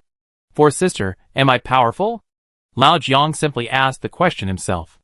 Lan Xue squinted slightly and replied, Mechanism, you have always been the best. The implication is that it is not surprising that Lao Jiang can crack the chariot. This performance is just average, which is in line with his normal level. Lao Jiang was a little discouraged, and wiped the sweat from his forehead. After such a dangerous scene, although the casualties were not great, only 1 person died, and 1 was injured. Everyone's morale was obviously weakened, and the experts of the archaeological team were still in shock. Are you willing to listen to me now? It's still not too late to go up now, Lao Jiang said. Those experts were obviously very scared, but they were obsessed. They sighed unwillingly, and looked at Lao Jiang and said, Will the Yin ruins be opened in the future? Lao Jiang nodded and replied with 2 words, yes. Although Lin Jianya still insisted, everyone backed down one by one, and finally voted by raising their hands. 80% agreed to retreat. After all, the body in front of them was too much of an impact on them. He Mu is a rock climbing expert in the archaeological team. He looked at his companion's broken arm and said, Lao Lu, wait, I will be the first to pull you up after we go up. The injured expert smiled at him, and said yes. But He Mu was as flexible as a monkey, holding the rope with both hands, stepping on the rock wall with both legs, and climbing to the middle of the abyss in a short while. However, when he lowered his head to tell us that he was safe, we all showed expressions of fear. Chapter 46. In the deep dark sky, a ball of pale white flame suddenly burst out, instantly enveloping He Mu's body. This ball of flame was so dazzling that we were temporarily blinded. Then, a heart-wrenching scream came from above our heads. It was He Mu's voice. Everyone in the team began to panic and shouted He Mu's name loudly, but apart from the burning sound of the flame, there was no response at all. When our vision finally recovered, the white light in front of us dispersed like fireworks, and a black object fell down and hit the ground with a bang. The object almost hit the crowd, but fortunately Lao Jiang reacted quickly and asked everyone to step back a few steps. When we looked at the burnt black object again, everyone couldn't help but gasp. It turned out to be the archaeological expert He Mu who had just climbed up. Now his whole body was burnt black, and he had long been dead, but his limbs were still twitching reflexively. A pair of eyes bulged out, which was so shocking that people dared not look at it anymore. Old black. The injured expert Lu Baoping rushed forward immediately, but as soon as one hand touched Blackwood's body, he was burned by the hot air and retracted. Xiao and others also reacted at this time and wanted to step forward, but were stopped by Lin Jianya. Blackwood was trapped. Everyone be careful. As the captain, he seemed particularly calm this time. But the experts of the archaeological team have been brothers for more than 10 years, digging and working together. How can they tolerate the tragic death of their companions? Everyone covered their eyes, but tears still flowed down. Even platoon leader Zhang couldn't help swallowing his saliva. My goodness, what happened to this man? How could he be burned to death by a ball of white fire all of a sudden? I have also been to the battlefield, and I have never seen such a tragic death. I immediately thought of the will-o'-the-wisp, but the will-o'-the-wisp is unrealistic. There is no way to burn a living person in the blink of an eye, especially the moment when the flame exploded just now. It made me feel a strong fear. What on earth was that ball of white flame just now? I frowned and cast my inquiring eyes at Lao Jiang. At this moment, I guess only Lao Jiang could give me a reasonable explanation. However, when I turned my head, I found that Lao Jiang was staring at the rock wall that He Mu had just climbed without saying a word, with a rare seriousness on his face. I looked over in the direction of Lao Jiang's gaze, but I only saw endless darkness. Is there something there? I took a step forward with curiosity, squinting my eyes, trying to catch invisible creatures in the darkness, but still nothing. Lao Jiang, what are you looking at? I couldn't help asking. Look for yourself, Lao Jiang said, as he dragged me to the edge of the rock wall. The rock wall was more than 20 meters high. We stood in the pit and looked up, like frogs at the bottom of a well. But no matter how high I stood on my tiptoes, I still couldn't see anything. Just when I was about to ask Lao Jiang to stop keeping me in suspense, I was attracted by some shiny things. But I saw some shiny tiles inserted diagonally on the rock wall that He Mu had just climbed over. They looked like ordinary rocks, but also like decorations in an ancient tomb. Lao Jiang pointed with his finger and said, "This is what killed He Mu." What? Aren't those just ordinary tiles? I said. Lao Jiang slapped me on the back of my head. What tiles? Look carefully, you little bastard. I thought hard, but still couldn't figure out what it was. But Lao Jiang's cold voice came to my ears. Heavenly fire-glazed tiles. They will burn when they touch them, and they will burn when they touch them. He almost jumped out word by word, and his whole face had turned iron blue. Heavenly fire-glazed tiles? These are actually heavenly fire-glazed tiles? Hearing this, Xiao couldn't wait to walk up and asked, "Isn't this something that only exists in legends?" Lao Jiang took out a cigarette from his sun bag, and Linger glared at him. "You dare to light a fire? Aren't you afraid of becoming the next He Mu?" In response, Lao Jiang just smiled. The experts around looked at each other and sighed. If it is really that kind of thing, we may not be able to get out. Platoon leader Zhang wondered. It's impossible. Such a small thing can actually burn a living person. The fire I saw just now was like a cannon. How could it be the masterpiece of this little thing? History expert Bai Shui stood up and said, "Platoon leader Zhang, you don't know that this sky fire glazed tile is an extremely terrible anti-theft method in ancient times. Some tomb owners even covered the top of the tomb with this glazed tile to form a dragon fire glazed roof. If any tomb robber dared to break in, they would be burned to pieces." After explaining the terribleness of this glazed tile, Bai Shui went on to talk about its principle. The tomb owner who used this technology was either an official or a noble. The craftsman would burn a thin glazed tile in a particularly cold environment and pour fire dragon oil with a very low ignition point into it. Once stepped on by external forces, the tiles will break at the touch, and the fire dragon oil will catch fire when it sees air, and the raging fire will engulf the invaders in an instant. Who would have thought that complex glazed tiles could be made as early as the Shang dynasty, and buried on the only way to climb? This is clearly a way for us to go without return. Looking at the bright light on the dark and boundless rock wall, Bai Shui sighed in despair. Because the environment here is too dark, and the glazed tiles on the tomb wall are deliberately scattered, as long as you take a wrong step, you will end up in flames. But if you don't use the tomb wall, just rely on your 2 arms to climb up along the rope, this is simply beyond human power. As the saying goes, it's easier to get down the rope than to get up the rope. This is the truth. Platoon leader Zhang gritted his teeth and cursed, then looked at Lao Jiang and asked him what to do now. Lao Jiang stomped out the cigarette, but he had just smoked, and smiled bitterly. What else can I do? He Mu has already verified with his life that the original path is blocked. We didn't dare to take any more risks, so we had to change our plan and continue to explore deeper into Inshu. Don't be discouraged, maybe we break into the tomb. Platoon leader Zhang was experienced in leading the team, and he knew it was very important to boost morale at this time, so he quickly cheered everyone up.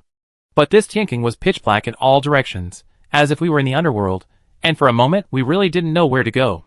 The oppressive atmosphere flowed through everyone, and it also broke down everyone's psychological defenses bit by bit. We all looked at Lao Jiang, as if we had already regarded Lao Jiang as the backbone of the whole team. Lao Jiang frowned, looked to the east, and then to the west. Seeing that he was becoming more and more undecided, the pressure in his heart was obvious. Lin Jianya narrowed his eyes and said, "How about Mr. Jiang, let's go west." Old Jiang asked him why he was going west, and Lin Jianya just smiled and said, "After a person dies, it is called riding a crane to the west." "Oh, I am just giving some random instructions, and the final decision still has to be made by you." Just then, I suddenly smelled a faint fragrance.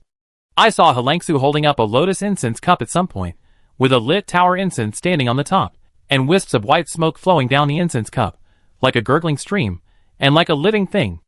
I suddenly remembered what Helangsu said at the beginning: backflow incense is also called dead incense, and the normal burning incense is straight up, while the backflow incense is the opposite, like water flowing down. In the earliest time, backflow incense was also called dragon hanging incense, which was suspended in the air and burned in a circle like a dragon. It was once used by the people to communicate yin and yang. Now she is lighting incense in the tomb, and it must be very useful. Chapter 47. The white smoke was circling in the original place, and then it seemed to sense something, and actually floated to the west. Helangsu followed the white smoke, wearing a black outfit with a unique proud demeanor, and Linger was jumping around beside her. Although she wanted to ask something, she still covered her mouth. We lit a few torches, and followed them step by step. Not long after, a narrow path appeared in the dark Tianqing. At the end of the path stood a flawless white jade door.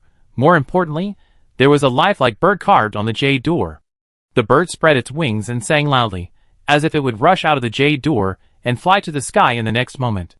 The bird was carved too vividly, noble and elegant, as if it had life. "Where is this?" A female voice suddenly sounded in the team. Xiao swallowed and asked why the white smoke led us here. The incense on the lotus lamp was not completely burned, but it suddenly went out, and the white smoke gradually dissipated in the air. Helangsu did not reply, but Lao Jiang said, "Since it is the direction guided by the backflow incense, it is generally not wrong. And you see, is this the belief of the Shang dynasty, the black bird? The heavenly black bird descended to give birth to the Shang dynasty. We found the tomb with the help of the black bird, and now this black bird is standing on the tomb door, just like waiting for us to open the jade door. If the direction is not wrong, how did Lin Jianya know to go west just now? Even Helangsu, who is the black knife unicorn, must rely on the backflow incense. Could it be that Lin Jianya accidentally hit it, and got it right by luck alone? I always feel that Lin Jianya is not a simple person. He seems to have many extraordinary qualities that we don't know. Of course, this is understandable. Otherwise, how could he lead the archaeological excavation of Yinshiu? Do we really want to go in? An expert was worried that he would encounter the situation that Haimu had just encountered, but Lao Jiang said that since he could not retreat, he could only move forward. It is better to go deep into Yinshiu and fight for a chance of survival than to be trapped in the Tianqing. After that, Lao Jiang slowly pushed open the white jade tomb door in front of him. History expert Bai Shui sighed. I have seen many tomb doors in archaeology for so many years, including bronze doors, earth doors, and stone doors, but this white jade tomb door is the first time I have seen it. You must know that jade is relatively rare and precious, not to mention that such a large piece of jade is naturally formed, and its value is simply inestimable, and a lifelike black bird is hand-carved on it. I have seen many tomb-guarding beasts on jade doors, but it is really rare to see a black bird on this jade door. The black bird in front of him is like the phoenix in mythology and legend, noble and holy, and people dare not look directly at it. Xiao said, so this is most likely the tomb of the Shan king. This level of extravagance is incredible. The other party simply gave the best things to the tomb owner, which shows how much they cherish the tomb owner. After thinking of this, everyone's spirits finally lifted a little, and one after another followed Lao Jiang's pace. Behind the jade gate is a long corridor. It was pitch dark at first, but the moment the jade gate was pushed open, the corridor actually lit up with green flames, illuminating the road under my feet. I looked at the flames carefully, and it turned out that they were emitted by the bronze lamp standing on both sides. The bronze lamp was cast in the shape of a maid, holding a plate full of lamp oil with a wick on it. The green light came out from the wick, like a devil's tongue. I swallowed the water. I don't know if it was because this corridor had not been open for thousands of years, but there was a dull and strange smell everywhere. I felt a little unpleasant, so I covered my nose with my hand. Some people in the team thought the flames were creepy, but some people were interested in the bronze lamp. Oh my god! The bronze technology of the Shang dynasty is amazing. Look at how well the maid's face is carved, and the expression is portrayed vividly. Of course, the Shang dynasty is a symbol of the rise of the bronze civilization of Yin state. Bai Shui answered proudly. Wait, look at the walls on both sides. Why are there so many dancing women painted? Someone shone the torch to both sides, and found that both sides were densely covered with colorful murals. The mural depicts a group of women with long hair, wearing white clothes and red skirts, dancing gracefully. These are the witches of the Shang dynasty, Bai Shui said after just a glance. The witches in the mural are young and beautiful. They are flexible, and can make many incredible movements. However, the picture should be very beautiful, but it becomes extremely weird because of the things in their hands. Because some witches are playing flutes made of bones, and some witches are holding a hideous skull. There are also witches singing while stepping on corpses, and their white feet are covered with blood. The oldest witch in the middle, holding a rattle in her hand, reminds me of the human skin drum used by Mayor Lejeune when he cracked the extermination text. Are these witches really dancing? The more I look at it, the more creepy I feel, as if someone is blowing air at the back of my neck, making me feel cold all over. Lao Jiang explained. The people of the Shang dynasty worship sacrifices, and believe that only by sacrificing to ghosts and gods could the country become strong and the army win every battle. In addition to wizards, they also had a group of witches who presided over the sacrifices. The witches had to be young, beautiful, virgins, and good at singing and dancing. The dances of that era were not for entertainment, but came from ancient witchcraft, a ritual of dialogue between humans and ghosts and gods. Therefore, the content of this mural does not refer to the witches dancing, but depicts the process of witches communicating with ghosts and gods. When we heard that it was related to witchcraft, everyone unconsciously quickened their pace. I noticed that some scattered burial objects began to appear on the ground, but they did not attract everyone's attention because they were just rotten daily necessities.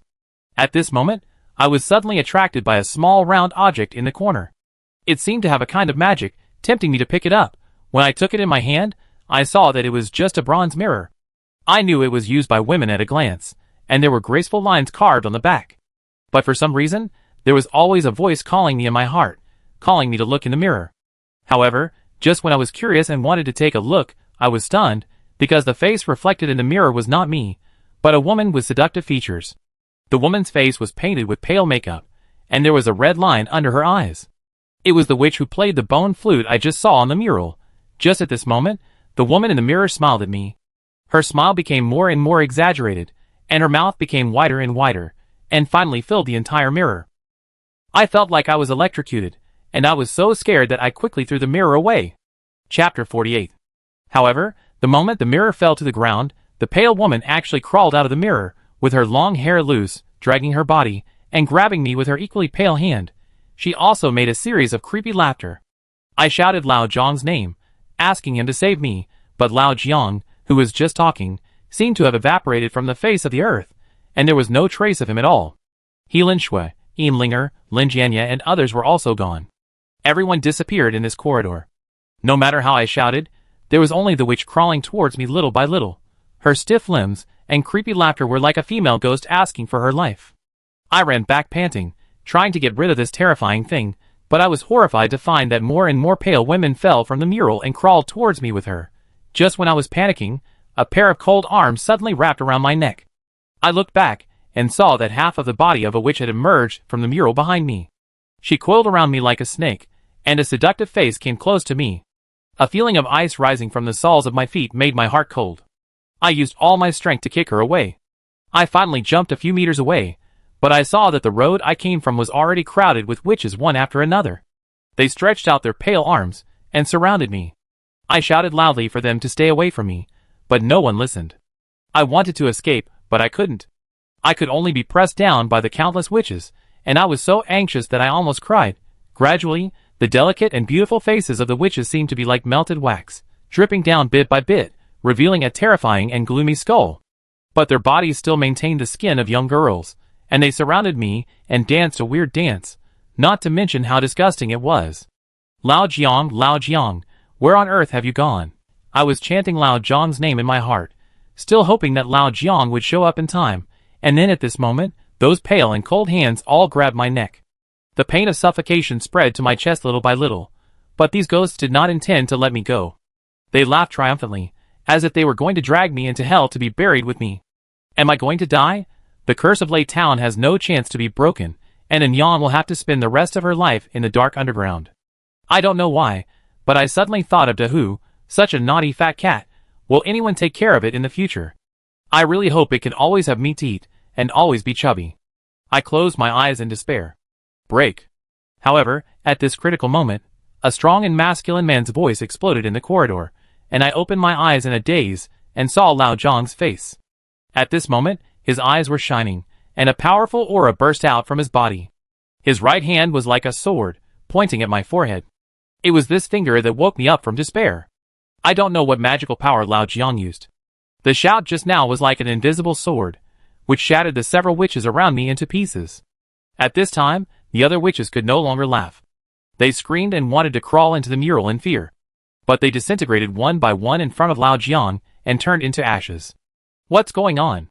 I blinked, obviously stunned by Lao Jiang's move. I looked left and right when I came to my senses.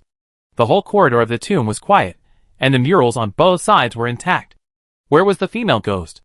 No one in the team was missing. Old Jiang smiled and took back the hand that was touching my forehead and said, "How is it, little brat? Is the beauty pretty?" Imlinger pouted, "You are really useless. You are the only one who got tricked out of the 4 Qilin members.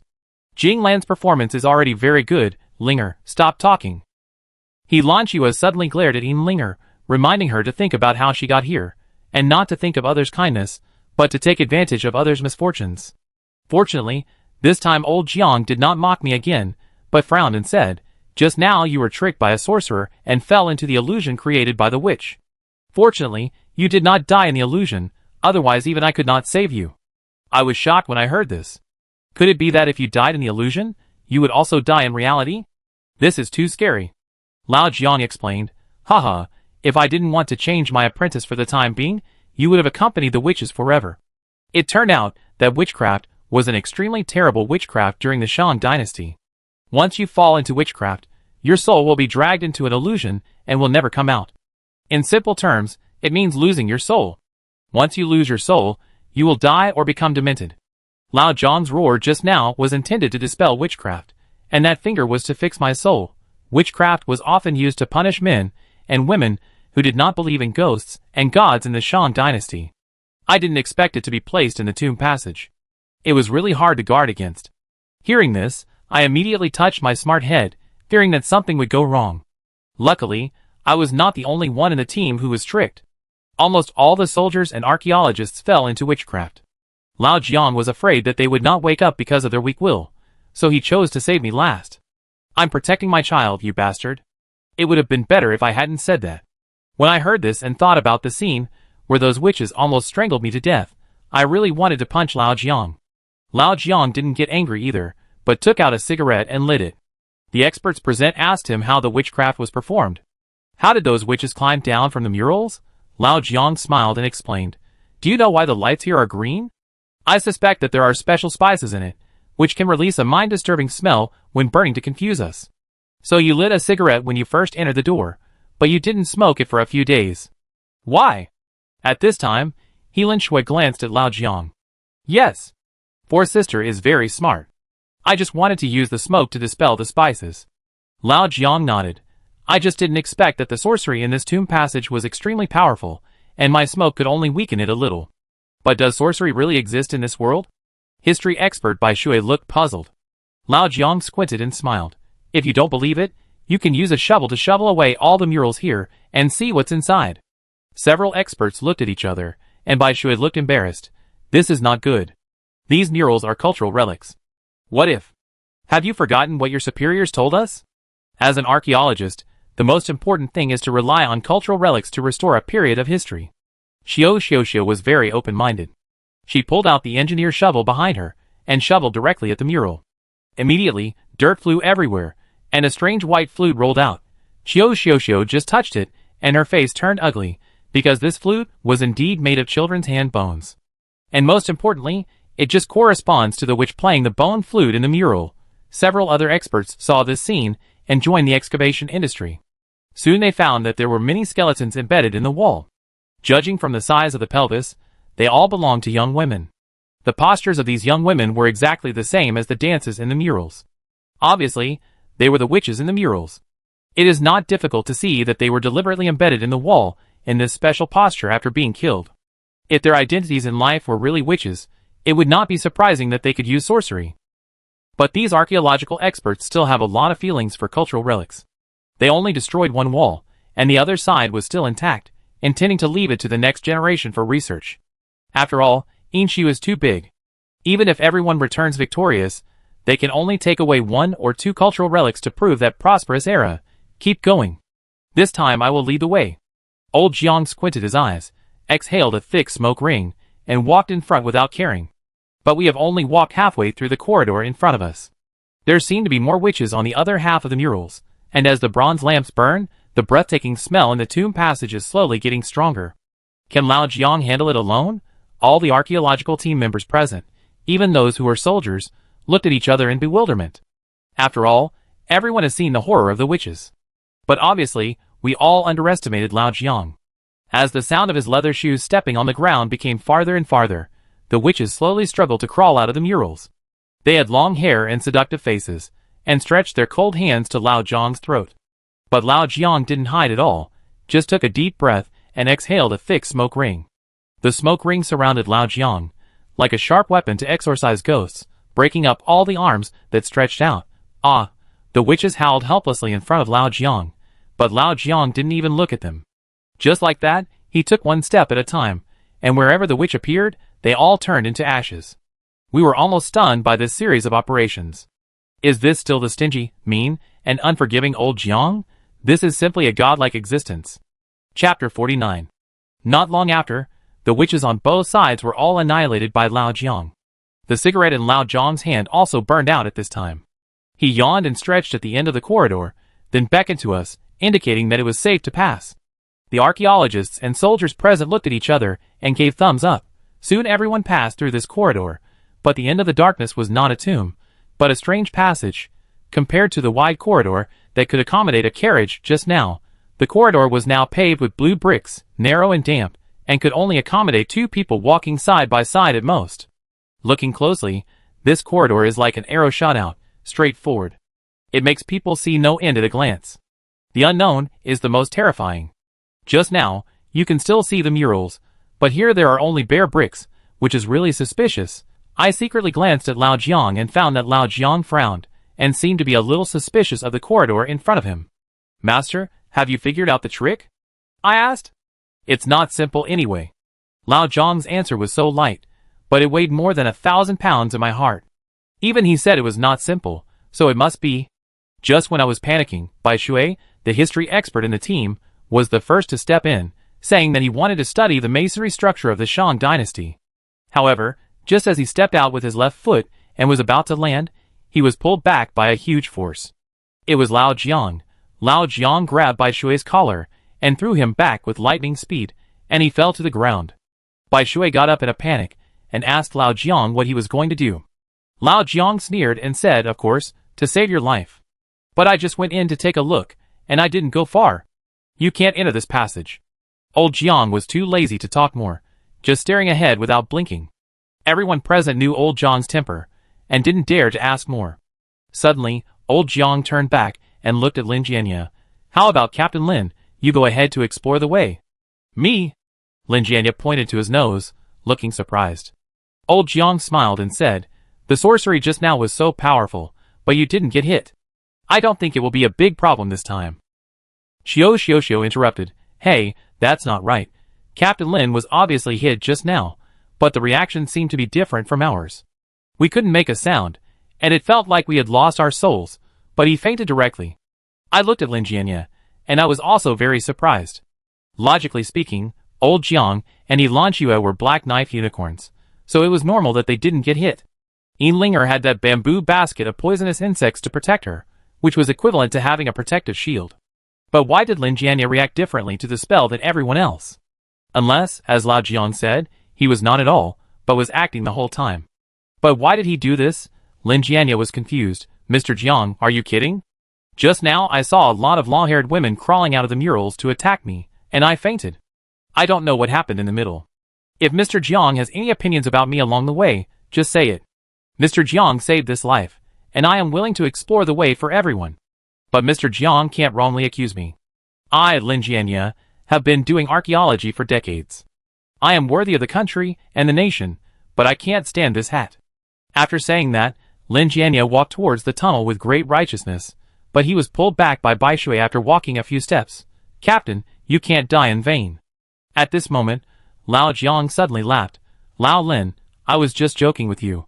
Why are you reacting so strongly? Lin Jianya said righteously that such jokes were not allowed. Platoon leader Zhang volunteered to send a few soldiers in to explore the way. He had 2 soldiers nicknamed Mountain Leopard and Chameleon, who were good at reconnaissance and guerrilla warfare. Lao Jiang waved his hand and said no, and asked him if he had brought canned food. Of course. Platoon leader Zhang provided several boxes of military pork cans. Lao Jiang put a box of cans in his hand, weighed it, and then threw it into the tunnel like a bowling ball. Clang, clang, clang. The crisp sound echoed in the corridor, but after the cans rolled a few times, the sound of the mechanism starting came from the corridor. One after another, huge crossbows emerged from the blue bricks. Countless bronze arrows with cold light flashed, and the dense arrows not only pierced the cans, but also the road was full of holes. The scene can really be called thousands of arrows fired at the same time. My God, it's a good thing I didn't go in just now, otherwise I would really become a hedgehog now. Bai Shui patted his chest and was scared. He finally understood Lao Jiang's painstaking efforts, and no longer had an angry look, but thanked Lao Jiang repeatedly. Xiao praised Lao Jiang endlessly. Fortunately, Mr. Jiang has a keen eye. No mechanism can escape your eyes. Lao Jiang was so proud that his tail was almost up to the sky. Lin Jianya asked him, what should we do now? I see that these bronze crossbow machines are designed by skilled craftsmen.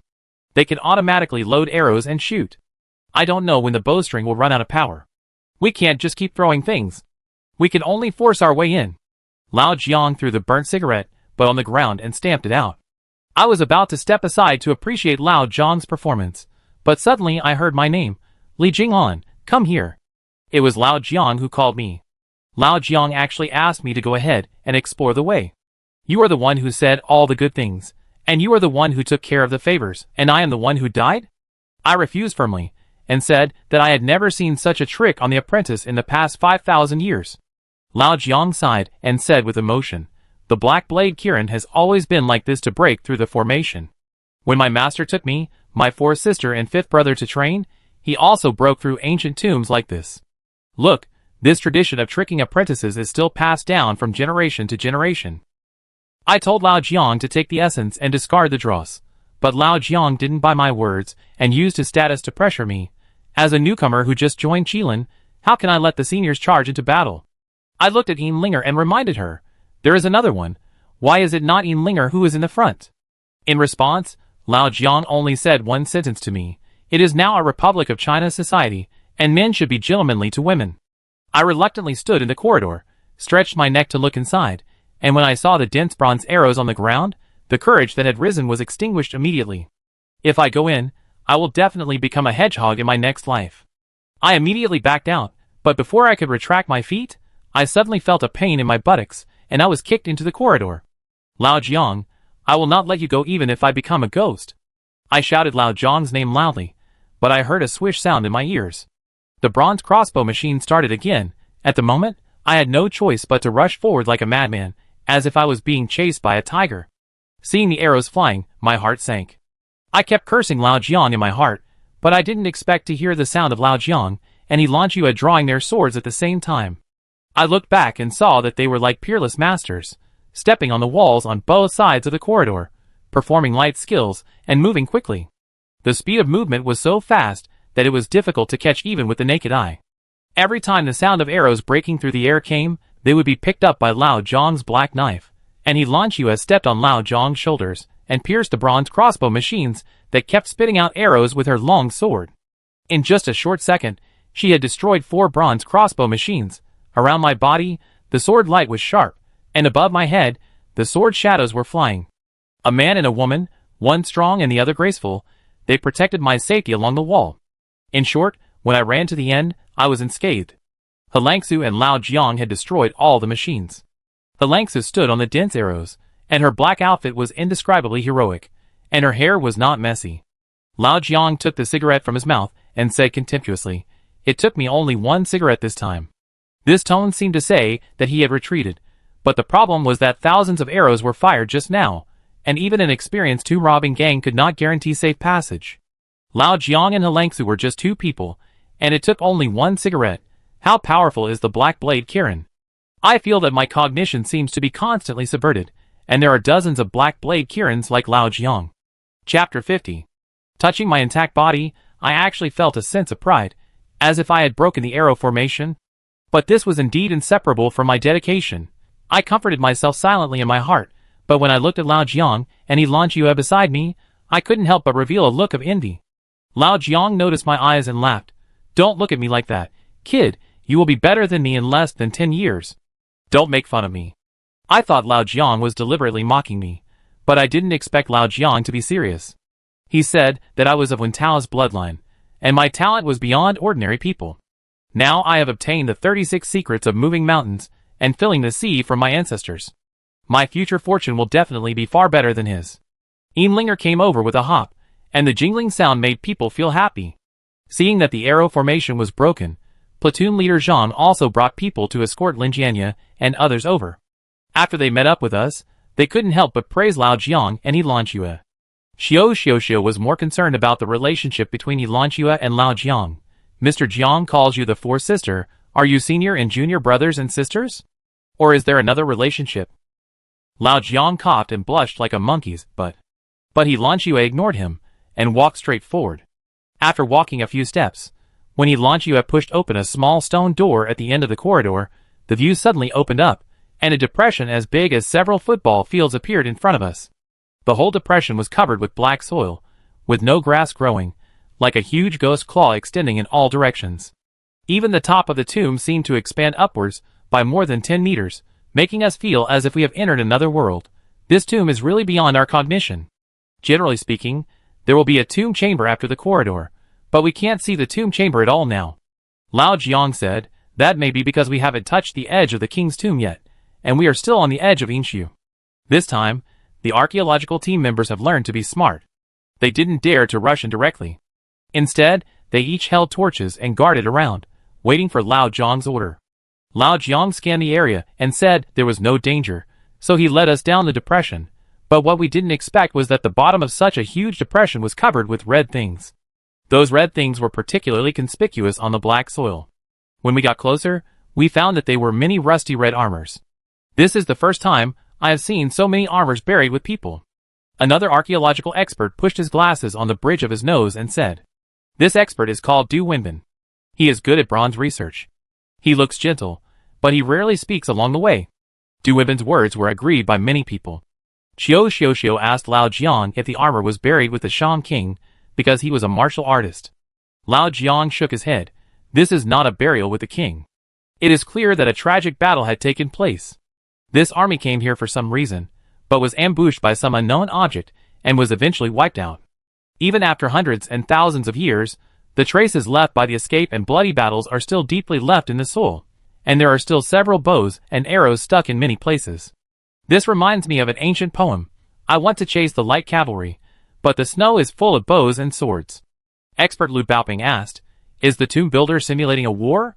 Otherwise, why are there only armors and no bodies here? Hundreds of people died in the war. There can't be even a corpse." "No! These don't seem to be the army of the Shang dynasty." Xiao suddenly raised the key to the problem. "As far as I know, the Shang dynasty army never wore red armor. The dynasty that liked to wear red armor the most since ancient times should be..." Xiao hadn't finished speaking. Bai Shui had already jumped into the depression. After just a few glances, he said in shock, "Tang dynasty. These armors are all from the Tang dynasty. They are the Ming Guang armor worn by the elite troops of the Tang dynasty." Du Wenbin couldn't help but step forward and said, "Tang dynasty? Isn't this in ruins? How can there be armor from the Tang dynasty? It's more than 1,600 years away." Hearing this, I immediately looked at Lao Jiang, but I saw that Lao Jiang was not surprised at all. It seemed that in his heart, he already had the answer to everything. Old Jiang jumped down the depression with a dark face, picked up a heavy armor, tore off something on the chest of the armor, and threw it to me. Boy, do you recognize this thing? My eyes lit up immediately. Yes, how could I not recognize it? This is a decayed badge with 6 ferocious monsters engraved on it, just like the tattoo on my back. I think it was with this tattoo that I opened the copper box of Wentao that day. If I remember correctly, you told me that this is the military emblem of the digging army under Wentao, which means that these people who died in the battle. Speaking of this, I looked at Old Jiang, and Old Jiang nodded at me. Yes, this is the military emblem of the digging army, the 6 underworld beasts, plus the equipment on them. These people should be the digging army who went to the tomb with Wentao. With Lao Zhang's guidance, I instantly discovered that the army was not equipped with swords, but a large number of tomb-robbing tools. Not only shovels, but also ropes, claws, and the long-tipped bows they are best at. We have already experienced how powerful the archery skills of these digging soldiers are from the young people in Lei Town. It can be said that they can almost hit the target without missing a single arrow. For some reason, when Lin Jianya heard that it was related to Wentao, he immediately came over. What did you say? This is Wentao's digging army. Lao Jiang glanced at him, and didn't intend to explain, but Xiao Xiao and others were also interested and asked, Mr. Jiang, when you were looking for the tomb, you said that you were inspired by Wentao's notes, and used the stars in the sky to find the place of Tianming Suanio. Now there are traces of Wentao in this tomb again. Can you tell me more about the notebook? In the past, Lao Jiang could still fool around by saying that it was not the right time. But now that a large number of digging army armors have appeared, Lao Jiang can only mention the notes roughly. He said that we got the will by chance. Wentao had robbed countless tombs, but only Inshu made him return home in regret, which became his hard knot. Unfortunately, Wentao was killed by the emperor not long after, so he secretly recorded the method of finding tombs, hoping that future generations would have the opportunity to repay his wish. These armors should be part of the tomb-digging army that failed to rob the tomb. Old Jiang sighed. Lin Jianya asked again, these armors are all intact, with helmets and hand guards, and they don't look like they were abandoned when they escaped. But what about the people in the armor? Even if the body is rotten, there must be 1 or 2 bones left. Lin Jianya was right. The armor didn't look like it was taken off. Instead, it looked like the people inside disappeared inexplicably. However, with such a large number of armors, there should be at least 200 or 300 tomb-robbing soldiers. And they were all the most elite tomb-robbing troops at the time. What happened to them that led to their annihilation? Even the dead bodies were gone, leaving only the armor. With mysteries before us, the archaeological team members were looking forward to getting a reasonable explanation from Lao Jiang. Lao Jiang shook his head and said, Wentao's last words were left through the extermination text. We have worked hard but only cracked half of it. We don't understand the specific situation at all. I only remember that there is a sentence in it. On the first day, I lost more than 300 people. Behind the first door were all red devils. I said, I guess the loss Wentao refers to is the army under our feet. But what is the red devil? I don't seem to have seen it from just now. Lao Jiang squinted his eyes and looked around.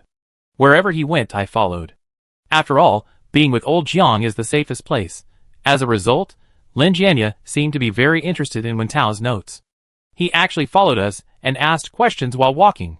He wanted to see the text of extinction with his own eyes. Maybe he could decipher it. Old Jiang turned his head and glanced at him, then said, if you really know the text of extinction, when you go back, you should practice in seclusion in the small dark room in the camp. After all, there are many extinction texts written by crazy people in it. This is too troublesome, Mr. Jiang. You are good at everything, but you are too defensive. I am kind enough to help. Why do you always keep me at a distance? Lin Jianya showed a very hurt expression. Xiao Xiao wanted to say a few words to Lao Jiang to help him, but Lao Jiang pretended to be looking for something in the depression and pretended not to hear. But there was nothing red here except those red armors. Not to mention the devil, there was not even a blade of grass. We walked and searched along the way, with Lin Jianya and several archaeological experts following closely behind us. After a while, platoon leader Zhang suddenly pointed to a huge hole in the depression and shouted, Look, what is that?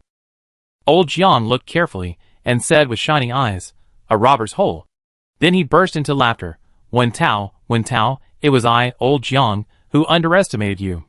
I was wondering why there was no sign of foreign enemies breaking in at the previous levels. It turns out that you skipped those levels and directly dug a robber's hole to lead here. You are really smart. Old Jiang praised Wen Tao endlessly. You know, this little cleverness was not mentioned by the other party in his will. I don't know if he was guarding against outsiders, or even his descendants wanted to test him deliberately. If you have the ability to find the robber's hole, you can save trouble. If you are a straightforward person, then just go through all the levels. Bai Shui didn't have a good impression of Wen Tao. What tomb-robbing king? He's just a destroyer. Old Jiang looked at me subconsciously, and I didn't refute him. Although Wen Tao was my ancestor, many of his actions were indeed unacceptable. Besides, there were so many outsiders. I wasn't stupid enough to reveal my identity in front of him. Since there is no so-called Red Devil here, maybe it was destroyed by Wen Tao. Let's keep going forward. After saying this, Old Jiang shook out another cigarette. The strange thing was that there was still one cigarette left in the cigarette box, but he pretended not to see it, and directly crumpled the cigarette box into a ball and threw it into the tomb-robbing hole. But this action was deliberately completed by Old Jiang hiding behind me, as if there was another layer of meaning in it. Lin Jianya was still stretching his neck to look around, but Yin Linger happened to stretch her waist. When she was jumping, the big bamboo basket hit Lin Jianya unexpectedly, causing him to retreat several steps. I didn't have time to pay attention to them. I looked at the cigarette box that Lao Jiang threw, but Lao Jiang grabbed it back. At the same time, he didn't forget to give me a warning look, as if to say, "Don't look," so as not to attract people. So, there is something wrong with the cigarette box? Before I could ask anything, Lao Jiang had quietly drawn a symbol on the palm of my hand. The symbol was a circle with a heavy dot inside.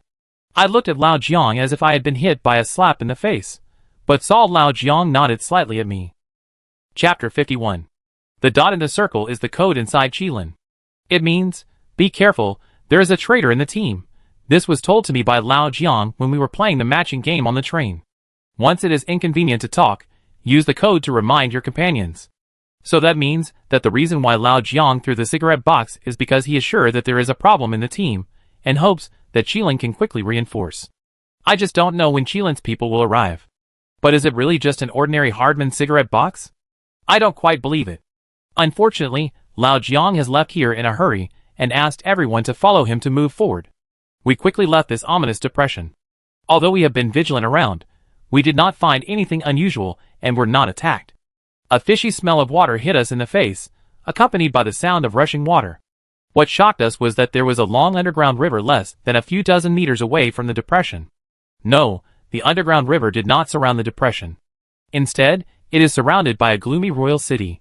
Behind the dark river, there are endless city walls, and a huge palace with black walls and golden roofs rises from the ground. The cold dark river gives off a momentum that no one can enter, as if a giant python is entangled here, guarding the magnificent underground royal city. There is the real tomb of the Shang dynasty. Our eyes are almost glued, staring at the royal city, and our spirits are lifted. It seems that only by walking in there can we truly see the former glory of the Shang dynasty. Only by crossing the dark river can we truly enter the Yin ruins. Lao Jiang took a deep breath to calm down. Back then, Wen Tao calculated through feng shui and found that this place is connected to Taihang in the west and Huanshui in the east. The two energies are connected, and there must be ancient tombs of the Shang dynasty hidden underneath. If I am not mistaken, this underground river should be the source of Huanshui.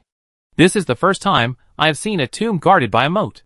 Even if the owner of this tomb is not the most outstanding Shang King Wu Ding, he is also a person of outstanding military exploits and a very high status in that era. Lu Baoping guessed the identity of the tomb owner while speaking. We all know that this trip is not wrong. Such a high-level treatment must belong to a very distinguished tomb owner. Du Wenbin looked at the city wall with fascination and couldn't help sighing. He said that although he only saw the city wall and couldn't see the palace inside, from the appearance, he knew that this place almost restored the entire capital of the Shang dynasty, and even the moat was quietly guarding it. Qiu Xiuxiu praised. The city wall thousands of years ago was so strong and majestic. No wonder Shang was the most powerful kingdom at that time. These are all our ancestors. Our great Yin kingdom is far superior to the barbarians.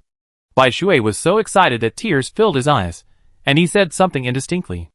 At this moment, a strange horn sound suddenly floated from the far side of the moat. Woo, woo, woo, a series of horn sounds echoed in the dark underground, as if issuing some orders.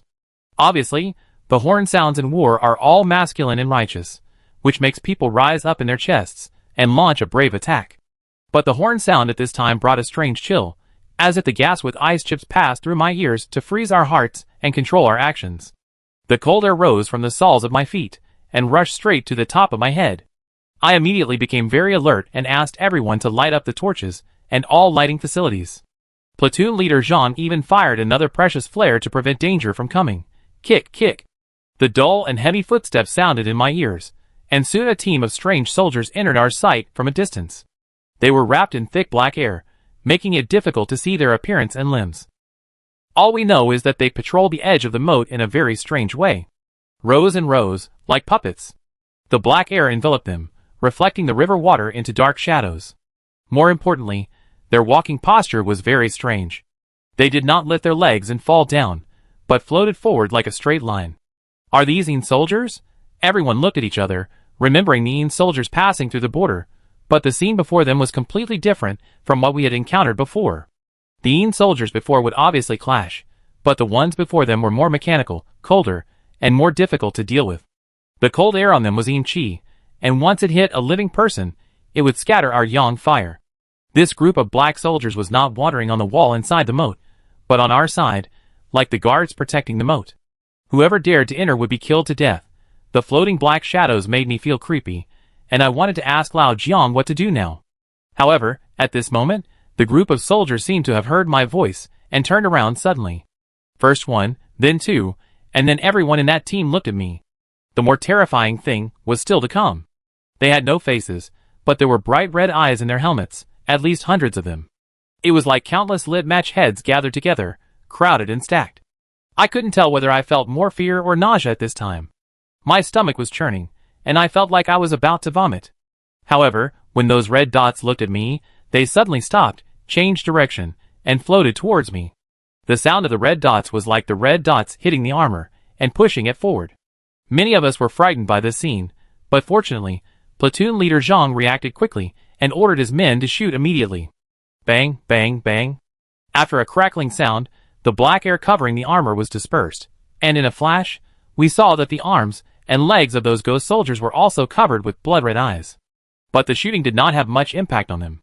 When one of the ghost soldiers was shot, countless small eyes came out of its body and flew away. Only a human skin with a body of armor was left, falling to the ground. This scene shocked us all. Lao Jiang suddenly realized, no wonder the group of digging soldiers before were completely destroyed. It turned out that they were eaten up by these ghosts. I asked, what eaten up by them? Lao Jiang asked me if I didn't think these things were familiar. I suddenly remembered that when I broke the curse on the bronze symbol before, I also released a group of red-winged insects. Are these also blood flies? Lao Jiang hummed and replied, if not blood flies, what else could they be? But I saw thousands of blood flies weaving into a big red net, buzzing towards us, and the soldiers who were just shooting were dumbfounded. How can I fight this thing? Platoon leader Zhang said with a sad face. Lao Jiang told everyone not to fight head-on. These things even made the Juezi army suffer a great loss. We could only run away. We fought and retreated, and in the process of being chased by blood flies, a soldier behind ran slower, and was swallowed by the red giant net just after firing a shot. The dense blood flies fell on him, as if he was burning him. The creaking sound was like an animal chewing bones, which made my scalp numb, and platoon leader Zhang was still standing there shooting, trying to save his men. Lao Jiang shouted his name and dragged him back.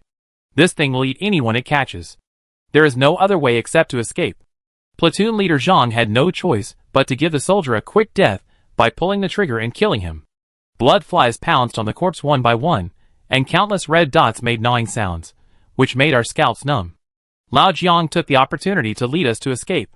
At this time, someone shouted, "Water, get into the water." Several archaeological experts didn't care about anything and ran towards the moat. I thought it might be a trick, but I didn't expect Lao Jiang to pull me to the moat. After we jumped into the dark river one by one, the blood flies really didn't chase us. Although many blood flies broke free from the human skin armor, they just wandered unwillingly outside the moat and didn't get close.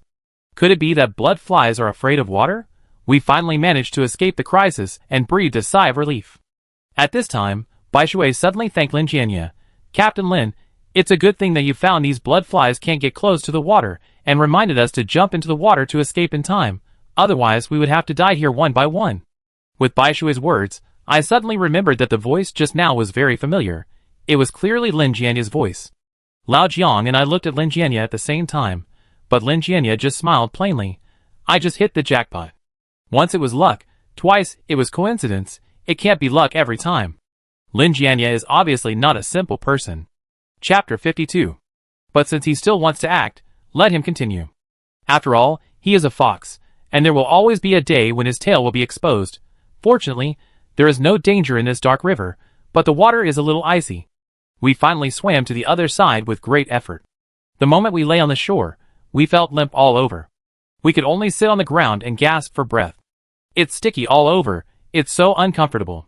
Linger probably hasn't suffered such a great suffering. After putting the bamboo basket aside, she kept wringing out the wet clothes.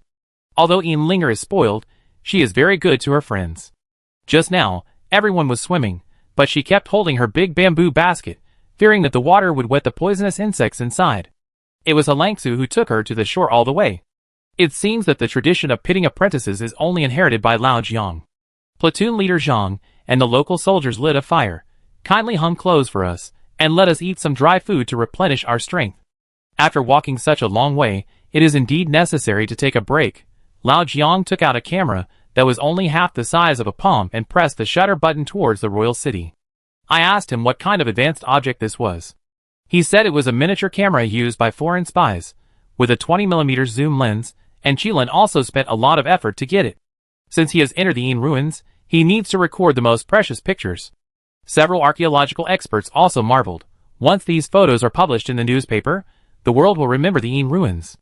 But while taking pictures, Lao Jiang suddenly stared at the towering royal city in a daze, because the gate of the royal city was actually open, and a crack appeared on the 2-meter-high gate. The rusty bronze lock fell to the ground, which was obviously destroyed by human beings. This shows that although Wen Tao was ambushed by blood flies, he still led the remaining troops into Yinshu. After everyone had wrung out their clothes, they ate some hot food casually, and set off again half an hour later. At this time, no one in the team shouted to retreat, and no one cared when to find the sun. Everyone's face was filled with expectant smiles. After all, this is the place that those experts have been thinking about for a lifetime. Now that they can get close to it, they will have no regrets even if they die. When we walked into the city gate, we found that this underground royal city was far more spectacular than we imagined. This place is like a condensed capital city.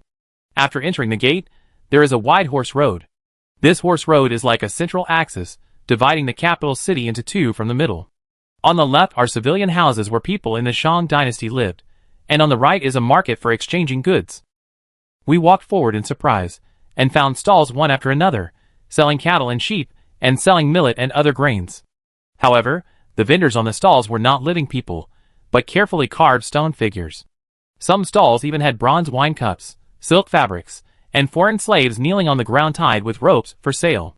This shows how powerful the Shang dynasty was at that time. Not only did it conquer the barbarians, but its economic level also reached world-class level. Who would have thought that this was the Shang dynasty thousands of years ago? Bai Shui sighed sincerely, impressed by the history of Yin state. But the social system at that time was limited, and the class status was still very obvious. The wealth was only in the hands of the royal family, and slaves were only worthy of being sold and killed as sacrifices.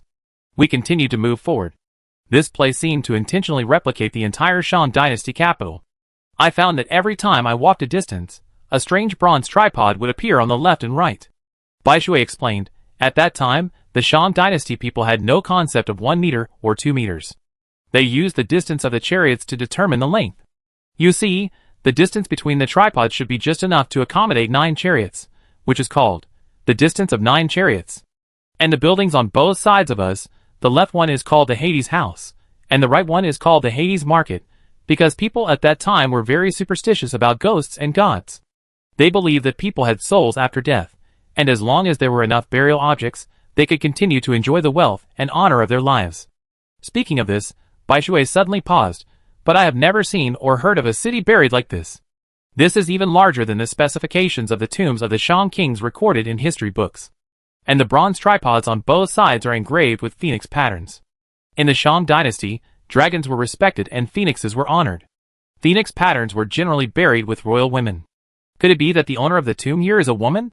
Even Bai Shui himself couldn't believe this. Because of such a huge ancient royal city, and such a luxurious level of burial objects. Even the king at that time was not worthy of it, So how could it be given to a woman? Lao Jiang did not refute Bai Shui's words, but smiled and said, there are only a few famous women in the Shang dynasty. I almost thought of Fu Hao at the first time. I thought of the heroic female general who conquered the world for her husband. Just then Zhang, the platoon leader, and the soldiers who were leading the way in front shouted to us, look ahead, is there another big pit? We quickly quickened our pace, and soon saw a square pit.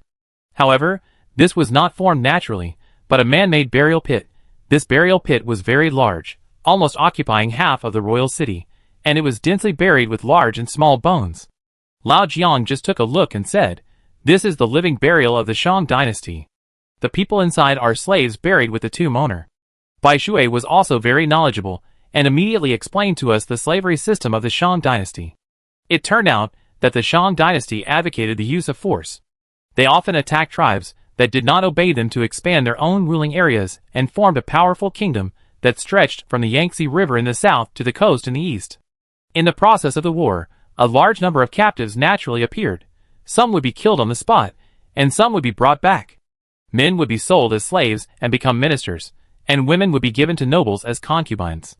Sure enough, no matter how powerful a country is, there are backward places.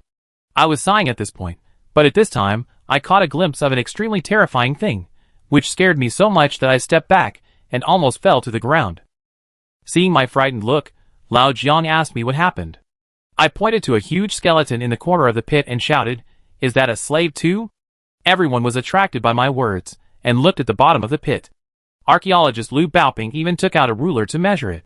It turned out that the human skeleton was 2.5 meters tall when put together. His skeleton was also 3 times the size of a normal person. He was surprised and said, aren't ancient people generally shorter than modern people? Here. How could there be such a weird skeleton here? Xiao said, there are so many strange things in the world. This may be only 1 in 10 million.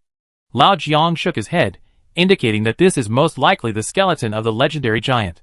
Giant? Hearing this, everyone looked over in surprise, and I was shocked again, and even Lao Jiang was shocked by me. Lao Jiang responded and hit me on the back of my neck. You are so scared, you don't have the courage to go out. I pointed at the giant's forehead and asked Lao Jiang to look carefully. On the extremely broad forehead, there was an eye socket, exactly the same as the forehead of the skeleton we saw in Lei Town. But the people of Lei Town were cursed, and only grew a third eye at the age of 40. What about this giant? Lao Jiang obviously understood what I meant. He looked over in surprise and whispered, the third eye, could it be that this giant was also cursed? Or it originally had a third eye? An indescribable feeling surged in my heart. I was not afraid, but faintly excited. Maybe the curse of Lei Town could really end in my hands. In this way, I can live up to the dead old mayor, and my mother can also walk out of the dark underground. Chapter 53. I couldn't help but speed up my pace, because I knew the truth was probably just ahead. As a result, Lao Jiang kicked me in the ass again. Boy, remember. After entering the tomb, you must be alert at all times, otherwise, a random hook can make you capsize in the ditch. This is what the master taught you. Lao Jiang was reminding me not to lose my mind because of this curse, and I must take it slowly, step by step. We bypassed the burial pit with mystery, and all we saw along the way was the dazzling golden roof of the royal city and the towering city walls. We soon reached the sunrise, but the sunrise actually led to a huge mountain. On both sides of the door, there stood a majestic and sturdy giant statue. The 2 giant statues must have been shaped 1-to-1 according to the body shape of the giants when they were alive. They were muscular, wearing bronze armor, and holding sharp axes. I'm afraid that with just a slight swing of the axe, they could cut a person in half. I know that this weapon was called Yu in the Shang dynasty. Only the royal guards can use it. Facing 2 giant statues nearly 3 meters tall, we only felt an indescribable domineering aura, and even made ourselves a little shorter, as if we came out of the country of small people. Could it be that the Shang dynasty army was invincible at that time? Let's ask ourselves, if we go to war with these big guys, the enemy will be scared to death, right? The strange thing is that the 2 giant statues are stepping on a strange bronze artifact under their feet, as if the left and right door gods are suppressing some evil existence. My sight was immediately attracted by the bronze artifact, and Kairi said, why are there so many tripods here? What's the point of stepping on the tripod under your feet? Hearing what I said, Lao Jiang shook his head. That's not a tripod, it's a zune. Zune?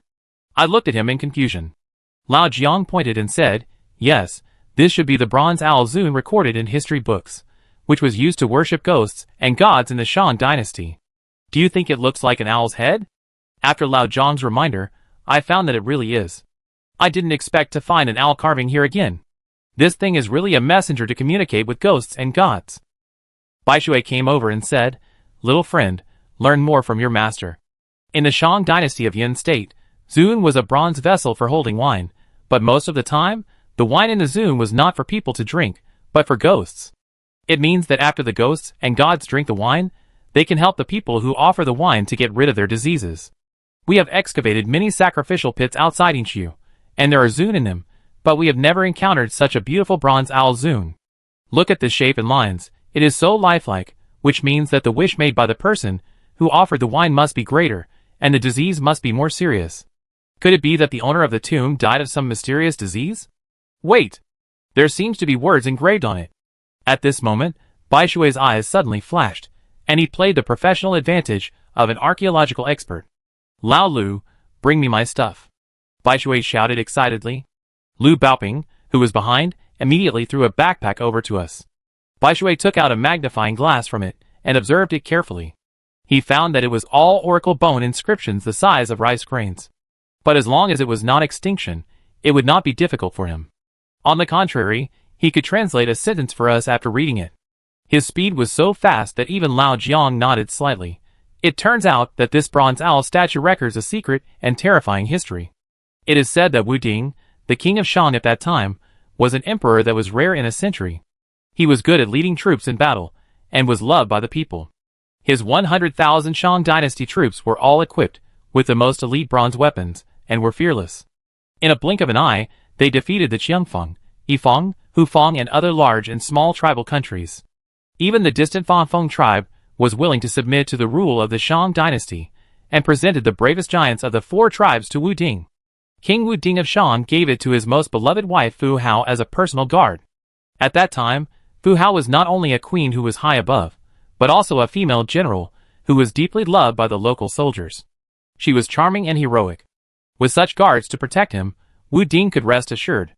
Linger opened her mouth in surprise, looked at the giant statue, turned her head and looked at the burial pit she passed by, and asked, "Are there really giants in this world? Or a whole tribe?"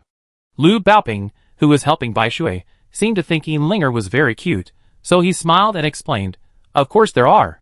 Little girl, you should read more. There was such an interesting story recorded in Guoyu. When Wu attacked you, it got a large human bone, and it actually took a car to carry it.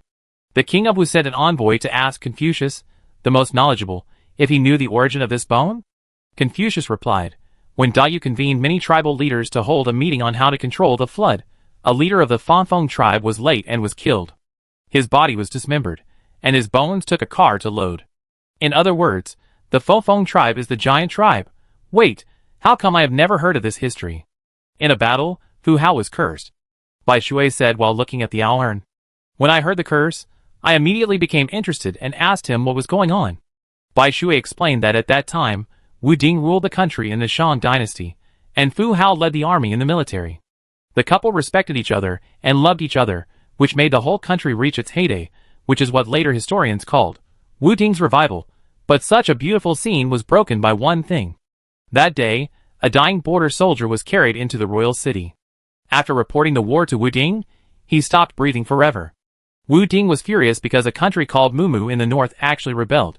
In order to quell the rebellion, Fu Hao, who had just been lingering with her husband for less than a month, led the expedition. She led the most elite royal division of the Shang dynasty, and launched a general attack on Mu state. Wu Ding burned dragon bones to divine for his wife, and the hexagram he got was, "A rainbow comes out of the north, drinking from the river." However, when the text reached this point, it suddenly became strange. It never mentioned how the war was fought, but only vaguely said that Fu Hao quelled the rebellion and brought back a mysterious bronze ware called Tiger-Eating Man Jar. After returning, Fu Hao fell ill. Wu Ding, who loved his wife deeply, looked for all the famous doctors in the world, but none of them could cure Fu Hao's illness, and finally he and Fu Hao were separated by yin and yang. And the king's divisions, who went to the war, also encountered terrible curses. Even 2 of the Fanfeng giants died to protect Fu Hao.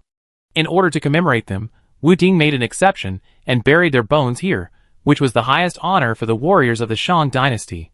Does the text say what kind of curse they were under? I asked impatiently. Bai Shui shook his head and said, "No, we only know that this curse is very terrible. Both the medical officers and the wizards are helpless. By the way, this curse seems to be related to the eyes, because I saw a lot of strange eyes drawn in these oracle bones." Eyes? Lao Jiang and I looked at each other, and Lao Jiang couldn't hold back anymore. He went forward and grabbed Bai Shui's magnifying glass to look at the owl. But it was true that the records were very secretive about the curse. We couldn't find any other clues at all.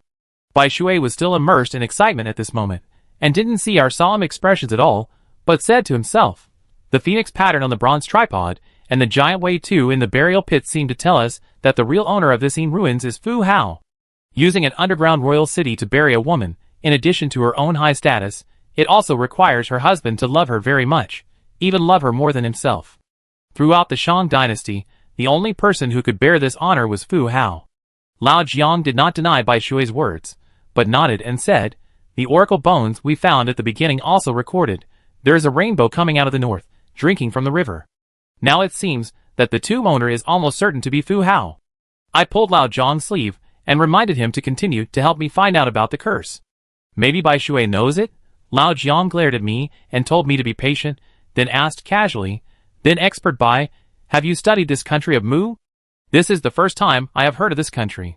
Bai Shui frowned, saying that he had never heard of the story of Fu Hao's attack on Mu State. However, Fu Hao did conquer many small countries, and eventually died early due to illness, but he did not believe in curses. At this time, Du Wenbin pushed his glasses on the bridge of his nose and interrupted. There was a small country in the north of the Shang dynasty named Mu. The Mu people valued eyes, and used eyes as totems. Later, they were destroyed by the Shang dynasty, and the history books were lost. I didn't expect that Du Wenbin knew so much. Bai Shui was also very interested, and motioned Du Wenbin to continue. Du Wenbin pointed to the eye-shaped characters that appeared repeatedly on the bronze owl statue and said, "Bai Shui is right, the curse is related to the eyes. It seems to make all invaders grow demonic eyes that should not belong to humans, and then be slowly tortured to death." Although the king's army of the Shang dynasty was invincible at that time, and even directly exterminated the Mu kingdom, the Mu kingdom issued the most vicious curse to Fu Hao and the accompanying army. Du Wenbin's words inspired me, and I looked at him and said, "So, this curse really worked. The skeleton of the giant is the most good evidence. The reason why he grew a third eye was the punishment of the curse of Mu State. Yes, when I was doing archaeology in Sichuan and Shu, I once saw a bronze mask from 1,000 years ago, and the other party also had a third eye on his forehead. As for the appearance of the people of Mu State, there is no record in history, but if they are the same as ordinary people, there is nothing to be afraid of. The only explanation is that this appearance is different from ordinary people, and recording it will cause social panic. So even this owl is vague," Du Wenbin said. "Cultural relics are the most authentic witnesses of history, but text can be processed and modified at will." I took a deep breath. I don't know what Wen Tao experienced that year to be infected with the same curse as Fu Hao. And what is the tiger-eating man-eating jar that Fu Hao brought back? Destroy a country, only bring back one thing. This thing is definitely not as simple as imagined. As soon as one mystery was solved, a bigger mystery enveloped me, making me almost breathless. However, at this moment, I suddenly heard a crackling sound. It was as if something was broken, and was falling down piece by piece. At the same time, I heard the roar of the platoon leader Zhang. "Be careful, the statue is alive."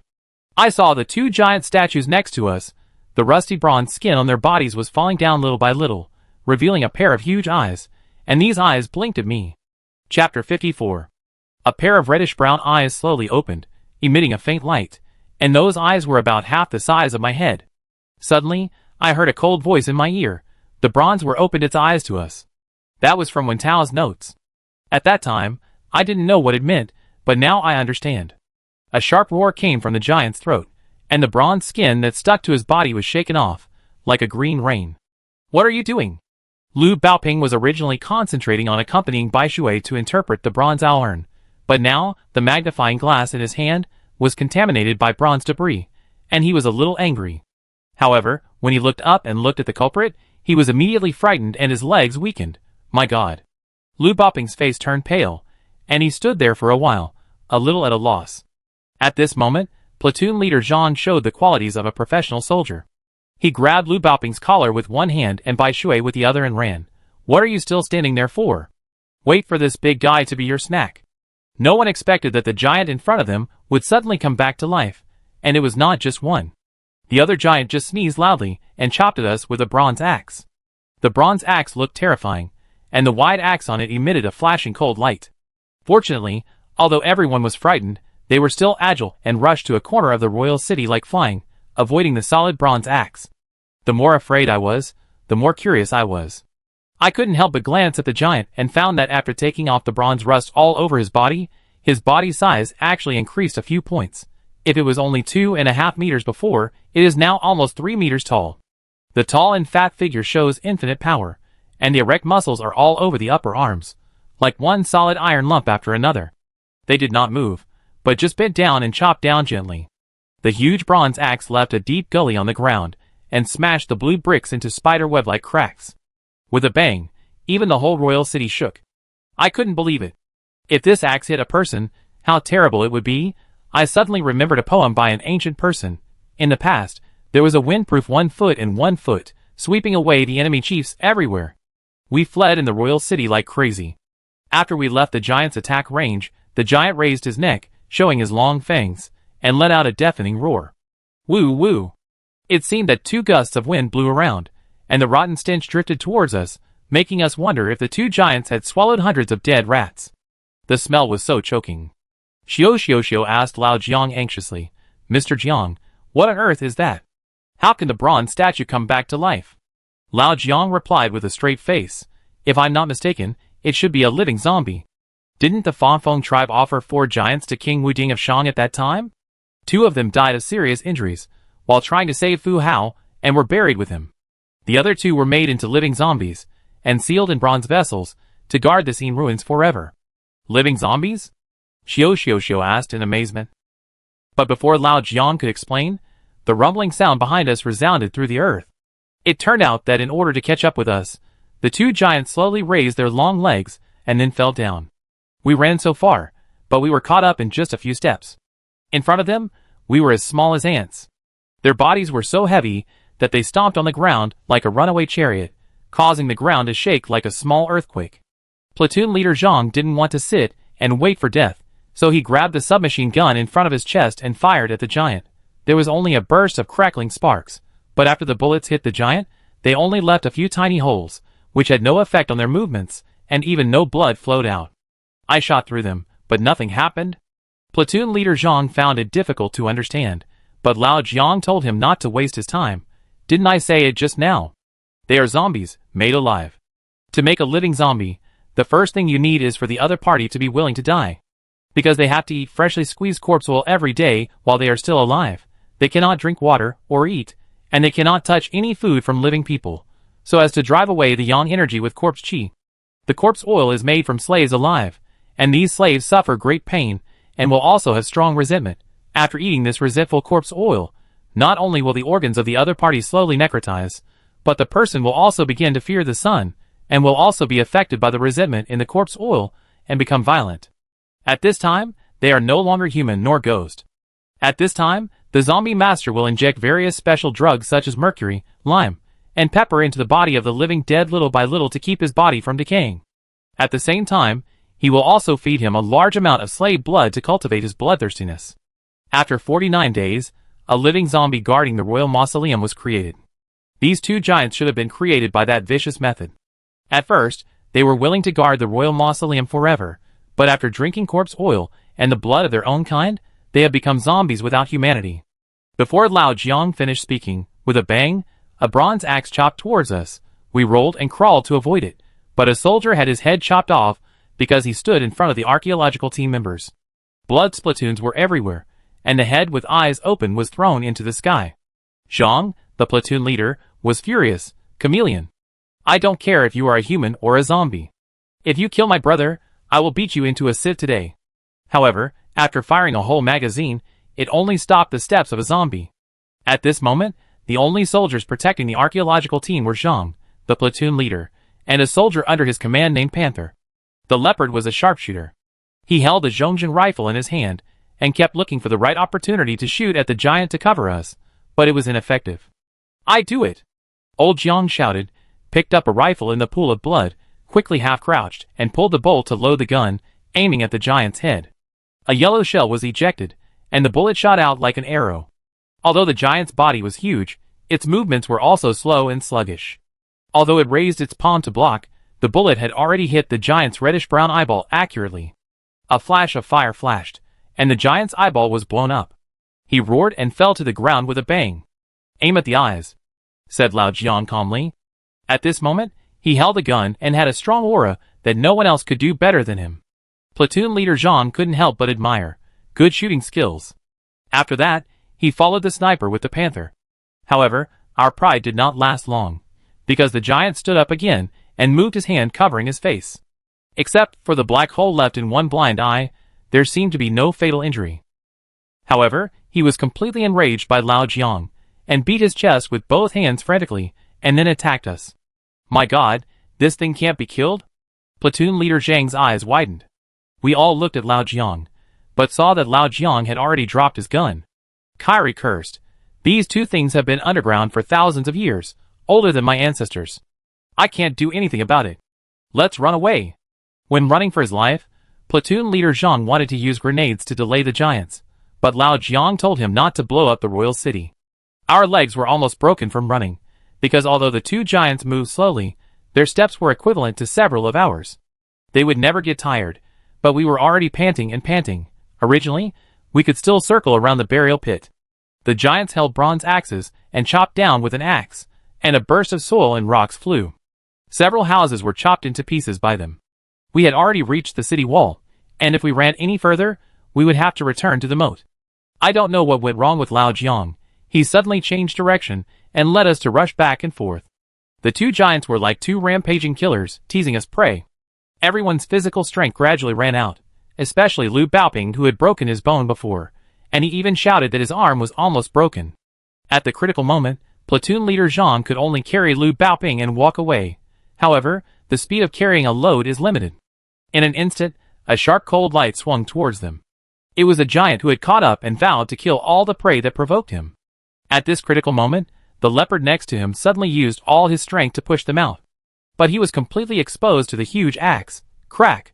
A sound of a sharp weapon entering the flesh came, and the leopard's two legs were directly cut off, and the hot blood could not stop flowing out. To say that this leopard is also a man, it is obviously in extreme pain, but it just hissed and gasped, and the veins on its forehead bulged. How could Zhang know who saved him? At that moment, his heart went cold, and he cried out with tears in his eyes, "Brother!" At this moment, Zhang's eyes were full of the injured appearance of the leopard. All the bullets in his gun hit the giant's face, and Lu Baoping, who was originally weak in the legs, was also stimulated and tried his best to pull his savior back. Seeing this touching scene, I went up to help without thinking. But at that moment, I was suddenly pushed from behind, and my feet slipped and rolled out like a sandbag. This rolled to the giant. At the same time, I also smelled a strong smell of blood, and found that the man who pushed me just now also stuffed a small bag stained with blood into my sack. Damn it, who is hurting me? I turned around in shock and saw Lin Jianya standing where I just rolled out, showing a weird smile. He pointed behind me, and with rumbling footsteps, the giants rushed towards me excitedly. I don't know if it was an illusion, but the two giants obviously sped up, and their eyes looked at me with desire, as if I was a delicious food that attracted them. Chapter 55. At this moment, no matter how stupid I am, I know that I have been tricked by Lin Jianya, but now, let alone revenge, my life is in danger. I could only curse Lin Jianya's ancestors and flee in a panic. I threw the cloth bag out, but the giants seemed to have not seen it, and continued to chase me. I wanted to call Lao Jiang to save me, but Lao Jiang was too far away, and he just went to help platoon leader Zhang rescue the mountain leopard and didn't notice the movement here at all. The huge bronze axe was raised high and fell heavily, smashing a bronze tripod next to me with a thud. If I hadn't dodged in time, I would probably be the one who is rotten now. But the problem is that I don't have a gun or a knife, and I don't have any equipment on me. The two giants were like a cat catching a mouse, teasing me, intimidating me, making me like a dying fish on a chopping board. I was really running out of strength. When I was running for my life, I even remembered the rainy night when I escaped from Lei Town. There were people chasing me from behind. I kept telling myself not to give up. But at that time, the people in Lei Town were all my fellow townsmen. The arrows they shot avoided my vital points, and never wanted to kill me. And these two giants completely regarded me as their first delicious meal after sleeping for 1,000 years. It seemed that they also thought that I couldn't escape. They were too lazy to chop with bronze axes, but stretched out a pair of huge palms. The hands seemed to be made of stone, cold and hard. My body was completely pinched in the palm of a giant's hand. The huge pressure hit my chest, making me almost breathless. But it didn't want to pinch me to death. Instead, it slowly raised its hand, and then exerted force, and threw it towards its open mouth. I clearly saw the row of sharp barbed fangs in the giant's body, flashing with a cold light, which was even more terrifying than a crocodile. A rotten and smelly gas was emitted, and I didn't know how many dead things it had swallowed. I closed my eyes in despair, and tears fell from the corners of my eyes. I knew that I had disappointed the old patriarch and my mother. What a chosen person, everyone had misjudged me. But should I just accept my fate? I was unwilling. I opened my eyes wide, thinking that even if I was going to die, I would at least break one of this ghost's teeth. Unexpectedly, at the critical moment, a black shadow flashed out. She held a black long sword. Her flowing long hair was blown by the wind, and her profile was as cold as a daffodil. The whole person seemed to be coated with a layer of gold, dazzling and eye-catching, and people couldn't take their eyes away. Hilangsu stabbed the giant's throat with a sword, and the giant closed his mouth in pain. He threw me out as if he was annoyed, and grabbed Hilangsu with both hands. I fell from a high altitude, like an arrow shot from a bow.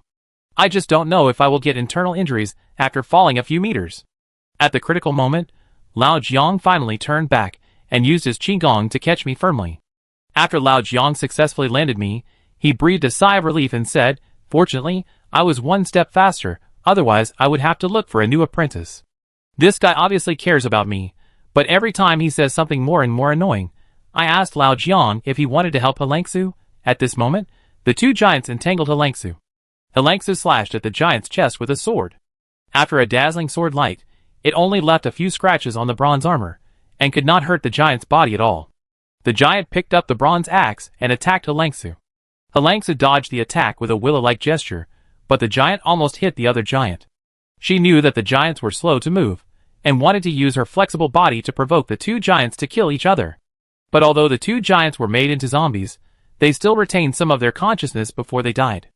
After realizing that the bronze axe would hurt their companions, they all gave up their weapons, and ran towards Hilangsu with a rumble, trying to grab Hilangsu with their big hands. Hilangsu blocked with a sword, but was hit and groaned. "Master, doesn't the Karma Fire Sword restrain all zombies in the world? Why doesn't it work on these two giants?" I realized something was wrong and quickly asked Lao Jiang. Old Jiang looked solemn, staring at Hilangsu with full of worry. After a moment, he could no longer hold back and shouted to Hilangsu, "For sister, don't fight them, run away." The two giants were not living people, and they would not feel tired, but they could deliberately consume Hilangsu's physical strength. After realizing that even the Hellfire Sword could not hurt the giants, running away was the only best strategy. Hilangsu fought and retreated, and the giants followed closely behind her. "Humph! Don't bully my master." Linger suddenly slapped the big bamboo basket behind her, and released a group of poisonous insects to harass the two giants. "Lulu, go bite these two fat guys, bite them to death." Linger cheered for a while, but the small poisonous insects were just tickling for the giants, and even Linger herself was hit by the giants several times. Seeing this scene, old Jiang asked me to take care of myself and rushed to reinforce. I hurried to catch up with the main group, but found that Du Wenbin had fallen behind the team at some point. I thought he was injured, but there was no dust on his clothes, his face was natural, and he was obviously in very good physical condition. I soon understood the reason. Du Wenbin turned back almost every few steps, and stared at the position of Lao Jiang and He Lanxue. His eyes were dark under his gold-rimmed glasses. Did he know Lao Jiang and He Lanxue? Why was he so concerned? Or was he actually looking at a giant? But at this time, I didn't care to think too much, and followed everyone into the sunrise of the king's city. This sunrise was relatively narrow, and seemed to lead to a hollowed-out mountain bun. I hoped that the giant would not come in. The two legs of the leopard were broken. Although it was successfully dragged into the cave, the bleeding could not be stopped, and even a long blood line was left on the way here. Platoon leader Zhang hurriedly shook the contents of his backpack to the ground, took out a hemostatic bandage and anti-infection drugs, and was about to bandage the leopard. But the leopard's face had lost all color, his lips were white, and beads of sweat slid down his forehead. He didn't know whether it was because of pain or tiredness. He held down platoon leader Zhang's hand and said, "Brother, don't waste your time on me, keep these things." Platoon leader Zhang was a soldier who had fought many battles. His eyes were red at this time. He didn't dare to look at the leopard, but lowered his head and said, "What are you talking about? Cheer up. I will take you out alive, let you retire gloriously, watch you marry and have children, and be the godfather of your son." The leopard smiled bitterly and said, "I have been a soldier for so many years, don't I know how long I can live with my injuries?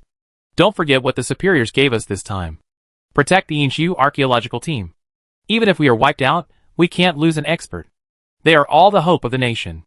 I have always known that platoon leader Zhang values his subordinates very much.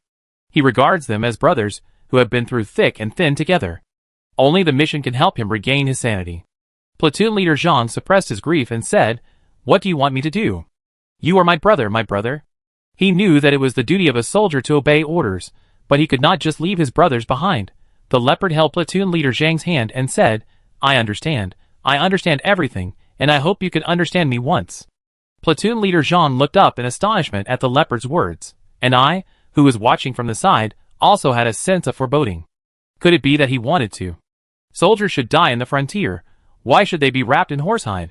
The leopard's pupils, which were almost extinguished, suddenly glowed with a fiery light. This was his determination. He wanted to cover our retreat. Platoon leader Zhang firmly disagreed. "If I have to sacrifice, I will do it. I am the platoon leader, you have to listen to me." The mountain leopard smiled and untied his belt, which was stuffed with 3 grenades. It turned out that he had long been determined to die. "Platoon leader, promise me that you will live well for our platoon. Brother will go first." Before platoon leader Zhang could say anything else, the rumbling footsteps of the giant came from outside. The Langsu, Yinlinger and Lao Jian also hit in. This sunrise was not as tall as the giant, but he didn't expect the giant to bend down and try to get in. The mountain leopard gently adjusted the badge on his collar and stared at the 2 giants indifferently. He sang a folk song, not knowing whether it was a song from his hometown or a tune in the military camp. "Brother, please laugh at me for being too arrogant. Sister, please don't blush. Let's go up the mountain." I only know that when he heard his singing, platoon leader Zhang also choked up and echoed him, and Lei Zhen's appearance seemed to appear in front of my eyes. The mountain leopard must be homesick. But he didn't leave any last words to his family, but smiled and pulled the grenade line. Privately Chuan Shan, the 1st Special Platoon of the 23rd Division of the Central Army, reports. The giant smelled the strong smell of blood and fished out the mountain leopard with one hand. At the moment when it swallowed the mountain leopard, accompanied by a loud bang, dazzling shrapnel exploded from the giant's throat. Suddenly, the entire tomb roof began to shake violently, and our feet were shaky. Chapter 56. The leopard used its own death to win us precious time to retreat. The rolling dust knocked all of us to the ground. Yinlinger was carrying a large bamboo basket, and her center of gravity was unstable. When she almost fell, I quickly supported her. The petite body fell into my arms, and I finally understood the word warm fragrance and soft jade. The pleasant fragrance blew on my face, which made me a little distracted. Yinlinger didn't say thank you, but pushed me away. "Go away." As soon as the voice fell, there was another aftershock in the cave, and Yinlinger fell into my arms again. This time her ears hit my mouth. Her earlobes were small and soft, which made me blush immediately. The tip of Yinlinger's ears also turned red. I don't know if it was because of shame or because of my hot breath. No, the grenade just now is not enough to cause aftershocks. My heart suddenly jumped, and then I saw a fierce roar in the center of the billowing smoke and dust. It turned out that the leopards died together, but only in exchange for a giant falling down. When the other giant saw that his companion could no longer stand up, the raging anger almost overwhelmed it. It beat its chest and stamped its feet, shouting at us non-stop. It made us cover our ears. I don't know whether this long roar was in memory of its companions or a challenge to us. After Yinlinger came to her senses, she pushed my arms away, and Lao Jian also shouted at us. "When can't young people hug each other? Why do you have to cultivate feelings at this time?" After that, he called everyone to retreat into the cave. The archaeological team members had lost their strength, but now they had to exert their maximum potential to survive. After a while, we ran into a man-made sunchari along the dark cave. The reason why it is called sunchari is that there are 3 roads in different directions in front of us. There is a door on each road, blocking the way. With the light of the torch, we can clearly see the patterns on the 3 doors. What should we do? Which way to go? Bai Shui looked at Lao Jiang and asked for his opinion. Lao Jiang looked solemn, and his footsteps were pacing back and forth in front of the 3 doors. I saw a bright and brilliant black bird carved on the door in the east, a dark and deep owl carved on the door in the west, and a falling meteor painted on the door in the north. Xiao said, "Since it is the tomb of the Shang King, we should choose the black bird, right? The black bird was born by the heaven, and the black bird is their totem." Lu Baoping said, "I think we should go with the owl. Didn't we see it just now?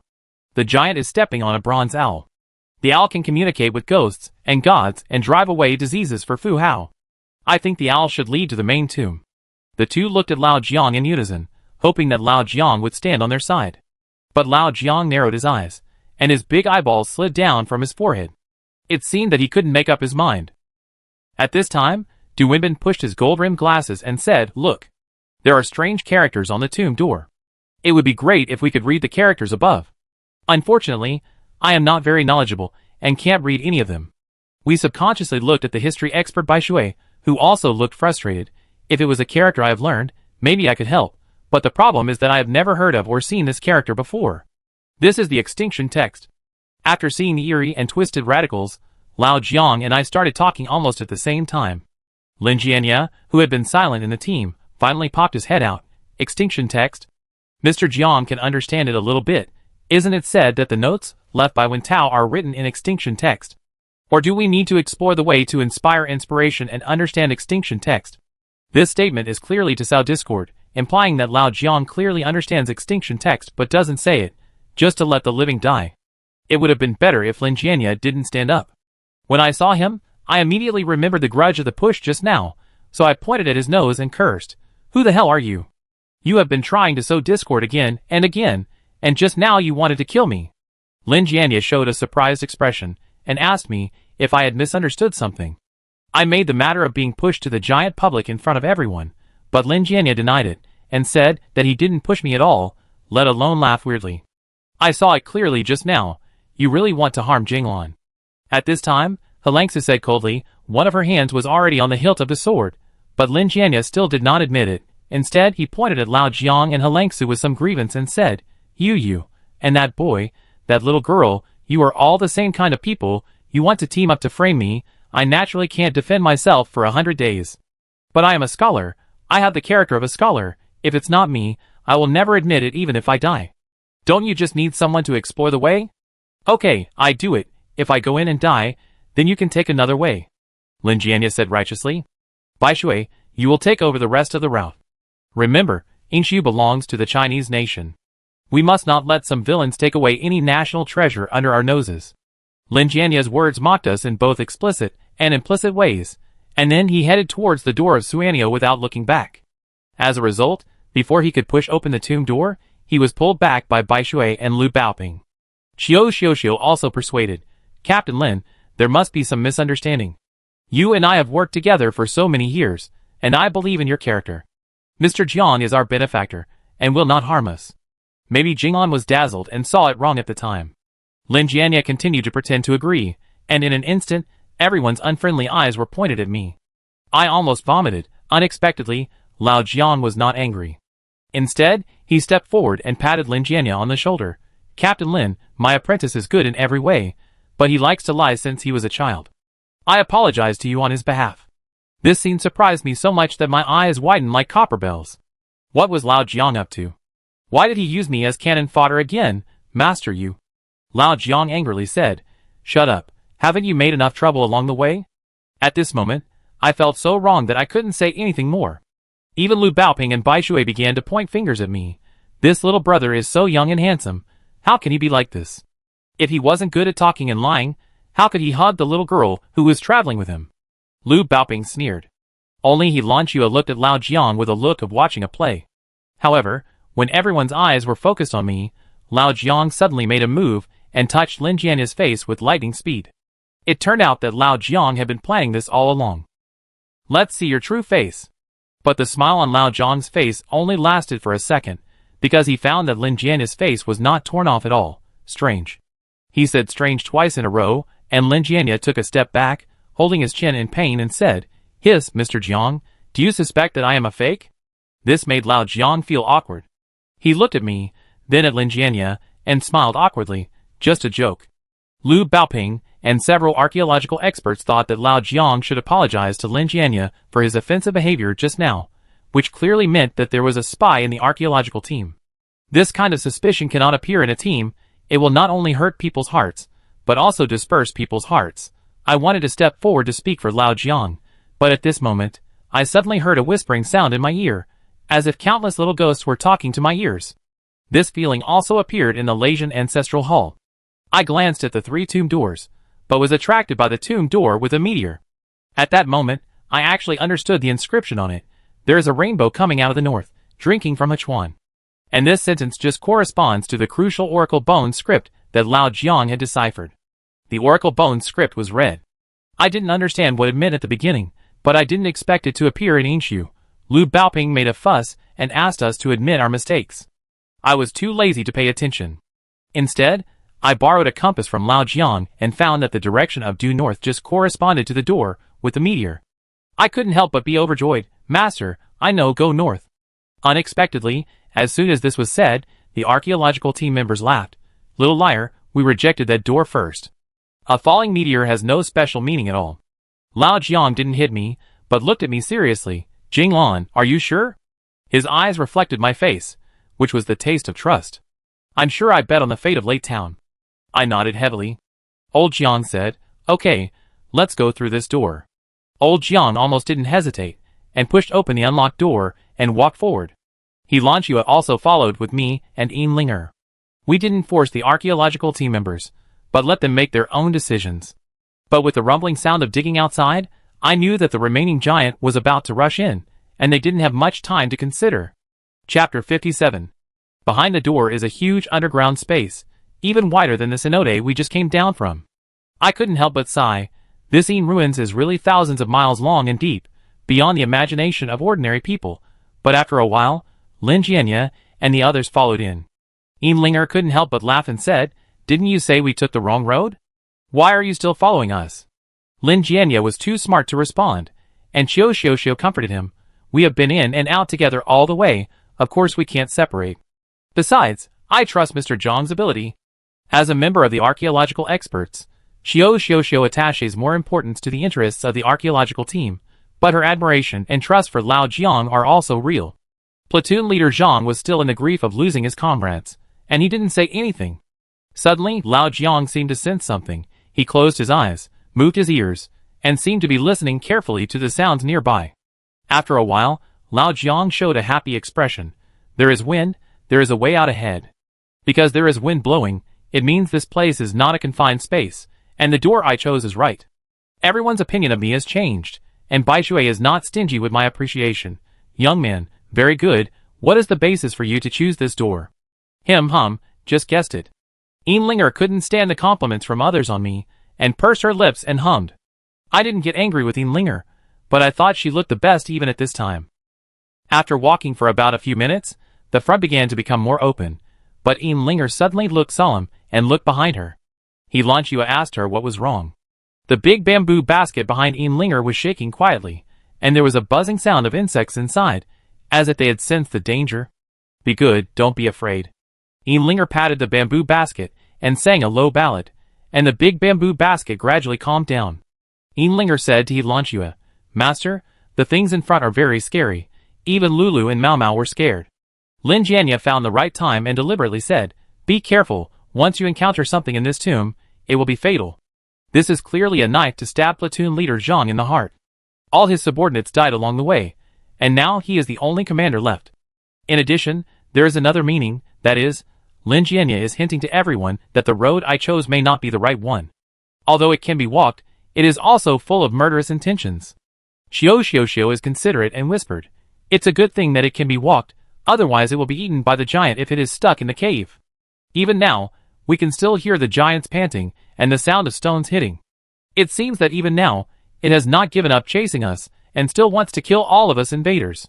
As I was talking, I found a shadowy shadow in front of me very high. Could it be that there is a tomb? The light of the flashlight is too dim and scattered, and it was swallowed by the darkness before it could reach the top. Lao Jiang looked at platoon leader Zhang and asked him if there were any flares there. Platoon leader Zhang replied with one word, Yes. Then, a flare was fired in front of us. The next moment, everyone present was shocked, and there was a sound of inhalation in their ears. Because what lies before us is not a tomb, but a hill. A mountain of coffins. Countless chains covered with green rust are lowered from the top of the hill, hanging bronze coffins day after day. Every day, the coffins are hung there vertically, one row after another, day after day, densely packed and endless. Oh my God, what is this? It is the first time we have seen such a terrifying number of bronze coffins. After 1,000 years, green vines are entangled on the bronze coffins, and they seem to have merged into one with the wind and rain. From a distance, it looks like a bunch of green-black grapes hanging there, weird and gloomy. More importantly, these coffins have no lids, and the shriveled corpses are clearly presented in front of us. 1, 2, 3, 4. My God, there are at least thousands of corpses here. Lu Baoping picked up the notebook and wanted to roughly determine the number, but he couldn't count any more. From top to bottom, from left to right, all of them were bronze coffins, all of them were mummies. This scene was so creepy.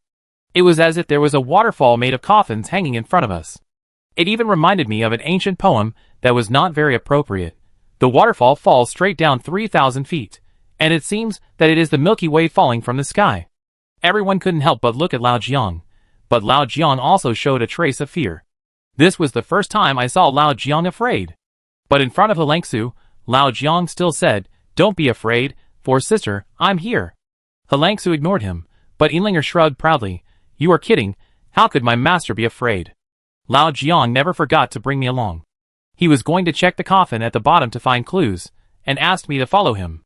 I reluctantly stepped forward, and then I found that the bronze coffin in front of me had almost rotted because of its age. But the body inside had fat that had dissolved, but the skin and muscles were still well preserved, basically becoming a mummy. And there was a layer of white particles attached to the surface, as if there was a layer of frost. The other bodies were similar, but considering the temperature in this place, it shouldn't be. Lao Jiang knew what I was thinking, and corrected me. "That's not frost, but coarse salt." Salt? I was a little surprised and asked him if that wouldn't be bacon. Lao Jiang said he didn't understand, but the body was indeed covered with a layer of salt. It should be a special technique to use salt to pickle the body for preservation. Otherwise, after thousands of years, the corpses here would have rotted away long ago. When Tao seemed to have said that the tree was full of dead fruits. Do you think this mountain is the tree he shot? But in my opinion, it's not that big. I looked at Lao Jiang, who frowned and examined the hill and said, "It should be the shape." Does the shape of the whole mountain look like a huge tree crown? The green vines are wrapped around the chains and the coffin, like a tree with fruits. At this time, Bai Shui came over. "Mr. Jiang, you are experienced. Do you know what the purpose of this hill is?" Logically, for Feng Shui, the tomb will rely on some dragon veins and mountains. But what is the use of a mountain full of corpses except bad luck? Lao Jiang narrowed his eyes, and looked at the gloomy mountain without saying anything. At this time, Du Wenbin pushed his gold-rimmed glasses and mentioned a word. "I wonder if you have heard of Corpse Mountain?" Lao Jiang was inspired. His eyes lit up and said, "You mean the Corpse Mountain in Shanhai Jing?" In Shanhai Jing, in addition to recording some strange creatures, it also records two most bizarre places. One is Qingqiu, and the other is Corpse Mountain. It is said that the Corpse Mountain is full of rotten corpses, one hanging on the other, almost covering the sky and the sun. Before Lao Jiang finished speaking, Yinlinger interrupted and said, "Isn't that similar to the situation in front of us?"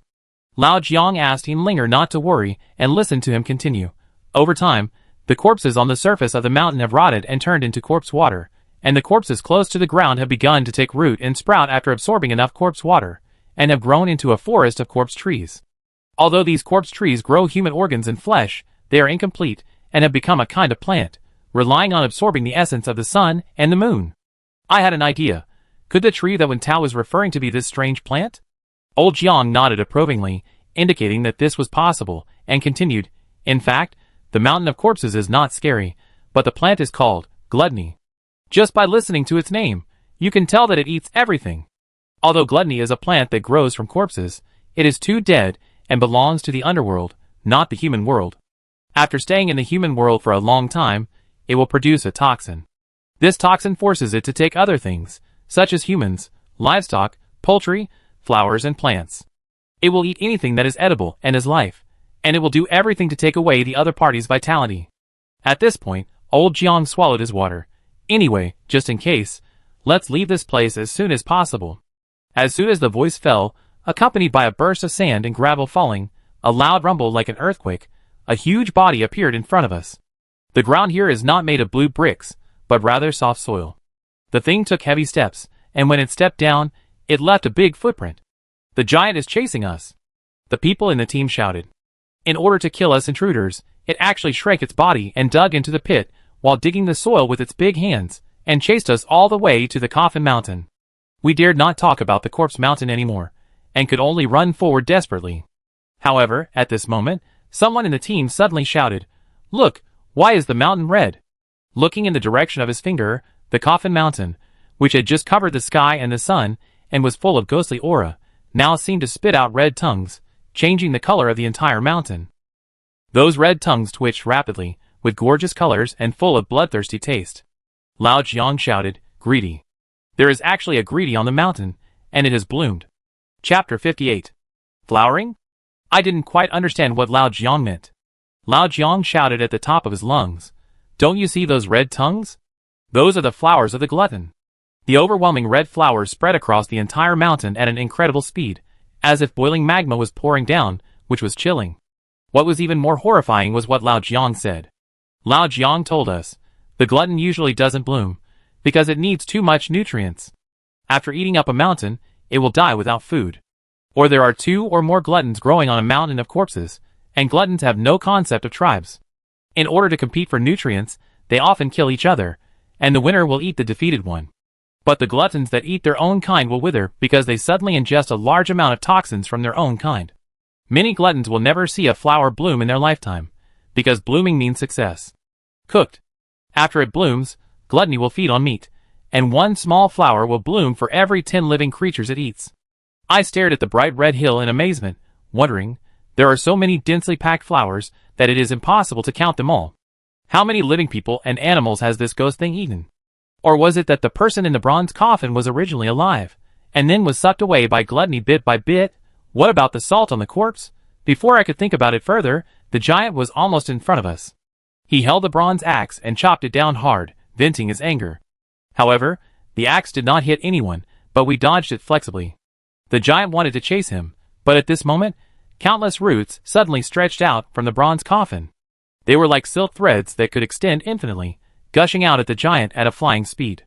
Soon, the giant's arm was entangled by the vines. The giant looked up to the sky and roared loudly, and the vines on his body instantly broke apart. He held a bronze axe in his hand, and chopped the vines that continued to expand with an axe. Only a stream of milky white liquid splashed out, as thick as tofu, and very much like human brains. But there were too many vines, and the giant's movements were slow. Before long, a bunch of blue-black vines climbed up the giant's shoulders from behind and spread towards his chest again. You must know that this giant was a brave warrior of the Windproof tribe when he was alive, and he was extremely powerful, but now no matter how he roared or how hard he tried, he could not break a vine. Those dark green vines seemed to be directed by something. After climbing up the giant's body, they continued to spread. The green vines covered the giant's face, and gradually penetrated into its mouth, eyes, ears, and nostrils until we could no longer see its appearance, and then its chest, legs, and feet. The 3-meter-tall giant was instantly tied up by the dark green vines. Only the groaning of a trapped beast could be heard, just like a lamb being hunted by a python. The vines grasped the giant's body, tightened little by little, and retracted to the top of the mountain. At the same time, I don't know if it was my illusion, but I found that the giant's wrapped body seemed to be shrinking little by little, and the muscles were being sucked dry little by little. The red tongue-like flowers on the top of the mountain fluttered in the wind like dancing, as if celebrating this moment. The vines threw the giant to the group of red tongues, and the red tongues quickly scraped the giant's body, and the bronze armor that was originally invulnerable was instantly pierced.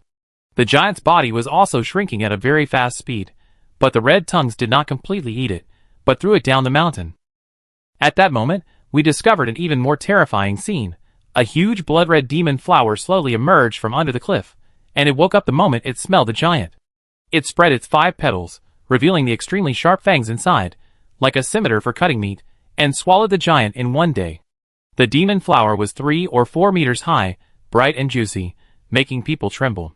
Boy, look at what that is. I looked over as Lao Jiang reminded me, and saw some captured elks, tigers, and the dried corpses of the digging army wearing Tang Dynasty armor hanging under the flower. How much food did this thing store for itself? However, the demon flower did not stop after eating the giant, but opened its mouth and swallowed another dried corpse. This scene scared us all, and Xiao even asked Lao Jiang, "We didn't provoke it. It won't attack us, right? Besides, it still has so much food it should." As she spoke, Xiao's voice became weaker and weaker. "You know, even if the glutton has no shortage of food, it can also treat us as bacon and store us in its small warehouse, like the Diajuzi army." Lao Jiang's words made us even more disappointed. This flower wakes up only once every few hundred years, and we just caught up with it. It's over, let's prepare for the funeral. It turns out that the gluttons that have grown flowers are all monsters. In order to maintain their long lifespan, they fall into a deep sleep every once in a while. They are in the underworld in their dreams, and in the human world after waking up. Especially underground, they can avoid the consumption caused by photosynthesis. But every few hundred years, gluttons must wake up once. Because it needs to eat, it must eat enough at one time before it can continue to sleep, just like mammals hibernate. And the Coffin Mountain is its food source. I guess that when Tao was as unlucky as us back then. He woke up this flower when he came in. As a result, the invincible digging army was wiped out at once, and the Yin ruins became a shadow of his life. Lao Zhang's words almost sentenced us to death, and Bai Shui's face turned pale. What should we do? We can't even beat the giants. Are we all going to die here? Although we were not as panicked as Bai Shui, we all knew that it was dangerous. It was a thing that was thousands of years old, and it was a monster in the classic of mountains and seas. How to deal with it? Why should such a terrible existence be fed in the tomb? Is it just to guard the tomb? Now is not the time to consider this issue, but we have no way to escape. There is no place to hide here. Moreover, the way we came was also dug down by the giants, and we can't go back even if we want to. Lin Jianya took advantage of the situation and said to me coldly, "It's all your fault. You wanted to kill us, and now you can't even escape. When will it be your turn to talk too much about my apprentice?" Old Jiang put one hand on the black knife, with murderous eyes. "If you regret coming with us, that's your own choice, and it has nothing to do with others." Lin Jianya wanted to refute, but at this time, there was a swishing sound from the ground, and countless vines approached us like poisonous snakes, posing a terrifying threat. Platoon leader Zhang immediately shouted for us to retreat, and then fired at the ground in front with a submachine gun. At this time, I found that the vines had tentacles, like strange little mouths hanging on them, which made people shudder. Bang bang bang, although platoon leader Zhang killed a lot of vines, more vines surrounded us from the other direction. We had nowhere to escape. Heelan Shui drew out his long sword, and in the cold sword light, several vines broke into half, spilling all kinds of disgusting white liquids. Old Jiang also drew out the black knife from his waist and fought back to back with Heelan Shui. Lin Jianya was still sneering, and Yin Linger shouted, "Stop arguing, old bastard." "What did you say? You called me an old bastard?" Lin Jianya was very dissatisfied, but Yin Linger said that he was not good at anything, and he was the first in sowing discord. Even Adu had to give up his position to him, so that he could be the #1 king of the kingdom that could not be helped. Lin Jianya was almost angry to death, and wanted a few archaeological experts to help him judge, but he saw that everyone picked up shovels and worked together to deal with the spreading vines. Only Lu Baoping corrected him, but he also made Lin Jianya accept the reality. No one forced us to follow them just now. We have legs on our bodies, so how can we blame the young man? At this time, I didn't even have a pistol on me, so I could only follow Yin Linger's ass. She had released the poisonous insects in the big bamboo basket. The black insect tide was like a small tornado, resisting the vines. "Form a protective circle around me and Halangsu, eat them, eat them." Yin Linger kept giving orders. I just felt a buzzing in my ears, and black insects kept flapping their wings and nibbling the vines in front of them flexibly. They had round bellies and patterns on their bodies, and at first glance they looked a bit like bees. But the vines just increased in number, and Yin Linger obviously couldn't hold on. Many insects just flew out of the big bamboo basket and were scared back by the vines, which made Yin Linger very angry. In the end, her eyes were red, as if she had cried. Yin Linger bit her white teeth and shouted, "Master, help me hold it up." After that, Yin Linger suddenly put down the bamboo basket, sat on the ground and ate candy. Lin Jianya wanted to say something sarcastic, but Halangsu told him to shut up. She looked at Yin Linger with worry on her face. She was almost caught by the vine because of distraction. At the critical moment, Lao Zhang's black knife came out and cut a vine in two. Watching Yinlinger peeling the candy wrapper, one a day, I wondered if she didn't chew it. And how could she still have the heart to eat candy at this time? I really didn't understand this, but I heard Helangsu told me to keep an eye on Yinlinger and not let anyone interrupt. I asked Helangsu what was going on. Helangsu just replied, "She's going to use that." Now all our hopes are on Linger alone. Chapter 59. What? The hope of the whole team depends on Yinlinger. I looked at Yinlinger in surprise, and saw that her cheeks were bulging, and she actually swallowed a lot of sugar directly. If you say she is a foodie, I believe it, but if you say she can deal with a gluttonous flower, I dare not even think about it. After all, this gluttonous flower, which has lived for thousands of years, caused the invincible Digger army to fall into a big trap, and turned the Fanfeng giant into fertilizer. Even Lao Jiang and He Lanxue, who are the Black Knife unicorns, can't do anything. But since He Lanxue has spoken, I can only watch Yinlinger carefully. During this period, Lin Jianya deliberately wanted to come forward to disturb, but was stopped by Qiu Xiuxiu. I don't know if it was because she was about to die. Qiu Xiuxiu suddenly pulled Lin Jianya to reminisce about the past. Thinking back to the time when we left our homeland and went to the west, we worked hard without regrets, just to learn all the science of the foreigners and contribute to the archaeological cause of Yin country. Now it has been more than 10 years. Lin Jianya also said with emotion, "Yes, time flies. Back then you were still a little girl, just like Qilin, lively and smiling. Now you have a few more white hairs, but we still can't let the world see you. How many more decades can a person have in life?" Lin Jianya seemed to become less annoying when he recalled the past. He could answer all the questions of Qiu Xiuxiu, which made me doubt my previous judgment. Before, Lao Jiang and I suspected that he was a ghost in the team, but Lao Jiang did not tear off the human skin mask from Lin Jianya's face.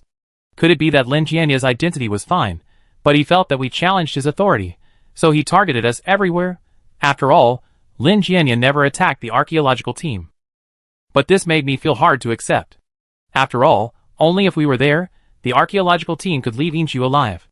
Otherwise, they would have been wiped out by the chariot puppets at the first checkpoint. The more I thought about it, the weirder it felt. I always felt that something was wrong, but I couldn't find it. At this moment, Yinlinger suddenly burped, which caught my attention. The burp was so loud that I couldn't believe it was made by the pink little girl.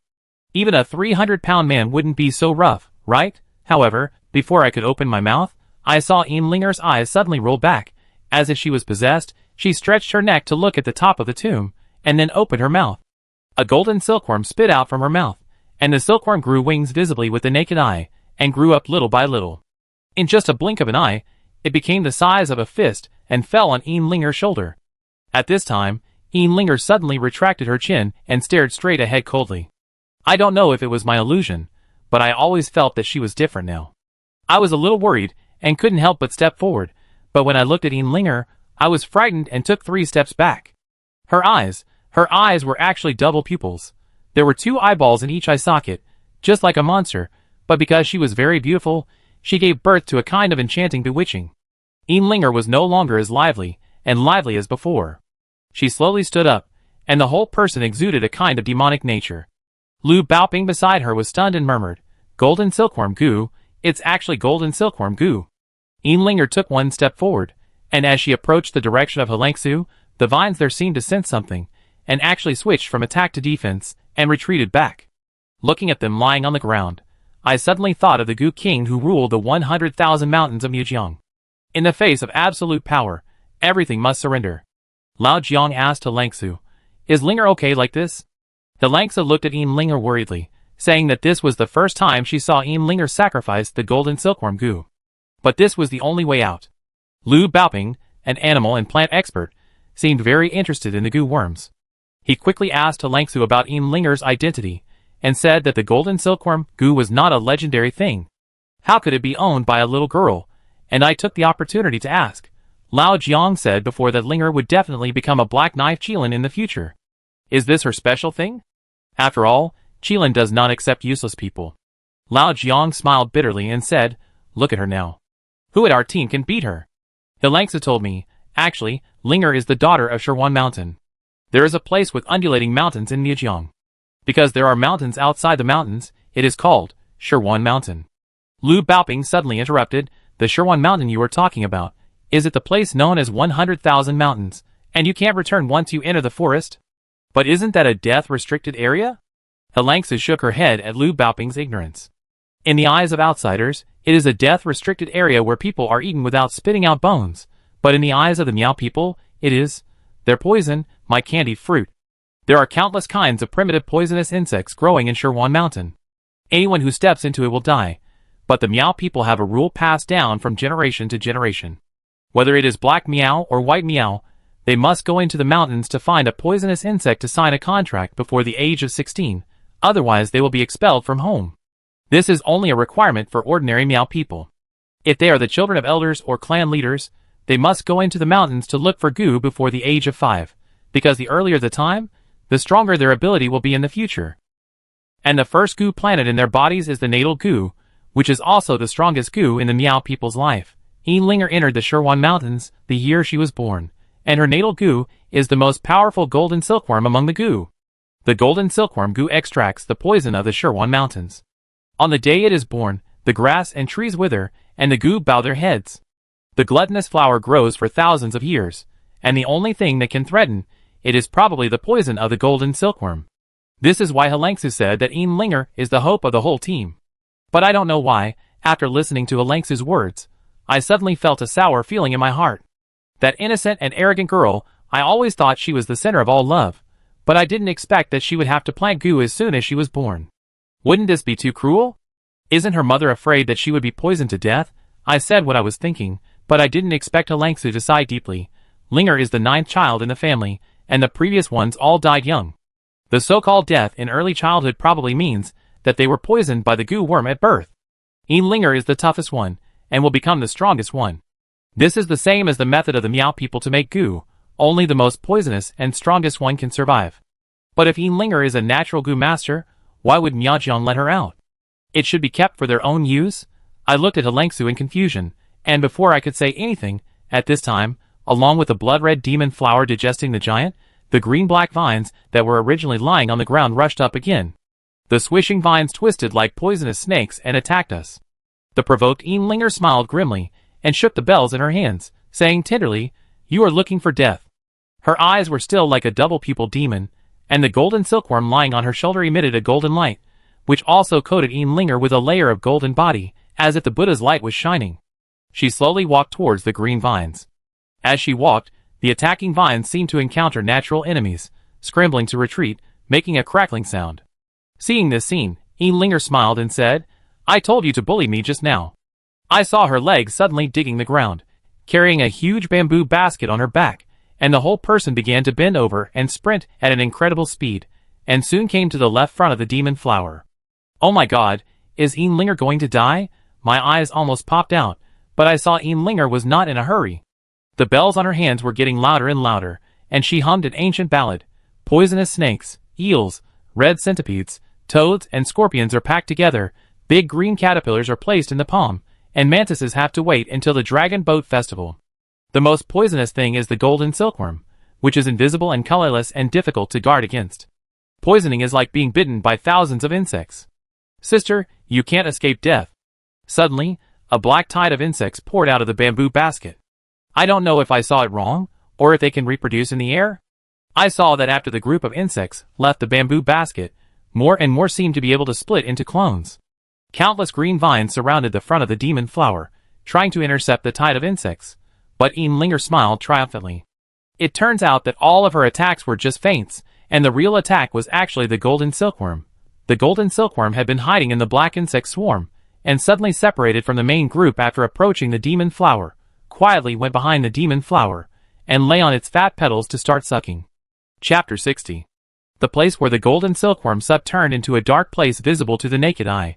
At first, the demon flower didn't notice anything unusual, but when the petals turned into charcoal color, it finally started to panic. It swung its pistol like crazy, but couldn't get rid of the golden silkworm. The golden silkworm seemed to grow on the body of the demon flower, becoming a part of it, and it was difficult to get rid of it. Fortunately, the demon flower had survived underground for 1,000 years, and had become intelligent. It knew that the little girl in front of it was the one who controlled the golden silkworm. Seeing that it couldn't deal with the golden silkworm, it gave orders to the group of red tongues on the top of the mountain. Linger didn't dodge, but squinted her eyes, and stared at the demon flower fiercely. Countless vines attacked Linger desperately, but more black insects blocked the vines like a tide. The tide of insects left the bamboo basket, making a buzzing roar, forming a protective circle to cover Linger. How can such a small bamboo basket hold so many insects? Bai Shui muttered to himself. Perhaps this scene had long exceeded his cognition as a historian. At this time, Lu Baoping touched his chin with insight. The world is so big that there are all kinds of wonders. Some things cannot even be explained by foreign science. You should know that this little girl is the daughter of Shirwan Mountain. The reason why Shirwan Mountain is a taboo place for living people is because there are too many unexplainable phenomena. And for Miajiang, it is like a mother.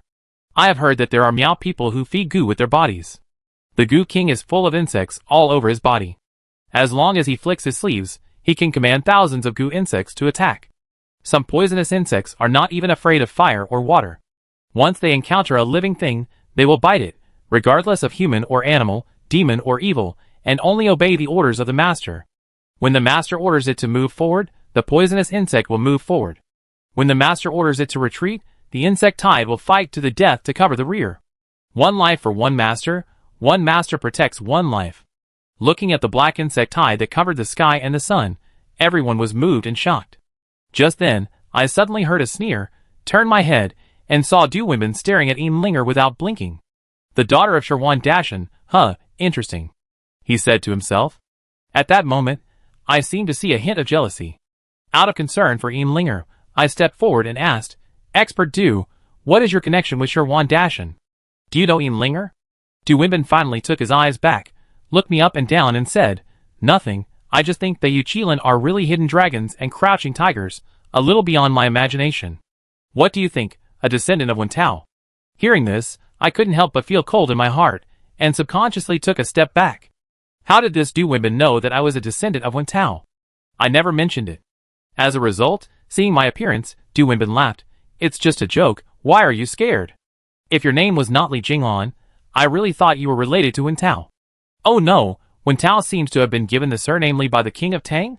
Du Wenbin looked at me with interest, and behind his gold-rimmed glasses were a pair of bottomless eyes. His eyes were too black, like obsidian, but there was a kind of deterrent power that made people afraid. I was panicked for a while. I knew clearly that I had never been exposed, but I felt that I was full of flaws. Everything related to Wen Tao is related to me. Don't worry, I have no ill will towards you. I don't know if he noticed that I was scared. Du Wenbin gently patted my shoulder, pushed up his glasses, and continued to help. At this time, the demon flower was attacking Linger desperately, and even the red tongues all over the mountain were crawling down little by little. And this just exposed its current situation. At the beginning, it was not in a hurry, and it ate the giant first like a pet, and then dealt with us. Now that a petal was destroyed by the golden silkworm, it has been completely confused. Countless green vines flew towards Linger, but were stopped by the black insect tide. No matter which side was densely packed, for a moment I couldn't tell whether it was a war of numbers or a game of power. I only knew that the vines hanging the bronze coffins all surged and crawled down, revealing huge bronze chains. Only then did I know that it was those bronze chains that were tying up the coffins at the beginning. But thousands of years have passed, and the bronze chains have long since decayed. Now, they are tied to the mountain by vines, forming rows and rows of countless human grapes. Therefore, the moment the vines retreated, the bronze coffins fell rapidly. Boom! Boom! Boom! Boom! Day after day, the coffins fell to the ground, creating deep pits one after another. The mountain of coffins caused the entire Inshu to tremble. I felt that the ground I was standing on was shaking, and I was a little unstable. Looking at Linger again, she still had a cold face, but she was also affected by the bamboo basket on her back. That small body was dealing with a whole mountain of vines, which made me worried and nervous. The golden silkworm was still lying on the giant demon flower to suck food. In such a short time, another petal of the gluttonous flower was destroyed. This was why it was determined to fight to the death. Linger was still controlling the poisonous insects. Although her insect tide could split in the air, there were too many vines, and if one poisonous insect died, there would be one less. Although the golden silkworm won the demon flower, Linger was getting more and more passive. Many black poisonous insects fell to the ground and fell into a dormant state because they ate too many vines. Other colored poisonous insects flew out of the bamboo basket to replace them, but this was not a solution. The protective circle on Linger's body became smaller and smaller, and it had changed from black to colorful, but the attacks of the vines became more and more vicious and endless. After the red tongue rushed down the mountain, it actually began to devour the poisonous insects that fell to the ground and could not move because it was too full. Seeing this scene, Linger could no longer hold back. She shouted with red eyes, "Don't eat my friends, I will let you die, all of you die." A gust of wind came out of her body, and more poisonous insects rushed out. Her eyes had turned blood red, and her anger could no longer be concealed. I shouted the names of Lao Jiang and Lan Xue anxiously, wanting them to come and help quickly. Lao Jiang is good at breaking mechanisms, and Lan Xue can find the dragon's trace with a backflow of incense. Just now, the two of them took the opportunity to find Ri, and they haven't come back yet. I am so anxious. I even hope that those vines will come and attack us quickly, and stop focusing on Linger to deal with it alone. She is still a little girl. No, I have to help her. Seeing Linger getting more and more exhausted, her bangs were soaked with sweat, her face was pale and bloodless, and she seemed to be about to collapse. I picked up a military shovel on the ground and rushed up, not caring which expert it was. As a result, just when I came to Linger, before I cut off a few vines with a shovel, a large number of vines climbed up along my feet. It was like a poisonous snake, with a deep chill and a hissing sound. The ground was full of vines, and some red tongues were mixed in. Only then did I see the true face of those red tongues. They looked similar to that big flower, with 5 petals, and inside they all had terrifying barbed fangs, white and terrifying. "What are you doing here? Go back!" Linger shouted at me with a sullen look on her face, but now I couldn't even move, let alone go back. The red tongues were approaching me little by little. I could imagine how I would feel when they were bitten. Suddenly, there was a crackling sound. It turned out that platoon leader Zhang had come to help. He fired a round of shots at the red tongues with a submachine gun not far away. After a burst of bullets, the red tongues were smashed to pieces. The vines, sensing that someone was causing trouble again, crawled towards platoon leader Zhang again. Only then did I realize that Qiu Xiuxiu and Bai Shui were standing next to platoon leader Zhang, each holding a pickaxe and an engineer shovel. Although they didn't dare to approach us, it was a great comfort that they could come forward. But Liu Baoping's behavior was a bit funny. Because I took his shovel, I don't know who he found a bunch of firecrackers from and threw them on the vines in front of me, crackling non-stop. Many vines were broken, and some of the teeth in the red tongues were broken and flew off. Some of them splashed on my face and rubbed my skin, feeling like a blade. But even if everyone worked together, they still couldn't deal with this demon flower. Linger could only release more poisonous insects to protect us, but her face was as pale as it could be. At this moment, the demon flower suddenly struggled to crawl out from the bottom of the valley. At this moment, all its petals were almost withered, charred and black, and the original color could not be seen. But the golden silkworm poison didn't let it go, but turned to its rhizome to continue sucking. I couldn't believe how long the rhizome of this demon flower was. I only knew that it could keep approaching us, revealing something similar to human blood vessels, and that was the stem of the demon flower. This thing really became a spirit. The demon flower quickly crawled towards Linger, and all the vines and red tongues acted as pioneers to help the demon flower clear the way. I probably understood what the demon flower was going to do. It must be desperate to die with Linger at the moment of death. I struggled to help, but was locked by the vines and couldn't move.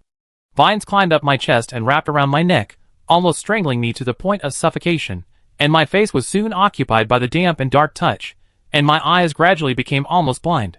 I could only vaguely see the insect tide covering the sky and the sun facing the overwhelming green vines, and the bloodthirsty and cruel red tongues were like electric saws, constantly rotating, trying to open up a gap in the insect tide. 5 meters, 3 meters, 1 meter, the demon flower has come to Linger. At the critical moment, my vision was pitch black, and the green vines covered my vision like a spider web. Chapter 61. Linger, you must not get into trouble. At this moment, I completely forgot about my own danger and the pranks Linger had played on me before. All I could see was her satisfied smile, and the tinkling sound of the thin bells beside her ears moved my heart. Even her coquettish look was incomparably cute in my eyes. I shouted Linger's name frantically, feeling that I was really useless and didn't even have the ability to save people. Just then, I seemed to hear a familiar sound of footsteps, then the black knife was unsheathed, and countless green vines were cut off in front of my eyes. My vision finally became clear again, and Lao Jiang's smiling face appeared in front of me. "If you mess with my apprentice, you mess with me, Lao Jiang." Lao Jiang held the black knife in his hand. The blade was made of an unknown metal, and it was like a divine weapon of the sky, rapidly cutting the vines wrapped around me. Swish, swish, swish, accompanied by the sound of vines breaking, I gradually caught my breath. Before my hands and feet were unsealed, I hurriedly looked in the direction of Linger. All kinds of poisonous insects hovered in the air, desperately resisting waves of vines, and Helangsu protected Linger, whose mouth was bleeding, behind her. One person and one sword, like an unbreakable barrier. The broken sun that was finally torn apart by the red tongue was blocked back by Helangsu. At this moment, Helangsu was like a sharp sword unsheathed, and the rolling internal force was transferred to the sword of fire, making the sword edge brighter and brighter. The long sword smashed the red tongues to pieces, and the demon flower fought desperately, opening its bloody mouth wide to try to swallow Helangsu into its stomach. But unexpectedly, at this moment, Lao Jiang suddenly appeared from behind, holding a black knife in his hand, and his figure stepped on the petals and rushed into the air, so fast that people could hardly see his shadow. I only know that when Lao Jiang put away the knife, the blood-colored flower stem that was 1 foot thick was cut off, and a thick liquid spurted out, like a huge blood-colored fountain, gushing out blood plasma. At the same time, the flower head of the demon flower, which had no flower stem to support it, instantly fell to the ground. The 5 petals were all charcoal-colored, and the red tongues around them wanted to protect them, but they were shot by Zhang platoon leader with a quick eye in hand, making them unable to move. Lu Baoping was so angry that he threw all the firecrackers, and threw them in without caring. Fortunately, Lao Jiang dodged quickly, otherwise he would have been in trouble. I hurried to Linger's side, but found that she was pale and almost transparent, without a trace of blood on her body, like a patient who had lost too much blood. Linger waved her hand, and the golden silkworm flew back to her shoulder. However, the next moment, Linger seemed to have used up all her strength, and she fell down with a smile. Fortunately, I was quick to hug her. "How are you?" I asked with concern. However, even at this time, Linger still wanted to show off to me, asking word by word, Am I powerful? Powerful, you are the most powerful girl I have ever seen. I echoed repeatedly. Linger's pupils were also slowly returning to normal. She looked at Helanxue, pointed at Helanxue's back, called her master, and then fainted in my arms. At this time, I realized that I didn't know when a long wound was torn on Helanxue's back, as if she had been whipped mercilessly by the vine. The snow-white skin was covered with dense thorns, and the blood was black, which was shocking. Old Jiang was distressed and hurriedly took the golden medicine to wipe it, but Helangsu snatched the medicine bottle coldly. "Where are you looking? I can wipe it myself." "No, no, no, fourth sister, you misunderstood. You are like this, how can I take advantage of you? Besides, everyone in Qilin knows that I am a gentleman," Old Jiang said shamelessly. "At my age, even my own apprentice doesn't believe what I say." Helangsu bandaged herself neatly, and the severe pain made her frown inadvertently. I didn't have time to answer Old Jiang whether he was a gentleman or not. Instead, I lowered my head and looked at Linger, who was in a coma, and couldn't help but touch her little head. Although she was cruelly treated by her mother since she was born, there are still people in this world who really love her and are willing to die for her. "Okay, let's hurry up and leave this troubled place," Helangsu said cheerfully. After the demon flower died, the remaining vines had retreated back to the coffin mountain, and the remaining red tongues were gnawing at the flower stem of the demon flower on the ground. The red tongues no longer attacked us, but instead focused on licking the bright red liquid flowing out of the flower stem. A strong smell of blood hit me, making me feel more and more that the blood flowing in the flower stem was human blood. Lao Jiang led the way in front, and I followed closely behind with Linger on my back. Helangsu was oozing black blood because of her injuries, and she had begun to stagger when she walked. Xiao from the team had no choice but to support her while she moved forward. Platoon leader Zhang was walking at the end of the team with a submachine gun. On the way, Helangsu was still a little worried about Linger's condition. But Lao Jiang comforted her, saying, "I have checked just now. Linger didn't suffer any serious injuries. She was still a child. It was a miracle that she could hold on for so long after forcing out her own life definition due to fight. Now she is exhausted and needs to rest well. For sister, you should worry more about yourself. Your injuries are the most serious." Ouch. As Lao Jiang spoke, he suddenly shook. Only then did I realize that there was a bloodstain on his arm at some point, and the wound had already become festered and infected.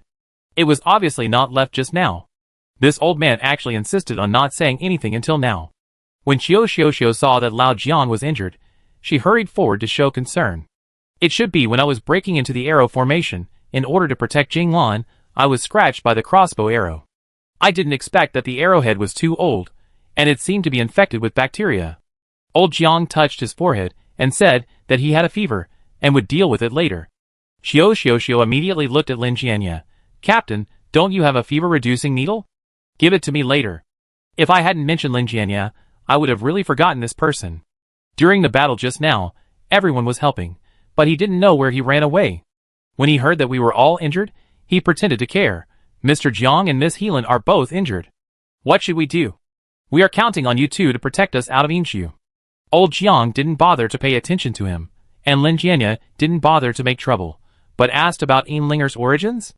Since she was from Yijiang, how could she join the Qilin organization? Although Halangsu appeared cold and ruthless, she actually cared deeply about Yinlinger.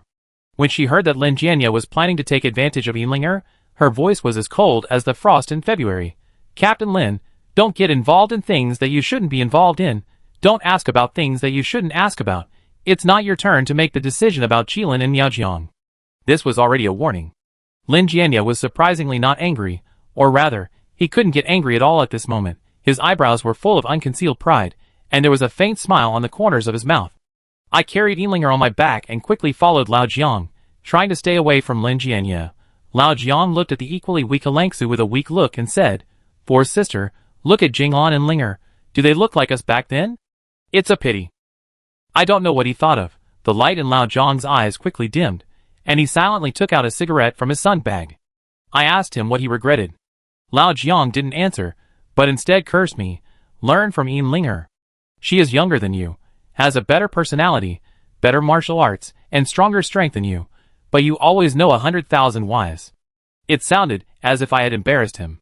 Fortunately, we soon walked out of the Coffin Mountain, but what I didn't notice was that while we were talking, Du Wenbin was staring at us expressionlessly behind the team. At that time, I thought it was Lin Jianya. We trudged along the valley, and after half an hour, we began to find that the mountain road under our feet had changed. Artificial blue bricks began to appear. Continuing to walk forward, the blue brick road turned into a more luxurious road, because the entire ground under our feet was paved with beautiful jade. So much jade, it's really a big deal. Could it be that we are about to reach the main tomb chamber? Bai Shui looked around in surprise, and said with a happy face. Lin Jianya was also overjoyed, pointing to the front and saying, "Look over there." When all of us were attracted by the white jade under our feet, what was more surprising was actually not far away. In the huge cave in front of us, there was a magnificent bronze palace hidden. The palace rose from the ground, with carved beams and painted buildings, supported by 16 bronze pillars. The eternal lamp illuminated the entire bronze palace, as if colorful light was pouring out from inside, which looked extremely spectacular. There were also 2 uniquely shaped lamps standing at the door of the main hall, like tree crowns. All of them were made of gilded craftsmanship, shining brightly, and burning whale oil that seemed to be caught from the deep sea. Bai Shui shouted happily, "Soul-guiding lamp, this is a soul-guiding lamp. We must have reached the main tomb." Chapter 62. We looked at each other, totally unable to believe that the long-awaited main tomb chamber appeared in front of us. "It's worth it. It's worth it for my whole life." Bai Shui, a history expert who has always been calm, was so excited that he almost jumped up at this moment, and did not hide his joy. He looked at Lin Jianya, and then at his teammates behind him. His eyes were filled with tears. The difficulties and obstacles we encountered along the way, and even the sacrifices, became insignificant at this moment. Lu Baoping sighed sadly. If Heimu could see this scene, how great would it be? Xiao comforted. He will see it. He will definitely see it. We are his eyes. I believe that if Heimu knew that we really found the main tomb chamber, he would never regret his decision to go down to the tomb. After all, we were so determined. Lao Jiang was worried that there would be some trap, so he took the initiative to walk at the front of the team with He Lanxue. But the faces of both of them were obviously not very good. Bai Shui and Xiao knew that they were injured, so they took the initiative to move over, as if they didn't want us to take risks for them again. Platoon leader Zhang had already picked up the submachine gun and reloaded it. Although he had not completely come out of the grief of losing his comrades at this time, his eyes were staring at this glittering palace without blinking, and he seemed to be attracted. When we pushed open the palace door, we really understood what grandeur was. This is an unprecedented palace. Although it has experienced thousands of years, it has not changed its original elegance. Under the feet are white jade slabs with less than a millimeter error, surrounded by bronze pillars carved with gluttonous patterns, and even the top of the head is inlaid with turquoise, malachite, pearls, and other jewels. Being in it is like wandering in the embrace of the 9 stars. Bai Shui couldn't contain his excitement, grabbed Xiu's arms and shouted, "See! We did it! We finally stepped into the Yin ruins in our lifetime. Our great Yin state, the majestic Shang dynasty, every stroke is the backbone."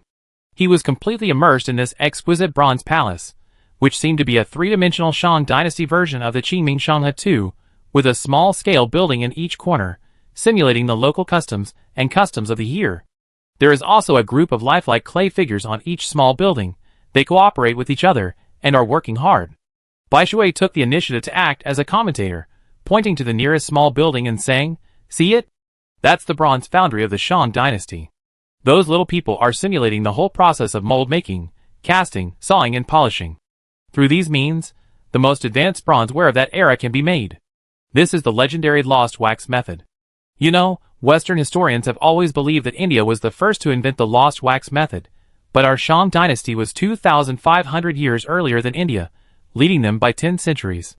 When talking about these knowledge points, Bai Shui's face was full of pride as a Yin countryman. Lu Baoping pestered Lin Jianye and asked him to pinch himself. "Oh my god! Things that I dare not even dream of on weekdays, I actually saw them all today." Lu Baoping smiled and wiped the tears from the corners of his eyes with his hands, as if he was crying with joy. Bai Shui patted his shoulder, and then continued to point to the pocket-sized building in another corner and said, "This should be a jade workshop."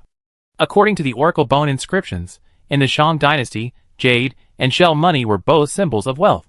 Owning jade undoubtedly meant owning a lot of wealth. At that time, jade workshops were all controlled by the royal family, which also led to the fact that the jade of the Shang dynasty, both in terms of craftsmanship and quantity, remained at the top level for about 5,000 years. The other two are the pottery workshop and the sacrificial workshop. Although the pottery of the Shang dynasty is not very famous, it is worth mentioning that the Shang people were already proficient in using colored glaze to burn a layer of glaze on the surface of the pottery, which made the pottery civilization move forward again. Not to mention the sacrificial workshop, the Shang people did divination for everything. For them, sacrifice was as important as eating and sleeping. Bai Shui was amazed. How magnificent is the civilization of my Yin country. Thousands of years ago, they only did one thing in their lives, which is why there are national treasures that shock China and foreign countries. Although it spans thousands of years, the excavation of some treasures will still move us and make us cry. And this is the power of cultural relics, which allows us to talk with the ancients across time and space and feel the heartbeat and trembling of the other party. Years have passed, and the world has changed. The black bird brought faith to the Shang people and allowed them to build a powerful country. Generations of Shang kings have forged ahead for their homes. Although the country was burned to ashes in the end, and the Shang dynasty turned into Yinshu, some things have always remained unchanged. They have always stood in this Yin ruins, telling us the stories of the past across the long river of time. Xiu was moved. This is why I became an archaeologist. Although I am not an archaeological expert, seeing Bai Shui and Xiu were about to cry, I also knew what the discovery here meant to Yin state. Isn't that a pride that is enough to shock the world? For 5,000 years, the torch has been passed down. Except for our Yin state, there is no other one in the world.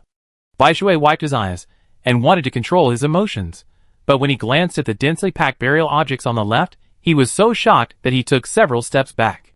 That is... He stretched out a trembling hand and saw several bronze objects placed from left to right, with a huge and imposing bronze tripod in the front. And behind them were Gui, Gu, and Ju. Everyone's attention was attracted by the tripod. Because it was more than 1 meter high, the whole tripod was square, dazzling green, and covered with gluttonous patterns on all sides. Lao Jiang narrowed his eyes, and his expression became serious. Lu Baoping shouted anxiously, "Bai Shui, could this be the legendary Humu Ding that guards the country?" Bai Shui nodded and said, "It is 100% it.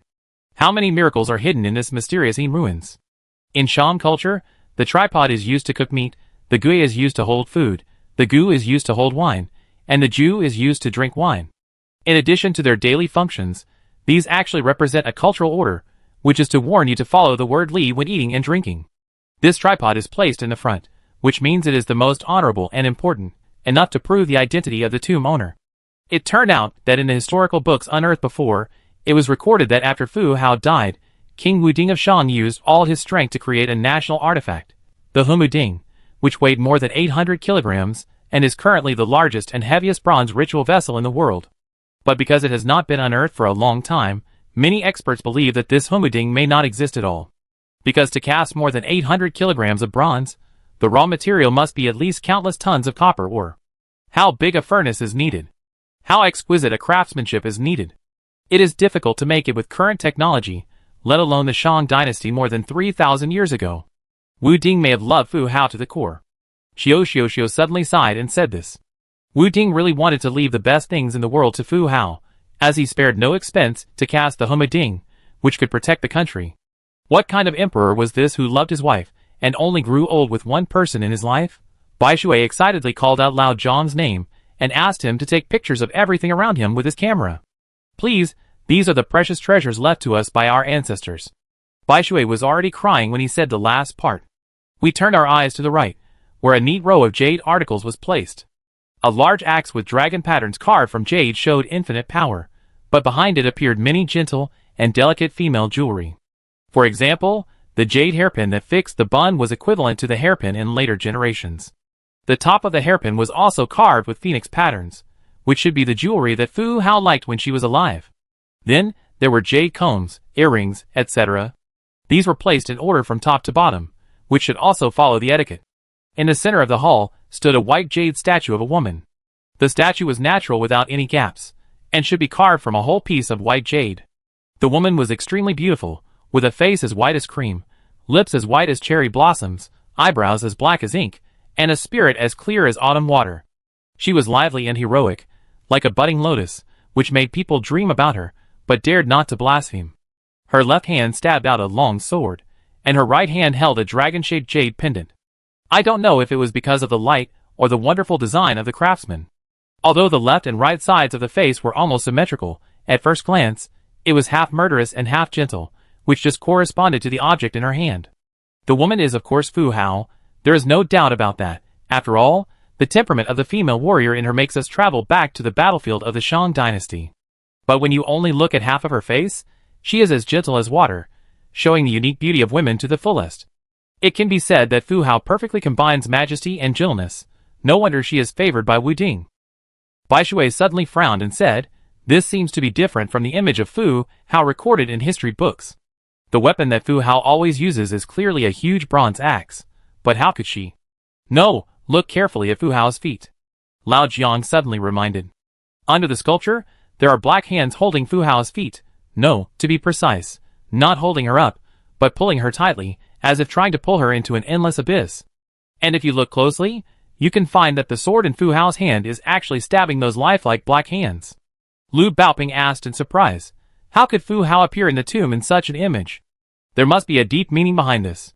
Bai Shui looked around the ritual vessels and the main tomb again, and fell into deep thought. He murmured, could it be that during the reign of King Wu Ding of the Shang dynasty, there was a secret history that we have never known?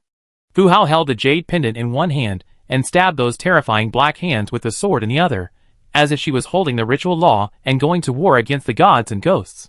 But didn't the Shang dynasty at that time have a strong worship of gods and ghosts? What secrets are hidden behind this? Chapter 63. We couldn't figure this out. Lao Jiang even suspected that there was another reason for Fu Hao's death, because in history, Fu Hao died in her 30s, and there was no record of the cause of death. I couldn't help but get close to the statue and look at it carefully, trying to find some clues from it. As a result, I don't know who bumped me and I staggered, and my hand suddenly hit the hilt of the jade sword. The next moment, a crystal tear suddenly fell from Fu Hao's holy face. As the tears fell, the entire main tomb suddenly became dazzlingly bright, as if the treasures in the dome projected all the light accumulated for thousands of years. It was really, how could the roots of the white clouds be broken, and the Milky Way poured down with thunder and roar? This sudden change from a dim environment made us unable to adapt for a while. When my eyes felt better, I heard Lu Baoping's voice. Look, there are murals on both sides, so many murals. I don't know what method the craftsmen used, and I don't know what principle they were based on. I only know that colorful murals slowly appeared on the wall, as if they were swimming, flickering back and forth on the wall. Lu Baoping was amazed, and even suspected that there was something wrong with his eyes. He pointed at the wall, and then at himself, thinking that he was hallucinating. Bai Shui put down his shocked fingers one by one and said, you are not mistaken, these are all real. But how could it be possible? Thousands of years ago. Lu Baoping was hesitant to speak. Bai Shui didn't know how to explain such an amazing scene, and Lao Jiang touched his chin and said, "It should be the principle of light and refraction. I suspect that the wall was painted with some special pigment and floating powder.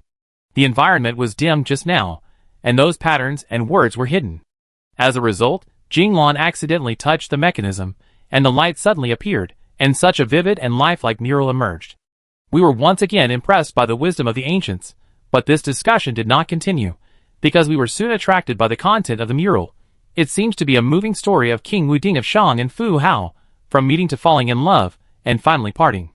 Bai Shui played his professional expertise, and explained to us on the first day that the content of the first mural was meeting.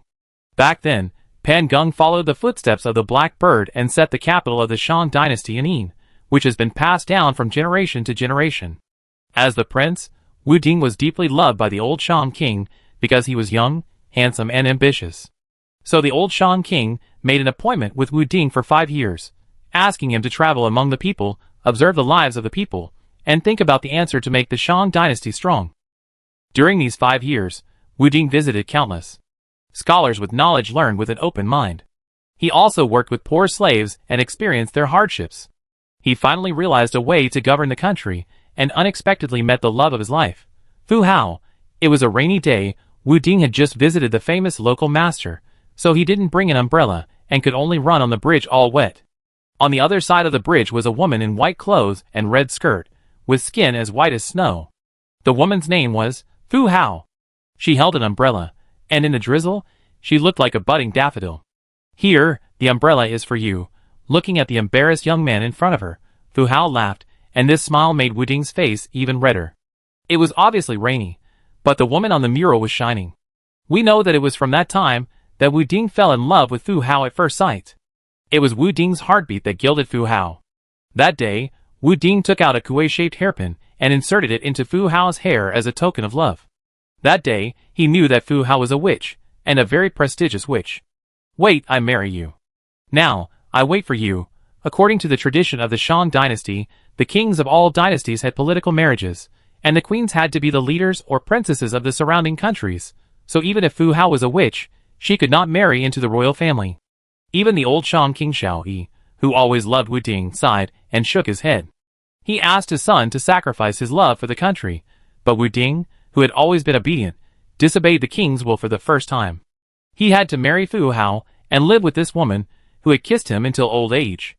If he even abandons his beloved, how can he revive the Shang dynasty? Seeing his son like this, Xiao Yi knew that Wu Ding was possessed, so he finally decided to meet the woman who made his son lose all his reason. Originally, Xiao Yi wanted to find a reason to reject Fu Hao, but he didn't expect that although this woman was a witch, she had an indescribable straightforwardness. When she looked at Wu Ding, she was full of the gentleness of a little woman. During the conversation, Fu Hao spoke neither servilely nor arrogantly, and Xiao Yi immediately understood that only this woman in the world could be worthy of the future heir of the Shang dynasty. Facts have proved that Xiao Yi was not wrong. With the help of Fu Hao, Wu Ding made the Shang dynasty a great country for a time, and history called it Wu Ding's revival. At that time, the Shang dynasty was very superstitious. Xiao Yi came up with an idea. When he went to court, he lied that he had a dream that the Black Bird would send a goddess to continue the royal bloodline. Under Xiao Yi's arrangement, Wu Ding finally got his wish and married Fu Hao. That night, Fu Hao also took off her white witch clothes for Wu Ding. At that time, the power of the Shang dynasty was in the hands of the witches. Although they were hostile to Wu Ding, they actively arranged the marriage for the two, because Fu Hao was a sacrificial witch. Wu Ding and Fu Hao, who finally got together, loved each other, and were inseparable. During the day in the court, Wu Ding always remained serious, but at night, he was gentle and caring for Fu Hao. Even as the heir of the next generation, he would make up and draw eyebrows for Fu Hao every day, without any royal heirs. Unfortunately, not long after, the old Shang king Xiao Yi died of illness. Before his death, he gave Wu Ding an imperial sword and told Wu Ding that he could only draw it when he really became king. The sword body can only hide its edge when it is hidden in the sheath, and once it is out of the sheath, it must be killed with one strike, otherwise it will attract the enemy's vigilance. His father was teaching him the last lesson. As a king, he must know forbearance. After Xiao Yi passed away, the witch power in the court was ready to take advantage of this, and wanted to use it to undermine Wu Ding and control the entire Shang dynasty. Because Wu Ding's entire set of state governance policies, although it benefited the people, greatly shook the position of the witch. For this reason, the leader of the witch power, Shenren, took the opportunity to talk to Fu Hao, wanting Fu Hao to help them eliminate Wu Ding and seize power. At this time, Fu Hao, as the queen, knew the real situation of her husband. Her husband walked on the edge of a knife every day, but he didn't say a word to her. He wanted her to be a happy little woman forever. But who is Fu Hao? Since she held an umbrella with Wu Ding at the beginning, she must share the hardships in this life. So, Fu Hao betrayed Wu without hesitation, because she knew her husband was right.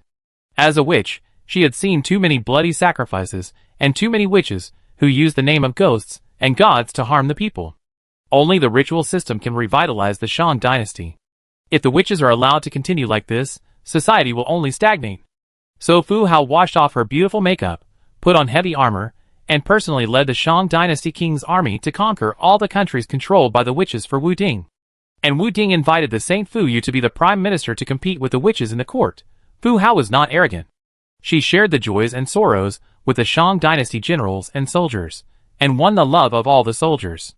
Because she was heroic and valiant, she would behead the enemy whenever she went to war, which made the people of the Shang dynasty admire her very much. She expanded the territory of the Shang dynasty several times in a row, conquering Shuafang, Tufang, Guifang, Yifang, etc. Just as she said, "Here, the country is yours." At this moment, a paragraph of text suddenly caused Baishui to pause. "Why did you stop? Keep talking."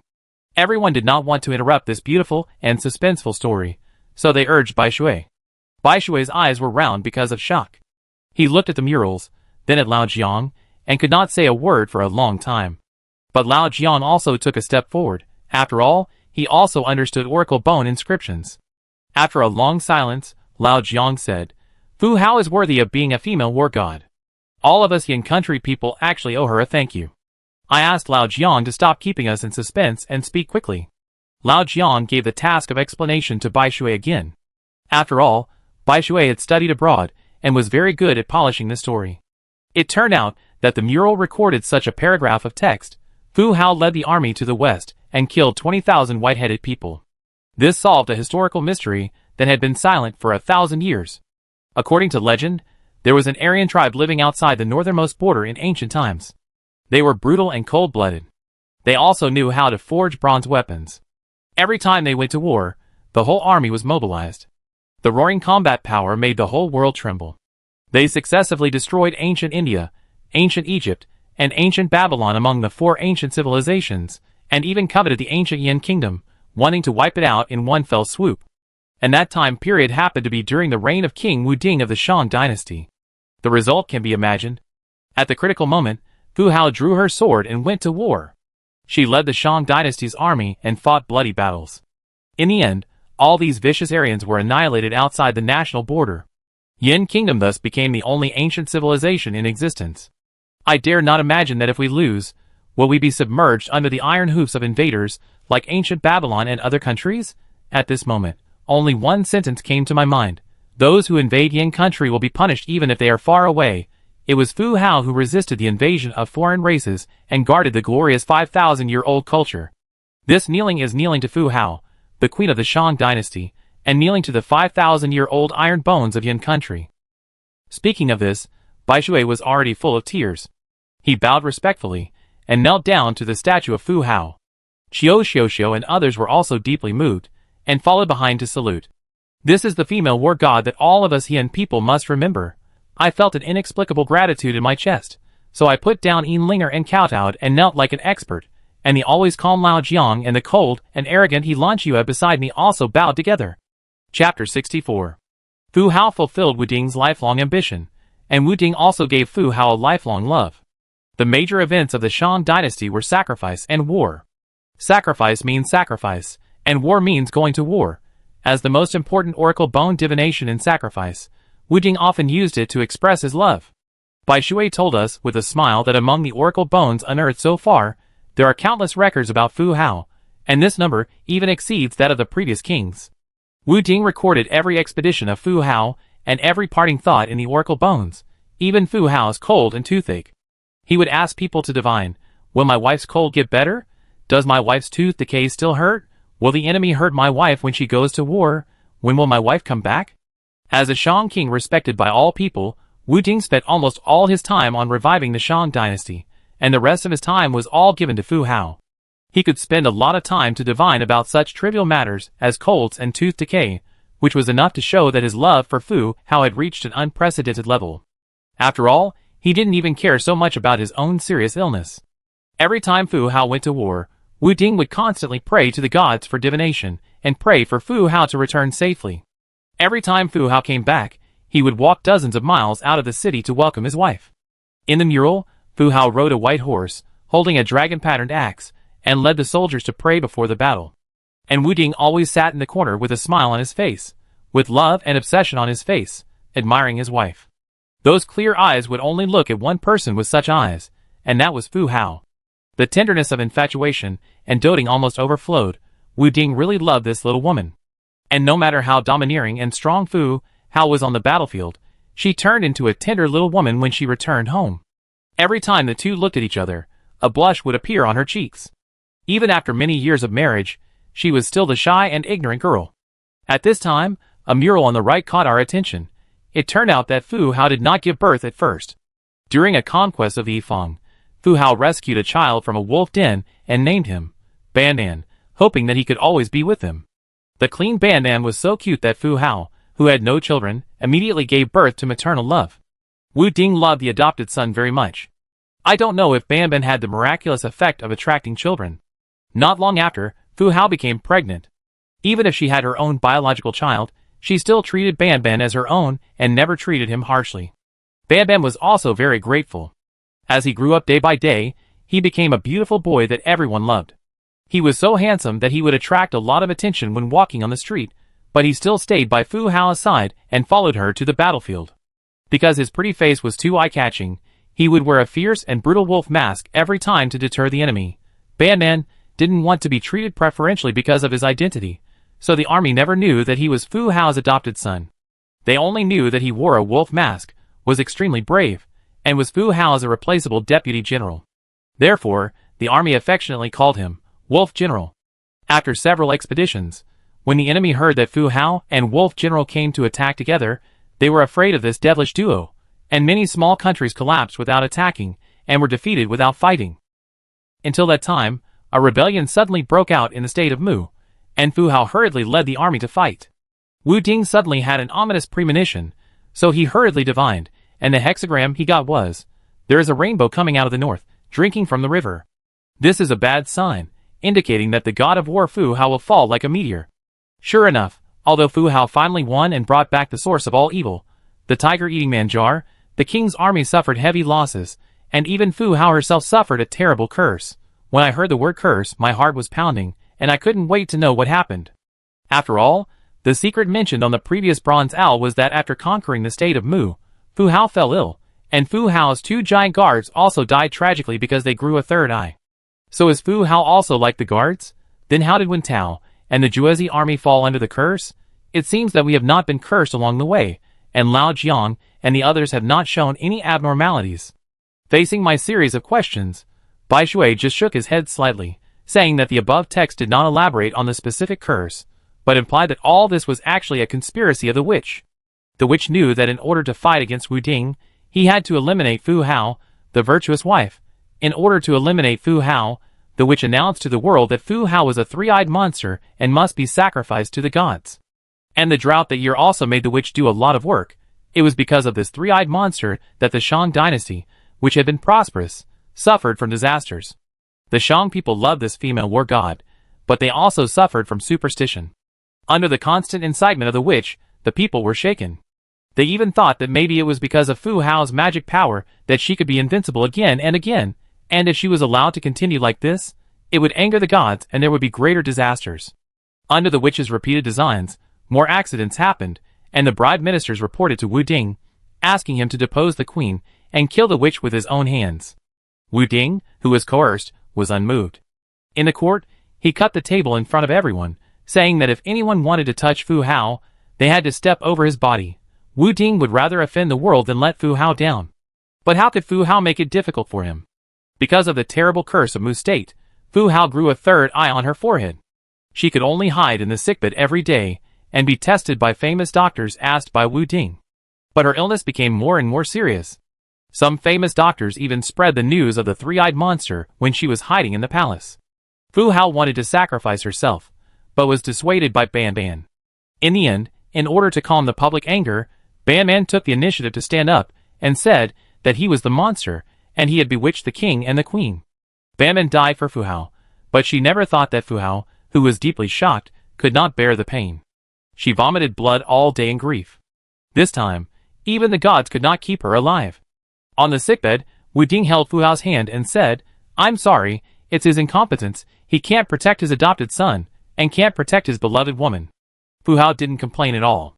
It was her blessing in her previous life to have a loyal person in her life.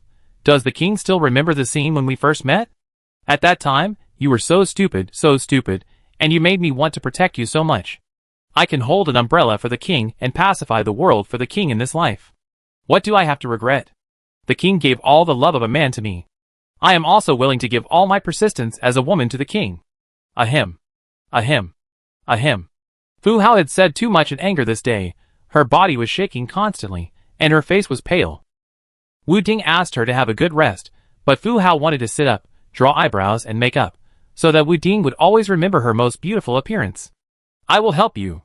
Wu Ting helped Fu Hao sit in front of the dressing table. He took flowers and leaves from yin and dyed Fu Hao's lips red. He took lead powder from the south to draw eyebrows for Fu Hao, and rice powder from the north to decorate Fu Hao's face. Finally, Wu Ting took out the kuei-shaped hairpin, the token of their first love, and inserted it into her bun, smiling and saying, "So beautiful." Everything seemed to have returned to the beginning. The boy hid under the girl's umbrella and fell in love with the daffodil-like girl at first sight. The straightforward girl patted the boy's shoulder and said, "I like you. Can I marry you in the future?" At that time, the man looked at her, staring blankly, but his eyes were full of affection. Thinking of the scene of that year, Fu Hao couldn't help but raise the corners of her lips, stroked Wu Ting's cheek, and said tenderly, "I really want to stay with you for a while, even for an hour." Wu Ting had tears in his eyes, but he forced a smile at the corners of his mouth, telling his lingering affection. He wanted Fu Hao to know how much he loved her. The king of Shang cried and cried, "Please don't leave." Fu Hao echoed him, "No, I won't leave." Her voice became lower and lower, her breath became weaker and weaker, and she closed her eyes little by little. "Now, I will give you my last beauty." Wu Ting, who lost his beloved wife, held Fu Hao's body in grief. He cried for 7 days and 7 nights, which made Fu Shuo, a close minister, feel that the Shang dynasty was about to face a bloody storm. The witch forces were so proud that they even began to take over Fu Hao's military power and lead the king's army.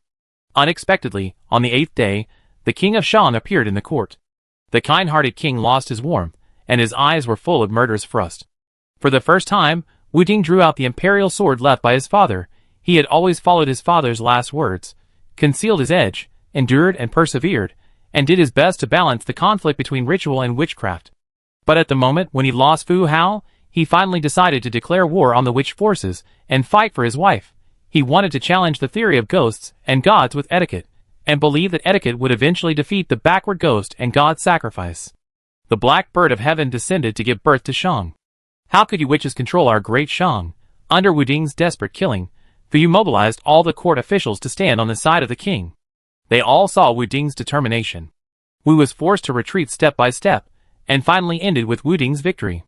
The last remnant of Wu fled to Sichuan and Shu, and Wu Ting truly controlled Shang and revitalized the Shang dynasty. I finally avenged you, but from now on, I will really become an isolated king. Looking at the bloody sword, Wu Ting murmured to himself. Yes, after meeting such a good wife, how could he have room for a second one in his heart? Wu Ting often asked in divination, "Fu Hao, will she die? Will Fu Hao come? Will Fu Hao not come?" He wanted to know whether Fu Hao was living well, and whether anyone in that world bullied Fu Hao, no matter if she was a female war god or an extremely powerful witch. In his heart, Fu Hao was always a little woman who needed his care and coaxing. Fu Hao conquered the world for Wu Ting during her lifetime, and took Wu Ting's whole heart away after her death. The lonely Wu Ting never looked forward to leaving early. He opened up the entire underground Yin ruins for Fu Hao, and was buried with Fu Hao after his death. So this means that this is not only Fu Hao's mausoleum, but also the burial place of King Wu Ting of Shang? Lu Baoping looked at Bai Shui in shock. Bai Shui nodded slightly. The last scene of the mural reappeared the romantic look back of the two people when they first met. Fu Hao holding an umbrella to express her love, and Wu Ting smiling and holding up his hairpin. The two were so beautiful that they told the world about their unforgettable love thousands of years apart. In addition to the murals, the pieces of oracle bones that showed their concern for each other were also witnesses of their love. Bai Shui couldn't help but sigh. Do you know? It was because of Wu Ting's revival that etiquette appeared on the stage of history, laying the foundation for the Zhou dynasty etiquette system in later generations, and gradually moving Yan state civilization away from superstition and ignorance. But how determined did this young couple make it to get to this point? Xiao said. She seemed to be deeply moved by this love. Everyone was in awe, and Lao Jiang used the remaining film in the camera to try to record everything today. Chapter 65. Looking at Lao Jiang's busy back, Lu Baoping said with emotion, if you don't really get in touch with it, you will never understand the truth of history. And this is the task of our group of archaeologists. Although I was also impressed by the invincible Fu Hao, and moved by the lingering love between Fu Hao and Wu Ting, I couldn't help but think of the curse in my heart. What exactly was the curse on Wen Tao and Zhuo Zhejian back then? This is what I really care about. After all, this involves the entire Lei town. If it can't be solved, then after the age of 40, I will become a mouse that can only hide underground without seeing the sun. If you want to break the curse, you have to keep going. The archaeologists were also eager to go to the depths of the palace. They all looked expectant and said, it should be the place where Fu Hao was buried, and it is also the last place we are going to. If it is true as the murals say, Wu Ting and Fu Hao were buried together, maybe we can really see the style of King Wu Ting of Shang. But for some reason, a hostile look came from behind me again, but when I turned around, I didn't notice anything unusual, only a strange feeling. At this time, Linger on my back suddenly groaned and murmured, water, I want to drink water. Her voice was so hoarse that it made me feel distressed. I quickly put Linger down, and put her big bamboo basket aside. When I was about to get the water bag for Linger, Lao Jiang's leg suddenly weakened, and he almost fell to the ground. Fortunately, Helan Shui was quick-witted and supported Lao Jiang. Helangsu helped Lao Jiang sit down against the tomb. Although her tone was indifferent, it was obviously mixed with a layer of worry. What's wrong with you? Old Jiang's face was sallow, and beads of sweat were rolling down. Xiao came over with concern and asked, I remember Mr. Jiang said he had a fever before. Now it seems that the situation should be more serious than expected. The injured man must have been infected, and the inflammation caused the fever. He walked here with all his might. As she spoke, Xiao choked up and hurried to ask Lin Jianya for a fever-reducing injection. Lin Jianya smiled after knowing it. Look at my memory. You asked me just now, but I actually forgot. Fortunately, Lin Jianya did not make it difficult, and handed over a dose of aspirin happily. Lan Xue was also injured on the back, but she only did some simple bandages. At this time, under the strong light, her face was also pale and bloodless. Except for Platoon Leader Zhang, the remaining few of us have almost no combat power. Platoon Leader Zhang suggested that everyone rest on the spot and not rush at this moment. It is better to adjust the state before moving forward. Xiao gave Lao Jiang an intramuscular injection, while I supported Linger and fed her water. Lin Jianya came up and asked with concern, when will this little girl wake up? I didn't have any good feelings towards Lin Jianya, and frowned and said, why do you care about Linger? Before I finished speaking, a cold murderous intent suddenly flashed through my mind, and I subconsciously covered my chest, but it was too late. I saw a dagger with a cold light piercing through my palm and piercing my chest. Lin Jianya, who had succeeded, laughed, boy, I know you have been guarding against me, but what's the use? Don't you know that taking care of people will distract you? I covered my chest tightly, and fell to the ground in an instant. At this time, Lao Jiang was also foaming at the mouth, pointing a finger at Lin Jianya, wanting to say something but unable to. Xiao shouted Lao Jiang's name, turned around and glared at Lin Jianya angrily, asking him what he had done. Lin Jianya did not answer, but paced in the tomb with a smile. Huh, the medicine works really fast. Xiao realized that there was something wrong with the antipyretic injection just now. She was furious and questioned Lin Jianya's purpose. Platoon Leader Zhang also picked up his submachine gun and aimed at Lin Jianya. But Lin Jianya squinted and looked at Platoon Leader Zhang. Remember that I borrowed your gun just now? Try it now. Can you still pull the trigger? It turned out that Lin Jianya had actually removed the firing pin on the submachine gun, so naturally he could no longer fire bullets. Everyone was furious, and even Lu Baoping, who had just spoken for Lin Jianya, was glaring at him, asking Lin Jianya if his brain was damaged. With such a big historical discovery in front of him, why was he fighting in the nest? Lin Jianye looked down at Lu Baoping and said coldly, "Stupid guy, don't you understand? Your Captain Lin has been dead for a long time, and even the body has been processed without leaving any residue." It turned out that this was a long-planned conspiracy. The Lin Jianye in front of him was a fake. He came from a mysterious organization. The organization had long been eyeing Yinshu. They found a person who looked very similar to the captain of the Yinshu archaeological team, the real Lin Jianye, and modified and reshaped him. That is the Lin Jianye standing in front of us now. And this person's real name is Shadow. He is Lin Jianye's shadow. On the one hand, there is no flaw in his appearance.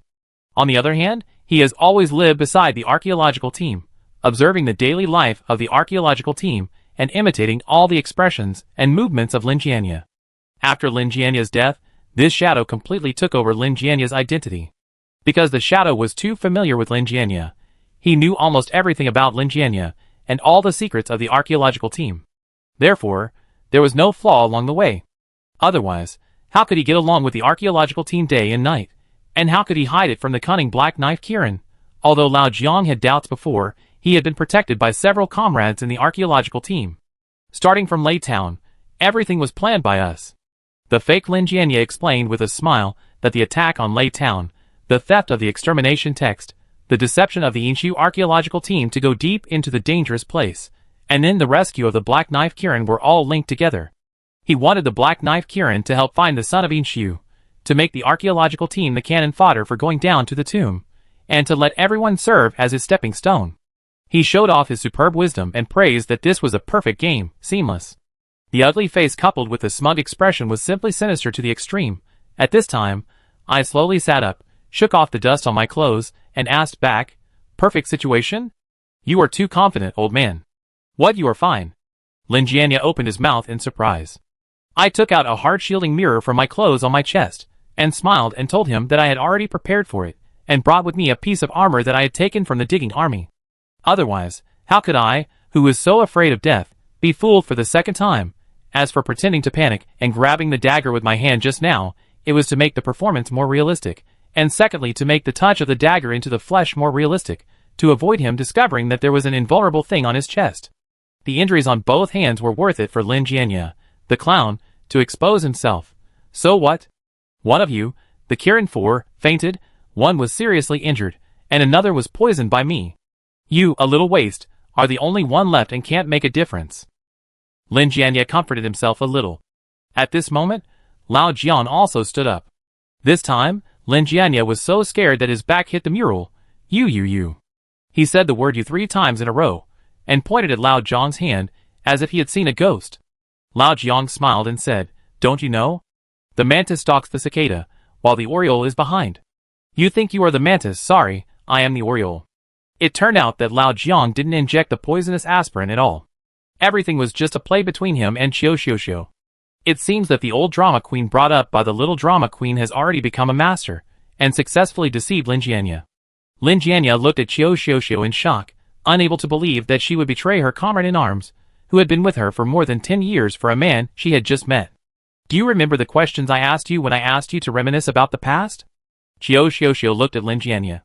Lin Jianye said that of course he remembered. Although Lao Jiang failed to expose him for the second time, he had obviously aroused the suspicion of the archaeological team. So he responded to Qiu Xiuxiu's questions one by one, deliberately proving himself. But my answer was not wrong. Lin Jianye didn't know where he had exposed himself.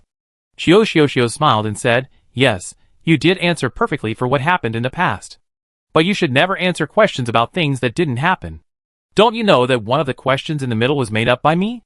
I asked you if you still remember that when I was studying abroad, I almost gave up my archaeology major. This is true, but the reason is fabricated. I didn't meet my first love and rekindle the old feelings, and I almost chose to leave the archaeological team. I wanted to stay for another year to study all the bronze artifacts in the British Museum and bring the information back to my motherland. I am a woman whose eyes are full of artifacts. I have no interest in men at all." For some reason, when she said this, Qiu Xiuxiu suddenly glanced at Lao Jiang, and the movement was very fast, as if a person told a lie and was afraid of being discovered. Lin Jianye knew that he was completely exposed. He threw a flash bomb and tried to escape. As a result, A cold long sword was placed on his neck as soon as he turned around. Lan Xue looked at Lin Jianye coldly and said, "Go back." It turned out that Lan Xue was also slightly injured and didn't move at all. She was also acting. Lin Jianye planned for many years, but he still miscalculated. Looking at the captured Lin Jianye, Lao Jiang planned to interrogate him. He smiled like an old fox. "As early as the beginning of the camp, I knew you were not him. I kept my troops on the way just to see what you were up to. Since you are so concerned about Qilin, you should know the interrogation methods of Black Knife Qilin." Lao Jiang narrowed his eyes. Lin Jianye laughed. "It doesn't matter to tell you, I come from that place. It is everywhere, and it will not stop until it achieves its goal. You Qilin will always be one step slower. In the future, you will feel the fear from it." I don't know why.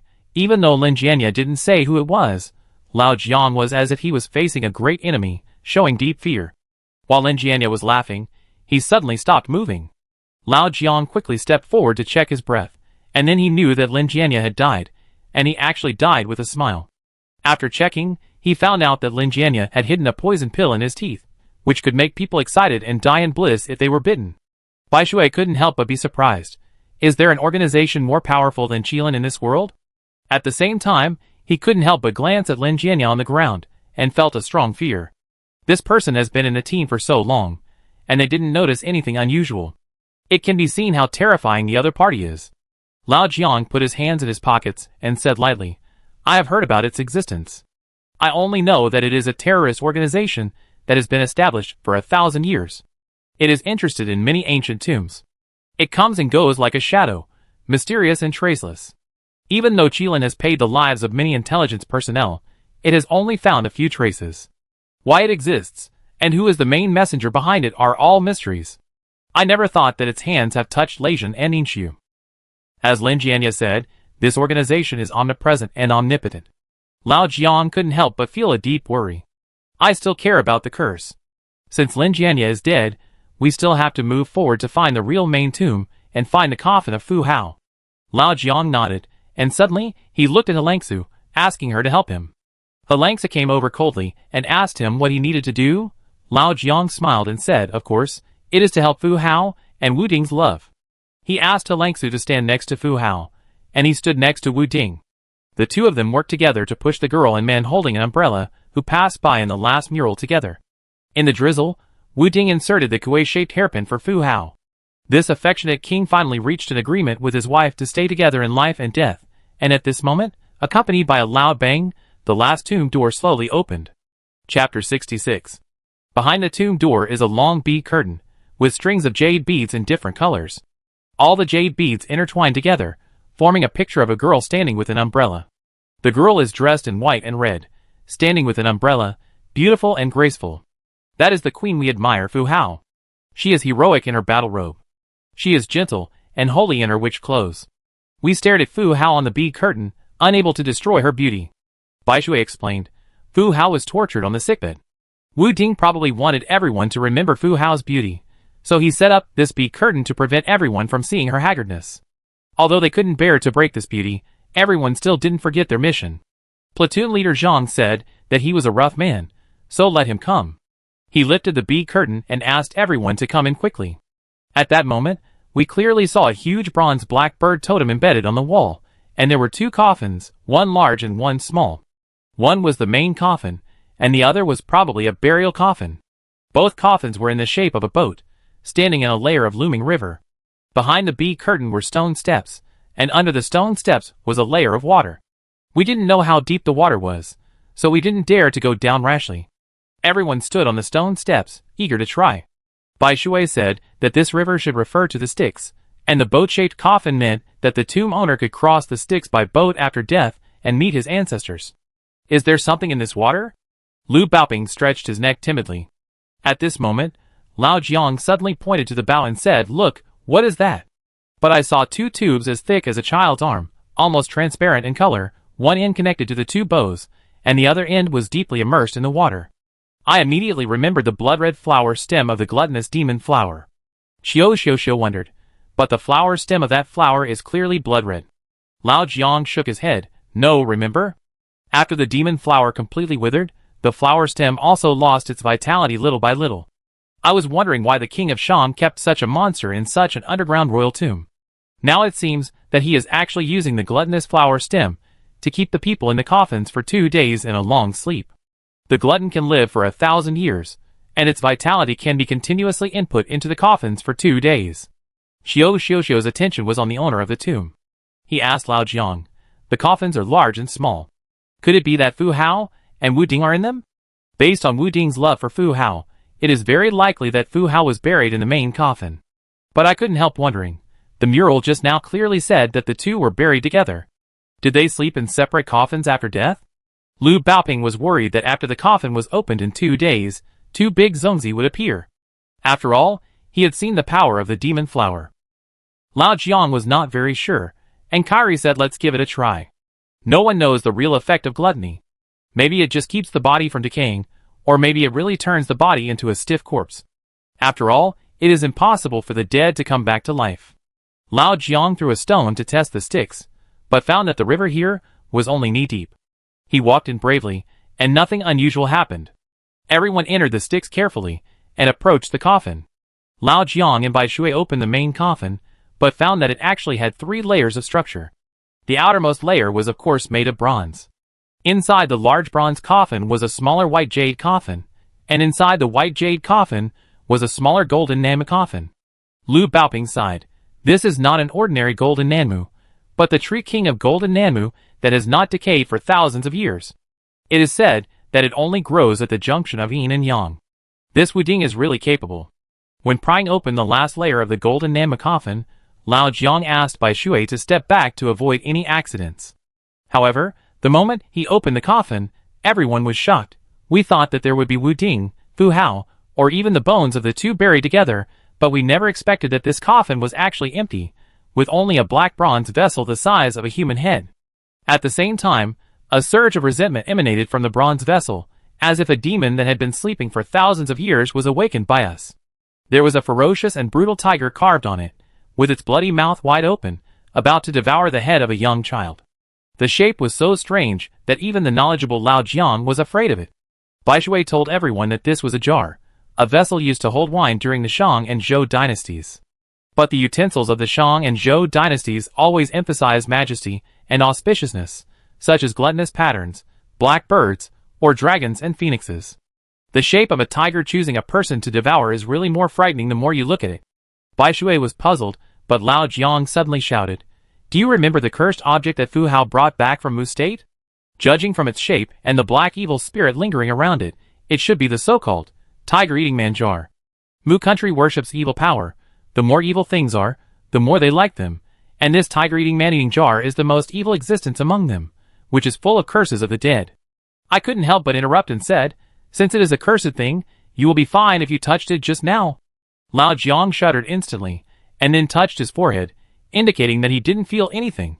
He suspected that Wen Tao was indeed cursed, but the curse had expired hundreds of years after the tomb door was opened, so everyone is still safe and sound.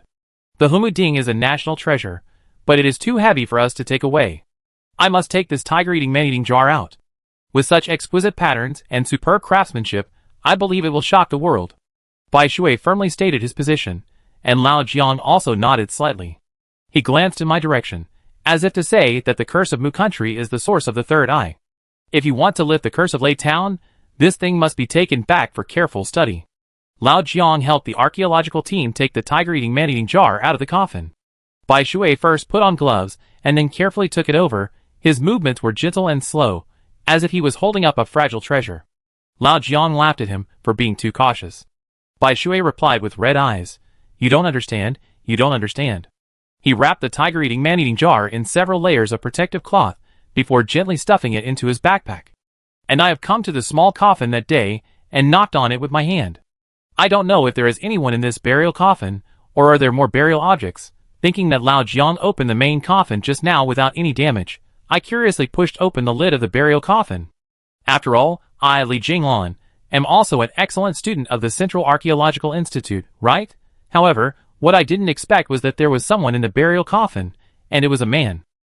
The man's head was resting on a huge flower stem, and he was wearing an ancient bronze wolf mask on his face, which immediately reminded me of the wolf commander in the mural. It seemed that an unknown voice was guiding me. Take it off quickly, take off his mask. This is the cause and effect of your past life and this life. Lao Jiang finally put on the tiger-eating man-eating jar, and when he noticed the movement on my side, he immediately shouted, Li Jinglan, what are you doing? I was startled by him, but the voice in my head became more and more intense, and finally turned into the whispers of countless little ghosts. This is the cause of your past life, and the result of this life. I stretched out my hand as if by magic, and pulled off the wolf mask. When I reacted, I realized that I had caused a big disaster, which might cause corpse transformation, but I was facing a handsome face that had not decayed for thousands of years.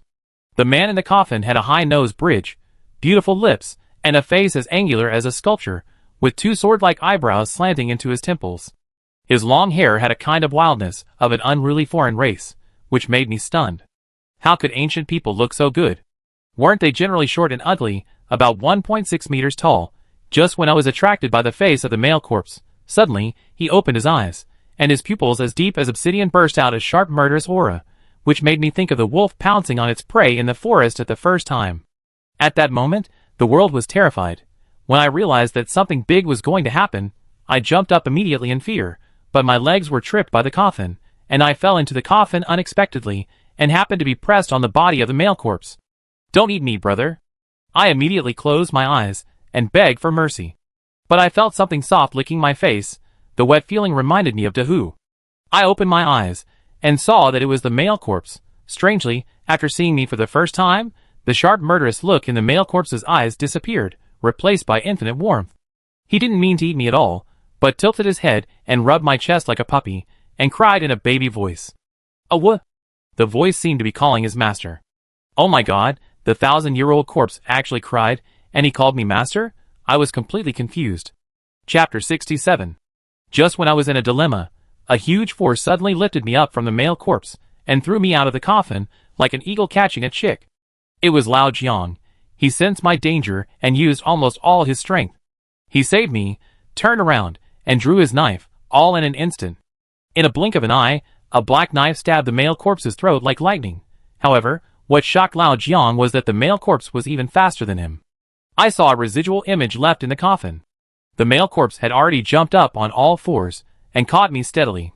He seemed to have no ill will towards me. He just put me down gently, sat aside like a puppy, looked at me obediently, and howled again.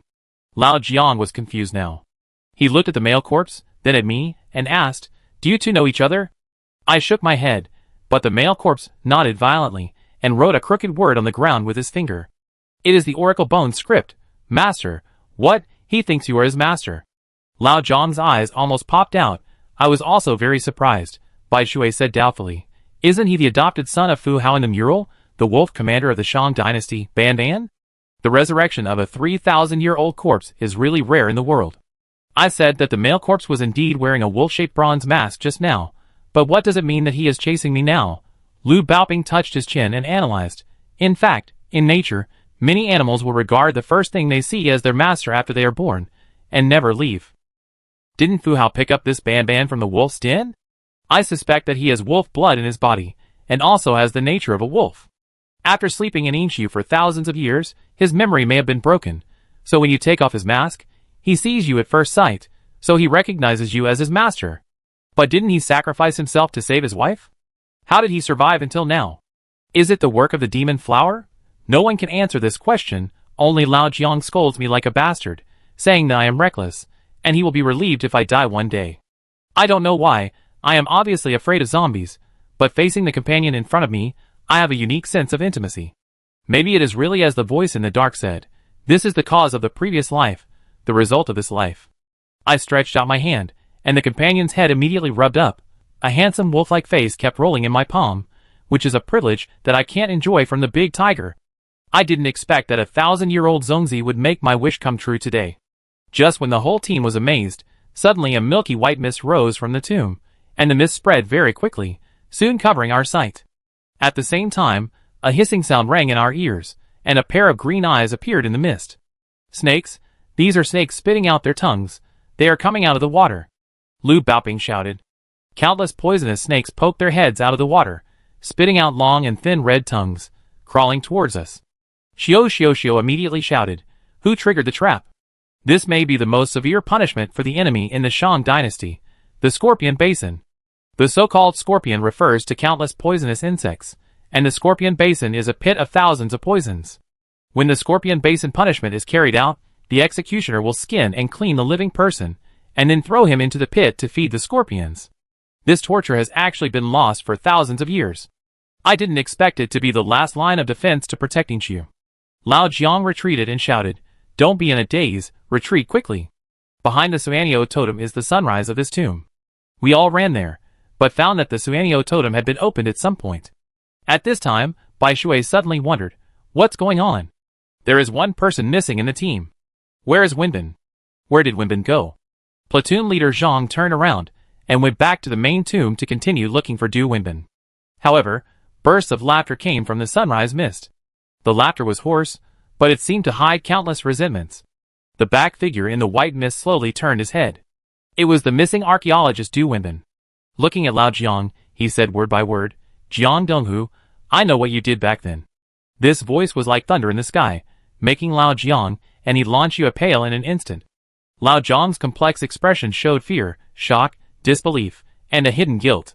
I was also shocked and speechless, because this voice was no longer Du Wenbin's voice, but another voice. It was exactly the same as the voice left in Lesion's recorder. Just when everyone's action stopped, the next second the other party's voice changed back to Du Wenbin. "Didn't you secretly write a code on the palm of your apprentice's hand, telling him that there was a ghost in the team? Ha ha ha, little did you know that Lin Jianya was just a little ghost, and I was the real ghost. Everything that happened back then, I will return to you tenfold and 100-fold, I will become Qilin's nightmare for life." After saying that, he walked into the mist without looking back. Old Zhang's eyes were bloodshot, and he drew out the black knife and wanted to chase him desperately, but he launched you pressed his shoulder and said, "You stay to protect the archaeological team, I will go." After saying that, they killed each other with a sword. Linger behind me muttered, "Master, master." I knew she was worried about He Lanchua's safety, so I hurriedly followed her. Unexpectedly, Ban Ban followed me closely. I took a step, he took a step, I stopped, he stopped, for fear that I would abandon him. In order to reduce the burden, I threw Linger's heavy bamboo basket to him and asked him to carry it for me. The poisonous snakes behind him had all crawled out of the water, and the whole archaeological team was in chaos. Lao Jiang could only call on them to flee along the sunrise one by one, but those pairs of green eyes were getting closer and closer. Seeing that the situation was critical, platoon leader Zhang suddenly threw away his submachine gun and stopped behind the team alone. "What are you crazy about?" Lao Jiang asked with narrowed eyes. "Leave it to me." As platoon leader Zhang said this, he pulled out a dagger from his waist and cut the artery on his hand. One cut was not enough, so he cut another on his leg. The blood instantly dyed his uniform red. It turned out that he wanted to use his own blood to attract the evil venomous snakes. More than a dozen snakes that were about to chase him out were attracted by the smell of blood and swarmed over in an instant. Platoon leader Zhang. Bai Shui called out platoon leader Zhang's name in grief. Everyone present looked at him sideways, but platoon leader Zhang just weakly saluted for the last time and smiled. "It is the duty of a soldier to obey orders. It is my duty to protect the Inchiu archaeological team. Go quickly, my blood will not flow for long." After that, he roared and rolled towards the main tomb chamber. The dripping blood splattered everywhere, and attracted more venomous snakes. He sacrificed his life to defend us from the scorpion trap deliberately opened by Du Wenbin. But what he had to pay was to be devoured by thousands of snakes.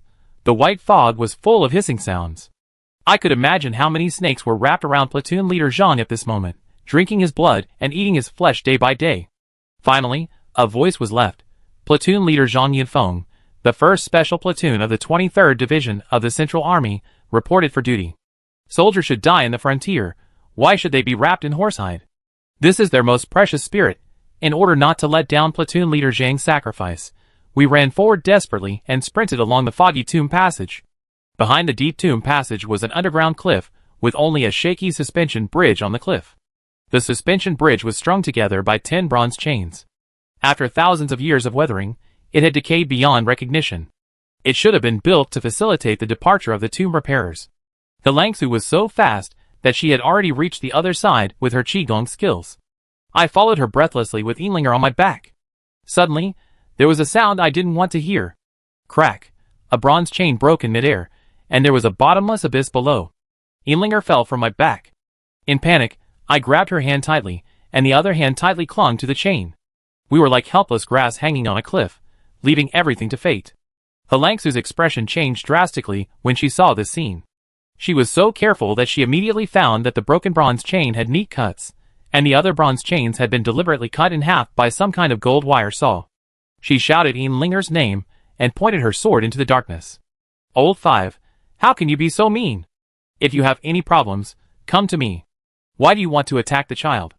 It turns out that Du Wenbin is Old Five, the black knife Kirin who broke into Inchi with Old Jiang, and he launched you at 10 years ago.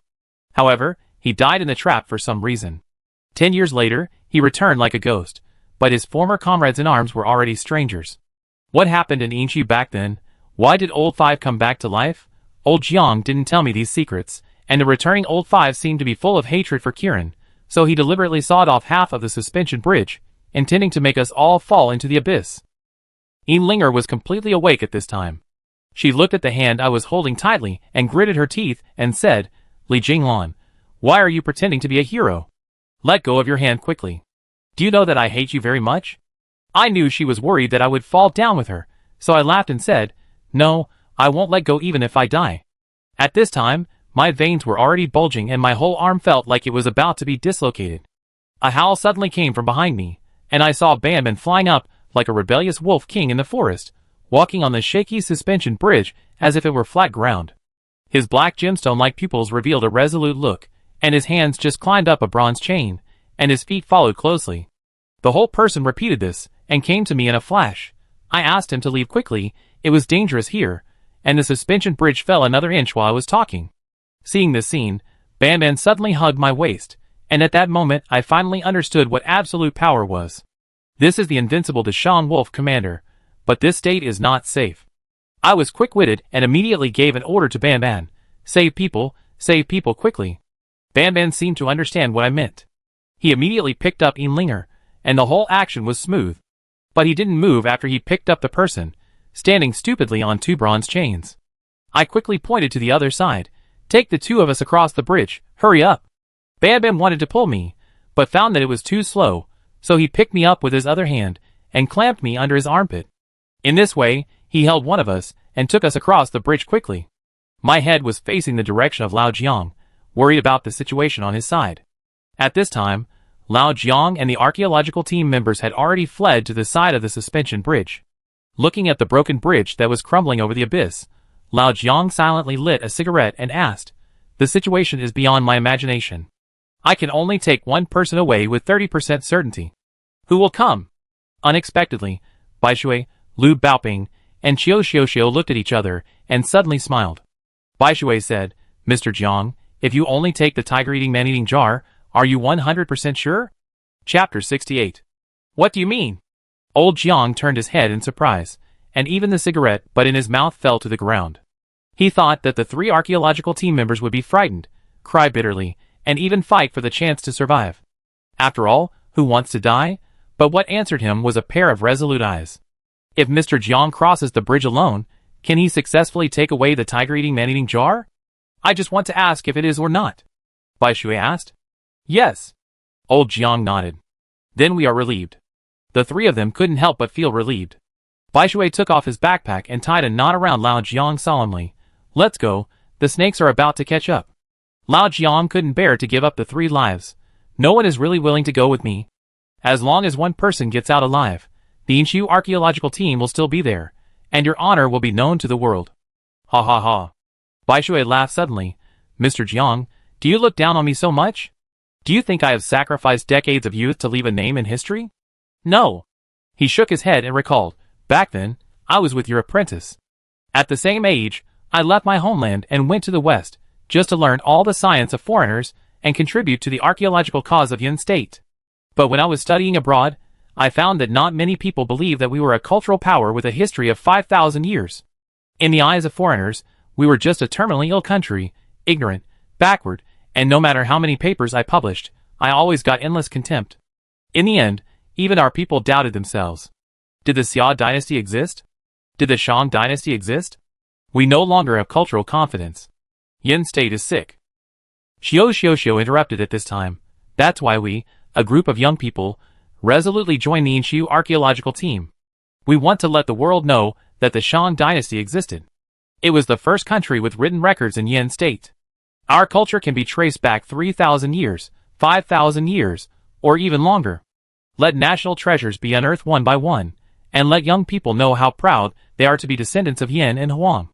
This is our original intention, and the meaning of the existence of archaeologists. Just like your Qilins declaration, life and death for the country go all out. Please! After saying that, Baishui bowed deeply to Lao Jiang. It is our greatest honor in this life to fight side by side with the two strongest black knife Qilin in history. Then he jumped into the abyss without hesitation in front of everyone. Lao Jiang was shocked and stretched out his hand, but only touched a touch of air. In order to stop thinking about saving people, Baishui chose to destroy himself. Lu Baoping wiped his eyes and bowed to Lao Jiang. The whole team knows that I am afraid of death. There is no way. I have been timid since I was born. But there are always some things in this world that are more important than life. The camera and the tiger-eating man-eating jar cannot be lost. I am willing to exchange my life for the extra 70% of certainty. Lu Baoping timidly moved towards the cliff, and slowly, he felt that he was not afraid anymore. He saw Baishui waving at him, and saw a day in the future when the Yin ruins were unearthed, and Lu Baoping's name was engraved on the Yin ruins monument. His son stroked the monument, and said, "Dad is so brave." He smiled, and his body fell faster and faster in the abyss. Old Jiang, whose face changed drastically, saw Xiao also walking towards the edge of the cliff, and quickly reached out to grab her, but Xiao dodged quickly. Her figure was clinging to the edge of the cliff, like a butterfly looking for freedom. Xiao looked at Lao Jiang tenderly and said, "Mr. Jiang, there are some things I have been embarrassed to say, but if I don't say it, I may never have another chance in the future. In fact, I have always had a good impression of you." Lao Jiang sniffed and subconsciously looked at He Lanqiu opposite, not knowing how to answer. Xiao just smiled. "No need to answer, I know everything." Along the way, Lao Jiang loved and feared He Lanqiu. As a sensitive woman, how could Xiao not know that deep affection? She just didn't want to leave any regrets. She just wanted to tell Lao Jiang that Mr. Jiang's shoulders were broad and his hands were warm. Although Xiao was dressed in an apricot yellow archaeological outfit on the edge of the cliff, her face under the goggles added a bit of beauty. She lifted her hair and smiled gently. "The last question, am I beautiful?" Old Jiang had tears in his eyes, and nodded with sadness, and said, "Very beautiful." He knew that this woman, who had already conceived the will to die, could not be saved. After getting a satisfactory answer, Xiao jumped into the embrace of Mother Earth, which is the home of all archaeologists. Tears crisscrossed on Old Jiang's face, and we also cried bitterly. No one really thought that the ending would be like this. Suddenly, Old Jiang's eyes flashed, and the whole person was like a black lightning, carrying the tiger-eating man-eating jar on his back, stepping on the suspension bridge, and quickly jumped towards us. This was the power given to him by all the victims. Almost milliseconds after he reached the other side, the entire suspension bridge collapsed instantly, and huge bronze chains fell into the abyss, and the snake tide was successfully blocked. We were so sad that we couldn't speak, and finally decided to continue retreating. We were panting all the way, and we actually went around to the underground royal city we saw at the beginning. Looking at the familiar moat and the towering golden roof, we knew we were saved. This is not a dead end. As long as we follow the tunnel that Wen Tao dug at the beginning, we can escape. However, just as we were celebrating, dense red light spots flashed in the dark space, accompanied by a buzzing sound, and those hateful blood flies came again. "Run!" I shouted loudly. Thousands of blood flies flapped their wings, forming a blood-red net, sweeping towards us. At this moment, we are already at the end of our rope. But we can't stop, because if we stop, we will be sucked dry by these insects. Lao Jiang supported He Lanqiu, and Ban held Yin Linger, and fled madly under my leadership. Unexpectedly, two uninvited guests appeared under the huge tunnel ahead. One of them was Shen Xiaoyu. He still had a ponytail, and wore a neat black mouse suit. He was sitting there eating an apple out of boredom. The ground was full of apple cores. It was obvious that he had been waiting for us for a long time while eating. The other one was a bald man, with a unicorn tattooed on his bald head.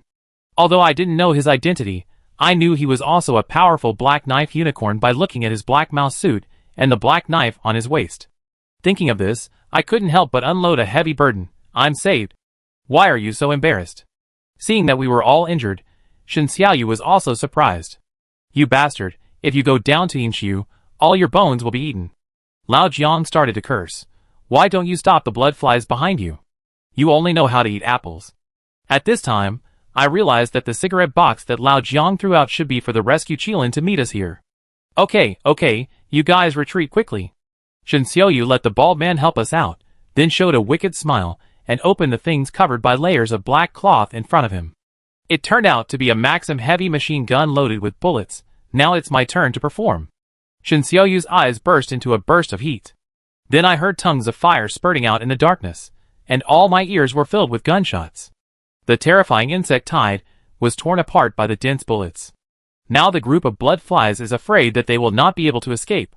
This guy actually has a violent tendency. I was scared. After we came out, looking at Ban Ban who had been following behind, I couldn't help asking Lao Jiang what to do. Lao Jiang sighed. He is originally a 1,000-year-old corpse, not belonging to the world, nor to the netherworld. But since he recognized you as his master, and you accidentally brought him out of the ancient tomb, it means that there is really a fate between you two.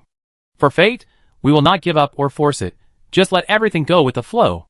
Ban Ban is also the lifesaver of Ian Linger and me, and he doesn't bite people everywhere like a zombie, so it may not be a bad choice to keep him around. I was overwhelmed with emotions, and reached out my hand. Ban Ban immediately put his handsome face close to me. I touched his head and said with longing, "In the future, you will follow me. I will teach you to speak. I will teach you to eat. I will teach you to feel joy, anger, sorrow and happiness like a human. Although you are the wolf commander of the Shan dynasty, you are also Li Jinglan's best partner, sitting on the truck on the way back, looking at the Vastine ruins, breathing the wind and sand. I couldn't help but take out my notebook, and finally my thoughts were fixed on the scene where Bai Shui and others jumped off the cliff one by one. You said, many years later, if we left like them? Will future generations remember us? I asked Lao Jiang beside me. Lao Jiang lit the last cigarette in his pocket, exhaled a day of smoke and said, Qilin, don't need to be remembered. They don't need to be remembered either. I nodded as if I had realized something, and wrote this in my notebook. In 1934, I followed Qilin on my first mission. I witnessed the magnificence of Yin ruins, witnessed Fu Hao's love, and realized the greatness of human nature. I began to slowly understand the true meaning of national treasures. Thank you, all those who are watching me in heaven. Chapter 69. 3 days later, we returned to Beiping with the tiger-eating man jar. Seeing the tall black building of Qilin again, I was filled with mixed emotions, including excitement, sadness, and relief for having survived a disaster. Lao Jiang, I heard that you brought back a great treasure? As soon as we entered the lobby on the first floor, we heard the voice of Director Yang from the intelligence department. What I never expected was that there were so many people welcoming us in the lobby this time, including colleagues from the intelligence department and the archives department, and even a few towering black knife Qilins. I wondered, when did Lao Jiang become so popular?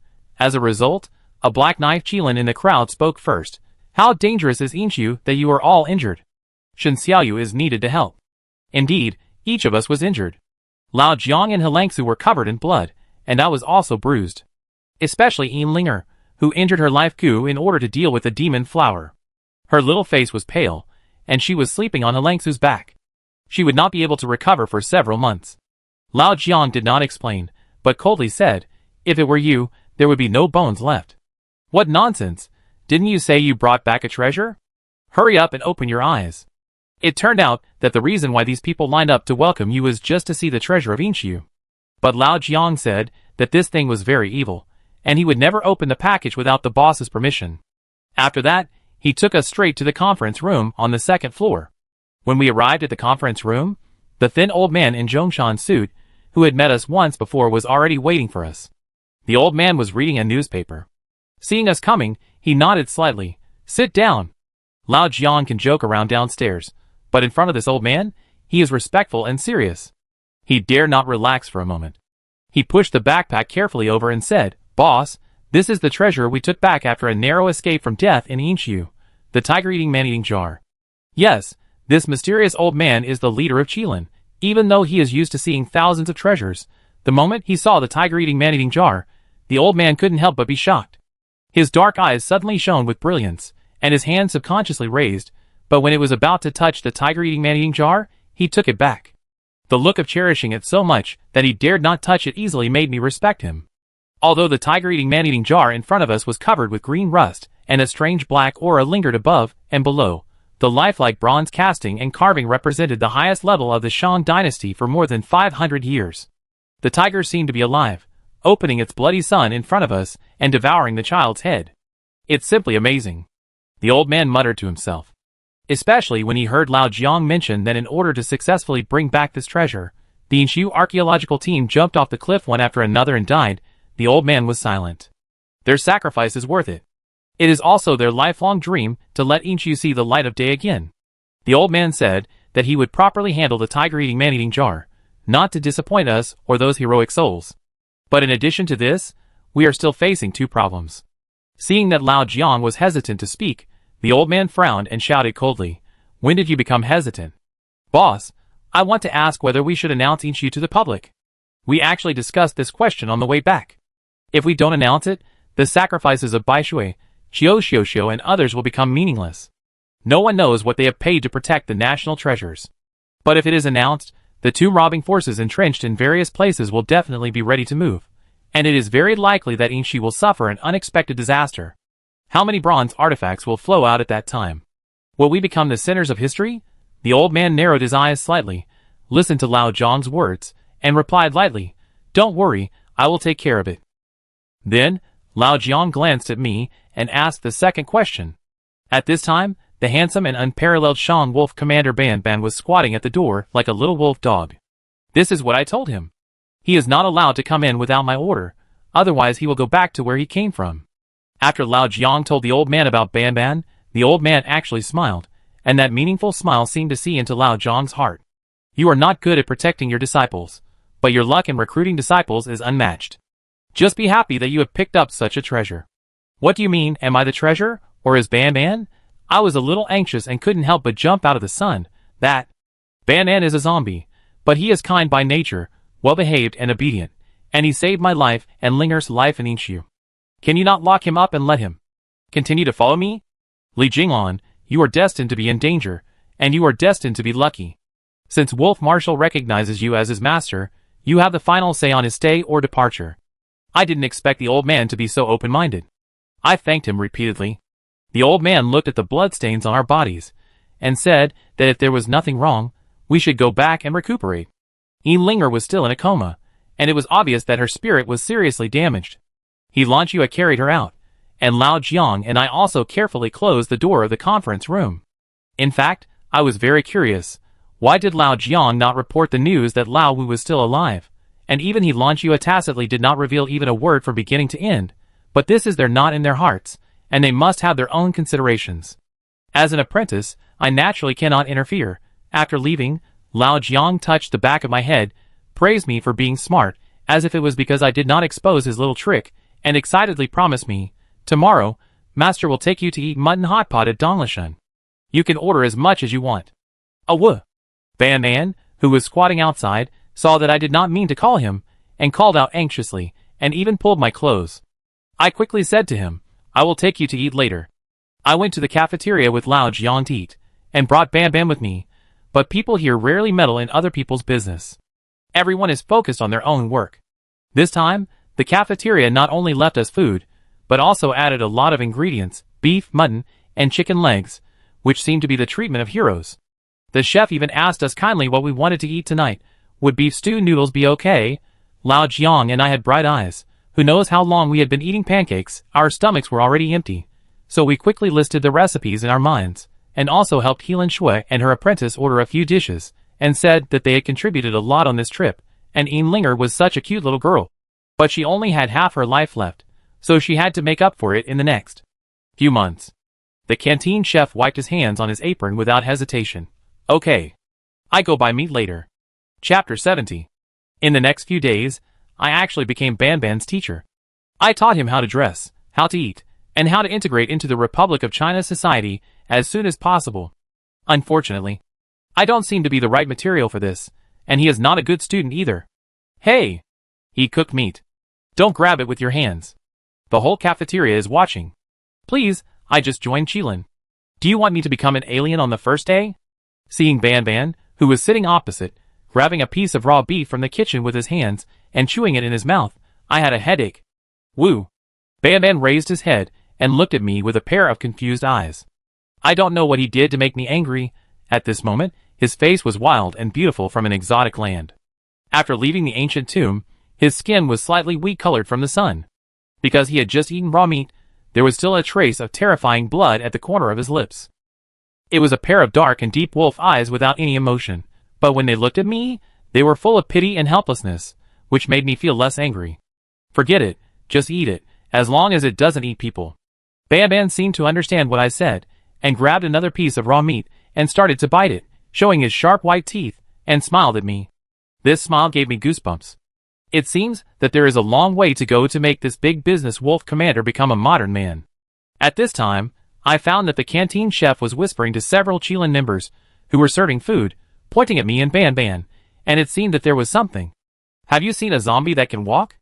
That was a real big zongzi, aged for 3,000 years. Why is this newcomer eating and living with zombies? Is he plotting some big conspiracy? I couldn't help but slap the table. What are you looking at? Have you never seen a corpse?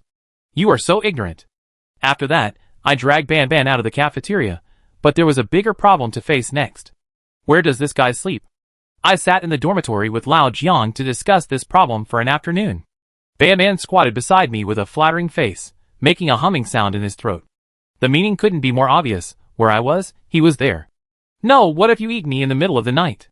Thinking of the way Ban chewed raw meat fiercely just now, I was afraid that he would be a wolf in the middle of the night and treat me as a dish. Then I, Li Jinglan, would become the biggest joke in the history of Chilean. Lao Jiang said that Ban's corpse nature would not change. If he lived somewhere else, he would probably not be able to subdue the Black Knife Chilean.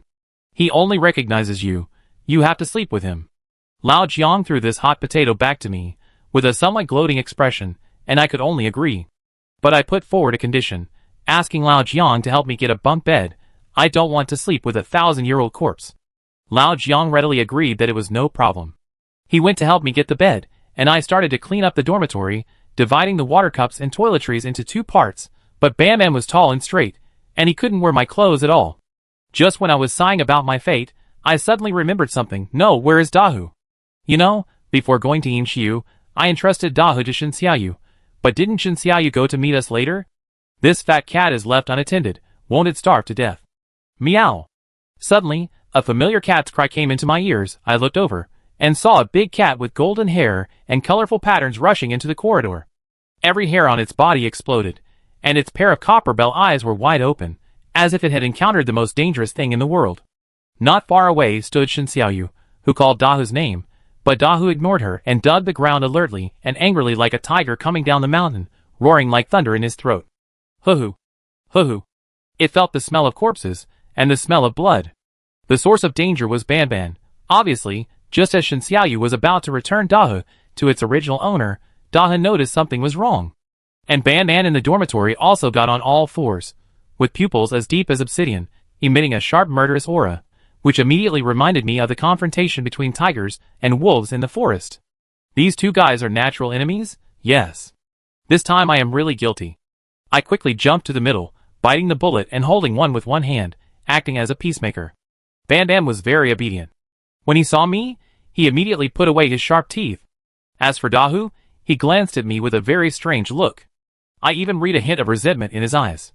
It was as if the wife of a wealthy family pointed at her husband and scolded, "Who told you to bring this little bitch home?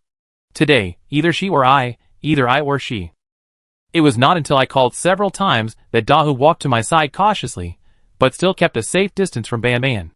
It seemed to remind me that this was a monster more terrifying than the bloody evil in Xiushui village. Shinxiaoyu sighed. I finally sent this little ancestor to you. Let's make a deal.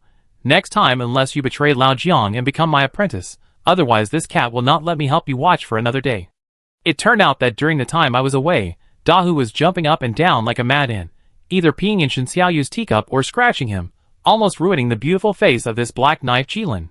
It was even so ferocious that a cat chased the only 3 wolfhounds in Chilean everywhere, scaring the 3 precious wolfhounds, who relied on smell to judge the age of the soil layer and cried every day. Jinglan, I have to say that you named this cat too accurately. It really treats itself as a tiger. It is fearless. I held Dahu in my arms. At first, it was still angry, and refused to let me hold it. I promised not to leave for the next few days, and fed it meat every day. Finally, it reluctantly shrank into my arms. Thinking of the fact that even Shuaisha dared to confront it before, I was not surprised. This little guy is born with the ability to shake a tree with an ant. What I was born as a cat, it doesn't exist at all. Shen Xiaoyu looked at Ban Ban, then at Dahu, and shook his head in a speechless manner. Li Jinglan, you really care about Japan. It's not enough to raise a fierce cat, and you have another zombie. I'd better go back to appease the wolfhound. Otherwise, my heart can't bear it. After he left, I introduced Ban Ban to Dahu. Unexpectedly, Dahu took a look at me, shook his head with hostility, and then begged me for meat. However, Ban Ban didn't have any opinion on Dahu. His handsome face was full of tolerance. He just stood by me quietly, and his eyes seemed to be filled with fine wine, which made people drunk. I don't know if Dahu felt that his position was not threatened. Slowly, he put away his fierceness. In the afternoon, Lao Jiang installed the bunk bed for me. I adjusted the pillow to a comfortable angle and prepared to catch up on my sleep. I was really too tired some time ago, and I felt that my limbs were falling apart. Unexpectedly, in the middle of the night, when the full moon was hanging high, I was awakened by a terrifying chewing sound. The sound was crunching, crunching, crunching. It was like a demon gnawing at a living person, and the sharp fangs were broken by bones from time to time. Not good. I knew it was not a dream, so I quickly turned over and got up. The first picture I saw was a gloomy back, facing the moonlight in the room, and Deri was swallowing something. Hearing the movement, he turned his head and showed an evil smile.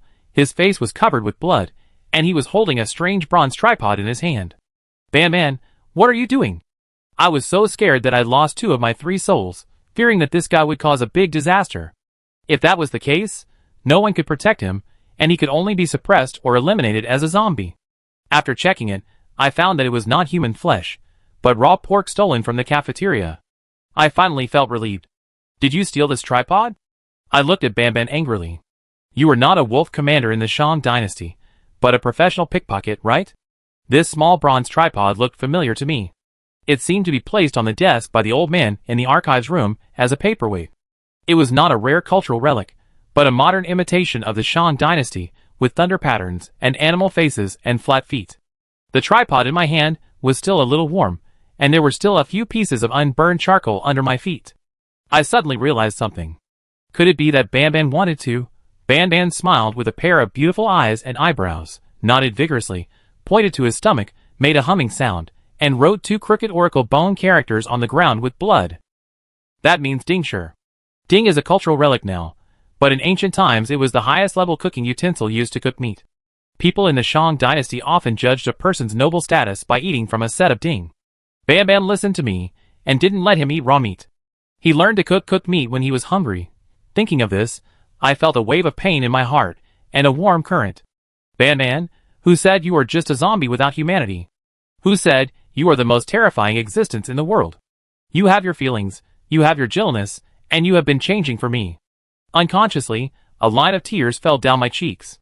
Ban Ban thought he had done something wrong, and kept hugging my legs, fearing that I would drive him out of the dormitory.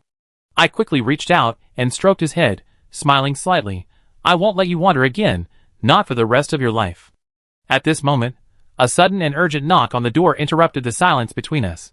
Along with Lao Zhang's shout, "You bastard, open the door." "Master, are you going to let me sleep?" I replied. Could it be that Ban Ban's theft of the bronze tripod was discovered?